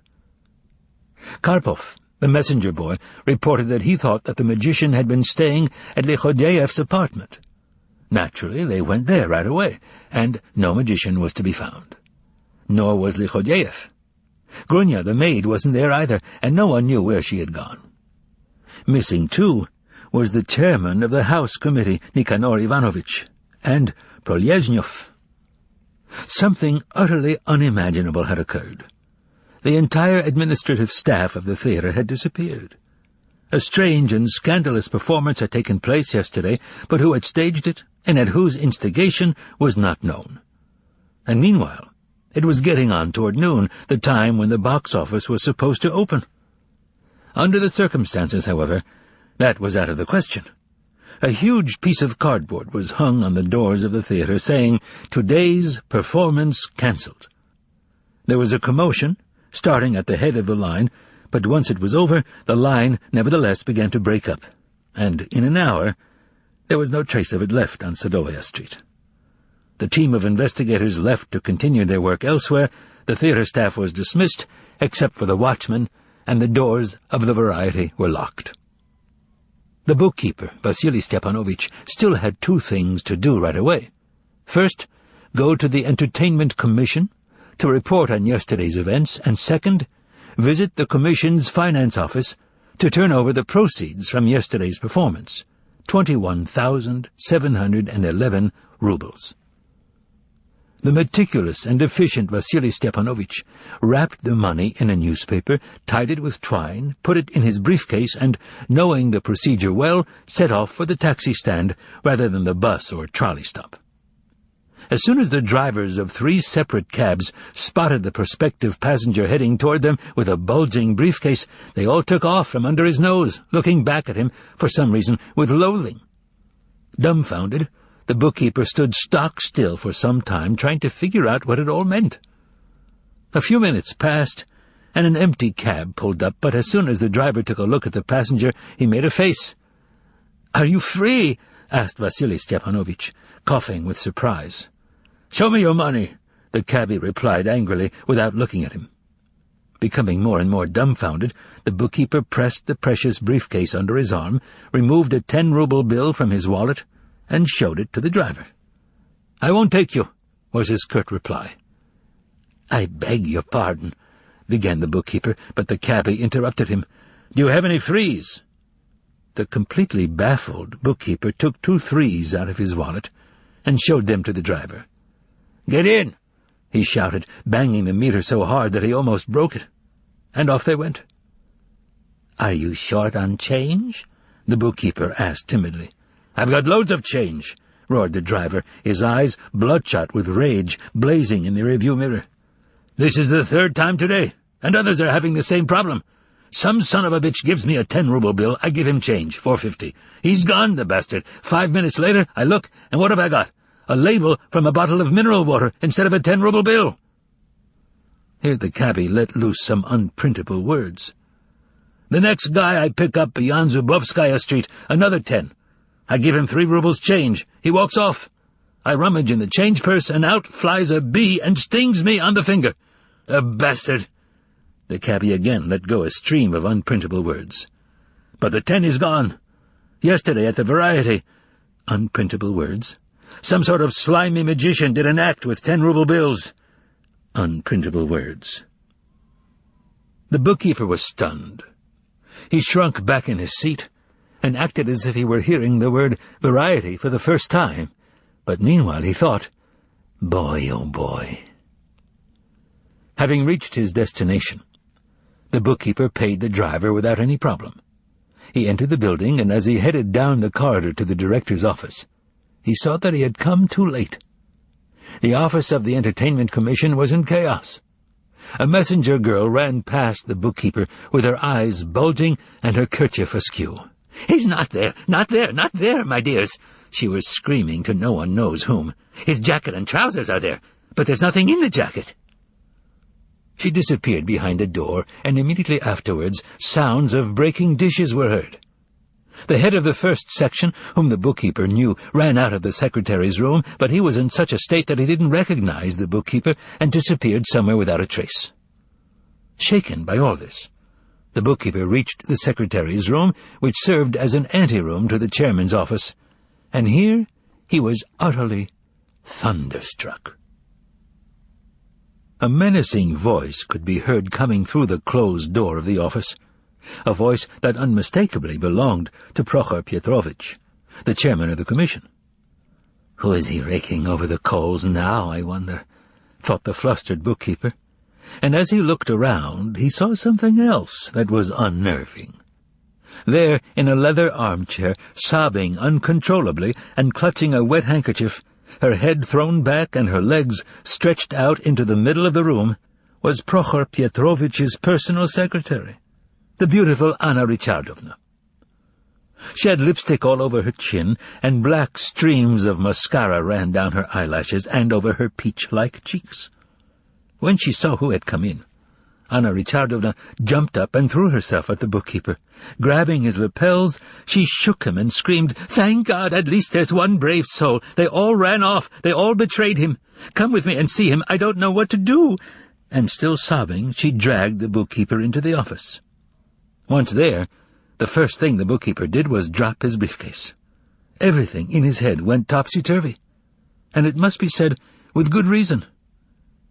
Behind the huge desk, with its massive inkwell, sat an empty suit, moving a pen with no ink in it over a sheet of paper. The suit was wearing a tie and had a fountain pen sticking out of its breast pocket. But there was no neck, and no head above the collar, nor were there any wrists poking out of the sleeves.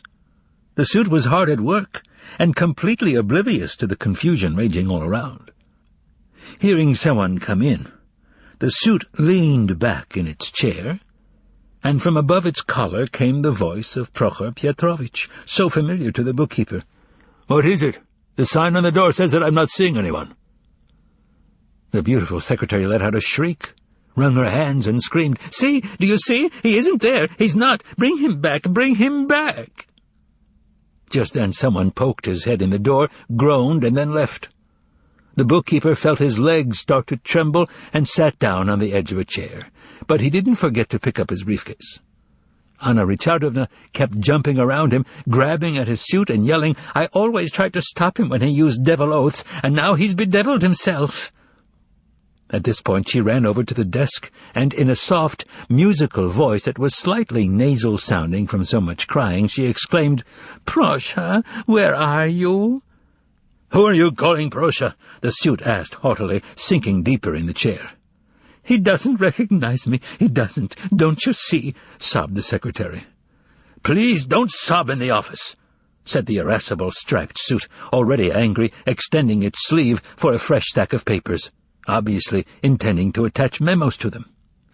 "No, I can't look at this. No, I can't," cried Anna Richardovna, and ran out into the anteroom, followed like a shot by the bookkeeper. "Just imagine, I was sitting here," began Anna Richardovna, trembling with agitation, and once again grabbing the bookkeeper by his sleeve, "and in walks a cat, black, big as a hippopotamus.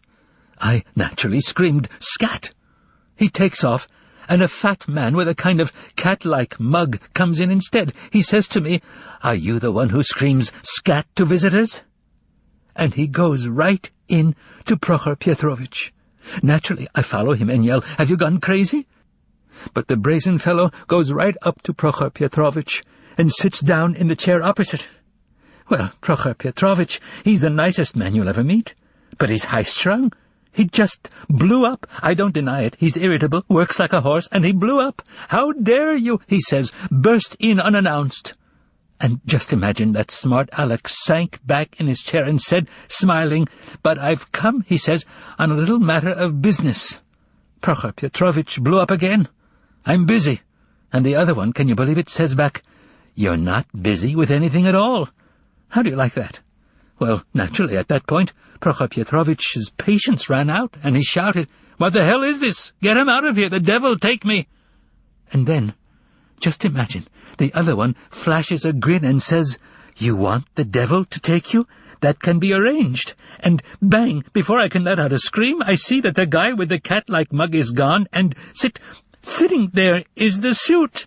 'Oh!' howled Anna Richardovna, her mouth stretched so wide that it lost its shape. She choked back her sobs, and took a deep breath, but then she said something completely nonsensical. "And it writes. Drives you crazy, talks on the phone. A suit. Everyone's run off like scared rabbits." The bookkeeper merely stood there shaking. But at that point, fate came to his rescue. Striding into the anteroom in a calm and businesslike way came the militia, that is, 2 policemen. When she saw them, the beautiful secretary began sobbing even harder and pointed to the office door. "Come now, citizeness, let's not have any crying," said the first policeman calmly. The bookkeeper, feeling his presence to be completely superfluous, left the anteroom, and a minute later was out in the fresh air. There seemed to be a draught blowing inside his head, like wind ringing in a pipe, and in this ringing he could hear bits and pieces of the ushers' tales about the cat that took part in yesterday's performance. Aha! Could our cat friend be making a return appearance? Having made no progress at all at the commission, the conscientious Vasily Stepanovich decided to visit the branch office, located on Vagankovsky Lane. To calm himself down a bit, he made the trip on foot.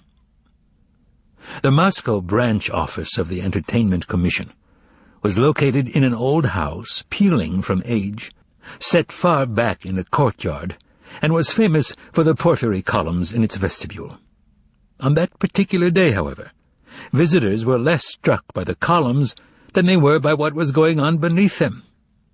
Several visitors stood frozen to the spot, staring at the young lady who was sitting and weeping at the table where all the entertainment literature was displayed and sold. At the moment in question, she was not engaged in salesmanship of any kind, and was instead waving off all sympathetic questions with a flick of her wrist. Meanwhile, from upstairs and downstairs, from every side and every department of the building, came the clanging of at least 20 phones. After crying for a bit, the young lady suddenly shuddered and shouted out hysterically, "Here we go again," and then broke out in a quavering soprano, "A glorious sea, our sacred Baikal." A messenger who appeared on the staircase threatened someone with his fist, and then joined the young woman, singing in a dull, toneless baritone, "Glorious the ship, the barrel of salmon." The messenger's voice was joined by others coming from farther away. The chorus swelled, and soon the song echoed from every corner of the branch office. In room number 6, the closest by, where the accounting department was, a powerful, slightly hoarse, deep bass rang out above the other voices. Accompanying the choir was the intensified clanging of the telephones. "Hey, northeast wind! Roll out the breakers!" roared the messenger on the staircase. Tears streamed down the young woman's face. She tried to clench her teeth, but her mouth opened of its own accord, and at an octave higher than the messenger, she sang, "The fine fellow hasn't far to go." The speechless visitors were struck by the fact that although the choristers were scattered throughout different rooms, they sang very harmoniously, as if the whole chorus were standing in one place with its eyes glued to an invisible conductor. Pedestrians on Vagankovsky Lane stopped by the courtyard gates and marveled at the gaiety that reigned in the branch office. As soon as the first verse came to an end, the singing stopped abruptly, as if it were again obeying a conductor's baton. The messenger swore under his breath and ran off somewhere. Here, the front doors opened, and a man appeared in a summer overcoat, a white robe showing below the hem. He was in the company of a policeman. "Do something, doctor, I beg you," the young woman cried hysterically. The secretary of the branch office ran out onto the staircase, obviously ashamed and embarrassed. He started stammering, "Don't you see, doctor, we have a case here of mass hypnosis of some kind, so it's essential that—" He didn't finish his sentence, began to choke on his words, and suddenly sang out in a tenor, "Shilka and Yerchinsk." "Fool!" the young woman managed to yell, but rather than explain whom she was calling a fool, she broke into a forced roulade and started singing about Shilka and Yerchinsk herself. "Get a hold of yourself! Stop singing!" said the doctor to the secretary. It was obvious that the secretary would have given anything in the world to be able to stop singing. but he could not. And together with the chorus, his voice rang out with the news, heard by pedestrians out on the street, that in the wilds he was untouched by voracious beasts and unscathed by marksmen's bullets. At the end of the verse, the young woman was the first to receive a dose of valerian from the doctor, who then ran after the secretary and the others so that he could do the same for them. "Excuse me, my young citizeness," said Vasily Stepanovich suddenly, addressing the young woman, "but has a black cat been here by any chance?" "What cat?" she screamed angrily. "It's an ass we've got in this office, a real ass." And then she added, "Let him hear, I'll tell the whole story," and she did, in fact, go on to relate what had happened. It turned out that the director of the Moscow branch office, who had made a complete mess of the leisure activities program, the young woman's words exactly, had a mania for organizing all kinds of clubs and circles. "He was trying to butter up his superiors," yelled the young woman. In just a year's time, the director had managed to organize a Lermontov study group, a chess and checkers club, a ping-pong club, and a horseback riding club. And he threatened to have 2 additional clubs in place by summer, one for freshwater rowing and the other for mountain climbing. And then today, during the lunch break, the director walks in and he's leading some son of a bitch by the hand, related the young woman, who comes from nobody knows where, and who's wearing tight-checked trousers and a cracked pince-nez, with an unbelievable mug on him. And then, according to the young woman, he introduced him to everyone in the cafeteria as a noted specialist in the organization of choral groups. The faces of the would-be mountain climbers clouded over, but the director encouraged everyone to be enthusiastic, and the specialist cracked jokes and showed off his wit, and gave his solemn word that the singing would take up hardly any time and would, incidentally, be extremely advantageous for everyone. Well, naturally, as the young woman reported, the first to jump up were Fanov and Kosarchuk, notorious office toadies, who announced that they were going to join the chorus. The rest of the staff then realized that there was no way to escape it, so they said they would join too. It was decided that the singing would take place during the lunch break, since the rest of the time was taken up with Lermontov and checkers. The director, in order to set a good example, announced that he was a tenor, and that was the beginning of the nightmare. The choirmaster specialist in checks intoned do, mi, sol, do. He dragged the shy ones out of the closets where they were hiding to avoid singing, and told Kosarchuk that he had absolute pitch. Then he started to whine and bare his teeth, asked everyone to humor an old choirmaster, struck a tuning fork, and begged them to strike up a chorus of Glorious Sea. They did, and gloriously. The fellow in checks really did know his business. When they had finished the first verse, the choirmaster excused himself and said, "I'll be back in a minute," and disappeared. They thought he really would return in a minute, but then 10 minutes passed, and he still wasn't back. They were overcome with joy. He'd run away. And suddenly, they started singing the second verse as if of their own accord, following the lead of Kosarchuk, whose pitch may not have been perfect, but who did have quite a pleasant high tenor. They finished the second verse, still no choirmaster.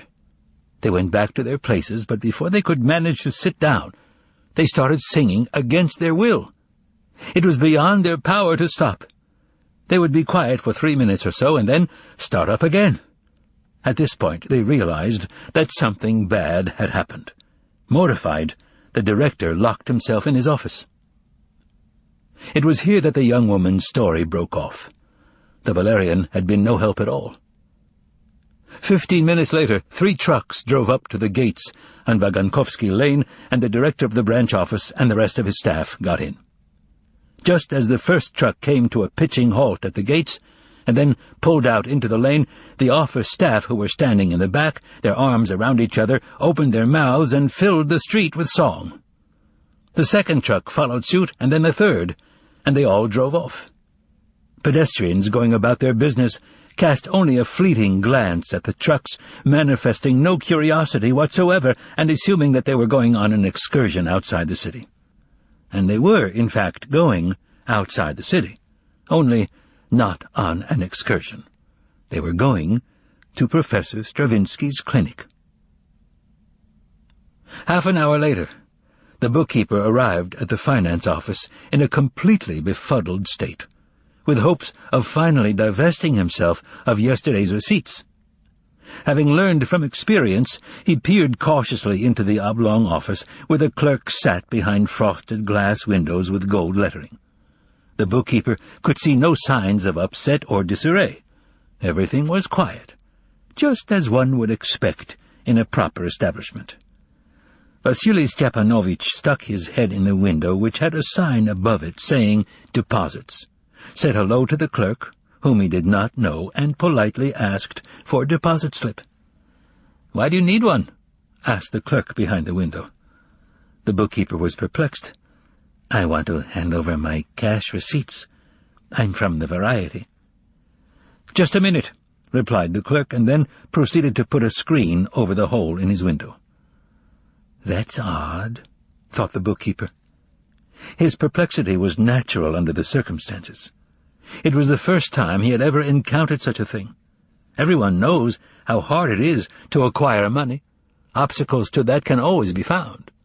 But not once in his 30 years of experience had the bookkeeper ever found anyone, whether an official or a private citizen, who had difficulty accepting money. But at last the screen was moved aside, and the bookkeeper again leaned up to the window. "Do you have a lot?" asked the clerk. 21,711 rubles. "Wow," replied the clerk with inexplicable irony, and handed him a green slip of paper. Having seen the form 100 times, the bookkeeper filled it out instantly and began untying his package. When he removed the wrapping, his eyes glazed over, and he let out an agonizing groan. Foreign currency flashed before his eyes. Packets of Canadian dollars, English pounds, Dutch guilders, Latvian lats, and Estonian crowns. "Here he is, one of those tricksters from the Variety," boomed an intimidating voice at the stunned bookkeeper's back. And Vasily Stepanovich was then taken into custody. Chapter 18. Unlucky Visitors. At the same time as the conscientious bookkeeper was in the taxi en route to his encounter with the writing suit, a respectably dressed man with a small imitation leather suitcase was getting off the reserved seat first-class car of the number 9 train from Kiev. This passenger was none other than Maximilian Andreevich Poplavsky, the uncle of the late Berlioz, an economic planner who lived in Kiev on what was formerly Institute Street. The reason for his trip to Moscow was a telegram received late in the evening 2 days before. It said, "I have just been cut in half by a streetcar at Patriarch's. Funeral Friday, 3 p.m. Come, Berlioz." Maximilian Andreevich was considered one of the smartest men in Kiev, and justifiably so. But even the smartest man would be befuddled by a telegram like that. If a man can wire that he has been cut in half, it's obvious it wasn't a fatal accident. But then why mention a funeral? Or could it be that he's in very bad shape and foresees that he's going to die? That was a distinct possibility. But the preciseness of the information was odd nonetheless.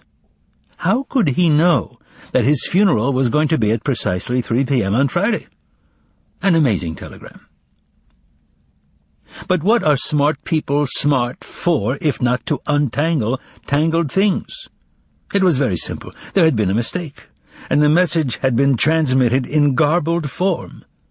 The word "I" had obviously come from another telegram, and been put where Berlioz should have been at the beginning of the telegram, instead of at the end, where it ended up. After such a correction, the telegram became intelligible, albeit, of course, tragic. After the attack of grief which struck his wife had subsided, Maximilian Andreevich began to make plans to go to Moscow. Maximilian Andreevich had a secret that must be revealed.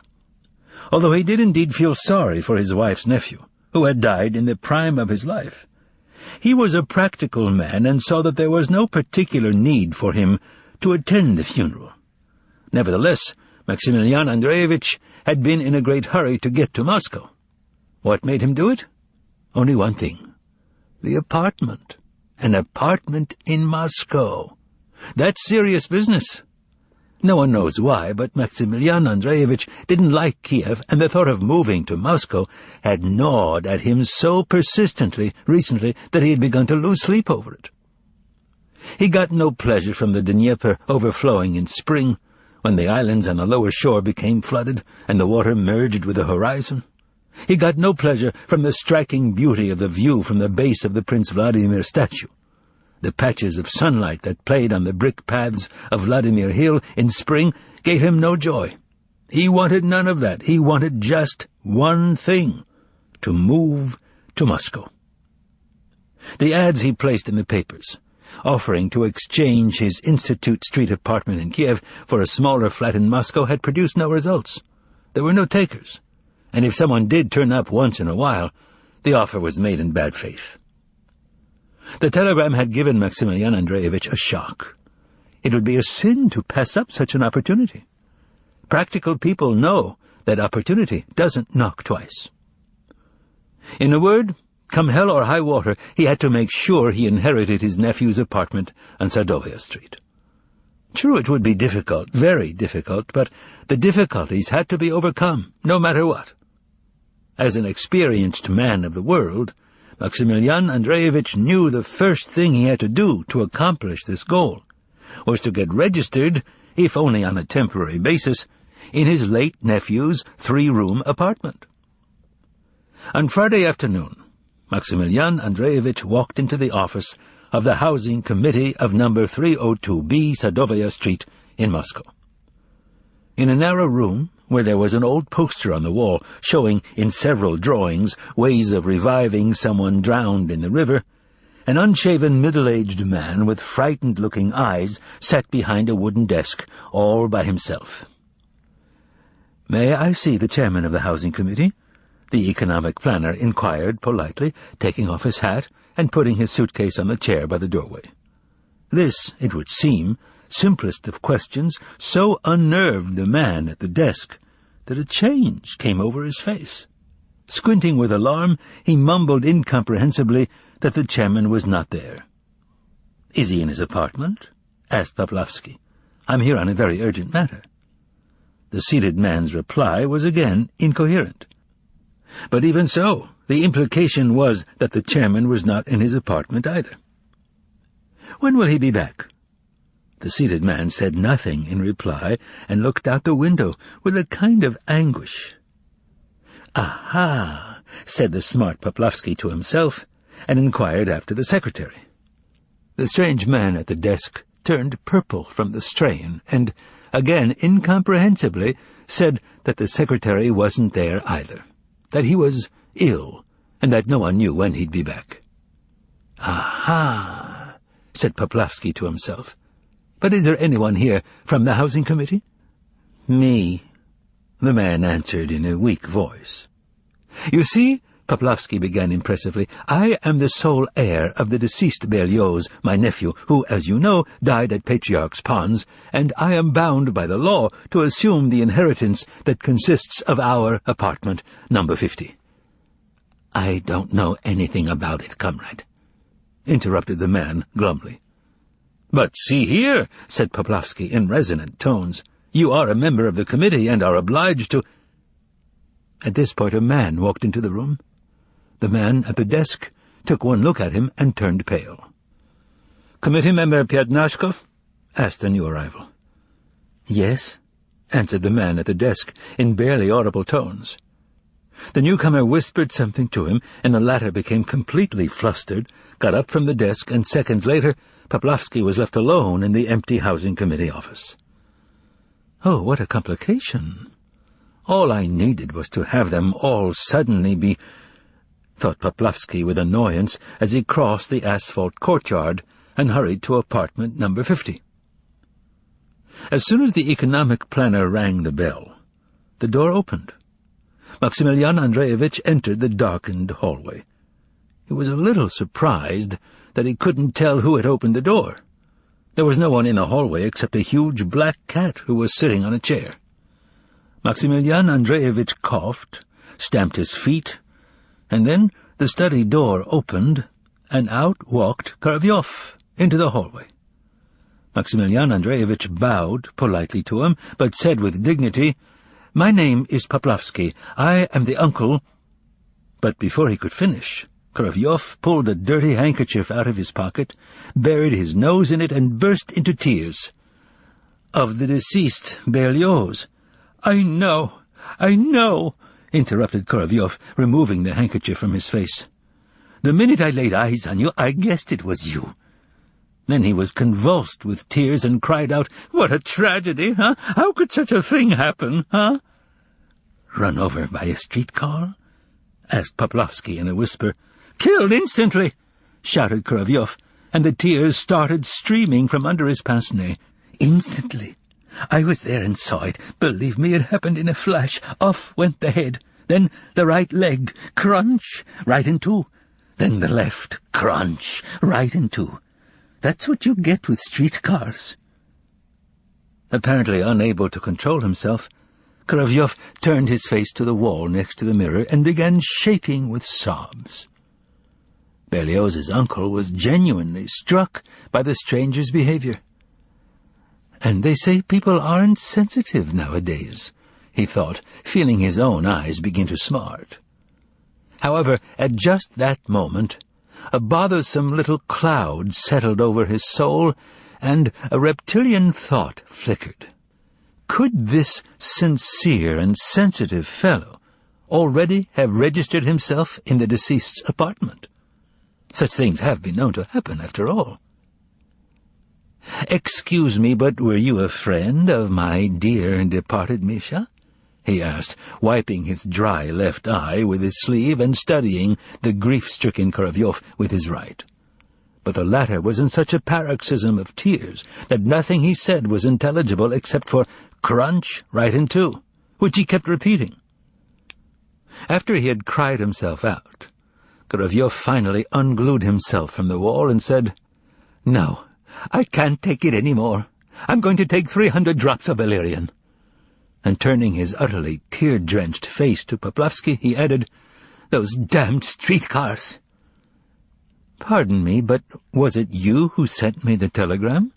asked Maximilian Andreevich, agonizing over who this amazing crybaby could be. "He did," answered Korolyov, pointing to the cat.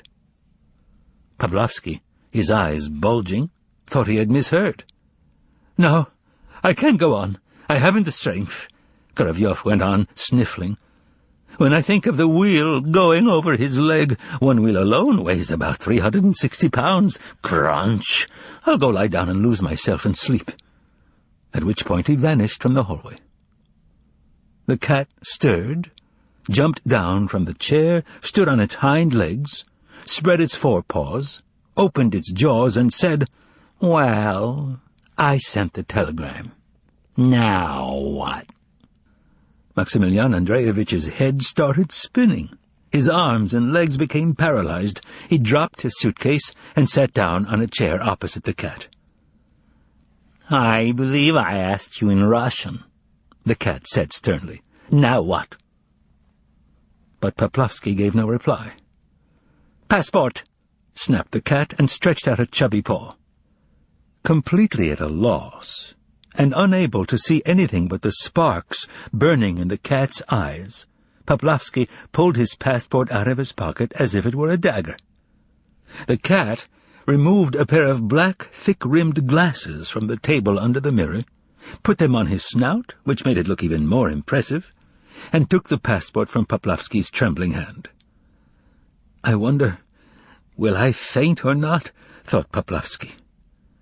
Korolyov's sobbing could be heard in the distance, and the smells of ether, valerian, and some other nauseating abomination filled the entire hallway. "Which department issued this document?" asked the cat, staring at it intently. No answer was forthcoming.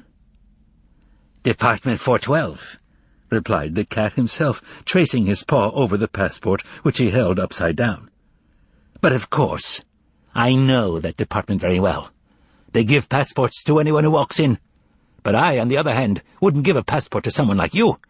Not on your life. One look at you and I'd refuse on the spot." At this point, the cat became so enraged that he threw the passport on the floor. "Permission to attend the funeral is hereby revoked," the cat continued in an official-sounding voice. "Be so kind as to return to your place of residence." He then bellowed through the door, "Azazello!"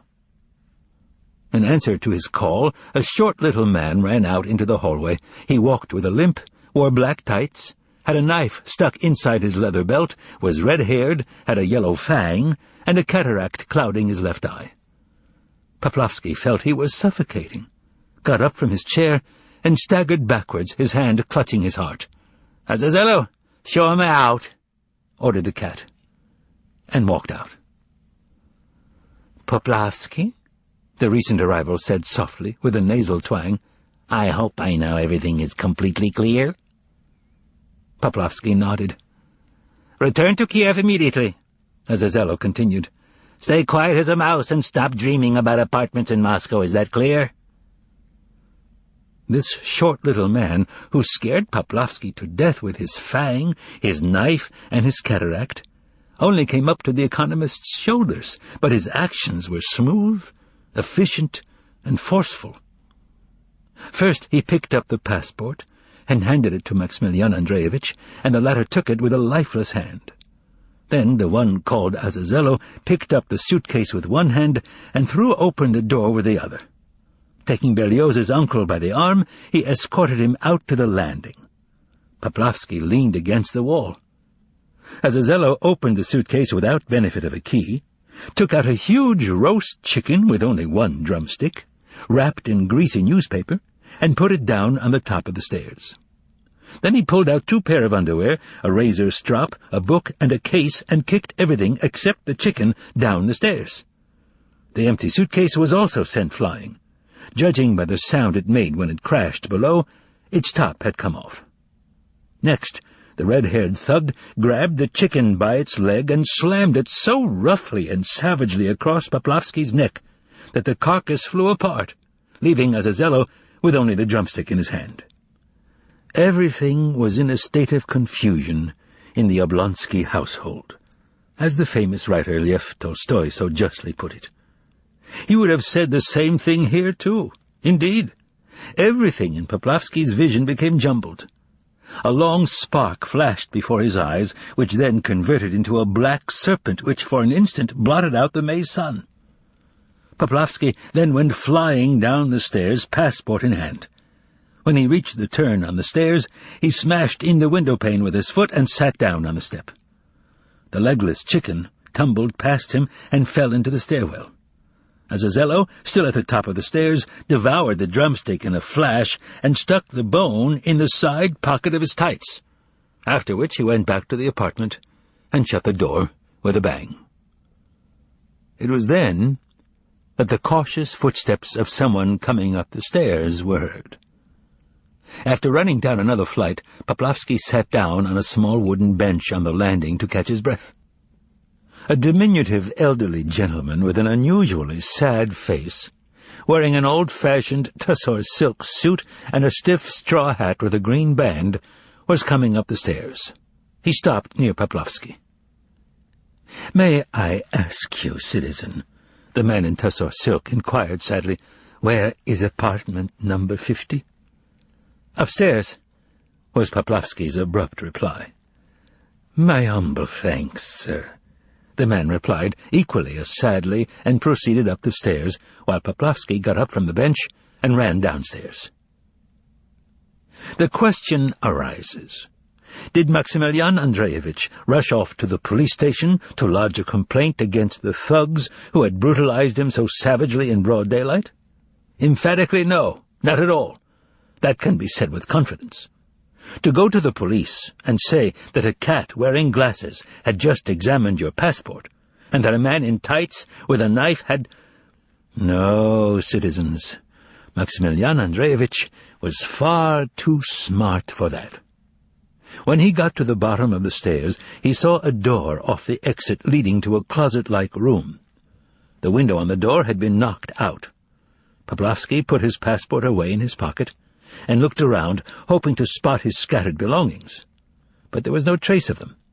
Poplavsky himself was surprised at how little that upset him.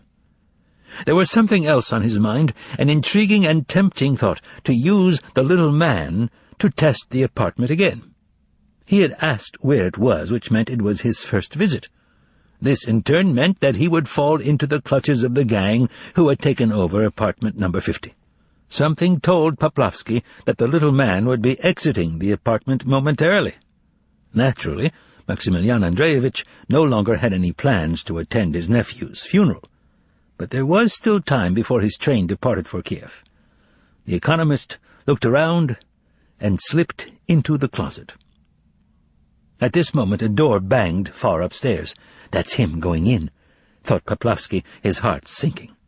It was cool in the closet, and it smelled of mice and boots. Maximilian Andreevich sat down on some kind of wood stump and decided to wait. From the closet he had a good view of the door of main entrance number 6. The Kievan had to wait longer than he expected, however. For some reason the staircase remained deserted. He could hear well, and finally a door banged on the 5th floor. Poplavsky froze. Yes, those were his footsteps. He's coming down. A door opened on the floor below. The footsteps halted. A woman's voice. A sad voice in reply. Yes, it was his voice. It said something like, "Leave me alone, for Christ's sake." Poplavsky's ear was pressed close to the broken window. It caught the sound of a woman laughing. Brisk and determined steps came down the stairs. Then a woman's back flashed by. The woman was carrying a green oilcloth bag, and she went out the entrance into the courtyard. The footsteps of the little man started up again. That's strange. He's going back up to the apartment. Could he himself be one of the gang? Yes, he's going back. That's the door opening again upstairs. Oh, well, we'll wait a little longer. This time he did not have long to wait. The sounds of a door, steps halting, a desperate cry, the meowing of a cat, quick, rapid footsteps coming down, down, down. Poplavsky got what he had waited for. The sad little man flew by, crossing himself and muttering something. He was hatless, looked crazed, his bald head was scratched, and his trousers were soaking wet. He began pulling at the doorknob, so traumatized that he could not tell whether the door opened in or out. He finally managed to get it right and flew out into the sunshine of the courtyard. His test of the apartment concluded, Poplavsky lost all interest in both his deceased nephew and the apartment. Trembling at the thought of the danger to which he had subjected himself, Maximilian Andreevich ran out into the courtyard, mumbling just 3 words. "It's all clear. It's all clear." Minutes later, a trolley was carrying the economic planner in the direction of Kiev station.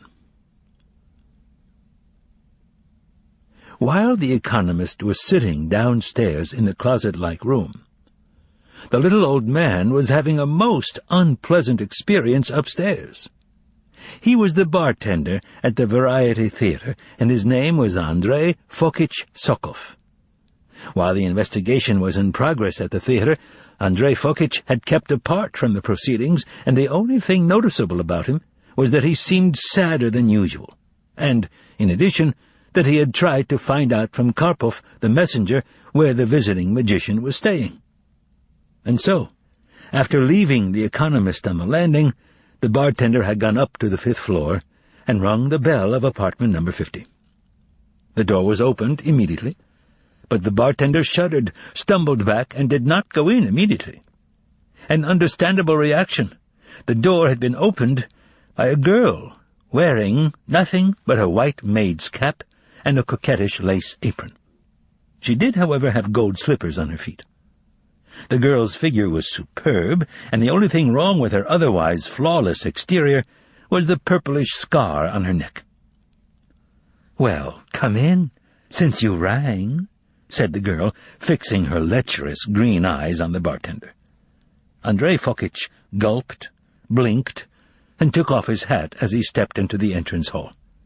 Just then, The telephone in the entrance hall started to ring.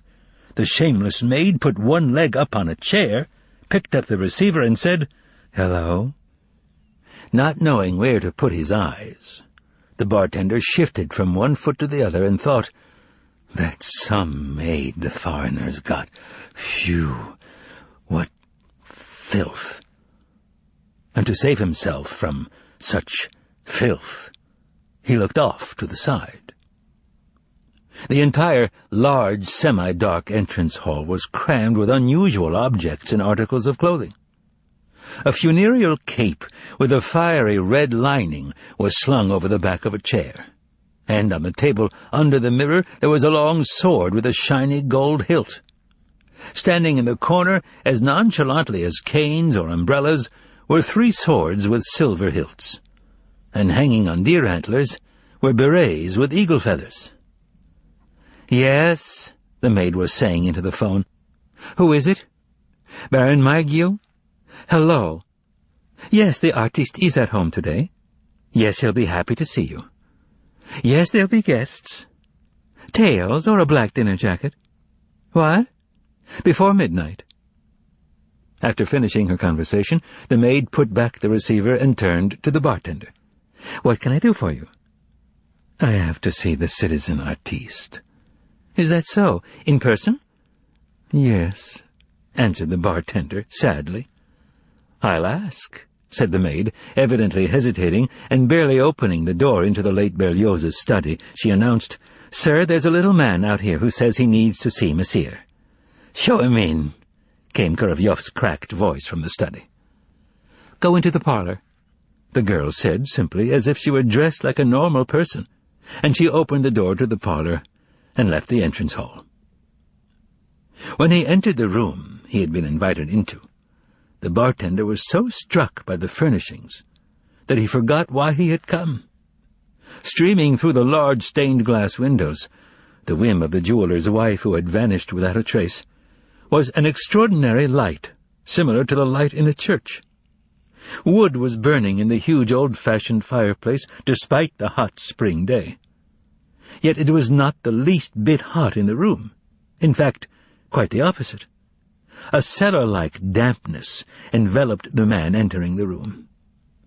Sitting on a tiger skin in front of the fireplace was a huge black cat, squinting contentedly at the fire. There was a table that made the God-fearing bartender shudder when he saw it. The table was covered with a brocaded altar cloth. On the altar cloth, numerous bottles were arranged, pot-bellied, dusty, and mouldy. Amidst the bottles a plate gleamed, and it was immediately obvious that the plate was made of pure gold. By the fireplace a short, red-headed man with a knife in his belt was roasting pieces of meat skewered on a long steel sword, and the juice from the meat dripped in the fire, and the smoke went up the chimney. It smelled not only of roast meat, but of very strong perfume and incense, which made the bartender, who had learned of Berlioz's death and his place of residence from the newspapers, wonder if they weren't performing some kind of requiem mass for him. However, that notion was so preposterous that he dismissed it out of hand. The stunned bartender suddenly heard a deep bass say, "Well, sir, how can I help you?" There, in the shadows, was the one whom the bartender needed to see. The black magician lay sprawled on an immense couch that was low to the floor and strewn with pillows. It seemed to the bartender that the artiste was wearing nothing but black underwear and black pointed slippers. The bartender began, bitterly, "am the chief bartender and buffet manager of the Variety Theatre." The artiste stretched out a hand sparkling with precious stones as if to seal the bartender's lips, and began speaking heatedly. No, not another word. Not in any circumstances, never. I wouldn't put a thing from that buffet of yours into my mouth. I, most venerable sir, passed your counter yesterday, and I still can't forget the sturgeon and the brinza cheese. My good man, brinza isn't supposed to be green. Someone must have deceived you. It's supposed to be white. And that tea, it's dishwater. With my own eyes I saw some sloppy girl pour unboiled water out of a pail into your huge samovar, yet they continued pouring tea from it anyway. No, my dear fellow, that's not the way to do things." "Excuse me," began Andrei Fokich, stunned by this sudden attack. "But I didn't come about that. The sturgeon's not the issue." "How can it not be the issue if it's spoiled?" "They sent us sturgeon that's second-grade fresh," said the bartender. "Dear fellow, that's absurd." "What's absurd?" "Second-grade fresh, that's absurd. Freshness comes in only one grade, first grade, and that's it. And if the sturgeon's second-grade fresh, that means it's rotten."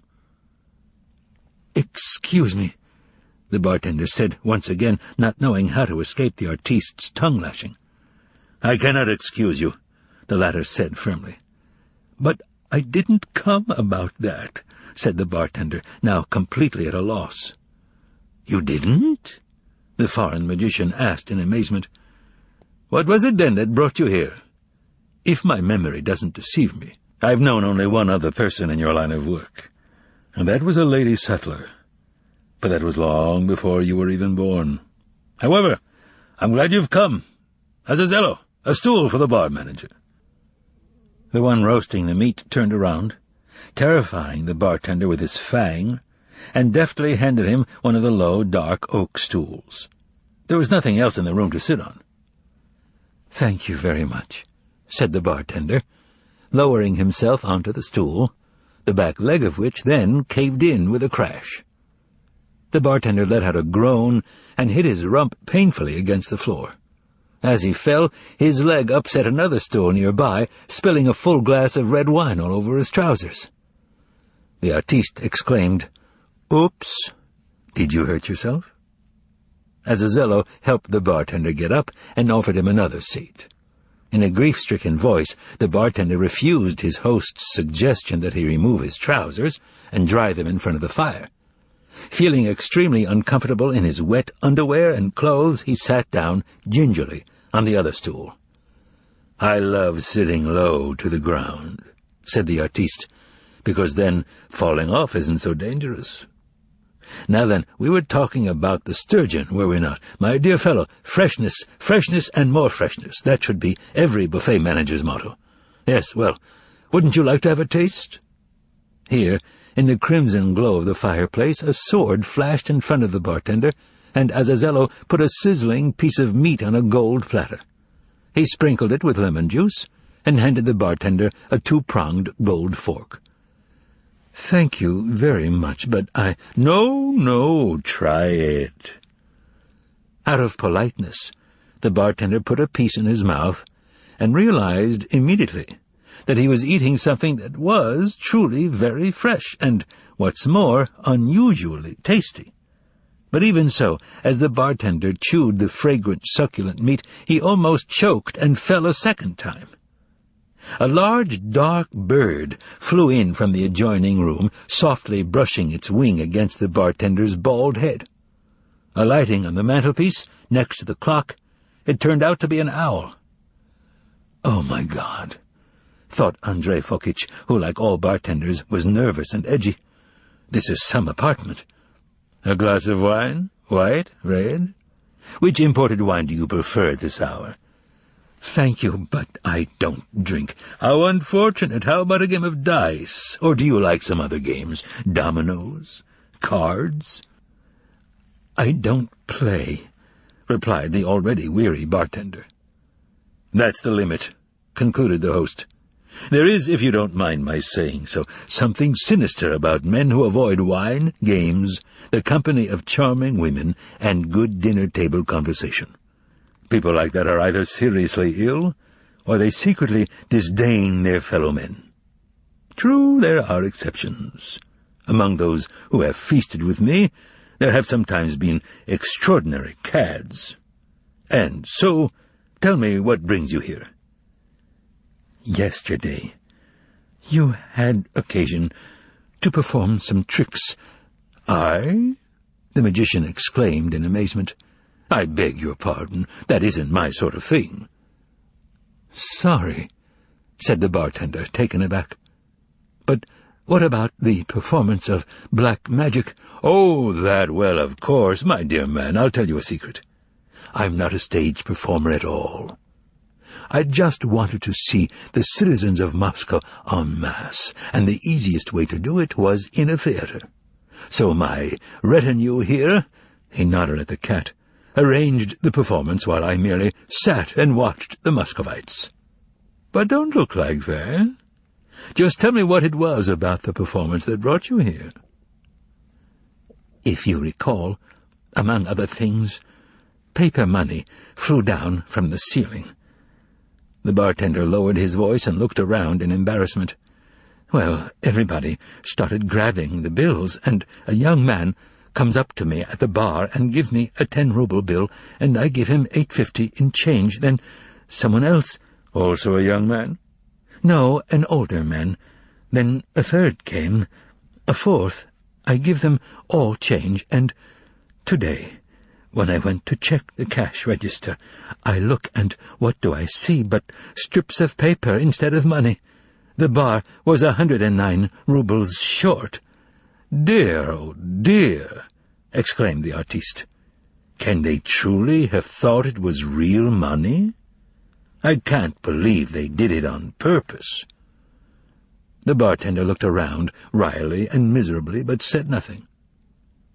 "Can they really have been swindlers?" the magician asked his guest anxiously. "Can there really be swindlers in Moscow?" The bartender smiled so bitterly in reply that no doubts remained. There were, indeed, swindlers in Moscow. "That's beneath contempt," said Volant in outrage. "You're a poor man. You are a poor man, aren't you?" The bartender drew his head into his shoulders so that it would become obvious that he was a poor man. "How much do you have in savings?" Although the question was asked sympathetically, it was impossible not to view a question like that as indelicate. The bartender squirmed. 249,000 rubles in 5 separate savings accounts," came a cracked voice from the next room. "And 210-ruble gold pieces under the floor at home." The bartender seemed to be riveted to his stool. "Well, that isn't so large a sum, of course," said Volant indulgently to his guest, "although, strictly speaking, it is of no use to you. When will you die?" Here the bartender became indignant. "Nobody knows that, and it's nobody's business," he replied. "True, nobody knows," came the same noxious voice from the study. "But it's hardly Newton's binomial theorem. He'll die in 9 months, that is next February, from cancer of the liver, in the First Moscow State University Clinic, Ward number 4. The bartender's face turned yellow. 9 months, Volant calculated thoughtfully. 249,000. In round numbers, that comes out to 27,000 a month. Isn't that right? Not a lot, but enough if one lives modestly. And there's still the gold rubles. He won't manage to cash those in, broke in the same voice, sending a chill through the bartender's heart. After Andrei Fokich dies, they'll tear down the house right away, and the gold rubles will be sent to the state bank.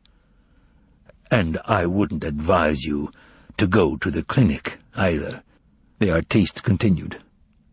What point is there in dying in a ward, listening to the moans and rasps of the terminally ill? Wouldn't it be better to spend the 27,000 on a banquet? Then, after taking poison, depart for the other world to the sound of violins, surrounded by intoxicated, beautiful women and dashing friends. The bartender sat motionless, and seemed to have gotten much older. His eyes had dark circles around them, his cheeks drooped, and his lower jaw sagged. "But we've gotten off the track," exclaimed the host. "Back to business. Show me your strips of paper." Shaken, the bartender pulled a package out of his pocket, untied it, and froze. Wrapped in the newspaper were 10-ruble bills. "My dear fellow, you really are ill," said Voland, shrugging his shoulders. The bartender got up from the stool, a strange smile on his face. "But," he said, stuttering, "but what if they try to... again?" The artiste grew pensive. "Well then, come back and see us again, by all means. Happy to have made your acquaintance." Here Korolyov popped out of the study, grabbed the bartender's hand, and started shaking it, begging Andrei Fokich to give everyone his regards. Completely befuddled, the bartender headed for the entrance hall. "Hella, show him out!" shouted Korolyov. Again, the naked redhead appeared in the hall. The bartender squeezed through the door, squeaked out a goodbye, and staggered on his way like a drunk. After going down a few steps, he stopped and sat down on the stairs. He pulled out the package to check the contents. The 10-ruble bills were still there. At that point, a woman with a green bag came out of the apartment facing the landing. Seeing a man sitting on the step, staring dully at 10-ruble bills, she smiled and said pensively, "What a building we have! Only morning, and this guy's already drunk. The window on the stairs is smashed again." She studied the bartender more carefully and added, "Hey, citizen, you're up to your ears in 10-ruble bills. How about throwing some my way, huh?" "Leave me alone, for Christ's sake," said the bartender fearfully, and quickly hid the money. The woman laughed. "Go to hell, you old skinflint, I was just joking." And she started down the stairs. The bartender got up slowly, raised his hand to adjust his hat, and found that it wasn't on his head. The thought of going back was horrible, but he regretted the loss of his hat. He hesitated for a moment, but then went back and rang the bell. "What do you want now?" asked the hellish Hella. "I forgot my hat," whispered the bartender, poking at his bald head. Hella turned away. The bartender mentally spat and closed his eyes. When he opened them, Hella was handing him his hat and a sword with a dark hilt. "That's not mine," whispered the bartender, pushing the sword aside and quickly putting on his hat. "Did you really come without a sword?" marveled Hella. The bartender mumbled something and started swiftly down the stairs. For some reason, his head felt hot and uncomfortable in the hat.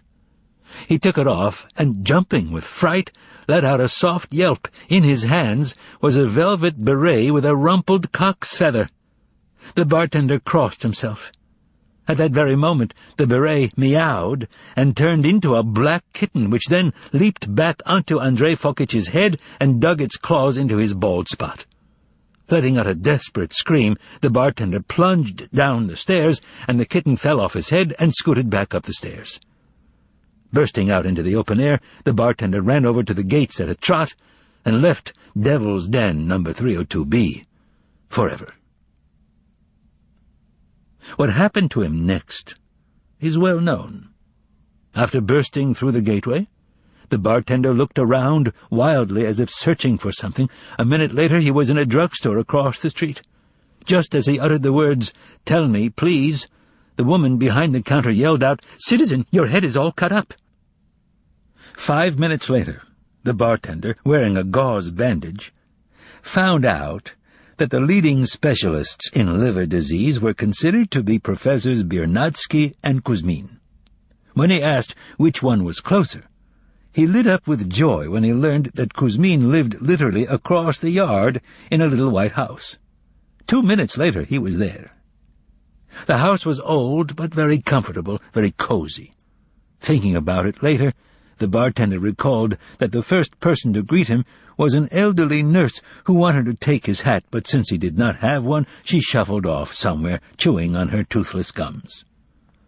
Next came a middle-aged woman who materialized next to a mirror and under what appeared to be an archway. She told him that the earliest appointment she could give him was the 19th, no sooner. The bartender realized immediately how he could get around that.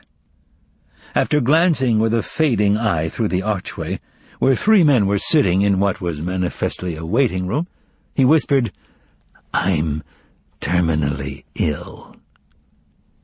The woman looked perplexedly at his bandaged head, hesitated, and said, "Well, then," and let the bartender pass through the arch. At that moment, the door across the way opened, a gold pince-nez sparkled, and a woman in a white coat said, "Citizens, this patient has priority." Before he could turn his head, the bartender found himself in Dr. Kuzmin's office. The room was rather long, and there was nothing frightening, medical, or solemn about it. "What seems to be the problem?" inquired Dr. Kuzmin in a pleasant voice, looking a bit apprehensively at the bandaged head. "I've just learned from a reliable source," the bartender replied, staring wildly at a framed group photograph, "that I'm going to die of cancer of the liver next February. Please stop that from happening." Professor Kuzmin arched himself against the high back of his Gothic leather chair. "Excuse me, but I don't understand. You mean you've been to a doctor? Why is your head bandaged?" "What doctor? You should have seen this doctor," replied the bartender, and suddenly his teeth began to chatter. "Don't bother about my head. It has nothing to do with this. The hell with my head. It's beside the point. It's the liver cancer. I want you to stop." "But who was it who told you?" "You better believe him," the bartender implored impassionately, "because he knows." "I don't understand any of this," said the doctor, shrugging his shoulders and moving his chair back from the desk. "How can he know when you're going to die, especially when he's not even a doctor?" "In ward number 4, the bartender replied. The doctor then stared at his patient, at his head, at his damp trousers, and thought, "That's all I need, a madman." He asked, "Do you drink vodka?" "Never touch the stuff," the bartender replied. A minute later he was undressed, lying on a cold oilskin couch, and the doctor was kneading his stomach. Here, it must be said, the bartender cheered up considerably. The doctor stated categorically that the bartender showed absolutely no signs, at least at the present time, of liver cancer, but that since he was afraid and some charlatan had scared him to death, he should have all the necessary tests. The doctor wrote out instructions for him, explaining where he was to go and what he was to bring. In addition, he gave him a referral slip for a neuropathologist, Dr. Bourrier, saying that his nerves were completely shot. "How much do I owe you, doctor?" the bartender asked in a soft, trembling voice as he pulled out a thick wallet. "Whatever you wish," the doctor replied dryly and brusquely. The bartender took out 30 rubles and put them on the desk, and then, with unexpected softness, as if with a cat's paw, he placed a jingling stack of gold coins wrapped in newspaper on top of them. "And what is that?" asked Kuzmin, twirling his moustache. "Don't turn your nose up at it, doctor," the bartender whispered. "I beg you, stop the cancer." "Take back your gold," said the professor, feeling proud of himself.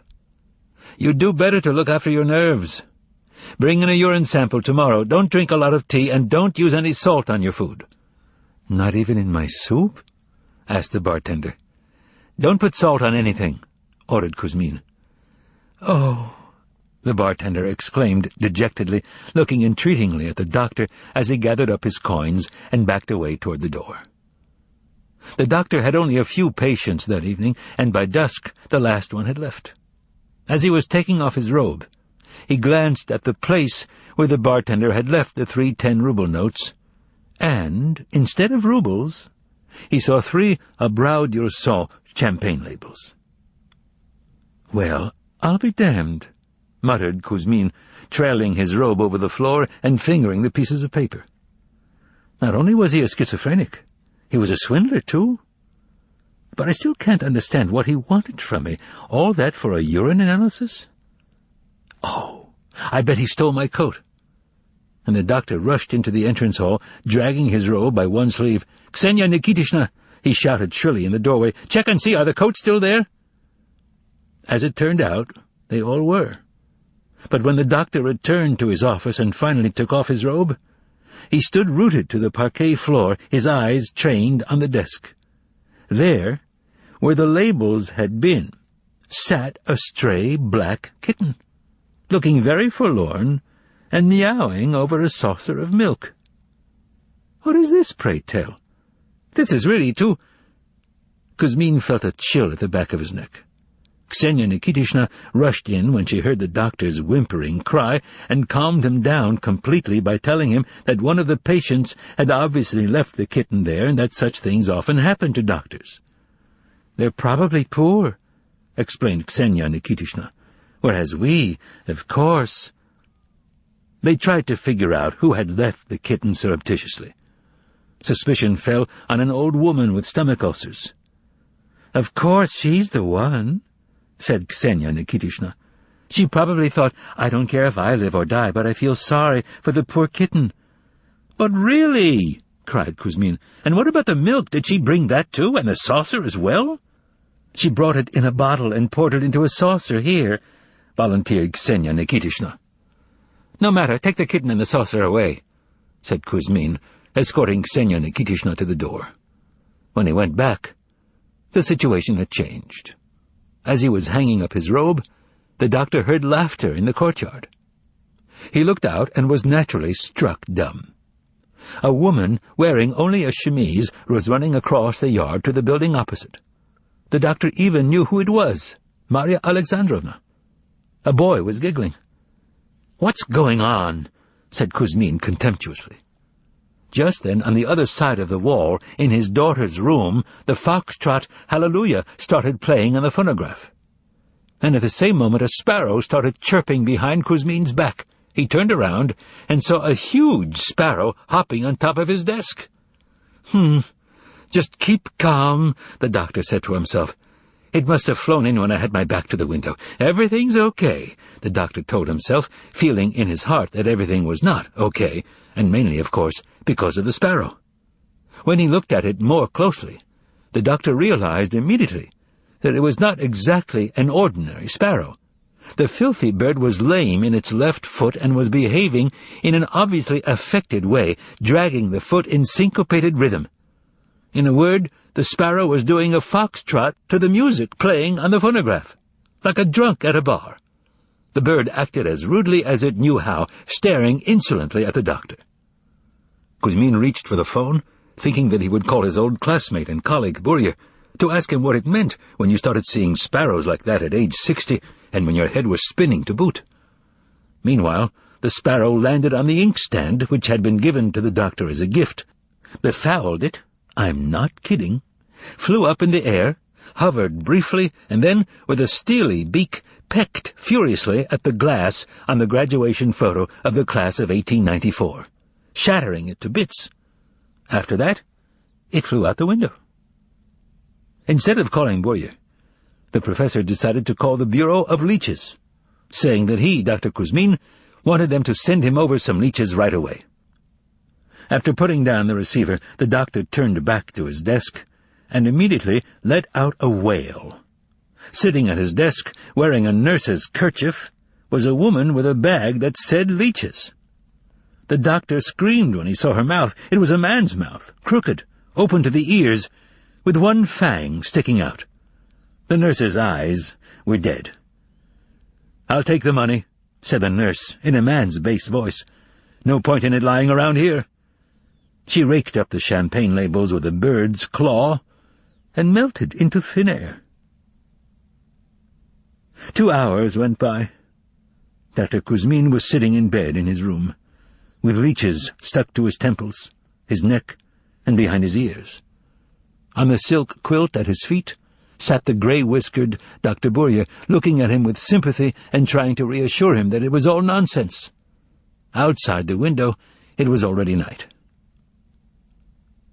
We have no idea whether there were any other strange occurrences in Moscow that night, and we have no intention of trying to find out, since the time has come for us to proceed to part 2 of this true narrative. Follow me, reader.